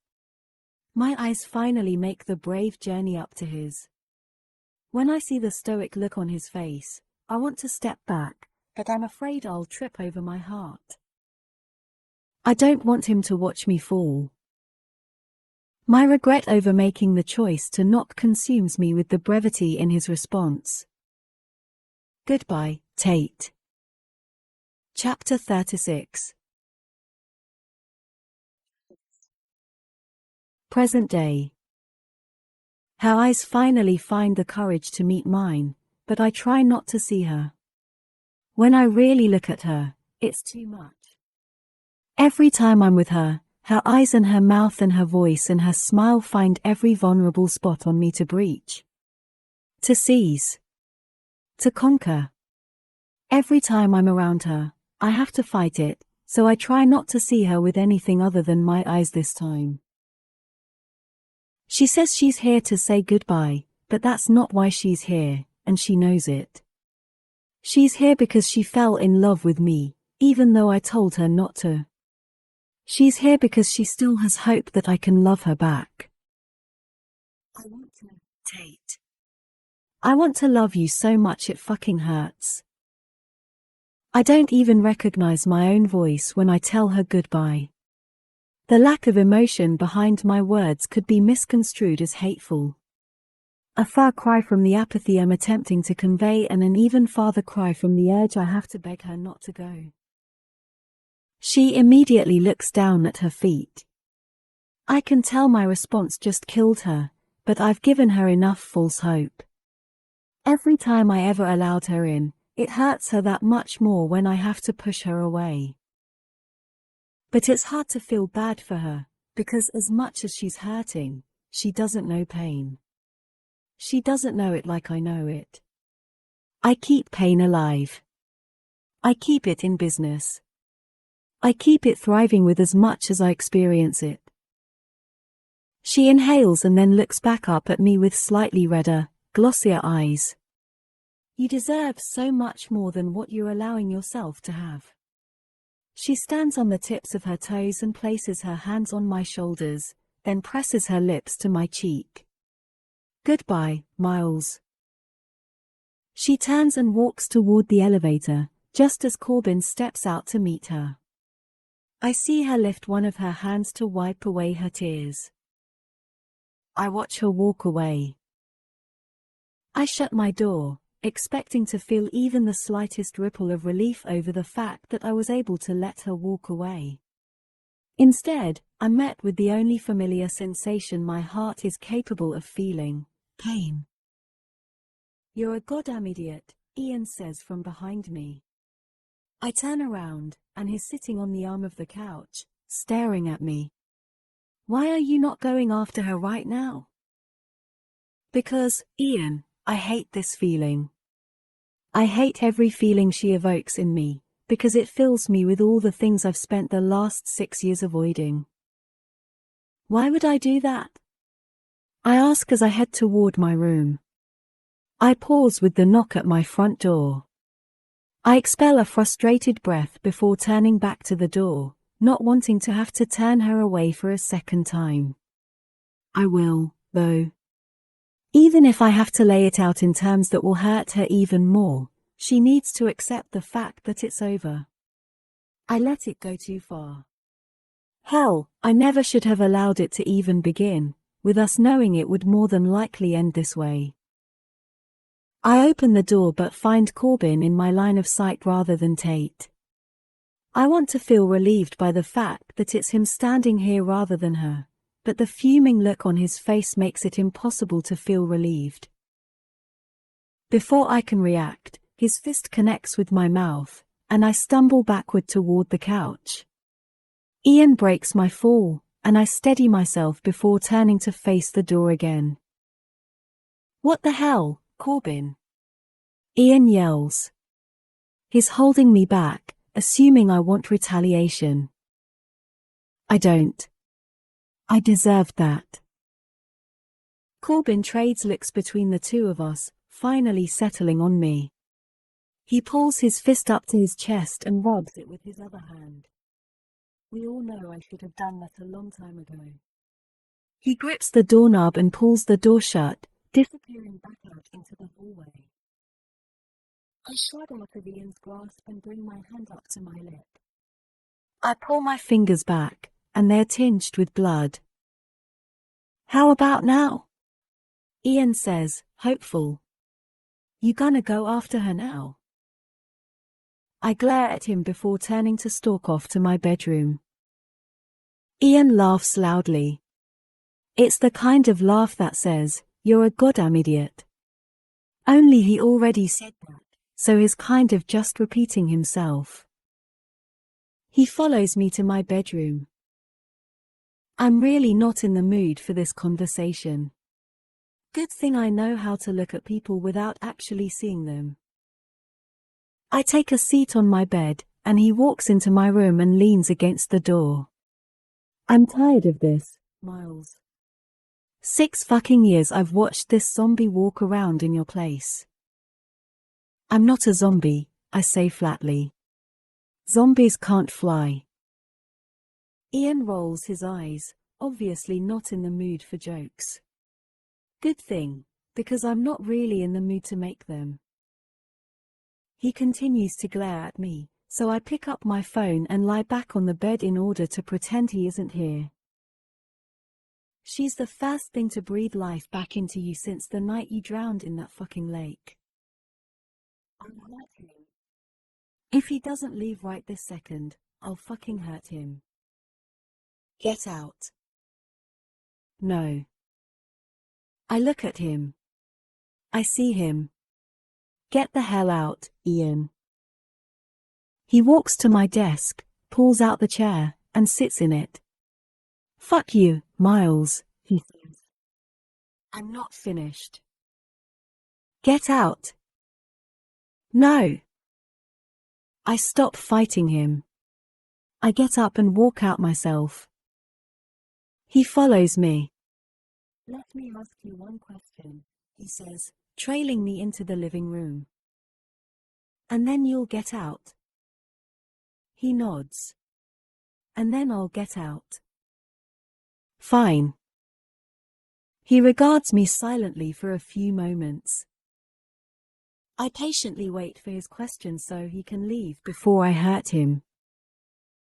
What if someone told you they could erase that entire night from your memory, but in doing so, they also have to erase every single good thing?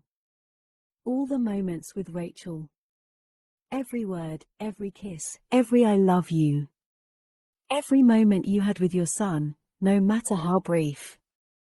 The first moment you saw Rachel holding him. The first moment you held him. The first time you heard him cry or watched him sleep. All of it. Gone. Forever. If someone told you they could get rid of the ugly stuff, but you'd lose all the other stuff, too, would you do it? He thinks he's asking me something I've never asked myself before. Does he think I don't sit and wonder about this stuff every fucking day of my life? You didn't say I had to answer your question. You just asked if you could ask it. You can leave now. I'm the worst kind of person. You can't answer it, he says. You can't say yes. I also can't say no, I tell him. Congratulations, Ian. You stumped me. Goodbye. I begin to walk back to my room, but he says my name again. I stop and put my hands on my hips and drop my head. Why won't he stop with it, already? It's been 6 damn years. He should know that night made me who I am now. He should know I'm not changing. If I would have asked you that a few months ago, you would have said yes before the question even left my mouth, he says. Your answer has always been yes. You would have given up anything to not have to relive that night. I turn around and he's heading toward the door.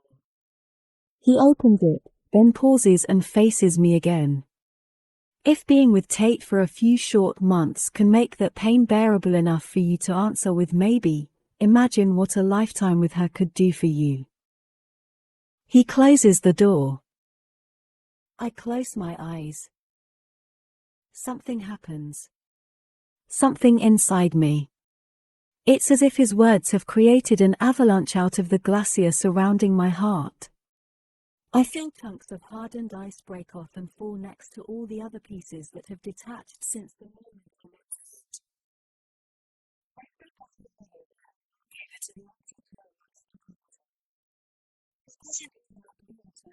With eye contact. He's staring across the lobby toward the exit. You just let her go, he says, not even attempting to hide the disappointment in his voice. I don't respond. He pushes on the arms of his chair with his hands, repositioning himself. Some people, they grow wiser as they grow older. Unfortunately, most people just grow older. He turns to face me. You're one of the ones just been growing older, because you are as stupid as you were the day you were born. Cap knows me well enough to know this is what had to happen. He's known me all my life, having worked maintenance on my father's apartment building since before I was born. Before that, he worked for my grandfather doing the same thing. This pretty much guarantees he knows more about me and my family than even I do. It had to happen, Cap, I say, excusing the fact that I let the only girl who has been able to reach me in more than 6 years just walk away. Had to happen, he grumbles. As long as I've known him and as many nights as I've spent down here talking to him, he's never once given me an opinion about the decisions I've made for myself. He knows the life I chose after Rachel. He spouts off tidbits of wisdom here and there, but never his opinion. He's listened to me vent about the situation with Tate for months, and he always sits quietly, patiently hearing me out, never giving me advice. That's what I like about him. I feel that's all about to change. Before you give me a lecture, Cap, I say, interrupting him before he has the chance to continue. You know she's better off. I turn and face him. You know she is. Cap chuckles, nodding his head. That's for damn sure. I look at him disbelievingly. Did he just agree with me? Are you saying I made the right choice? He's quiet for a second before blowing out a quick breath. His expression contorts as if his thoughts aren't something he necessarily wants to share. He relaxes into his chair and folds his arms loosely over his chest. I told myself to never get involved in your problems, boy, because in order for a man to give advice, he'd better know what the hell he's talking about. And Lord knows in all my 80 years, I ain't never been through nothing like what you went through. I don't know the first thing about what that was like or what that did to you. Just thinking about that night makes my gut hurt, so I know you feel it in your gut, too. And your heart. And your bones. And your soul. I close my eyes, wishing I could close my ears instead. I don't want to hear this. None of the people in your life knows what it feels like to be you. Not me. Not your father. Not those friends of yours. Not even Tate. There's only one person who feels what you feel. Only one person who hurts like you hurt. Only one other parent to that baby boy who misses him the same way you do. My eyes are closed tightly now, and I'm doing all I can to respect his end of the conversation, but it's taking all I have not to get up and walk away. He has no right bringing Rachel into this conversation. Miles, he says quietly. There's determination in his voice, like he needs me to take him seriously. I always do. You believe you took away that girl's chance at happiness, and until you confront that past, you won't ever move forward. You're gonna be reliving that day every single day until the day you die, unless you go see for your own eyes that she's okay. Then maybe you'll see that it's okay for you to be happy, too. I lean forward and run my hands over my face, then rest my elbows on my knees and look down. I watch as a single tear falls from my eye and drops to the floor beneath my feet. And what happens if she's not okay? I whisper. Cap leans forward and clasps his hands between his knees. I turn and look at him, seeing tears in his eyes for the first time in the 24 years I've known him. Then I guess nothing changes. You can keep on feeling like you don't deserve a life for ruining hers. You can keep on avoiding everything that might make you feel again. He leans in toward me and lowers his voice. I know the thought of confronting your past terrifies you. It terrifies every man. But sometimes we don't do it for ourselves. We do it for the people we love more than ourselves. Chapter 37. Rachel. Brad? I yell. Someone's at the door. I grab a dish towel and dry my hands. Got it, he says, passing through the kitchen. I take a quick inventory of the kitchen to make sure there isn't anything my mother can insult. Counters are clean. Floors are clean. Bring it on, Mom. Wait here, Brad says to whoever is at the door. Wait here. Brad wouldn't say that to my mother. Rachel, Brad says from the kitchen entryway. I turn around to face him, and I immediately tense. The look on his face is one I rarely ever see. It's reserved for preparation. When he's about to tell me something I don't want to hear or something he's afraid will hurt me. My immediate thoughts fall to my mother, and I'm gripped with worry. Brad, I whisper. What is it? I'm holding the counter next to me. The familiar fear washes over me that used to live and breathe inside me, but now it's something that only grips me on occasion. Like right now, when my husband is too afraid to tell me something he's not sure I want to hear. "Someone's here to see you," he says. I don't know of anyone who could make Brad as concerned as he is right now. "Who?" He slowly walks toward me and cups my face in his hands when he reaches me. He looks into my eyes as if he's trying to brace me for a fall. "It's Miles." I don't move. I don't fall, but Brad holds me up anyway. He wraps his arms around me and pulls me against his chest. "Why is he here?" My voice trembles. Brad shakes his head. "I don't know." He pulls away and looks down on me. "I'll ask him to leave if you need me to." I immediately shake my head. I wouldn't do that to him. Not if he came all the way to Phoenix. Not after almost 7 years. "Do you need a few minutes? I can take him to the living room." I don't deserve this man. I don't know what I'd do without him. He knows my history with Miles. He knows everything we went through. It took me a while to be able to tell him the whole story.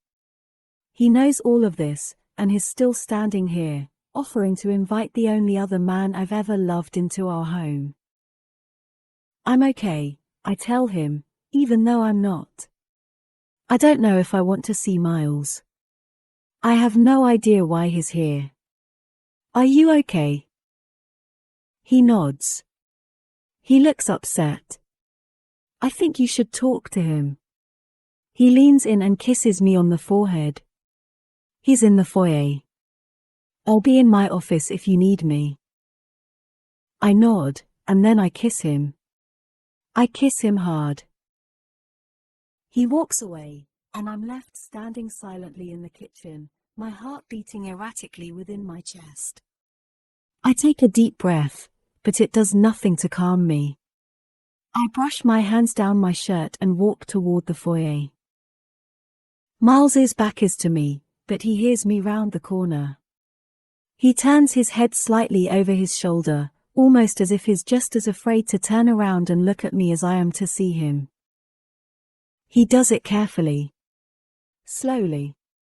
Suddenly, my eyes are locked with his. I know it's been 6 years, but in that 6 years, he's somehow completely changed, without changing at all. He's still Miles, but he's a man now. This makes me wonder what he's seeing, looking at me for the first time since the day I left him. "Hey," he says, treading carefully.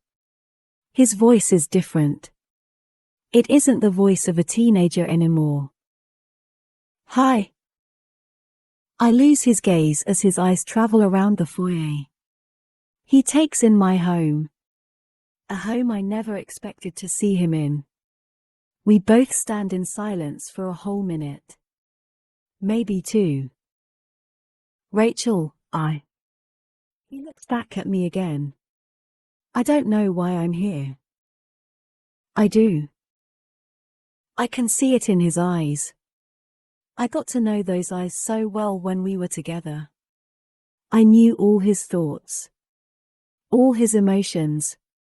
He wasn't able to hide how he felt, because he felt so much.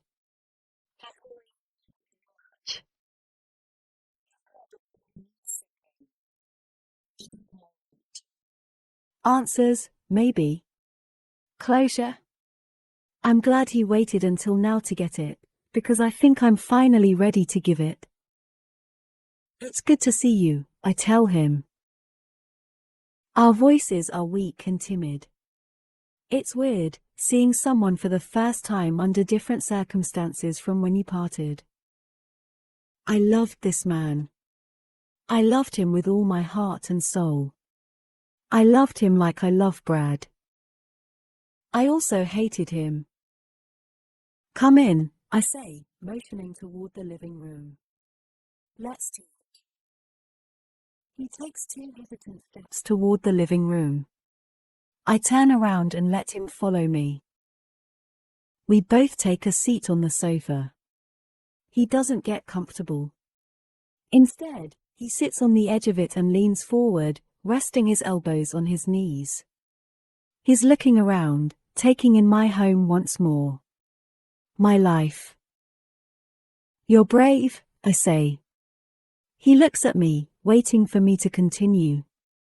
I've thought about this, Miles. About seeing you again. I look down.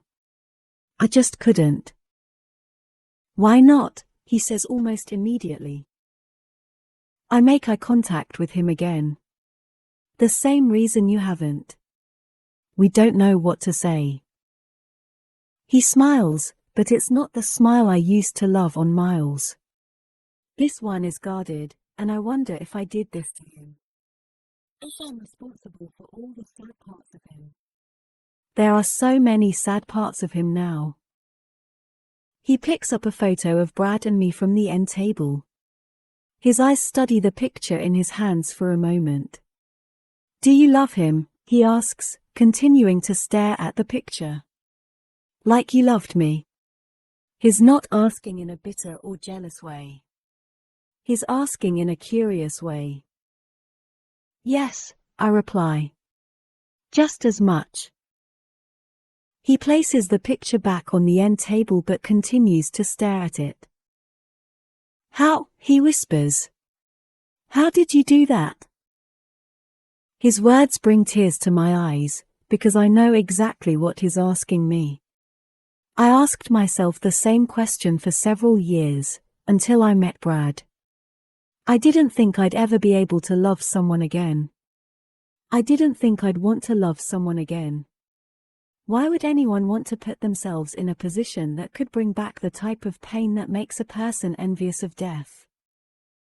I want to show you something, Miles. I stand up and reach out for his hand. He watches my hand cautiously for a moment before finally reaching for it. His fingers slide through mine, and he squeezes my hand as he stands up. I begin making my way toward the bedroom, and he follows closely behind me. We reach the bedroom door, and my fingers pause on the doorknob. My heart is heavy. The emotions and everything we went through are surfacing, but I know I have to allow them to surface if I want to help him. I push the door open and walk inside, pulling Miles behind me. As soon as we're inside the room, I feel his fingers tighten around mine. Rachel, he whispers. His voice is a plea for me not to do this. I feel him try to pull back toward the door, but I don't let him. I make him walk to her crib with me. He's standing by my side, but I can feel him struggling because he doesn't want to be in here right now. He's squeezing my hand so tightly I can feel the hurt in his heart. He blows out a quick breath as he looks down on her. I see the roll of his throat when he swallows, then blows out another steadying breath. I watch as his free hand comes up and grips the edge of her crib, holding onto it as tightly as the hand that's wrapped around mine. What's her name? He whispers. Claire. His whole body reacts with my response. His shoulders immediately begin to shake, and he tries to hold in his breath, but nothing can stop it. Nothing can stop him from feeling what he's feeling, so I just allow him to feel it. He pulls his hand from mine and covers his mouth to conceal the quick rush of air released from his lungs. He turns and walks swiftly out of the room. I follow him just as fast, in time to see his back hit the hallway wall across from her nursery. He slides to the floor, and the tears begin to fall hard. He doesn't try to cover them. He pulls his hands through his hair, and he leans his head back against the wall and looks up at me. That's. He points to Claire's nursery and tries to speak, but it takes him several tries to get his sentence out. That's his sister, he finally says, blowing out an unsteady breath. Rachel. You gave him a sister. I sink to the floor next to him and wrap my arm around his shoulders, stroking his hair with my other hand. He presses his palms to his forehead and squeezes his eyes shut, crying quietly to himself. Miles. I don't even try to disguise the tears in my voice. Look at me. He leans his head back against the wall, but he can't look me in the eyes. I'm sorry I blamed you. You lost him. I didn't know how else to deal with it back then. My words completely break him, and I'm consumed with guilt over allowing 6 years to pass without letting him hear those words. He leans over and wraps his arms tightly around me, pulling me against him. I let him hold me. He holds me for a long time, until all the apologies and forgiveness are absorbed and it's just us again. No tears. I would be lying if I said I never think about what I did to him. I think about it every day. He was 18 and devastated, and nothing mattered to me after that night. Nothing. I just wanted to forget, but every morning I woke up and didn't feel Clayton by my side. I blamed Miles. I blamed him for saving me, because I had no reason left to live. I also knew in my heart that Miles did what he could. I knew in my heart that it was never his fault, but at that point in my life, I wasn't capable of rational thought or even forgiveness. At that point in my life, I was convinced I wouldn't be capable of anything at all but feeling pain. Those feelings never wavered for more than 3 years. Until the day I met Brad. I don't know who Miles has, but the familiar struggle in his eyes proves there's someone. I used to see the same struggle every time I looked in the mirror, unsure if I had it in me to love again. Do you love her? I ask him. I don't need to know her name. We're beyond that now. I know he isn't here because he's still in love with me. He's here because he doesn't know how to love at all. He sighs and rests his chin on top of my head. I'm scared I won't be able to. Miles kisses the top of my head, and I close my eyes. I listen to his heart beating inside his chest. A heart he's claiming isn't capable of knowing how to love, but in actuality, it's a heart that loves too much. He loved so much, and that one night took it away from us. Changed our worlds. Changed his heart. I used to cry all the time, I tell him. All the time. In the shower. In the car. In my bed. Every time I was alone, I would cry. For those first couple of years, my life was constant sadness, penetrated by nothing. Not even good moments. I feel his arms wrap tighter around me, silently telling me he knows. He knows exactly what I'm talking about. Then when I met Brad, I found myself having these brief moments where my life wasn't sad every second of the day. I would go somewhere with him in a car, and I'd realize it was my first time in a car without crying at least one tear. The nights we would spend together were the only nights I wouldn't cry myself to sleep. For the first time, this impenetrable sadness that had become me was being broken by the brief, good moments I spent with Brad. I pause, needing a moment. I haven't had to think about this in a while, and the emotions and feelings are too fresh. Too real. I pull away from Miles and lean back against the wall, then rest my head on his shoulder. He tilts his head until it's resting against mine and grabs my hand, intertwining our fingers. After a while, I began to notice that the good moments with Brad began to outweigh all the sadness. The sadness that was my life became the moments, and my happiness with Brad became my life. I feel him exhale, and I know he knows what I'm talking about. I know that whoever she is, he's had those good moments with her. For the entire 9 months I was pregnant with Claire, I was so scared I wouldn't be able to cry from happiness when I saw her. Right after she was born, they handed her to me, just like they did when Clayton was born. Claire looked just like him, Miles. Just like him. I was staring down at her, holding her in my arms, and tears were running down my cheeks. But I was crying good tears, and I realized at that moment that they were the first tears of happiness I had cried since the day I held Clayton in my arms. I wipe my eyes and let go of his hand, then lift my head off his shoulder. You deserve that, too, I tell him.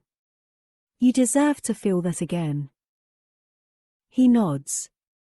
I want to love her so much, Rachel, he says, breathing out the words like they've been pent up forever. I want that with her so much. I'm just scared the rest of it will never go away. The pain will never go away, Miles. Ever. But if you let yourself love her, you'll only feel it sometimes, instead of allowing it to consume your entire life. He wraps his arm around me and pulls my forehead against his lips. He kisses me, long and hard, before pulling back. He nods, letting me know that he understands what I'm trying to explain to him. You've got this, Miles, I say, repeating the same words he used to comfort me with. You've got this. He laughs, and it's as if I can feel some of the heaviness lift away from him. You know what I was most afraid of tonight? He asks. I was afraid that when I got here, you'd be just like me. He brushes my hair back and smiles. I'm so happy you're not. It makes me feel good to see you happy. He pulls me to him and hugs me tightly. Thank you, Rachel, he whispers. He kisses me gently on the cheek before releasing me to stand up. I should probably go now.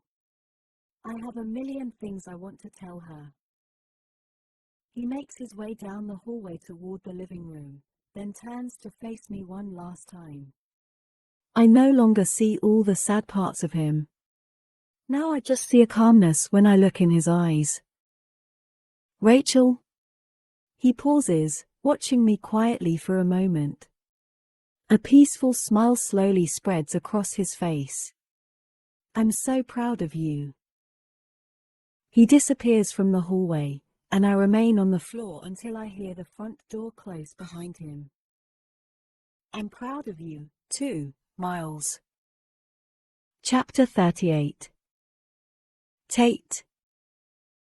I close the door to my car and walk to the stairs leading up to the second floor of my apartment complex. I'm relieved not to have to use the elevator anymore, but I can't help but miss Cap a little bit, even if his advice didn't make a whole lot of sense to me the majority of the time. It was nice just having him there to vent to. I've been keeping myself busy with work and school, trying to stay focused, but it's been hard. I've been in my new apartment for 2 weeks now, and even though I wish I were alone, I never am. Every time I walk in through my front door, Miles is still everywhere. He's still in everything, and I keep waiting until he's not. I keep waiting for the day when it will hurt less. When I won't miss him as much. I would say my heart is broken, but it's not. I don't think it is. Actually, I wouldn't know, because my heart hasn't been in my chest since I left it lying in front of his apartment the day I told him goodbye. I tell myself to take it one day at a time, but it's so much easier said than done. Especially when those days turn into nights, and I have to lie in my bed alone, listening to the silence. The silence was never so loud until I told Miles goodbye. I'm already dreading opening my apartment door, and I'm not even halfway up the stairwell yet. I can already tell this night isn't going to be any different from all the other nights since Miles. I reach the top of the stairs and turn left toward my apartment, but my feet stop working. My legs stop working. I can feel the thumping of a heart somewhere in my chest again for the first time in 2 weeks. Miles. He doesn't move. He's sitting on the floor in front of my apartment, propped up against the door. I walk slowly toward him, not sure what to make of his appearance. He's not in uniform. He's casually dressed, and the stubble on his face proves he hasn't worked in a few days. There's also what looks like a fresh bruise under his right eye. I'm scared to wake him up, because if he's as belligerent as he was the first time I met him, I don't want to deal with it. But once again, there's no way I can get around him and inside my apartment without waking him up. I look up and inhale a deep breath, wondering what to do. I'm afraid if I wake him up, I'll cave. I'll let him inside, and I'll give him what he's here for, which definitely isn't the part of me I want to give him. Tate, he says. I look down at him, and he's awake now, pulling himself up, watching me nervously. I take a step back once he's standing, because I forgot how tall he is. He watched me become everything and then standing right in front of me. How long have you been here? I asked him. He glances down to the cell phone in his hand. 6 hours. He looks back up at me. I need to use your restroom pretty bad. But I can't remember how. I turn to my door, and he steps out of the way for me to unlock it. My trembling hand pushes open the door to my apartment, and I walk inside, then point to the hallway. On the right. I don't look back at him while he walks in that direction. I wait until the bathroom door closes, and I fall onto the couch and bury my face in my hands. I hate that he's here. I hate that I let him in without question. I hate that as soon as he walks out of the bathroom, I'm going to have to make him leave. But I just can't do this to myself anymore. I'm still trying to gather myself when the bathroom door opens and he walks back into the living room. I look up at him and can't look away. Something is different. He's different.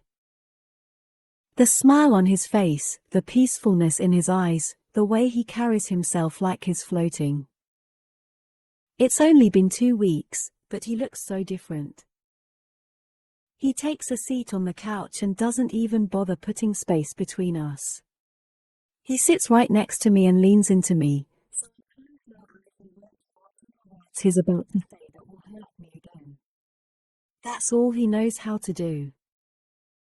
Tate, he whispers. I miss you. Whoa. I was absolutely not expecting to hear those 3 words, but they just became my new favorite words. I miss you. Say it again, Miles. I miss you, Tate, he says immediately. So much. And it's not the first time. I've missed you every single day we weren't together since the moment I met you. He wrapped his arm around my shoulders and pulls me to him. I go. I fall to his chest and grab hold of his shirt, squeezing my eyes shut when I feel his lips press against the top of my head. Look at me, he says softly, pulling me onto his lap to face him. I do. I look at him. I actually see him this time. There's no guard up. There's no invisible wall blocking me from learning and exploring everything about him. He's allowing me to see him this time, and he's beautiful. So much more beautiful than before. Whatever changed in him, it was huge. I want to tell you something, he says. This is so hard for me to say, because you're the first person I've ever wanted to say it to. I'm scared to move. His words are terrifying me, but I nod. I had a son, he says quietly, looking down at our hands now laced together. Those 4 words are delivered with more pain than any 4 words I've ever heard. I inhale. He looks up at me with tears in his eyes, but I remain quiet for him, even though his words just knock the breath out of me. He died 6 years ago. His voice is soft and distant, but it's still his voice. I can tell those words are some of the hardest he's ever had to say. I want to tell him to stop. I want to tell him I don't need to hear it if it hurts. I want to wrap my arms around him and rip the sadness from his soul with my bare hands, but instead, I let him finish. Miles looks back down at our interlocked fingers. I'm not ready to tell you about him yet. I need to do it at my own pace. I nod and squeeze his hands reassuringly. I will tell you about him, though. I promise. I also want to tell you about my children.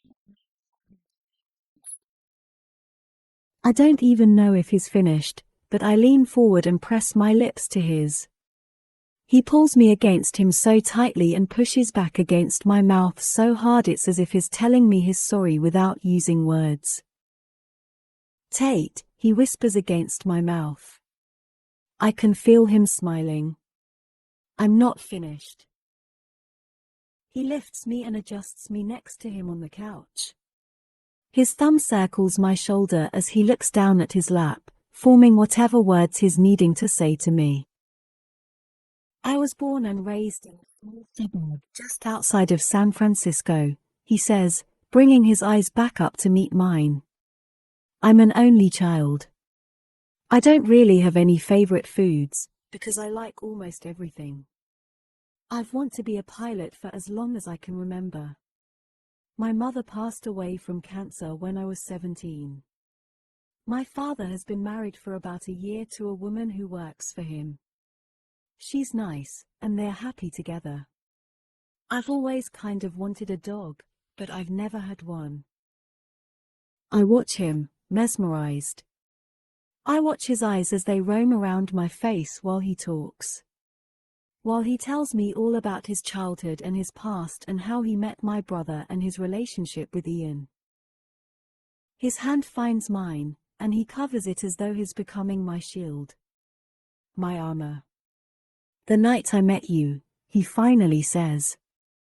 The night you found me in the hallway. His eyes dart toward his lap, unable to hold contact with mine. My son would have been 6 that day. I know he said he wants me to listen to him, but right now, I just need to hug him. I lean forward and wrap my arms around him, and he lies back on the couch, pulling me on top of him. It took everything I had to try to convince myself that I wasn't falling for you, Tate. Every single time I was around you, the things I would feel terrified me. I had gone 6 years thinking I had control of my life and my heart and that nothing could ever hurt me again. But when we were together, there were moments I didn't care if I ever hurt again, because being with you almost felt worth the potential pain. Every time I began to feel that way, I would just push you farther away out of guilt and fear. I felt like I didn't deserve you. I didn't deserve happiness at all, because I'd taken it away from the only 2 people I had ever loved. His arms tighten around me when he feels my shoulders shaking from the tears making their way out of my eyes. His lips meet the top of my head, and he inhales a steady breath as he kisses me, long and hard. I'm sorry it took me so long, he says with a voice full of remorse. But I'll never be able to thank you enough for not giving up on me. You saw something in me that gave you hope in us, and you didn't give up on that. And Tate? That means more to me than anything anyone's ever done. His hands meet my cheeks, and he lifts me away from his chest so he can see me face to face. It may be a small piece at a time, but my past is yours now. All of it. Anything you want to know, I want to tell you. But only if you promise me I can also have your future. The tears cascade down my cheeks, and he wipes them away, even though I don't need him to. I don't care that I'm crying, because they aren't sad tears. Not in the least.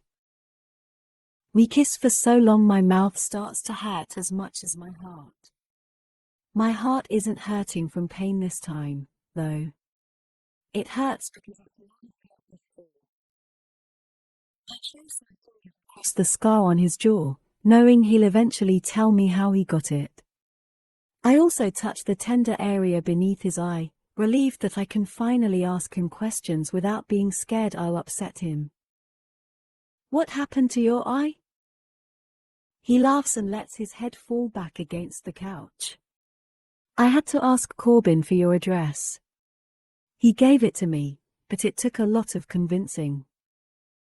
I immediately lean forward and gently kiss his eye. I can't believe he hit you. Not the first time, he admits. But I'm pretty sure it'll be the last. I think he's finally okay with us being together after I agreed to a few of his rules. This makes me nervous. What rules? Well, for one, I'm not allowed to break your heart, he says. Second, I'm also not allowed to break your damn heart. And last, I'm not allowed to fucking break your damn heart.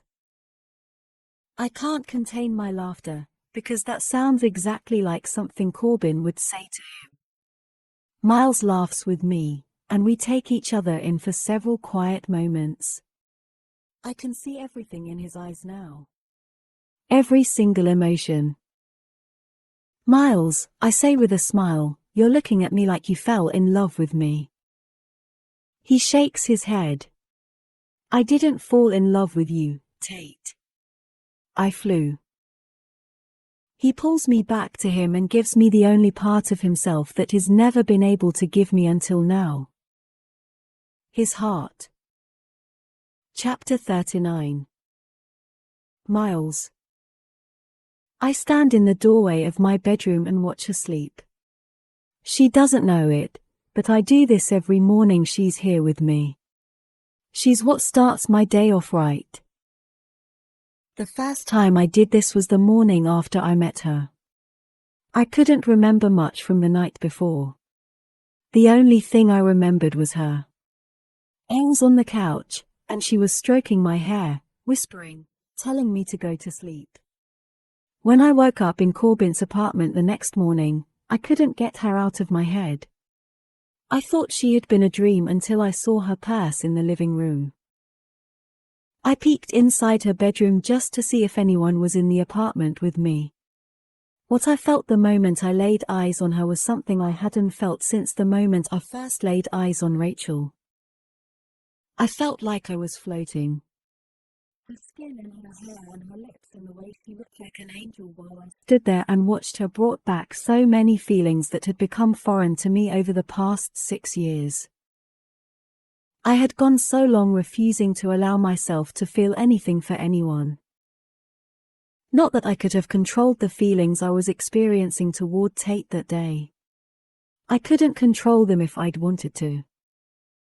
I know, because I tried. I tried like hell. But the second she opened her eyes and looked at me, I knew. She was either going to be the death of me, or she was going to be the one who finally brought me back to life. The only problem I had with that was the fact that I didn't want to be brought back to life. I was comfortable. Protecting myself from the possibility of experiencing what I had experienced in the past was my only priority. However, there were so many moments when I forgot what my only priority was supposed to be. When I finally caved and kissed her, that was the point at which everything changed. I wanted so much more after experiencing that kiss with her. I wanted her mouth and her body and her mind, and the only reason I stopped was that I felt myself also wanting her heart. I was good at lying to myself, though. Convincing myself that I was strong enough to have her physically and no other way. I didn't want to get hurt again, and I sure as hell didn't want to hurt her. I did anyway, though. I hurt her so much. More than once. Now I plan to spend a lifetime making it up to her. I walk to my bed and sit on the edge of it. She feels the bed shift, and she opens her eyes but not all the way. A hint of a smile plays on her lips before she pulls the covers over her head and rolls over. We officially began dating 6 months ago, and that's been plenty long enough for me to realize she's not at all a morning person. I lean forward and kiss the area of blanket covering up her ear. "Wake up, sleepyhead," I whisper. She groans, so I lift the covers up and slide in behind her, wrapping myself around her. Her groan eventually turns into a soft moan. "Tate, you need to get up. We have a plane to catch." That gets her attention. She rolls over cautiously and pulls the covers from over our heads. "What the hell do you mean we have a plane to catch?" I'm grinning, trying to contain my anticipation.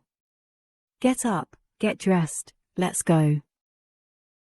She's eyeing me suspiciously, which makes total sense, considering it's not even 5 o'clock in the morning yet. I know you know how rare it is for me to have an entire day off, so this better be worth it. I laugh and give her a quick kiss. That all depends on our ability to be punctual. I stand up and pat the mattress several times with the palms of my hands. "So get up, get up, get up." She laughs and throws the covers off of her completely. She scoots to the edge of the bed, and I help her stand up. It's hard to stay irritated with you when you're this giddy, Miles. We reach the lobby, and Cap is waiting at the elevator just as I asked him to. He has her juice in a to-go cup and our breakfast.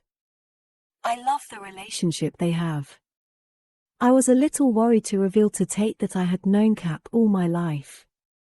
When I finally told her, she was irritated with both of us. Mostly because she assumed Cap was telling me everything she confessed to him. I assured her Cap wouldn't do that.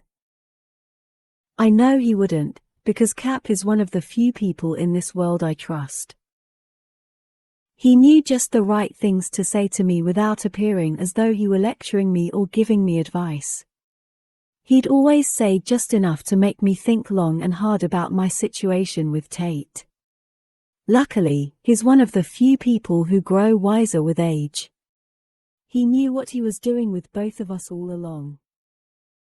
"Morning, Tate," he says to her, grinning from ear to ear.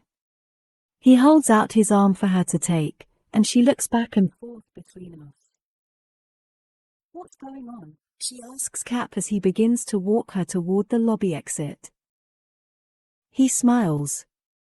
"The boy is about to take me on my first ever ride in an airplane. I wanted you to come along, too." She tells him she doesn't believe this is his first time in an airplane. "It's true," he says. "Just 'cause I have the moniker don't mean I've ever been on a real plane." The look of appreciation she shoots me over her shoulder is enough to declare this day one of my favorites, and it's not even daylight yet. "You okay back there, Cap?" I say into the headset. He's seated right behind Tate, staring out his window. He gives me a thumbs up but doesn't take his eyes off the window. The sun hasn't even broken through the clouds yet, and there's not very much to see at this point. We've only been in the plane 10 minutes, but I'm pretty sure he's just as fascinated and mesmerized as I hoped he would be. I return my attention to the controls until I reach optimal altitude, and then I mute Cap's headset. I glance at Tate, and she's staring at me, watching me with an appreciative smile spread across her lips. "Want to know why we're here?" I ask her. She glances over her shoulder at Cap and then looks back at me. "Because he's never done this before." I shake my head, timing it just right. "Remember the day we were driving back from your parents' house after Thanksgiving?" She nods, but her eyes are curious now. You asked what it was like to experience the sunrise from up here. It's not something that can be described, Tate. I point out her window. You just have to experience it for yourself.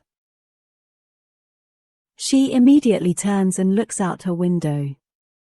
Her palms press against the glass, and for 5 minutes straight, she doesn't move a muscle.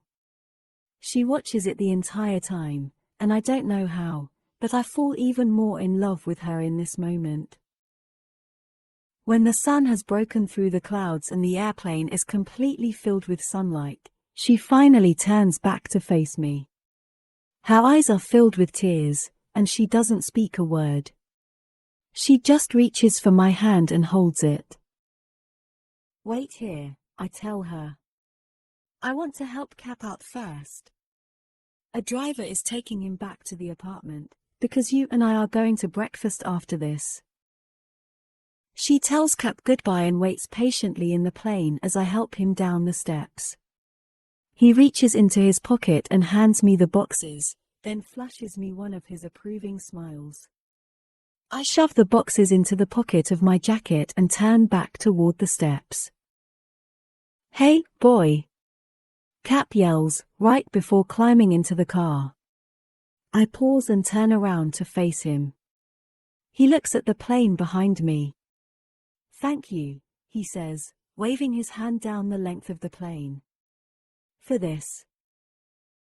I nod, but he disappears inside the vehicle before I can tell him thank you in return. I climb back up the steps and into the plane. She's unbuckling her safety belt, getting prepared to exit the plane, but I slide back into my seat. She smiles at me warmly. You're incredible, Miles Michael Archer. And I have to say, you look pretty damn hot flying an airplane. We should do this more often. She gives me a quick peck on the mouth and begins to get up out of her seat. I push her back down. We're not finished, I say, turning and facing her full on. I take her hands in mine and look down at them, inhaling slowly, preparing to say everything she deserves to hear. That day you asked me about watching the sunrise. I look her in the eyes again. I need to thank you for that. It was the first moment in more than 6 years I felt like I wanted to love someone again. She blows out a quick breath with her smile and pulls in her bottom lip to try to hide it. I lift a hand to her face and pull her lip out from beneath her teeth with the pressure of my thumb. I told you not to do that. I love your smile almost as much as I love you. I lean forward to kiss her again, but I keep my eyes open so I can make sure that I'm retrieving the black box first. When I have it in my hand, I stop kissing her and pull away. Her eyes fall to the box and immediately grow wide, moving back and forth between the box and my face. Her hand comes up to her mouth, and she covers her gasp. Miles, she says, continuing to trade glances between me and the box in my hands. I cut her off. It's not what you think, I say, immediately opening the box to reveal the key. It's kind of not what you think, I hesitantly add. Her eyes are wide and hopeful, and I'm relieved by her reaction. I can tell by her smile that she wants this. I pull the key out and flip her hand over, then place it in her palm. She stares at the key for several seconds and looks back up at me. Tate, I say, looking at her with hope. Will you move in with me? She looks down at the key one more time, then says 2 words that bring an immediate smile to my face. Hell and yes. I lean forward and kiss her. Our legs and arms and mouths become 2 pieces of a puzzle, fitting together effortlessly. She winds up in my lap, straddling me in the cockpit of the airplane. It's cramped and tight. It's perfect. I'm not a very good cook, though, she warns. And you do laundry way better than I do. I just throw all the whites and colors together. And you know I'm not very nice twice in the morning. She's holding my face, spouting off every warning she can, as if I don't know what I'm getting myself into. Listen, Tate, I tell her. I want your mess. I want your clothes on my bedroom floor. I want your toothbrush in my bathroom. I want your shoes in my closet. I want your mediocre leftovers in my fridge. She laughs at that. Oh, and I almost forgot, I say, pulling the other box from my pocket. I hold it up between us and open it, revealing the ring. I also want you in my future. Forever. Her mouth is open in shock, and she's staring at the ring. She's frozen. I hope she doesn't have doubts, because I have absolutely none when it comes to wanting to spend the rest of my life with her. I know it's only been 6 months, but when you know, you know. Her silence makes me nervous, so I quickly remove the ring and pick up her hand. Will you break rule number 2 with me, Tate? Because I really want to marry you. She doesn't even have to say yes. Her tears and her kiss and her laugh say it for her. She pulls back and looks at me with so much love and appreciation it makes my chest hurt. She's absolutely beautiful. Her hope is beautiful.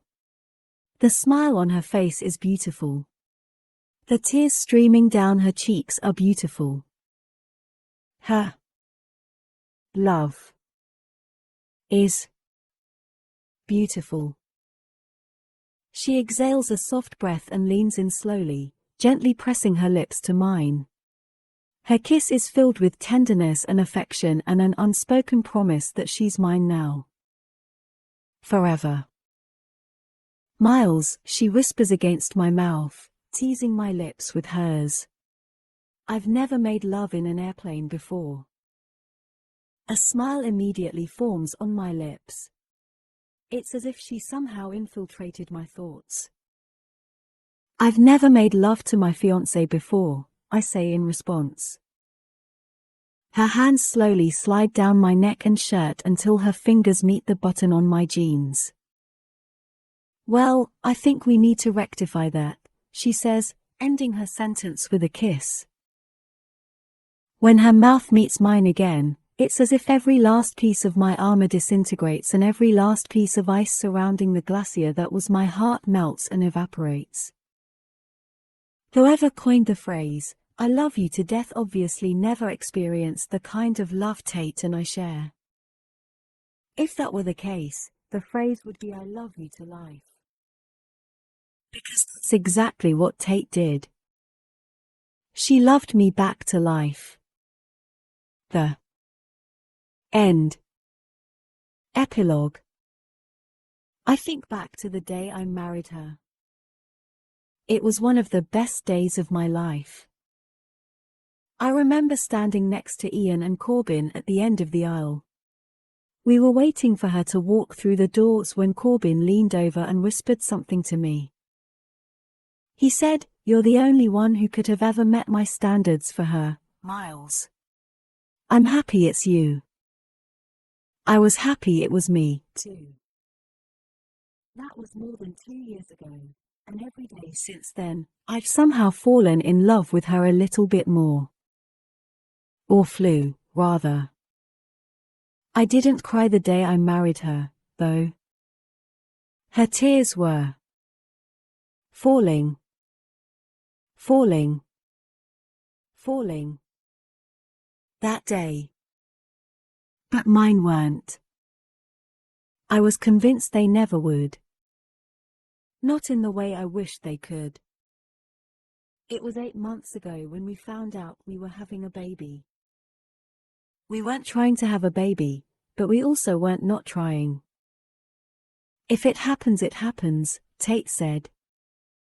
It happened. When we found out, we were both excited. She cried. Her tears were falling, falling, falling. But mine weren't. As excited as I was also scared. I was scared of the fear that comes along with loving someone that much. Scared of everything bad that could happen. I was scared that my memories would take away from the day I became a father again. Well, it just happened. And I'm still scared. Terrified. It's a girl, the doctor says. We just had a baby girl. I just became a father again. Tate just became a mother. Feel something, Miles. Tate looks up at me. I know she can see the fear in my eyes. I also know how much pain she's in right now, but she still somehow manages a smile. Sam, she whispers, saying her name out loud for the first time. Tate insisted we name her Sam in honor of Cap's real name, Samuel. I wouldn't have had it any other way. The nurse walks over to Tate and lays Sam in her arms. Tate begins to cry. My eyes are still dry. I'm still too scared to look away from Tate and down at our daughter. I'm not afraid of what I'll feel when I look at her. I'm afraid of what I won't feel. I'm terrified my past experiences have ruined any ability I have to feel what every father should feel in this moment. Come here, Tate says, wanting me closer. I sit down next to them on the bed. She hands Sam to me, and my hands are shaking, but I take her anyway. I close my eyes and release a slow breath before finding the courage to open them again. I feel Tate's hand fall gently to my arm. She's beautiful, Miles, she whispers. Look at her. I open my eyes and inhale sharply when I see her. She looks just like he did, except that she has Tate's brown hair. Her eyes are blue. Feels my eyes. Feel. It's all there. Everything I felt the first time I held her in my arms is every single thing I'm feeling now as I look down at her. Believing that I lacked the ability to love someone in this capacity again was the only fear I had left to conquer.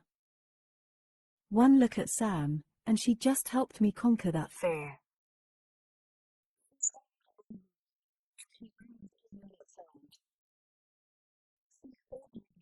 Tate, I whisper. So beautiful. My voice cracks. My face is covered in tears. Falling. Falling. Falling. For the first time since the moment I held Clayton in my arms, I'm crying tears of joy. Rachel was right. The pain will always be there. So will the fear. But the pain and fear are no longer my life.